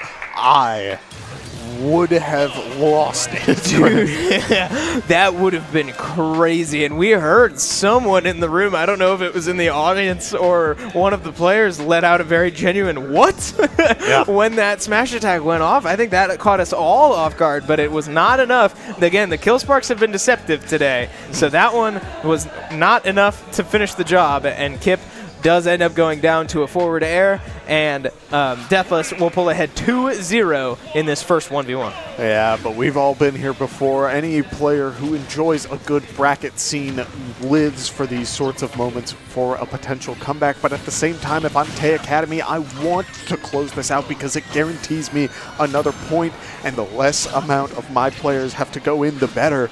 Because as much as I enjoy good playtime, I also enjoy a good prize pool, which means that I want to take this win. Yeah, you absolutely want to put this away now, and you know, we've seen Tay Academy get reverse swept before, and it was Deathless was in that game, and Kip was on the reverse sweeping side, and now as he's able to take that first stock, I mean, you can't help but have that in the back of your mind, as the doubles did result in a 2-0 lead that Tay Academy ended up losing.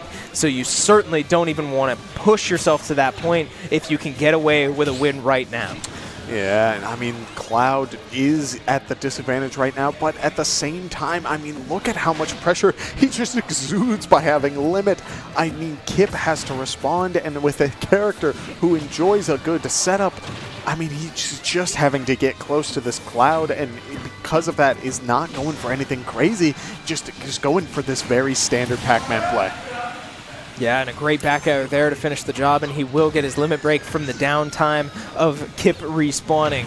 And we'll see how he uses it, unable to capitalize on that side B as Kip was absolutely ready for it and is able to up B out of the way. Now, even stocks, but a heavy percentage lead for Kip. And if he's able to capitalize, he needs to put this stock away soon. But again, Cloud's starting to build some momentum, and you can't let that momentum become too much because, I mean, this is Kip's last shot, but a dangerous stun there could have led to even more, and now just more of these Hydrant interactions. I wonder if Kip is looking for what we were talking about, or if these are just sort of his normal Hydrants. It's hard to tell. Oh, no, and the stray Hydrant does knock Kip even further off the stage. Deathless doing a good job of covering options, and Kip staying on the ledge just for a little too long does go for the dash attack. Yeah, Kip just getting caught on the ledge just a little too long, right? Waiting for something, waiting for his opportunity, waiting for Deathless to potentially misstep. But Deathless says, no, I can wait as long as I need to, and I know how long I need to wait before you're in the wrong. So Deathless able to put that stock away. Now Kip on his last life, and if he loses this one, that will be it for Kip. But we see more combos coming from Kip, able to work this Hydrant, not quite able to land that one, but limit break once again for Deathless. And if he's able to land this one, just misses the grab. I mean, it could finish the job, but a green fruit, that thing is deadly. It moves slow, but boy does it hurt like a lot. Oh no, I do see the Galaga come out, and it just hits on the shield, but we do not see much of a follow-up, and now Cloud is continuing to build up this percent. 113 onto the Pac-Man, and a Galaga in his hands means that Kip won't be able to charge anything, and the limit is online. Yep, and the limit is felt, but not quite finished, as Kip is somehow able to survive that one, and now up to 145% would look for flawless smash play from this point on, as Kip needs to find this stock now. He is able to string a couple good hits together, including a forward smash, and the pressure is on for Cloud to now finish this stock, but a back air will do the job off of a missed grab from Kip, and Deathless takes the first 1v1 and pulls ahead in the series 2-1. And that, I mean, that's how you do it, right? He recovers high, gets past any sort of Pac-Man, like, off-stage interactions, gets back onto the stage, and immediately realizes, okay, Kip is still at an incredibly high percent. It hasn't gone anywhere. So what are my options to take the stock? Jump up, throw out the back air, and Kip, who had so much pressure and was snowballing it, realized that this is an all or nothing, just going for an option, trying to make sure that that momentum is staying in his favor, but unfortunately that option leaves you there for just a little too long. Yeah, I mean, we all know that Pac-Man's grab is one of the slowest in the game, and if it misses, boy, I mean, you could get hit with just about any move because it does leave you hanging for so long, and Kip knows that, so that's what hurts is, you know, unfortunately, that's part of the game, right? It was part of the risk, and Kip will go down, but props to Deathless for now pulling Tay Academy ahead 2-1 over Brick Squad, and now 1v1 away from walking away with the grand prize. I hope that Deathless is kind of patting himself on the back, because I do think a lot of what the doubles came down to were a bunch of funky interactions.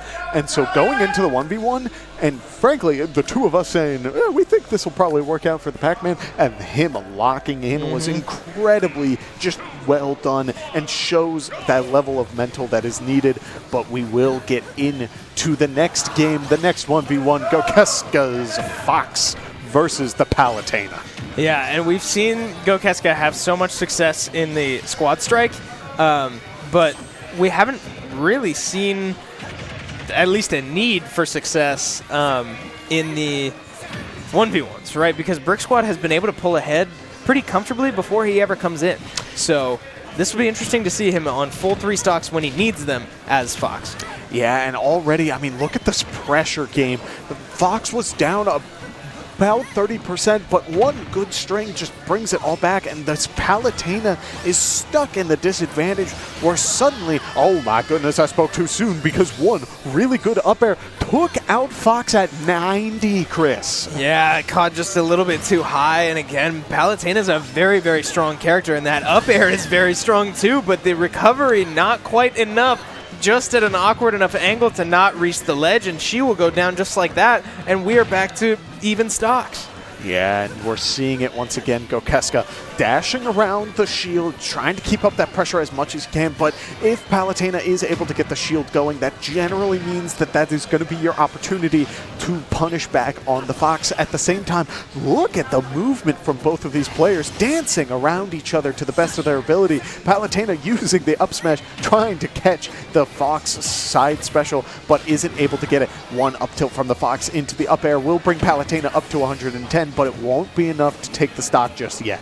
Yeah, and a great use of Palutena's up B there to just kind of throw off Wolf and buy enough time to drop back to the platform and get back to a neutral state, because Fox was very clearly waiting and ready for Palutena to try to hit the ground, but enough misdirection and mix-ups from the up B to swap from one side of the stage is a small but important detail. Now Fox looking for a random up smash does not quite work, and an up smash the other direction will mean that Fox has lost his second stock. Now Palutena up to 130% could lose hers soon, and sure enough she will. We are down to 1 stock both sides, 0%, 1v1, 1 stock. Let's do it. Yeah, buddy. Now, we do see Knives going for a couple of aerials to try and space it out, not going for any sort of nair train just yet, as it requires a little bit of setup when Fox falls so fast. Now the percentage is starting to line up, which means that the strings start to come online, but the reflector off stage means that Palutena won't get anything too crazy. Palutena going off stage has to use the teleport. Fox going for the down smash to get a little bit more damage, using the teleport, and immediately Fox is returning that percentage in stride, as Palutena is doing an amazing job of making sure that if they're going to be put in these tech situations, they are getting away from the Fox player. Yeah, certainly. And I mean, this has been very evenly matched so far in this last stock, as both of these players were just at 70% a couple seconds ago, but now Palutena catching a few too many bad hits and now is up above 100%. And, I mean, we'll see, right? Fox has so many options, so many ways to put this away, and looking to side B to the middle of the stage and gain control, and he certainly does that, as now looking for just about anything, right? Both of these players looking to start a combo, waiting for a misstep, waiting for their turn, as neither one of these players wants to be the one to screw it up. Yeah, Gokeska, I think, is a little worried about jumping too high, because that Palutena up air took a stock so incredibly early, so he's been playing a relatively grounded game, but Palutena, in the same sense, has been trying to just sort of dance around and is aware of that. So we do see these full hops from the Palutena, who's been doing a great job of really dancing around what this Fox has to offer. One good up throw won't take the stock, but will continue to build percent, as Fox is sitting in a good spot, ready to throw out aerials, but just one good re-grab means that Fox will go for the down smash and close it out, bringing Brick Squad up 1-0 for this series. Man, these 1v1s have been crazy. I mean, we now know why both of these teams are the 1 and 2 seed respectively. Yeah. And these players are great. And so, I mean, we saw Avail looking incredible. We know Kip is incredible. We've seen him do magical stuff, but now Gokeska absolutely sending it right back to Tay Academy, saying, hey, we don't have a weak link in this roster.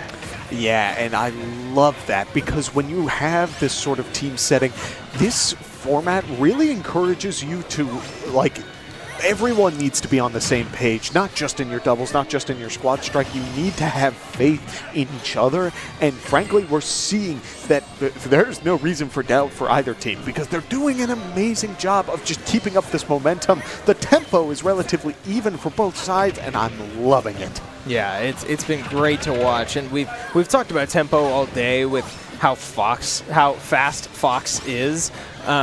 And this certainly is not an exception, right? As Fox is able to find all these combos, all these forward airs and up airs, and just racking up percentage right before your eyes, before you even really know what he's doing. And I mean, look at that. Lasers just racking up damage. They don't stun you quite like the other lasers, but he doesn't need them to, right? He's just got Palutena up to 98% off of what feels like only a few random hits here and there, but man, I mean, is he throwing out crazy hitboxes and running away from all the other hitboxes all the same? Yeah, and I mean, a lot of it is just keeping Palutena at this ledge for as long as possible. Now, the boot's on the other foot. Is Palutena going to be able to keep Fox in that awkward position? It doesn't look like it, as Gokeska is once again bringing Palutena back towards the ledge, using the teleport to get a couple of the invincibility frames. Palutena going for a landing nair, and Fox using the reflector to not have to deal with that fire, as now Palutena once again in an awkward spot, but does land on the stage this time. And you need to be very careful when it comes to these teleports, because one of those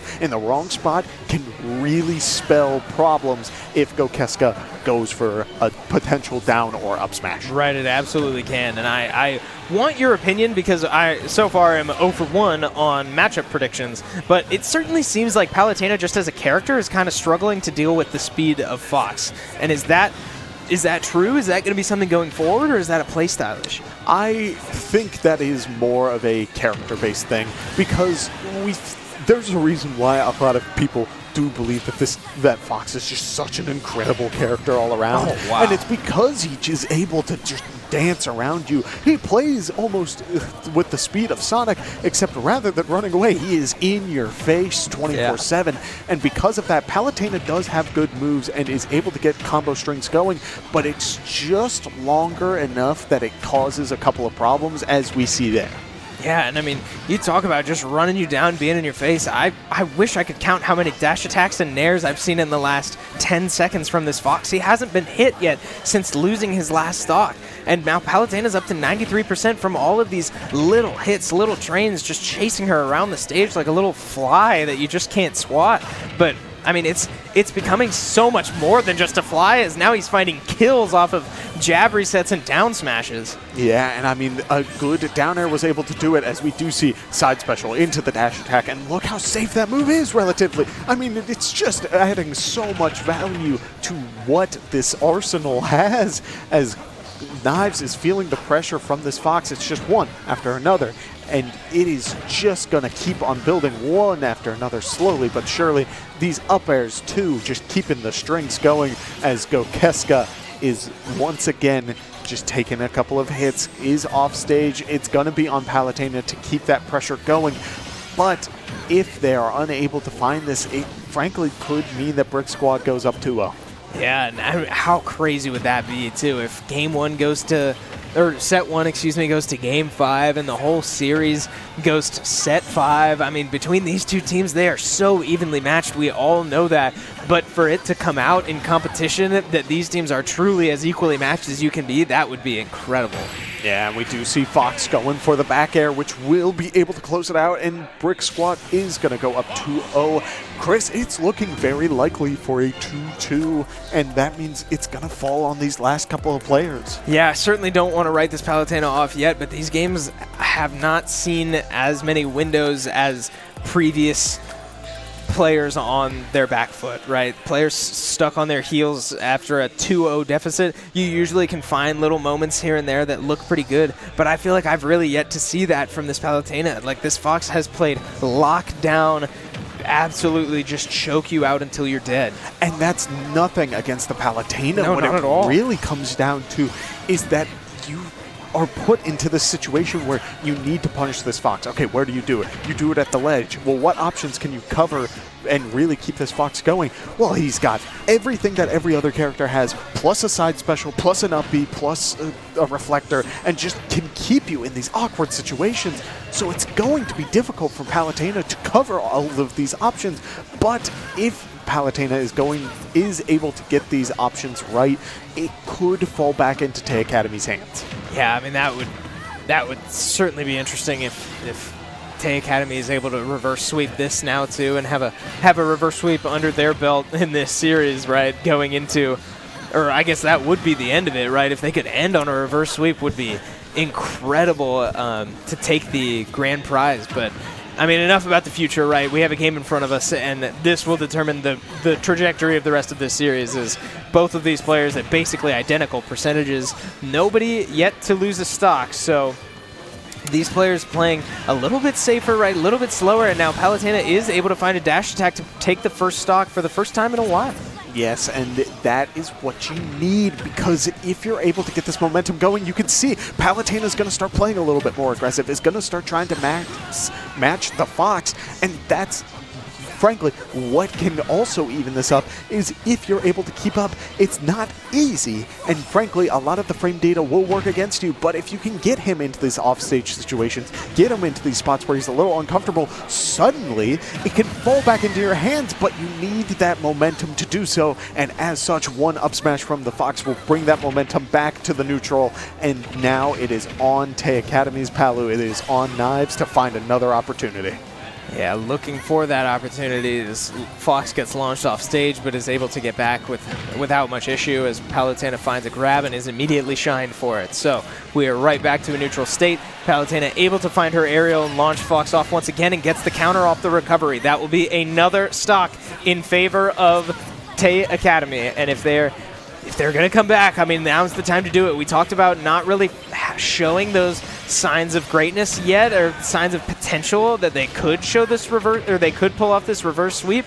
But I mean, they have certainly proved us wrong now when they really needed to. And that's frankly what you need, is a moment to sit down, take a deep breath, and realize that you're not out of this yet. You can truly make a huge impact. The teleport is just barely short, and the neutral state is reset, which means that if Knives is going to be able to find another opportunity to get this Fox off stage for even half a second, we may see the percentage build up enough for Knives to close this out.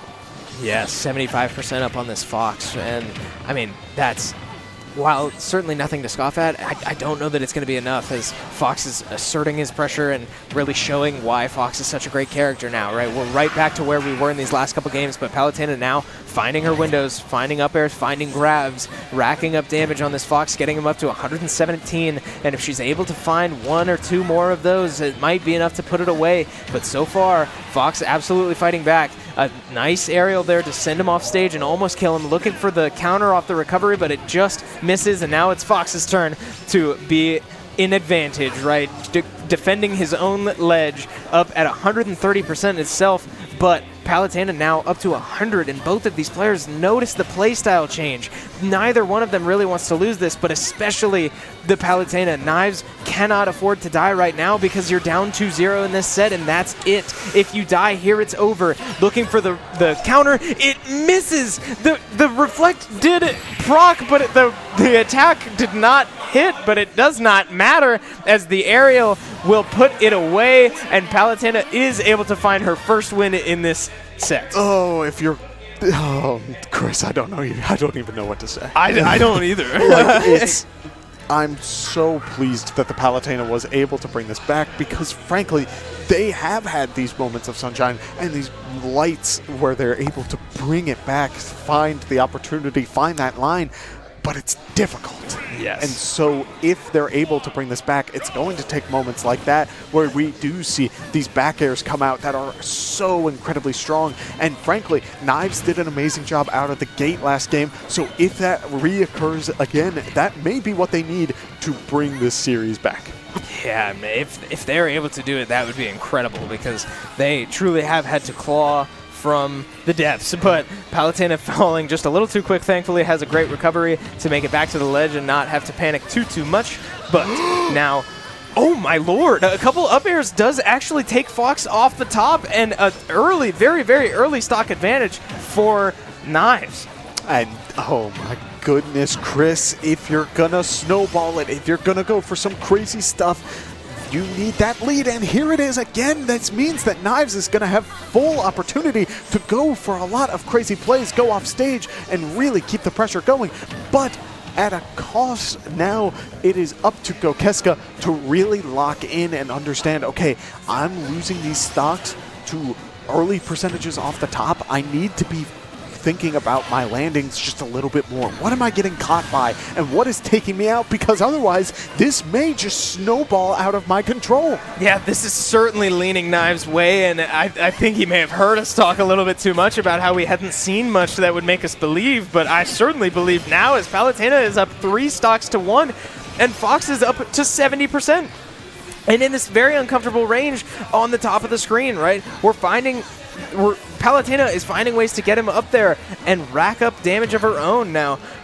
Fox looking to just find his first kill and really get back into this game, but this is getting out of control for Gokeska.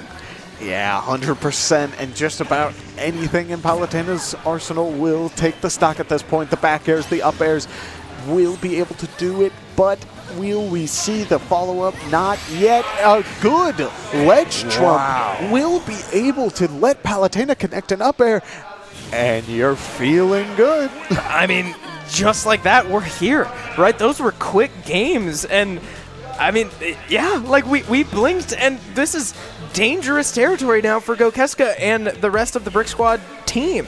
If this trend continues with all the momentum in the world being on Knives' side, that's it. I mean, they're up 2-1 in the series. Yeah, and so we head into game number 5 between Gokeska and Knives. It will be down to who is able to get this snowbally lead to start things off. Gokeska, when he had the lead the first 2 games, just barely, even just a little bit of percent, was able to start getting these crazy combo strings. But on the other foot, if Knives gets a stock lead, it seems like they play just so much more aggressive, going off stage, throwing out back airs, and making sure that Fox is feeling the pressure, which means I do think that it is very 50-50 on who walks out of this one the winner. Yeah, and how interesting is that? I mean, after all of these games, both close and not close so far, I mean, we've seen tight performances, but also very commanding performances on both sides. So, I mean, the fact that this is so close and so 50-50 is jarring to me, but we have... I mean, here we are, right? We have a Palutena now up to 100% of her own, trying to find a little bit more pressure than she's had to start this game, because that has been the secret to success in the last 2 games that has started a potential reverse sweep. But now Fox certainly noticing that he needs to find pressure of his own and is able to land behind the Palu up smash and find a smash attack of his own. Now here comes the biggest mix-up of the entire bracket, because it is even once again, and Gokeska had to use the recovery early because Palutena was able to get off stage and use the counter. Yeah, and a bad angle there. I wonder if he was just looking to potentially take Palu down with her with a bad counter timing, but ultimately, whatever it was, it did not pay off, as now we have an equal stock situation again, and both of these players back to square one looking to find any amount of pressure that they can maintain. Yeah, and this is where I would start to be worrying if I'm Gokeska, because it's starting to look very similar to the last 2 games where Palutena gets a little bit of a percent lead and it becomes very difficult for him to bring it back. But the Palutena up airs are going to continue adding this pressure. Gokeska able to get the down air, able to get the forward air, and continue building that percent. Just about any move will be able to take the stock if it has the good knockback. So I wouldn't be surprised if we start seeing the up airs and the back airs. We do see Gokeska able to take the stock, and now he is the one with the lead, which means I wouldn't be surprised if we do see Gokeska start playing a little bit more aggressive, even more aggressive than we have already seen, and Knives is the one on the back foot. Yeah, and the aggression from Gokeska has been what caused Knives all the problems to begin with. And if he has this stock advantage and enough breathing room to really kind of throw his life around and potentially risk it all for some extra aggressive plays, then he's going to, and it could cause problems, but we will not have to worry about that anymore, as the Knives is able to drop down and find a counter off the recovery. As always, tried and true, does find a kill, and we are down to 1 stock both directions, Kevin. Chris, there's just about any sort of play that could really bring it back for either side. If Brick walks away, if Gokeska walks away with the win, we still have another match, but The Academy is not wanting that to happen. They want to end this here and now and are looking for these options. Palutena going for the back airs, trying to get the Fox off stage and potentially go for more counters, as we do see Gokeska near the ledge, but immediately after that going back towards the center stage. He wants to have control and wants to stay as far away from that ledge as possible because these counters have been deadly and have been causing so many problems, which means that now it is on Fox to find a way to close it out. Will it be the up air? Will it be a back air? Or will it fall into Knives' hands? It could be just about anything, Chris. Yeah, and both of these players know what they need. They need the Gokeska needs to stay away from the top and stay away from the ledge. Now Palutena forced to recover sideways and is able to get to the ledge now, teleporting around as a slight mix-up does get a grab, and now an up smash will come out. Not enough time to get down and find the counter, and so Fox finds himself back on stage, but once again launched up a little too high, and an up air could do it. Another grab, Palutena in position to drop if she needs to. The counter doesn't connect, and Fox is back up on stage. Now both players on stage, and we are back to a neutral state. Fox is able to find a grab, goes up high, but not able to follow the Palutena going up high, and this Fox does not have a Palutena up air. It's not as big of a threat, but with both of these players up to 130%, any up air is a threat, any move is a threat. Now both of these players looking for just anything. A grab onto Palutena goes up high, and Fox will look to find anything. Palutena teleports away and is able to land safely, but man, one move either way. What is it going to be? I don't know. Oh, and it's just another grab. These grabs from Fox, yes, they're calling the Palutena out on the shield, but they won't be enough. The first hit of the up air connects, but it doesn't have enough knockback to close it out. A Nair will be able to connect, but again, not enough knockback. Palutena at 160. A forward air will connect. Is that going to be enough? It is. Gokeska wins 3-2, which means that we are going to Game 5. Yes, Gokeska avoiding the reverse sweep, feeling the pressure, but pressure makes diamonds, and Gokeska able to get out, force a Game 5, and we are going the distance, Kevin. Oh my goodness, Chris. Wow. Every time I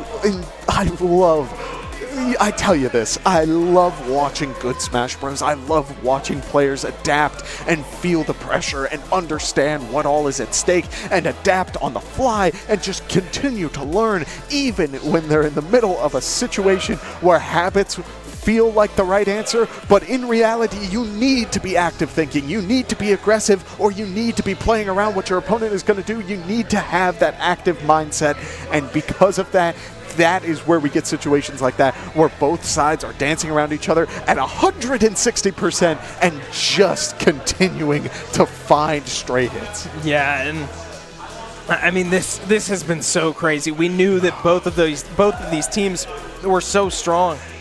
And now, to go all the way, have doubles be a reverse sweep, have Squad Strike come back, have the 1v1s split, and now here we are in set number 5 of this best of 5. This has been incredible, but enough talk.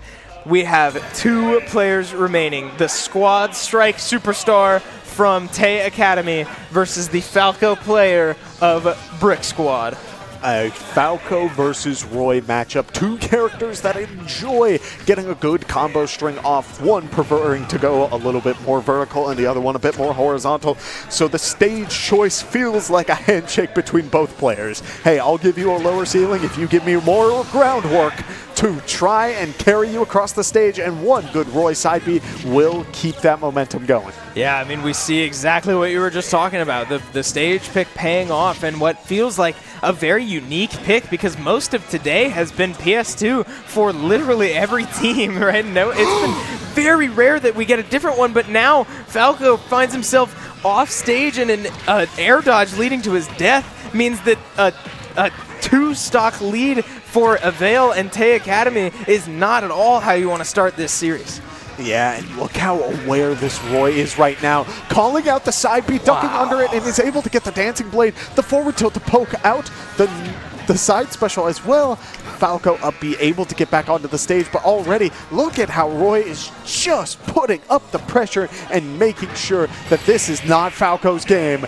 This is Avail's game to win, to start things off. Yeah, and talk about the pressure, right? The aggression, the violence that Avail is coming out with to ensure that they start with an early lead. The message of the day has been early leads, and with the exception of a reverse sweep in set number 1, early leads have led to great things. So a strong start here for Avail, a 3 stock just like we saw in the squad strike in the second set, but we got right back into it, and we should be getting into game 2 here, and same map, nothing changing. AJ not panicking at all just yet. And I don't hate this choice because, frankly, this stage can work well for AJ, but Roy has just been in his face so much that he hasn't been able to execute his own game plan. As we see, look at these follow-ups, trying to go for the down air for an extension off of the combo, and it just, while it doesn't connect, you can imagine the potential. Yeah, and it's so overwhelming, and we find Roy in these off-stage situations finding his way back on and turning it into a kill for himself. This has been such a strong performance from Avail on this Roy to say, look, I don't care what position you put me in, what situation you may find me, I will find a way to turn it on you and get a kill from it. Yeah, and I mean, it's just racking up so quickly. These matches are going by so fast, but right now we are seeing a bit of a slowdown as the hits aren't connecting, as we do see the jab into the Dancing Blade. Falco using the up special to get back on the stage, able to get an up tilt, go for the back air, and get a little bit more damage going. Roy opting to recover high that time, trying to get onto the platform, but Falco there to respond, but now is where Falco is the one off stage, and Roy, again, just going for these down airs, trying to get a potential spike, and while it's not connecting, frankly, it doesn't hurt to keep going for it. Yeah, it will eventually if Avail keeps finding himself in these advantageous situations where Falco is forced to recover with his side B and drop so far below the ledge and only one direction to recover in. One of those will land, and it's going to feel so bad for AJ when it does, but we all know it's coming if he can't stop himself from getting in these weird offstage interactions. But again, just a random up B from the platform will launch him right off the top.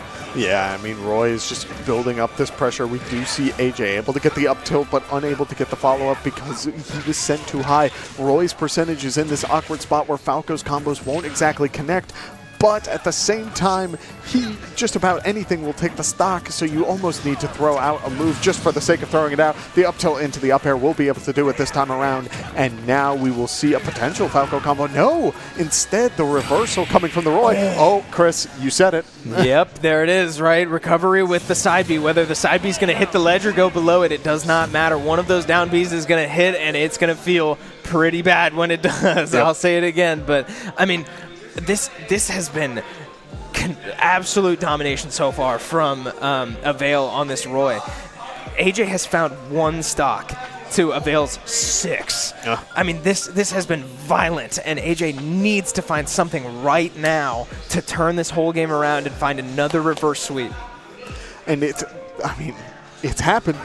It has. It absolutely has. And we now have a map change. We are back to PS2 and back home where we've been for an overwhelming majority of today, as we will look to see if AJ is able to find a way in and able to find a way to win in this game.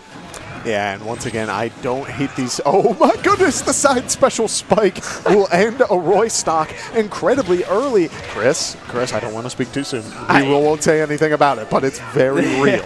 Yeah, and I mean, like, it is little moments like that. We've talked about little things are big things in series like this, and that's absolutely something that matters and counts. That's something that Roy cannot be letting happen. So that spike lead is certainly going to help, as now AJ is able to put some hits together, find some of his own moments to keep the pressure on, finding hit after hit. That was great. Roy recovers just a little bit too high, but not quite able to punish this one. Man, Roy has ducked under a couple of these Falco up tilts multiple times, and I'm shocked how often it just keeps reoccurring. It's just such an awkward interaction where Roy is right next to Falco, but that up tilt is still not connecting. Yeah, and it's certainly frustrating for AJ, but I don't know if you need to like bail on it yet, right? It's such a core part of your kit, that Falco up tilt, that you can't just bail on that off a couple bad interactions. But now again, Falco getting caught in these unfortunate situations where he needs to find a way onto stage, and now recovering just a little too high in a bit of a panicky moment. Veil going for it all on a down air, good, and just misses. AJ finding himself now in an even stock situation, but needs to take control as a forward smash almost catches Falco in his side B, but not quite yet, as now AJ has an opportunity to strike back and take this game with only one stock left in his way, but man, is Avail in his element right now. Yeah, we do see the jab come out and Falco having to burn the air dodge, but he will go too low and Avail will walk away with the 3-0 for this series, meaning that they walk away with the win. Yes, Tay Academy will be our grand champions after that. An incredible series, going the distance, going to set number 5, and although Avail takes it very convincingly, a close, intense series got us here, and congratulations to Tay Academy for a very impressive showing here today. And I loved every moment. I love good Smash Brothers, and Chris, if we didn't watch good Smash Brothers today, then I don't know what good Smash Brothers is.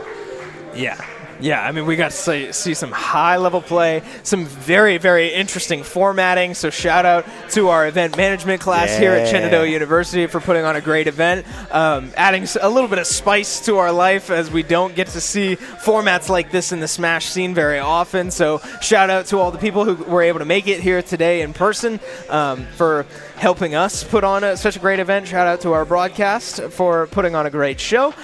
We hope that you all were able to enjoy from home or from wherever you may be watching, but that is going to do it for us. So congratulations again to Tay Academy for walking away champions of the day. We thank you so much for watching. We hope you enjoyed. Be sure to drop us a follow if you want to see some more competitive esports action, but that's going to do it for us. So be a friend, tell a friend something nice. It may change their day, and we will see you next time.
Thank you.